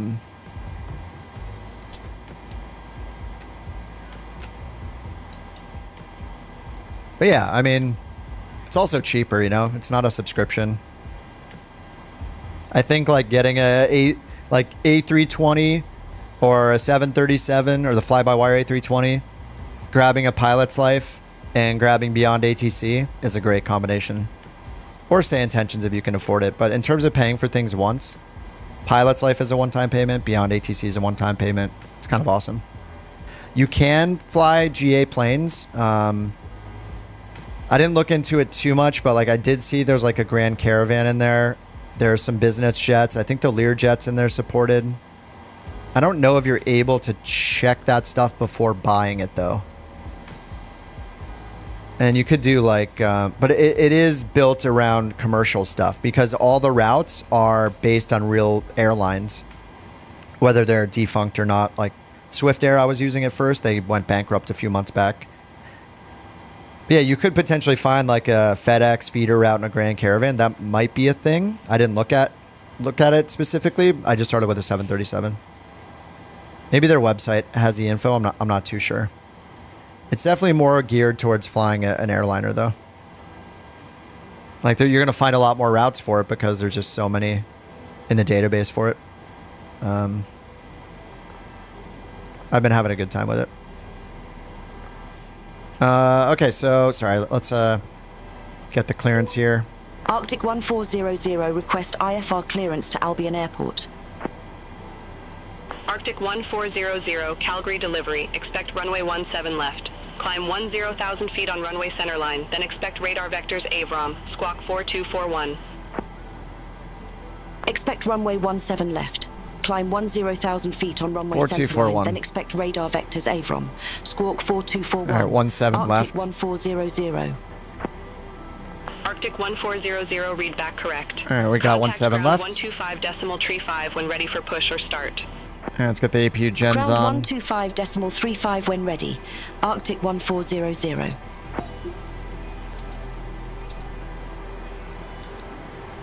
Ground power off. Let's get rid of the chocks. That'll get rid of the GPU. And APU is good. Now let's check our landing altitude, 1050. All right, 1050. We're expecting 38,000. Climb is up to 10,000 first. Now we just make sure the alignment is good. Okay. All right, let's ask them for pushback and startup. Arctic 1400, stand 6. Request pushback. Arctic 1400, Calgary ground. Pushback and engine start approved. Face east. All right, see you, Worldwood. Pushback approved. Face east, Arctic 1400. Yeah, I mean, if you want to deal with the potential complexities of having a separate streaming PC, I understand the performance could be a lot better. Do it. It's going to be more complicated than a single PC setup, that's for sure. But yeah, if you pull it off and you like it, then you'll reap the benefits of the performance. So yeah. Yeah, I'm on Beyond ATC. I don't really want to talk to it again. Kind of tired of talking to it. I definitely hope that SayIntentions releases a co-pilot thing at some point, because that'll be incredible. I mean, all it has to do is change the frequencies and talk to itself. It'll just agree with itself every time. All right, so pushback and startup. I guess there's no tug available. Guess we'll get an invisible tug. They said pushback and face east.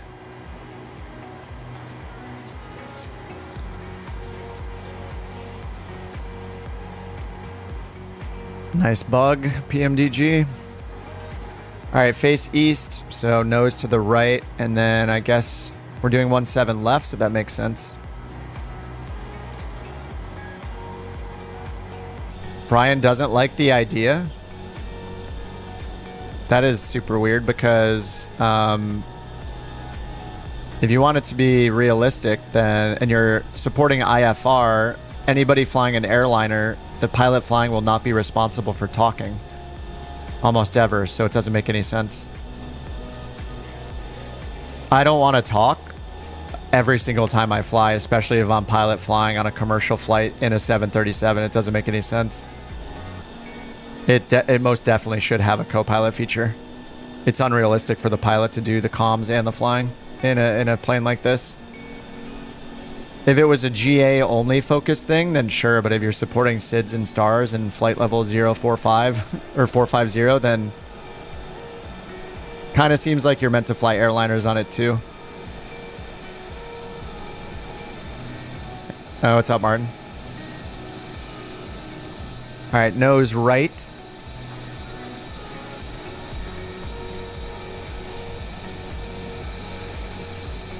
I'm going to do a long pushback way back here. See how that goes.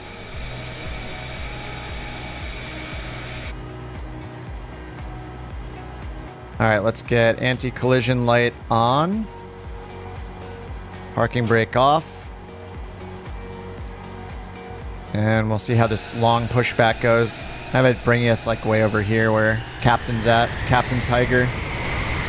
You have both SayIntentions beyond ATC. When I'm feeling lazy, yeah, I don't think it'll offer autoresponder.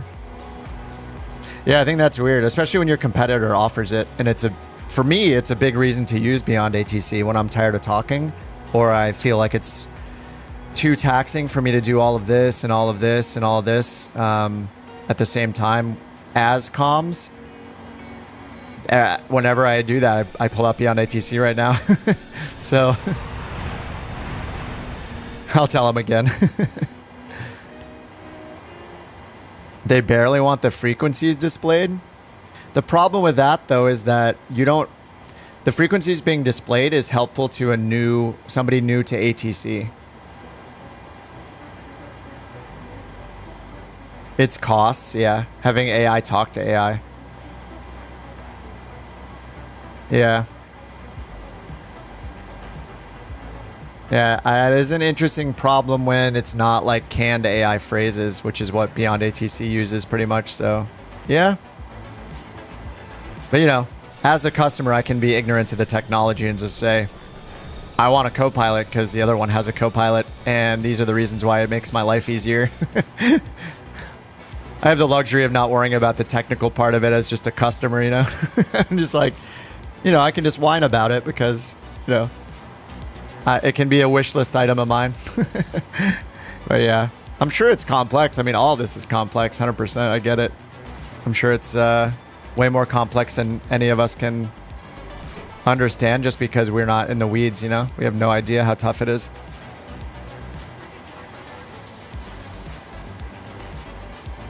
All right, I forgot to get the engine started during the pushback while I'm crying about wanting a co-pilot in SayIntentions.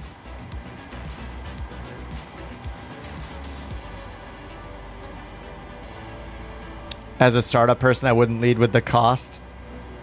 Yeah, that has been a big challenge of theirs, though. I mean, they did just get the price down from $30 to $20 a month. That's an insane price drop. Yeah, it's true. Like, if I don't feel like talking to it, I can just use Beyond ATC.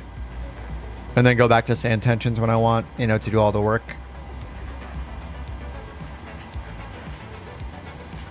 I mean, it's something like unique to commercial flights, you know. Some people flying single pilot GA, single pilot IFR, they're not going to worry about it. They'll be like, yeah, that's how it would be in real life. You can do single pilot IFR in a longitude. So, I get it. I still wish it had it, but I get it.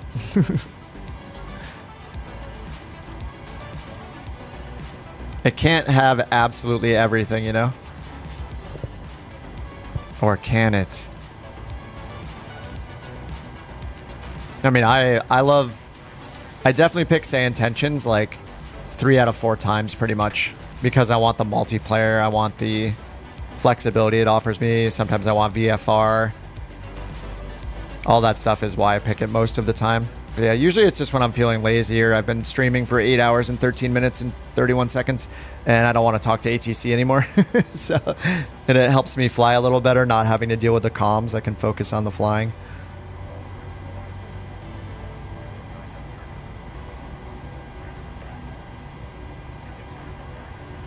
Works in X-Plane too, yeah. Yeah, that's pretty cool. Thanks, Martin. Pam Am is back. Look at the news.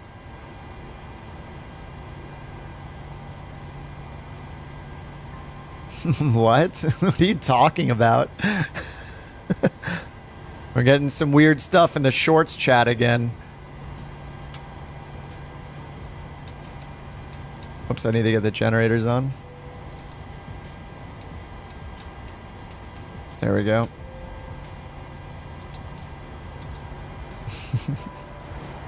Packs to auto. APU off. Alright, looks good up there. Let's get the flaps to 5 and check our takeoff trim, 5.3.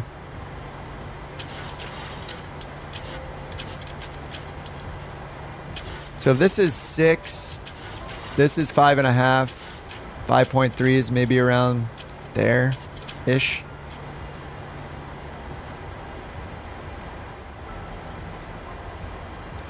Alright, Logan, see you in a minute. Alright, flight director should have been on already, really. And then 170, let's see if that matches. It's 165 for the runway heading. And we're going to use VNAV for our climb, up to 10,000 initially, heading select. And auto throttle, brakes, and taxi light. And let's request taxi with my shortcut. Arctic 1400. Request taxi to the active.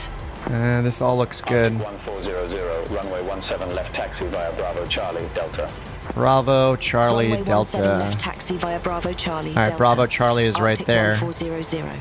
It's kind of weird when you say like Bravo Charlie Delta. It sounds like 3. It doesn't sound like Bravo Charlie, then Delta. That's kind of weird when you have these like 2-letter. How do you know the difference between Bravo Charlie Delta and Bravo Charlie Delta? How do you know the difference if they say it? I guess you're probably unlikely to be in a spot where you can go from Bravo to Charlie, right? Because this is Bravo, so I couldn't go from Bravo to Charlie. That's got to be part of the design, huh? All right, taxi light is on. Parking brake is released. Anti-collision light is also on.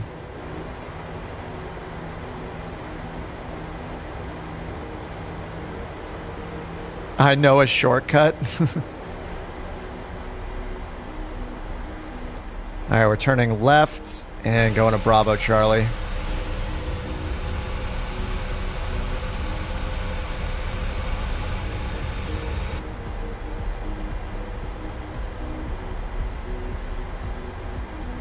Full throttle taxi.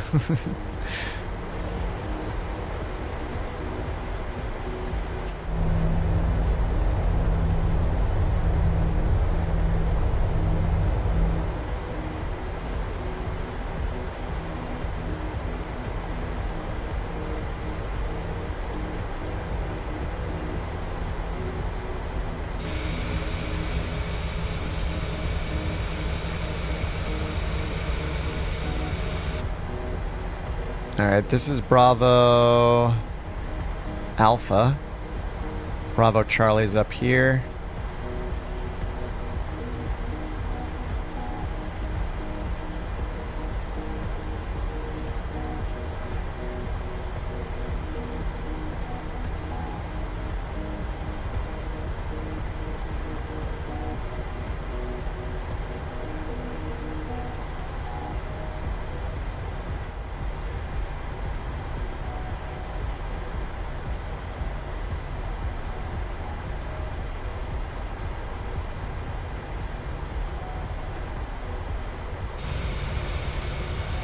All right, this is Bravo Charlie.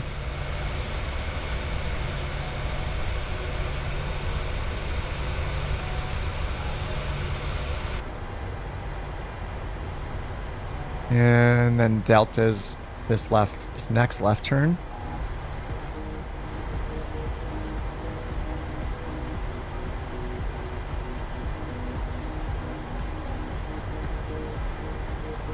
Pan Am will bring its jet age glamour back to the skies in 2024. Are they using like the...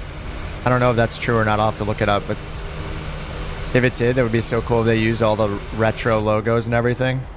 Just nothing gets updated. It's just all the same stuff. All the same liveries and logos. No, I'm not on VATSIM. I'm just using Beyond ATC. Mod and Mikey Minaj, thanks for the subs.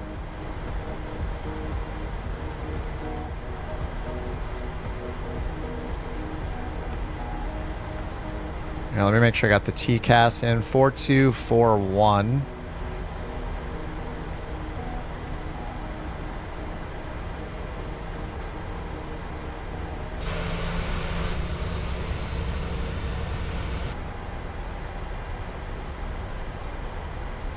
This is a 737-700.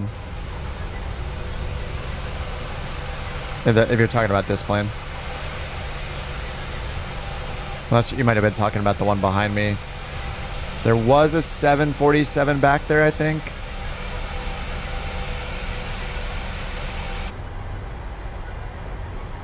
Alright, this is Delta 6 on our right.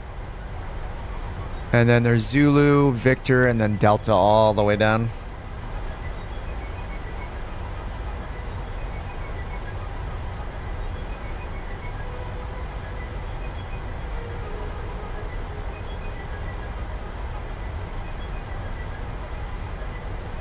How long am I streaming? I don't know. It just keeps going. We're at 8 hours and 20 minutes so far. As long as last night. I think I'm longer than last night. What did I do, like 7 hours? Oh no, what did I do yesterday? 3 or 4 I did 3 hours for the group flight, and then did I do like 6 or 7 more? I'm not sure.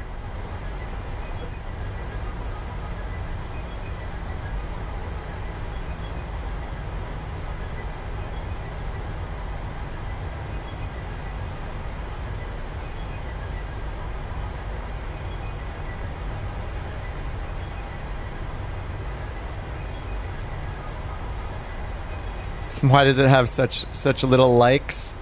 I don't know, man. Hit the thumbs up a billion times.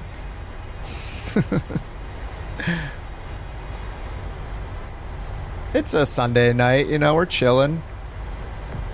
As long as there's one person here chatting with me, I'm happy. I'm gonna be flying anyway. Sometimes we get a lot more people in. It just, you know, doesn't really matter to me though. We're flying either way.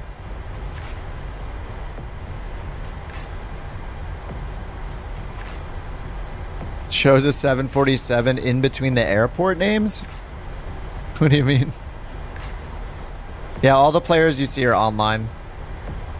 I don't have any AI flights turned on, so all these people are real players. You can see all their usernames, their gamer tags above them. What's the most I've ever seen? The most what? Ready and waiting, Brian? In the longitude again? It's so funny, all you guys floating. Rick's coming in the F-35 right now. He's airborne, he's ready to go. Alright, they should switch us to tower now. There it is. Contact Calgary Tower 118.7 by. Oh, the most viewers I've had? Contact Tower 118.7. Like ever? On the short stream has gone over 100 a few times. The main stream, maybe like 150-ish, something like that. I've been streaming a lot more recently, the last like 3 weeks, so normally it's just like a 3 times a week thing. But I really enjoy streaming. Just the live nature of it is fun, and chatting with you guys in real time is good stuff. Arctic 1400, ready for departure. Runway 17 left. Arctic 1400 Calgary Tower, wind 155 at 11, gusts 16, fly heading 160, runway 17 left, cleared for takeoff. Fly heading 160, runway 17 left, cleared for takeoff. Arctic 1400. Alright, TARA. Need to reset the fuel flow. Auto brakes are set. Auto throttle is armed. VNAV, heading select. Flaps 1. Green on the flaps, green on the gear. VNAV, auto throttle. RTO is set on auto brake. Oh, I forgot one light. I always forget this light. Strobe and steady. Engines continuous. Runway lights are on. Taxi light off. Turn off lights are on. Alright, they said fly heading 160.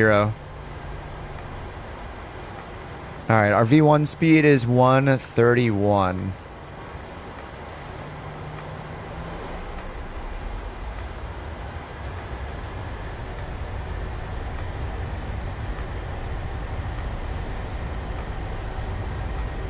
Alright, Toga.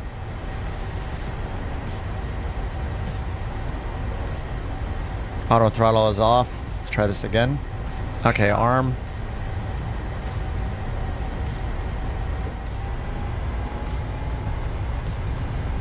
Okay, throttle hold, or thrust hold, there we go. V1 take.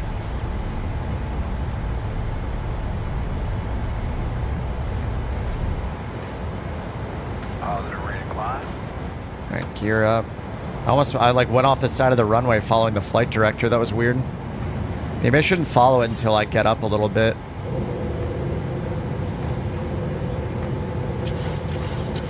Alright, avoiding the 20 pitch line.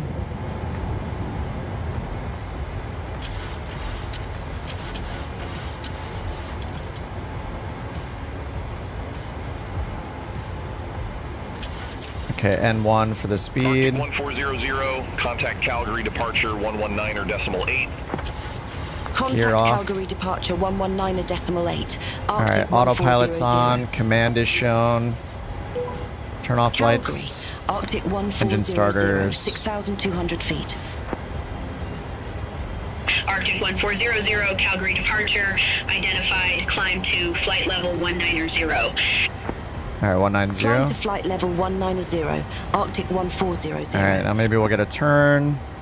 Arctic 1400, turn left, heading 360. Alright, Turn 360. left, heading 360, Arctic 1400.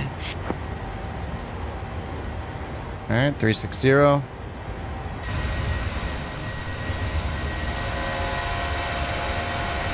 So smoky. What's up, Rick? You got the air show add-on? Air show. Oh yeah, where it follows you with like other planes. Yeah, where it like duplicates, it mirrors you. Why so many periods? I think he's on maybe you're on your phone, you keep hitting space a bunch of times, it puts periods in. Something. Alright, we're on, still turning for a 360 heading. Let's go. They're turning us all the way around towards Avram, and then they'll probably give us direct Avram.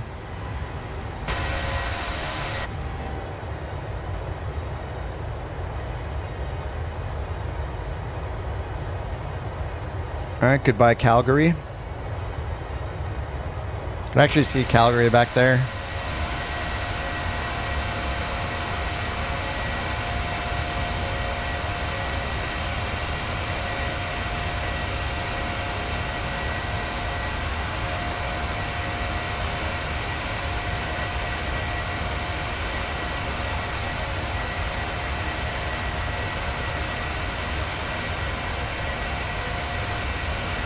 Arctic 1400, turn left, heading 325. 325. Arctic 1400. Alright, 325. They just love vectoring us today. Oh no, I forgot the landing lights. No! We just hit 10,000. No! Walk the walk.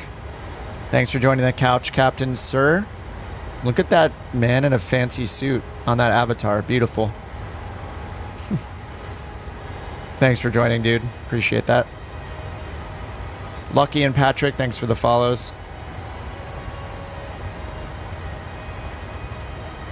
All right, 12,000 feet. Look at this line we're getting from the satellite data. Nice.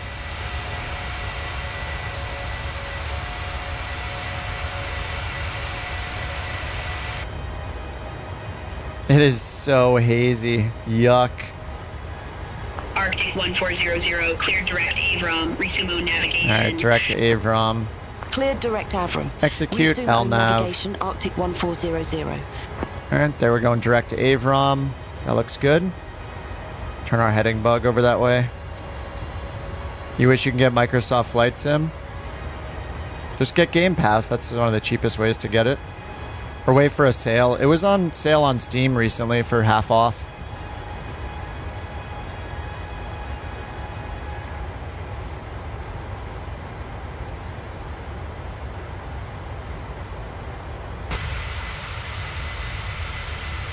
What is the board next to the pilot?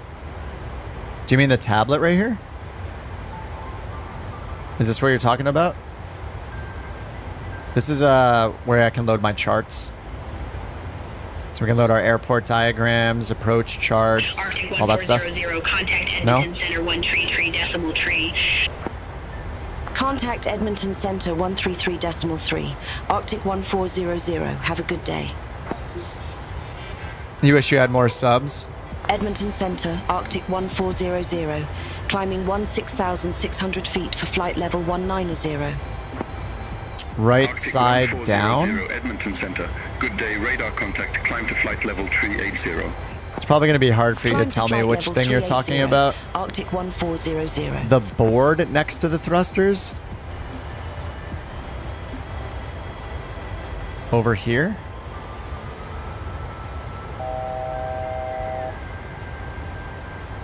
All right, Martin, have a good one. How many premium characters do you expect with a full...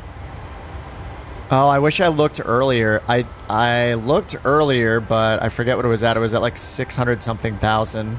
And right now it's at 605,000. I think it was 630,000 earlier, maybe. I haven't been keeping track.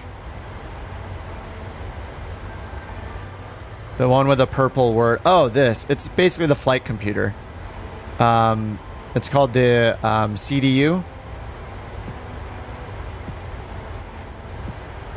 So what this is just, it's basically it has all of our navigation data, our takeoff performance data. It has all of the waypoints we're going to. So think of it like a map of waypoints, and that's what translates up here to the map. So we know where to go. And it has all sorts of stuff in it, like our speed restrictions, altitude restrictions, all that kind of stuff. But if you Google like 737 CDU, you can find all sorts of stuff about it. You can even buy one to use with your sim. It's not like the VFR map. I mean, this is our navigation map right here. Oh, did they give me another climb? They probably did, right? Did I miss a climb? 380, whoops.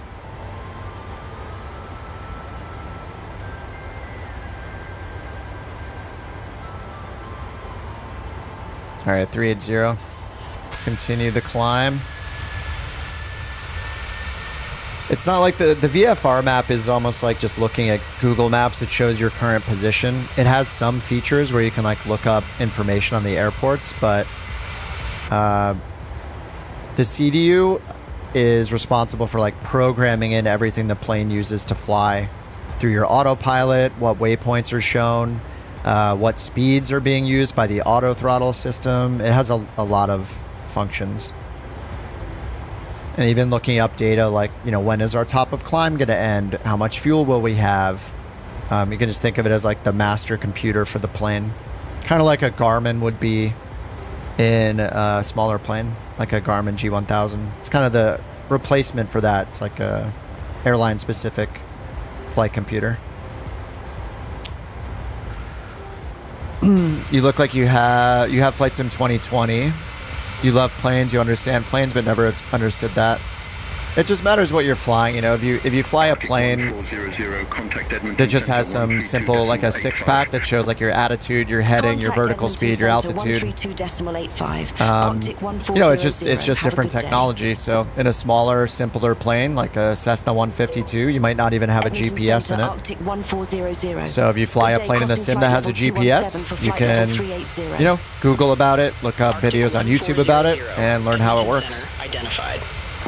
That's kind of how I got started simming. Was I was excited to, like, when I first started simming, I was looking at all the avionics. That's the stuff I was most interested in, is how the computers worked in the autopilot. So it's all learnable, especially when you have Google and YouTube at your fingertips. Just Google and YouTube everything. You can learn whatever you want to learn. You fly the 787? Nice. Yeah, I flew that a little bit before I started learning the 737. But 737's... It's got its quirks, it's got its weird things, but I'm just sticking with it, trying to learn it better.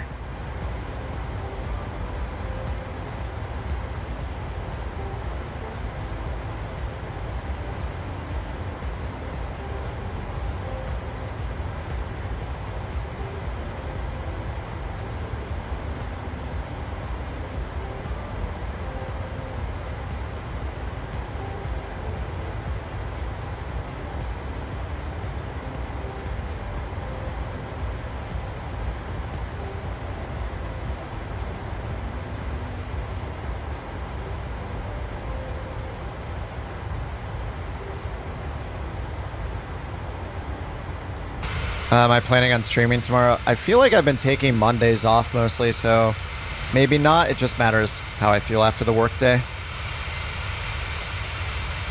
We will see. This will definitely be the last flight for today, though. I'm pretty pooped. VATSIM? No, not for a long time. I quit VATSIM, but it's okay. It's just the lack of coverage is annoying. But if you like flying where they're flying, you can do the events and have good coverage. But I like all the AI tools, like the one I'm using now. The AI stuff is awesome.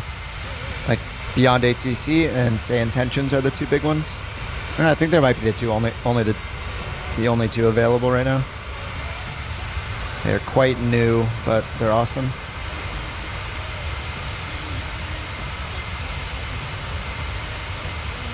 Yes, relieving that stink cloud of pollution. Look at it. The green stink cloud behind us. Absolutely beautiful.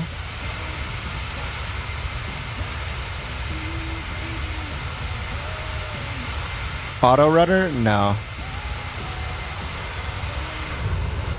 I would use auto rudder if I didn't have rudder pedals, though. Or if you're just having trouble staying on the center line, or, you know, using the rudders during landing to straighten out the plane. It's not easy. But yeah, I would use any assists you need to use to have success, you know? Whatever it takes. I do have crash damage turned off, though. I would turn off crash damage and aircraft stress damage. There's not really a reason to have those on in Microsoft Flight Sim.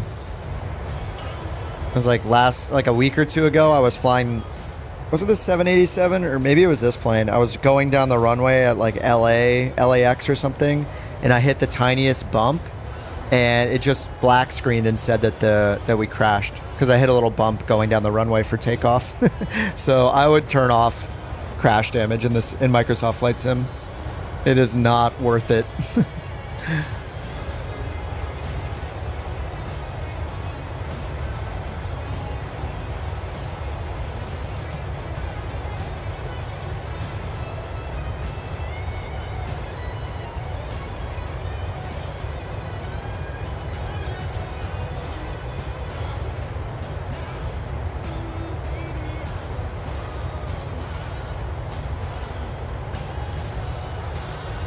All right, how's our climb doing? 30,000 feet. We got 8,000 feet to go. And this is a long one. Right, how far are we?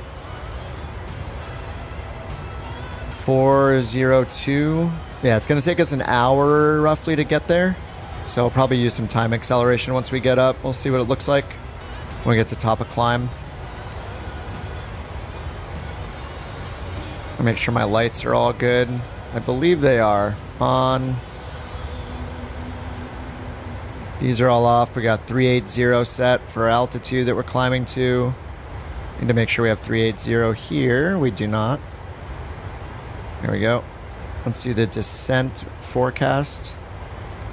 Request. No, Matt. Sorry, I just saw that. I don't plan on getting a PPL, no. I usually describe it as if I do ever even do a discovery flight, it'll be a random surprise to me and to you guys. No plans. My favorite plane, the Piper M500. It's a single engine turboprop. The developer's called FS Reborn.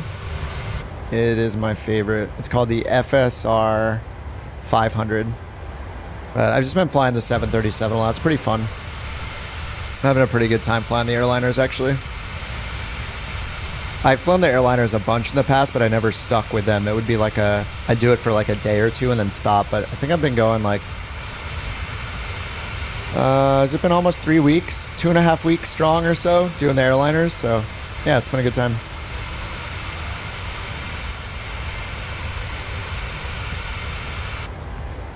My voice is getting a little tired right now, so this is going to be my last flight tonight. 8 hours and 40 minutes later.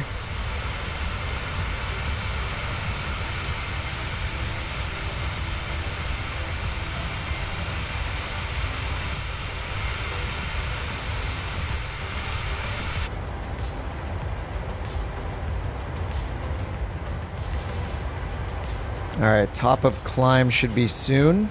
24 miles. I am online, yes. We are on the internet.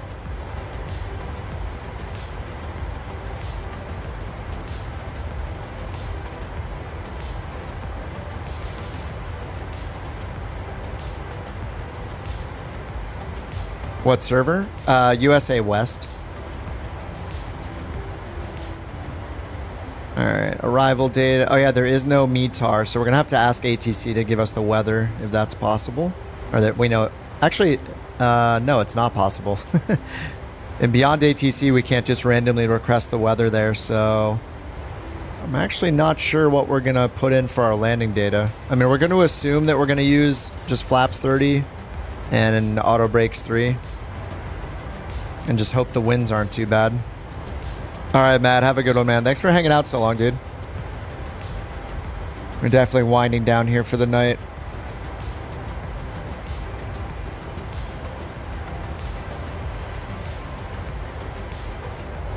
Wait, Rick, what did you mean your plane was just a ball of fire? What's up, William? You flew the 700 variant? Nice. Was comfortable? Yeah, I'm in the 700 right now. It's pretty nice. I was in the 800 for a bit. I'm using a pilot's life. So I'm just in my second company in a pilot's life now. So it started me at Swift Air out of Cincinnati, and they were using the 800, so I used that. And then I got an offer from Virtual Canadian North. Arctic 140. So now we're up there in the 700. 134.7. Bye-bye. Bye-bye. Contact Edmonton Center 134.7. Arctic 1400. Have a good day. I'm not sure, Logan, actually. I haven't used the cargo variant or the BBJ variant. Edmonton Center, Arctic 1400. It would be cool to do like the... 366 for flight You know, I guess there's nothing stopping me from using the BBJ variant.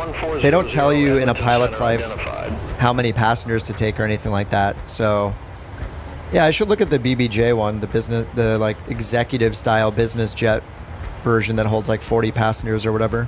That could be kind of cool. I actually want to do the cargo stuff at some point. I mean, in a pilot's life, it doesn't matter too much. Maybe it does if you're using like GSX. You want to see it loading cargo instead of passengers. Or maybe you only want passengers to overload, but it'd be cool just to get different routes. potentially go to some new places by doing cargo. Oh, with the add-on, you can add flares of any color and spread them with smoke. Nice. Rick, I feel like you're like the kind of person that would love playing DCS instead of Microsoft Flight Sim. Not that you should stop playing Microsoft Flight Simulator, but do you play DCS? It seems like DCS would be your thing. You're so excited about all the military stuff. BBJ and Sim Brief. I'm not sure. Oh, let me check right now. I think it probably is the same performance. I don't know that they distinguish. Oh, they do. Yes, there is actually. There's a 737 BBJ, BBJ2, BBJ3. So it does have a different profile for those. I don't see one for the freight variants, the freighter variants, but I do see the ones for BBJ, yeah. I should try BBJ the next stream. Should they add more free Boeing planes? Yeah, sure. I don't think anybody's going to complain about more free planes. I don't know. Man, what did they announce for Flight Sim 2024? Whoops, let me Google it. 2024 planes announced. I know they said that the SimFX Vision Jet is going to become free.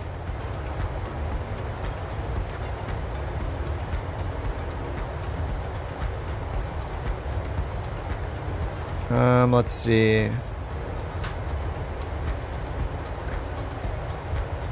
Oh, 737 MAX 8? Oh yeah, this was a month ago. I didn't even look at this list. Airbus A330 200 and 300 variants. Airbus A400M. 737 MAX 8. Cessna 188. And the Vision Jet, which exists now but will become free in Flight Sim 2024. Or it'll be included with it. Pilatus PC-12. I mean, there are already so many planes available, so they're probably, I don't know, they're running out of planes to make. And then we're going to get an Airbus A380 at some point from fly-by-wire, at least for PC, so...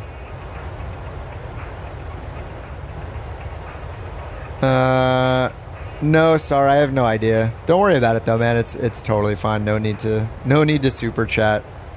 Some insane person on the mainstream sent the biggest super chat I've ever received, which is also totally unnecessary. I appreciate it, but no worries, man. I have a great job. Don't worry about it at all. All right, we're at 38,000. Let's check the top of descent. 208 nautical miles. All right. If you guys that are flying along still are ready, I think it's time for some time acceleration here. Brian, you're ahead of me, but just a heads up. I'm gonna go to 2x speed here, right now. All right, we're in double speed. F-117. He's in whatever a TF-104G is. TF-104G, Microsoft Flight Sim. It's a Lockheed Martin TF-104. Let me see if I can find it here. Yeah, here's what it looks like. I don't own it, so we don't see it that way. It just looks like a Bonanza. But this is what it would look like if I had it. Every now and then, like when these are on sale, I will grab them just because people escort a lot. I want their plane to show up right on the stream. But yeah, that's what that looks like, what he's flying.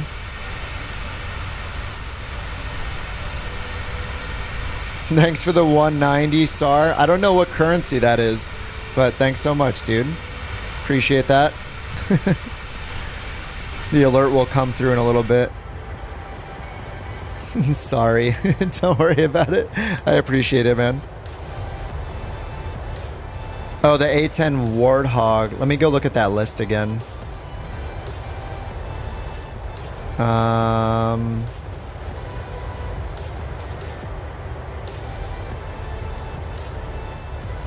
Where is the Warthog in the list?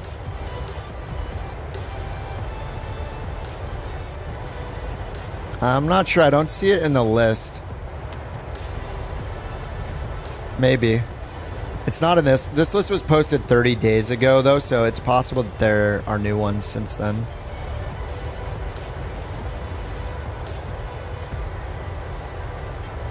Yeah, somebody posted a thread with a list of like all the new planes and the career missions.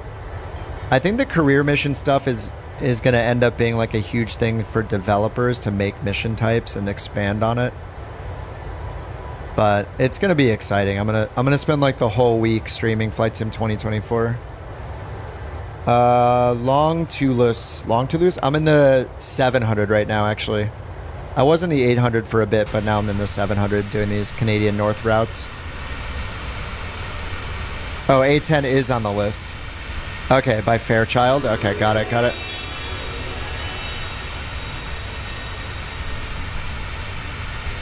Thanks again for the 190. I have to look up what currency type that is.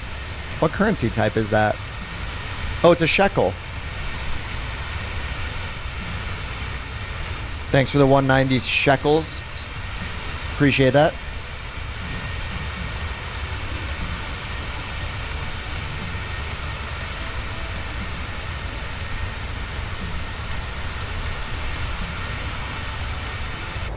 Can you do a butter landing? I can barely do a butter landing anywhere.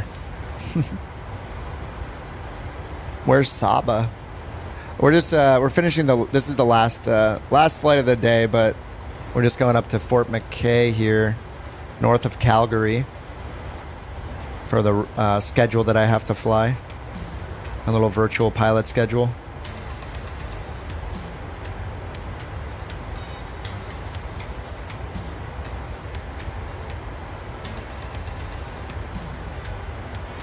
And let's see our top of descent, 151 miles. So we're going to keep it on double speed. We're on 2x speed right now, just to get through the cruise phase, and then we'll start our descent. You're excited for the career mode? Yeah. I think I am expecting. They said we're going to hear more in September about it, so it'll be cool to know for sure. But if it's only mission packs and say it's like 10 missions for each of the careers, where you just start, there's like 10 preset missions, I think that's fine. I think it, at the very least, all of those capabilities will be in the sim, potentially for other developers to make more missions. So that'll be cool. Or maybe Microsoft themselves are going to update. I could see them, how we have world updates today and we have sim updates and we get all that content for free on like a monthly basis. I could see them doing every month adding missions. So they're like, hey, every single month we're going to add 5 missions to the career mode. There's a new firefighting mission. There's a new rescue mission.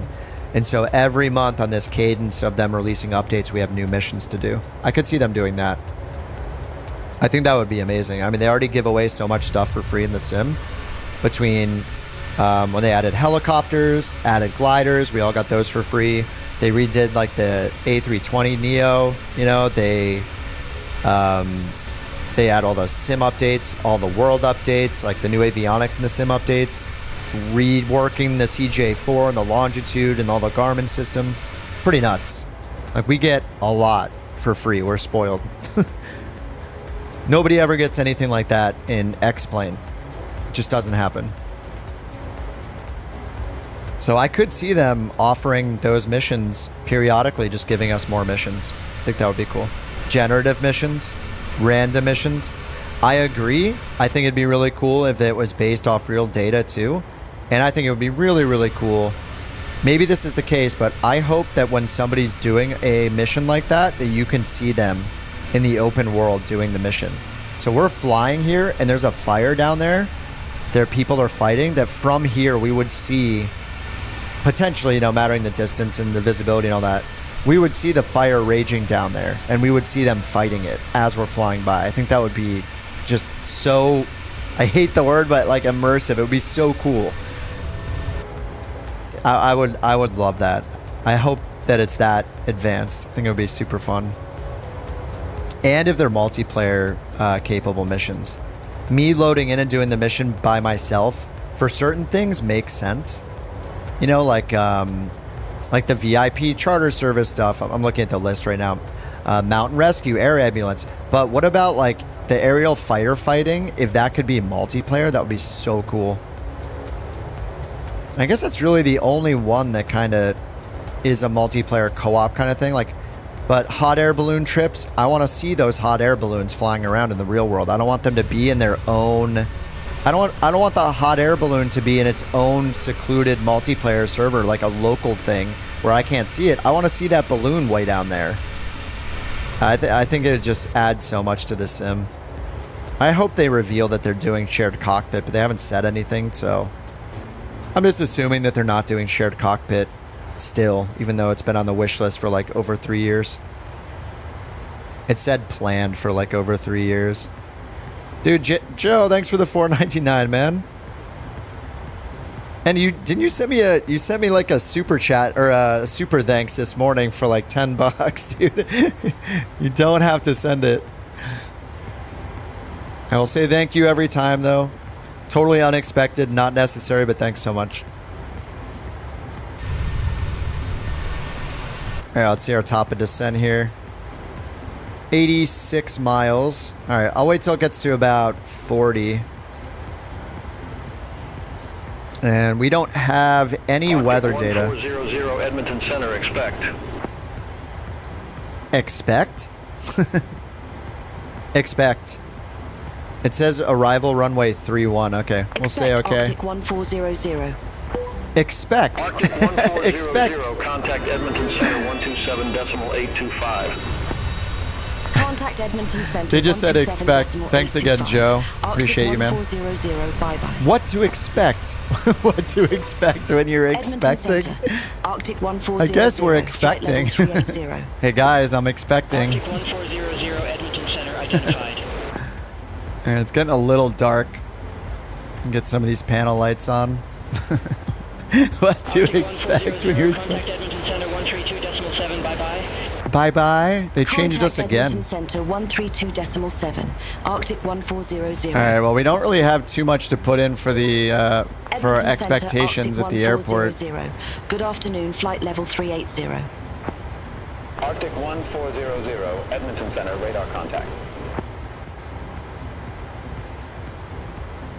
Arctic 1400, report ready for descent.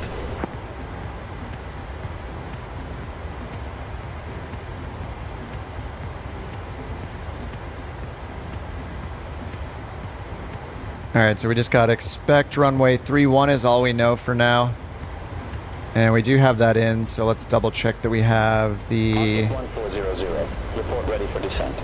Okay, yeah, 3400 is in for the approach. Prague, 60 miles out, so we'll get ready to turn it back to real time shortly. Let's see, over here we're still at 2x speed. Arctic 1400, Edmonton Center. Sounds like I'm a real pilot. I mean, you can learn a lot of realistic stuff in the sim. I have no idea what it feels like to actually fly a plane. I may never know what it feels like. I may never know how much my brain will freak out if I was in control of a plane. That's the scary part. But the sim is super fun. Alright, going back to real time. They gave us 13,000. Heading. Descend to 13,000 feet QNH, Albion Airport landing runway 31, Arctic 1400. Alright, 13,000. And they're landing runway 31. And again, they didn't give us the QNH because I guess they can't. So I think the only way for us to grab it is what? We can put in a nearby... Let's just look at the alternate, I guess, right? Oh, no, wait, how is our alternate? Our alternate is Calgary?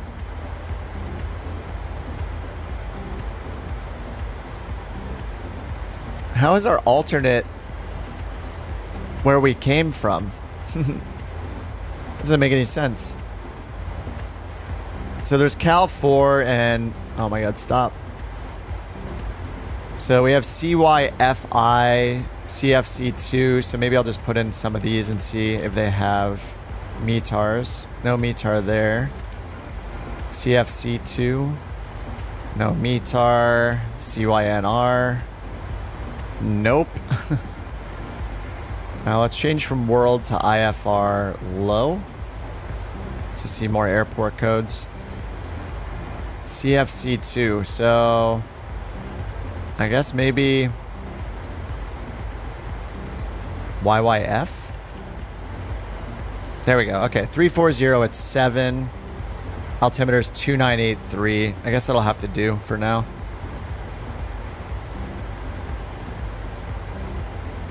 Two-niner 83. And we're gonna use auto brake 3. We pretty much always use auto brake 3. Oh, what's up, Steve? Steve says, I was a dispatcher. It's very common to have the originating airport as an alternate if there are no suitable others closer by. Yeah. Oh, maybe CYEG at thunderstorms. Hey, Southwest, what's up? What ATC is it? It's beyond ATC. Earlier tonight I was also using another one called SayIntentions, which is also really good. Okay, I guess that...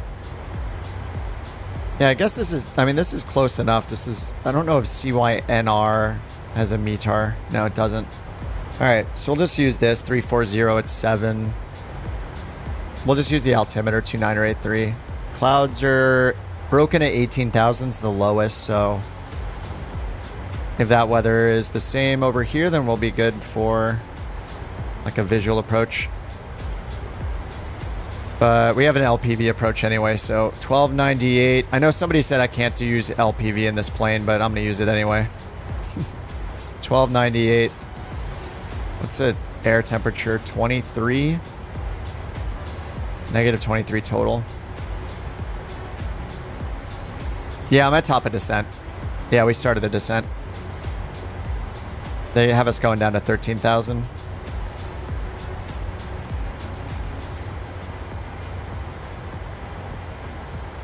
And it's doing the VNAV descent based on our waypoints on the approach here. So 3,400, and then 2,400's our final at VetMe. They told us to go down to 13,000 for now. And they didn't give us the altimeter, so I'm not sure. Yeah, they just said QNH, and there's no actual altimeter. So we're just going off the closest one. I'm guessing this private weather thing isn't going to work anyway. Alright, 311's the final approach course. Let's put this up here for reference.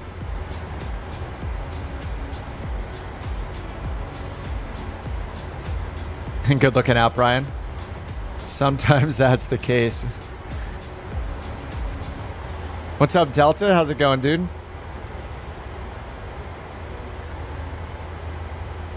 Thanks, Delta. Yeah, this is the last flight. We're starting our descent, then I am also going to be done. We've been flying a lot. 9 hours today. Alright, recommended is 3,400. Then we get the glide slope at 2,400, though.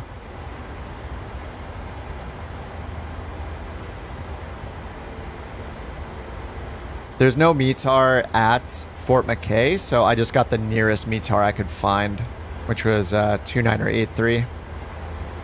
I could also hit the B button when we're close enough. But that's kind of cheating.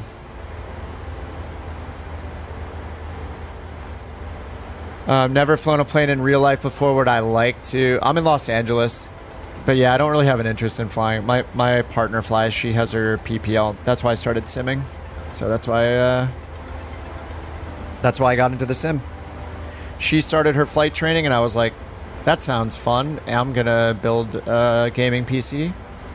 I'm just a gaming dork anyway. Hadn't had a gaming PC for a while, so I built it and tried the sim, and started with X-Plane 11, and then Flight Sim came out. I've got to try it. No, I don't think so. I don't have the no part of my brain is like, oh man, I really, really want to fly an airplane in real life. It hasn't happened yet. I don't think it's gonna happen at this point. Long time ago, I rode motorcycles, or not that long ago. I think I sold my motorcycle like,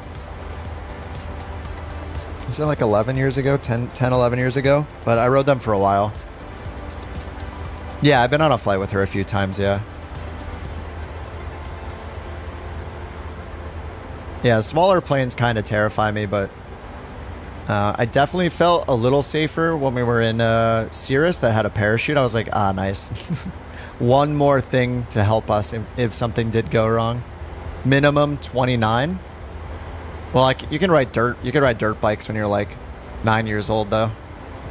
To be fair. Did she let me fly it? No, I was backseating when there's an instructor, or me and her girlfriend went on one, and I let her. And by girlfriend, I mean her like best friend. So her and her friend were in the front seat, and I sat in the back.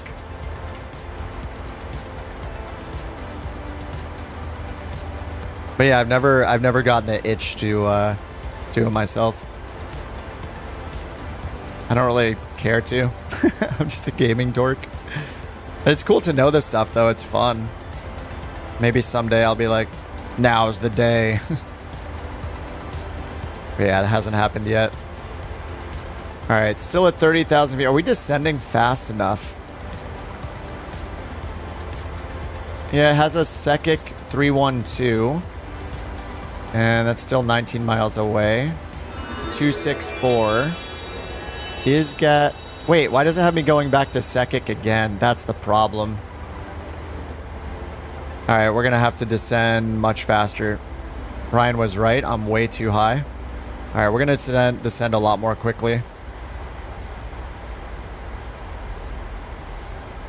If I hit VNav, I actually wonder if it... Yeah, 2,600 feet per minute. All right, here we go in the D10 again. As usual. Yeah, I was way too... I had a duplicate waypoint in there.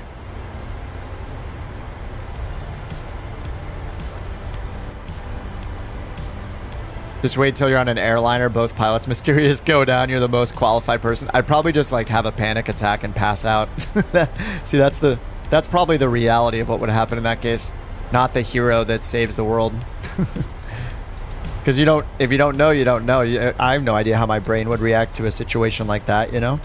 Your brain does crazy things when you're in situations like that. So I don't assume that I'm gonna be like have the ideal reaction, you know. QNH, expect the RNAV runway tree 1. All right, RNAV 31. Let's get the minimums in here. 1298. It's gonna take a while to dial this in. Oh, that's radio. We need Barrow 1298.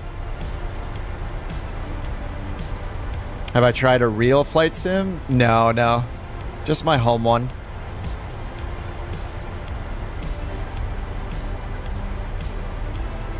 Oh, the LPV, yeah. Yeah, it's localizer performance with vertical guidance is LPV. It's essentially like a GPS or WAS equivalent of an ILS. It's comparable to an ILS. Oops, I blew past the minimums. 1298.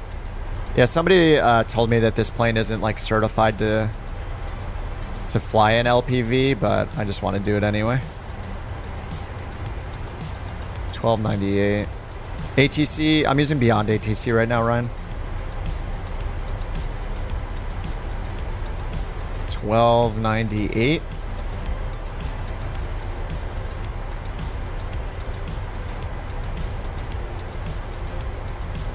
All right, 1298 is finally set down here. And minimum safe altitude. Oh, that's us. Heading 060. Descend to 3,400 feet. Vectors for the approach. Expect further clearance in about 21 miles. 34060. Turn right heading 060. Descend to 3,400 feet. Arctic 1400. Yeah, that's a decent heading, but I'm just gonna go direct. I want to keep using VNav. Dude, Joe with another nice. Joe, thank you so much, dude. Unnecessary, but thank you. Thanks for the $9.99 super chat, dude.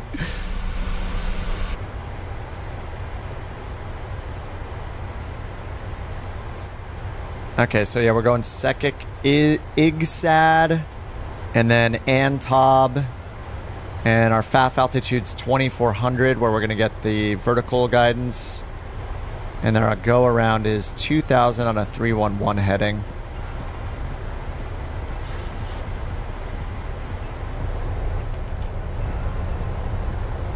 $737 should be able to fly an LPV. Yeah, I think in this sim it does. I think they're probably talking about real world, that it's not, that it's like not able to fly with them in the real world maybe. I didn't verify what they were saying though.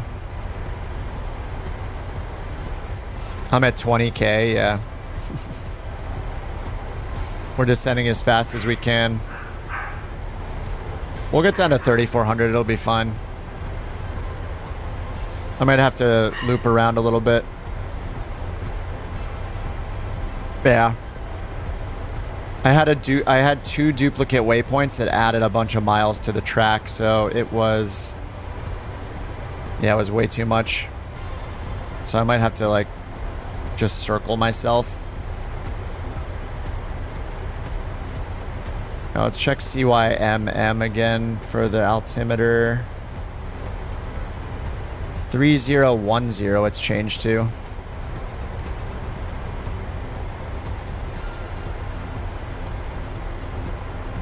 Alright, 3010 is set. I guess we can just dive it down with vertical speed mode and hope we make it. Try to catch up. Just so I don't have to do a go around or anything.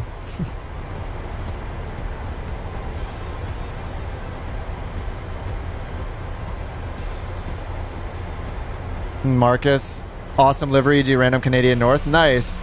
On the sim, nice. Yeah, I'm on it because of a pilot's life, so... yeah, this is where we are right now. We're going to Fort McKay. I was, this is just the second, like, a pilot's life company I've been with, but... Arctic 1400, 10 miles from Antob, turn left heading 020. Maintain 3,400 feet until established on the final approach course. Cleared ER, nav runway tree 1. ER, what? Heading 020, 3,400 feet until cleared established. RNAV 31. Cleared RNAV runway 31, Arctic 1400. Alright, let's get the landing lights yet. We're at 14,000. I'm just diving like crazy. I might have to like do a 360 or something. Yeah, we're supposed to be at 3,400. I should probably just do a 360 at this point.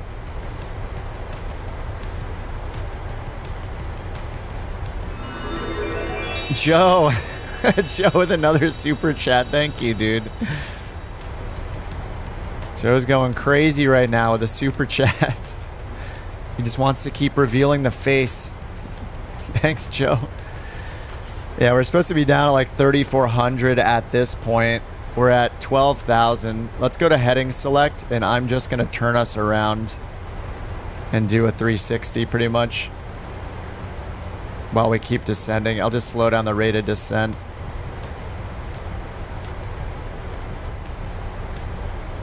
And they had us, they said they want us to be 3,400 till established, so I'll follow that restriction for now. Alright, 10,000's coming up, so we'll get the landing lights ready then.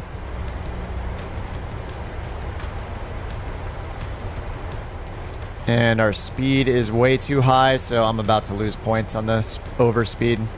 Rip. You hate to see it. Alright, landing lights can come on.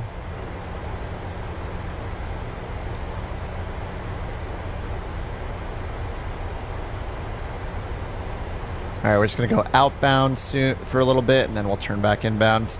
Because I love Kip. Thanks, Joe. He's trying to get me to afford some proper lessons so I don't keep messing up these approaches. He just wants to not have to witness these failed approaches anymore.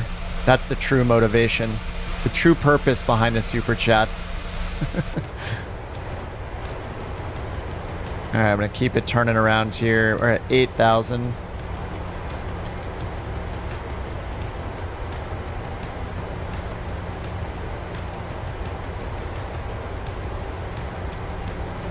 So if I do direct... oh, I can't do Antob. Let me try reloading it. Sekic. Legs, and then put Antob up here and execute. And now hit LNAV VNAV. Let's see if it'll get on that profile. Okay, yeah, it's on the path. Drag required. We do have flight detent in already. Can I get flaps? I think I can get flaps 1 under 240. There we go. Or it's under 250, it looks like. That'll give us some more drag. 1,600 feet per minute. Okay, that's a lot better. Alright, we just did our quick 360. It's turning us around to line us up with the final approach course now. We got the minimums in. 1298 on the LPV. And we just kind of guessed at the... we just used the nearest altimeter. Alright, and for our final speed, we got 136. Thanks again, Joe. Alright, 6,400 feet. And we got flaps 1 out already. Dude, we're getting these great sunset approaches.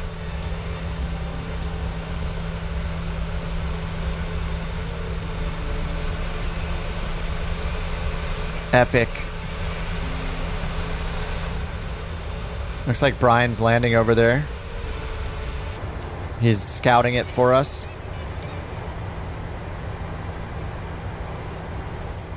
Guess I can, oh, the wind's calm? Oh, the winds are almost calm. 3013 is what the altimeter has right now.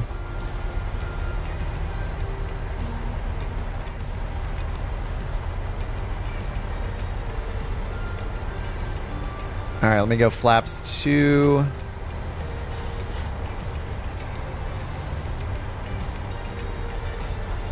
Alright, it's still turning to go towards Antob. 5 miles from Antob. You just grabbed onto the slope. Love that feeling. Nice. Especially if you're not diving at it at like 4,000 feet per minute like I do sometimes. It's great when it's nice and smooth. Alright, we're now direct to Antob. Max 180 knots, which is... yeah, we're already below 180. Alright, we got our we got our auto brake set to 3. And let's get our runway turn off lights. And engine starters to continuous.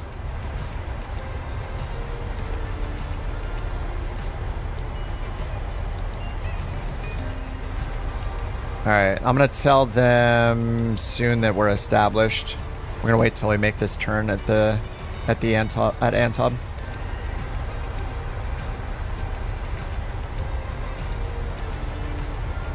Alright, and then our go around instructions once we get the glide path. 2,000 and 311 on the heading. So we can get 311 on the heading now because we're using VNAV or LNAV. 311. It's our final approach course. And we'll get 2,000 when we're on the glide path. Alright, glide path is 1 dot above. Let's get gear down. Flaps 15 for now.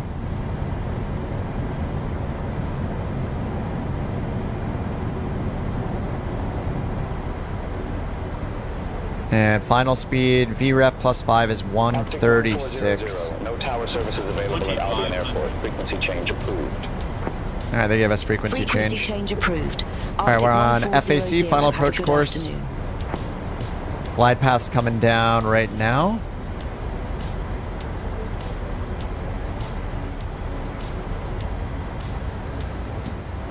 VNAV altitude. Glide path is still in white. There's glide path. Nice. All right, go around altitude is 2,000. So we'll set that on the selected altitude at the top. Done.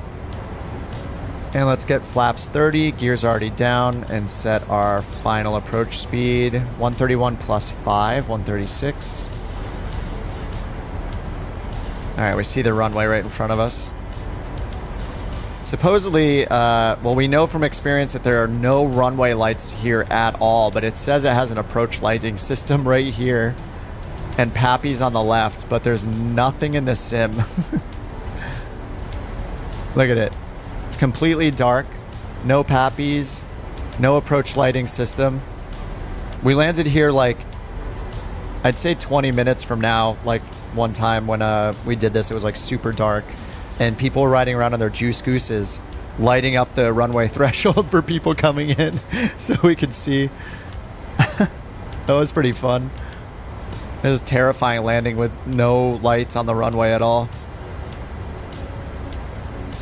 Alright, so we got green everywhere. Yeah, I think we're just fully configured. We got our runway turn-off lights, landing lights are on, engines in continuous, landing elevation was set, pressurization is still going down a little bit, but it's almost done. 2,300 feet, and we can take this down to 1,298. So we got 1,000 feet till minimums. Can barely see the runway from here, with the sun in our eyeballs. I don't think that this would help us too much, will it?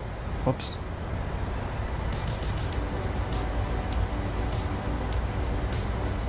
That's a little helpful. Yeah, that's pretty good actually.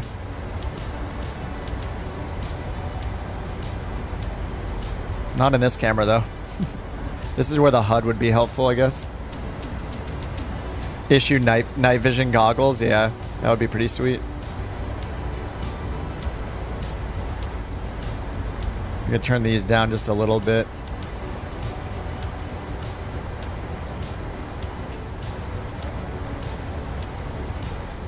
Alright, almost at minimums. Auto throttle's still on. So we're at our 1,500, we can go to 13. We can go 200 feet more. Puppy is ready for the landing. Alright, it's kind of wavering. Autopilot's off. Approaching minimums. Minimums.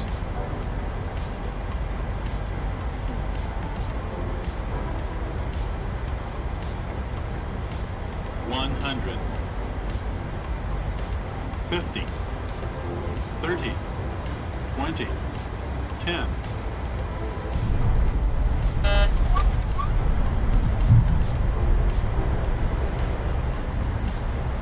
Reverse.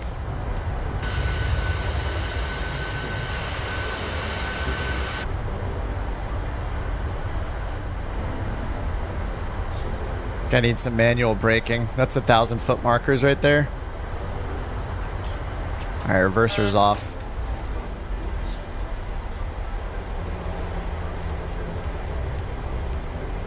Alright, that was not the smoothest landing, but we're here. I'll take it.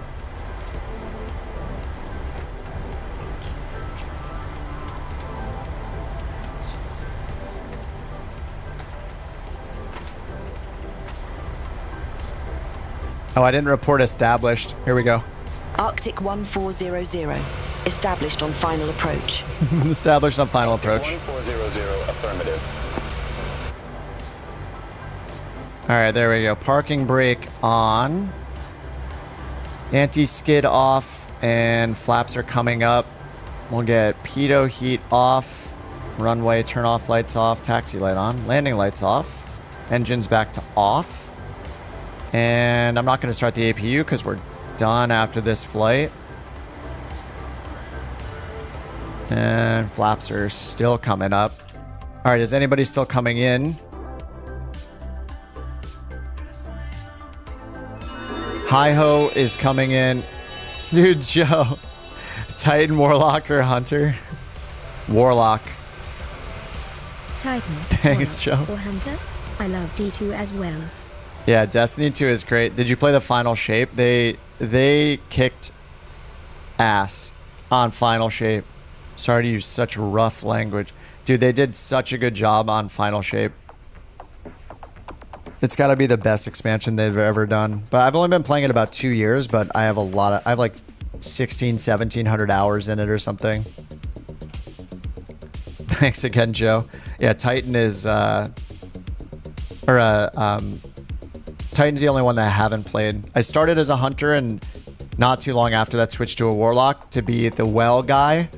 Self-appointed well guy.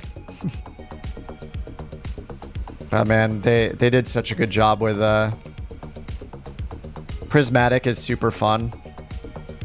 He's funding a giveaway.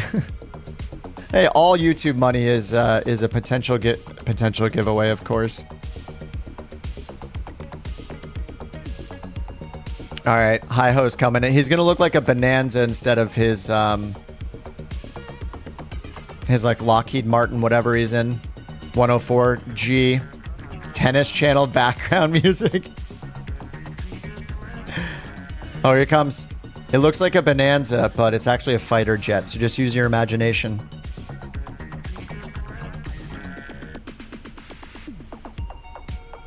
Just use your imagination.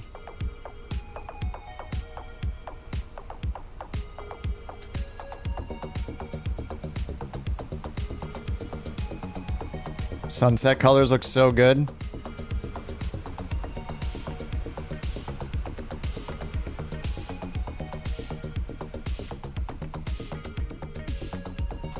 Okay, let me parking brake off, bring this thing over there and shut it down. Get credit and see how crappy my pilot's life score is.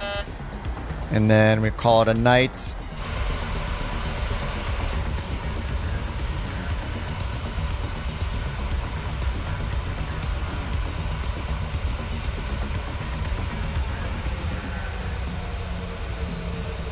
Our wing's gonna hit that. Whew. Right through it.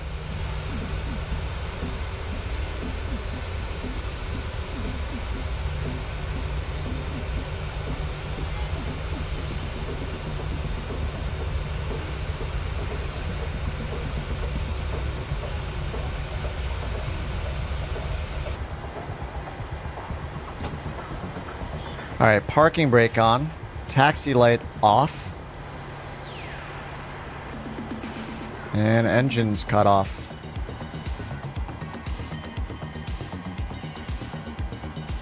Just waiting for pilot's life. Alright, flight has been submitted. Beautiful. And now I'm just going to turn the battery off to just be done. Gen's off.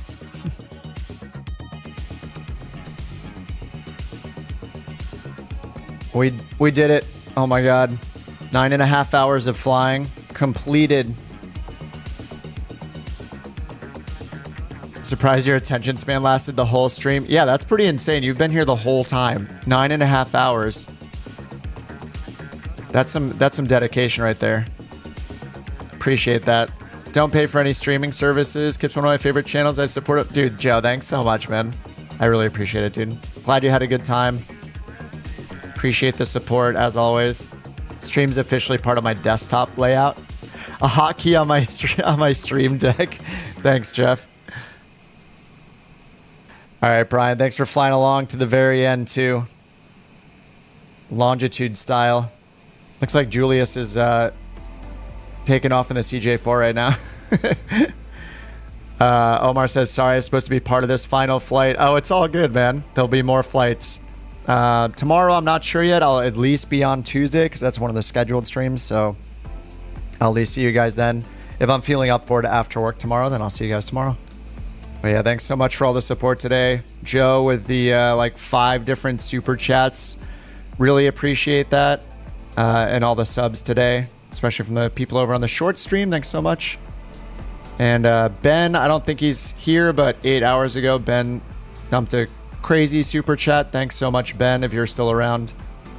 And I'll see you guys maybe tomorrow, but definitely on Tuesday. So much love right back at you guys. have a good rest of your night, what's left of your weekend, and yeah, I'm gonna go have some food and chill out for a bit. Maybe I'll hop in the 146 professional tonight to see what Tim has been talking about. He thinks that I'll like it, so that should be pretty fun. What was my score? 96. 96 on the score. Has been...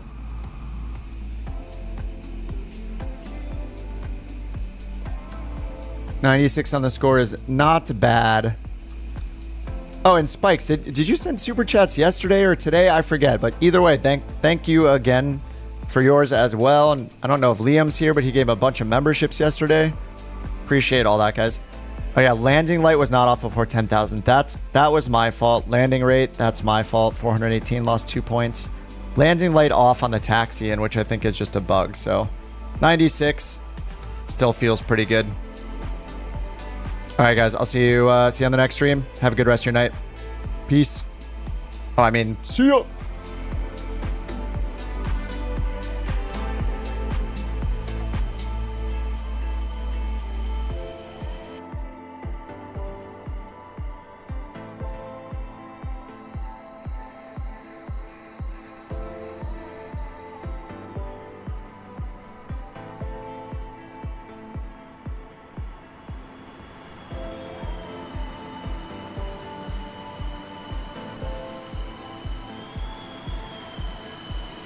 It's a cool looking jet. You got to admit. Pretty cool looking. Thanks for the escorts tonight, guys. I see you in the jets you're actually in for the most part, so that's fun. Okay, bye again. Bye-bye.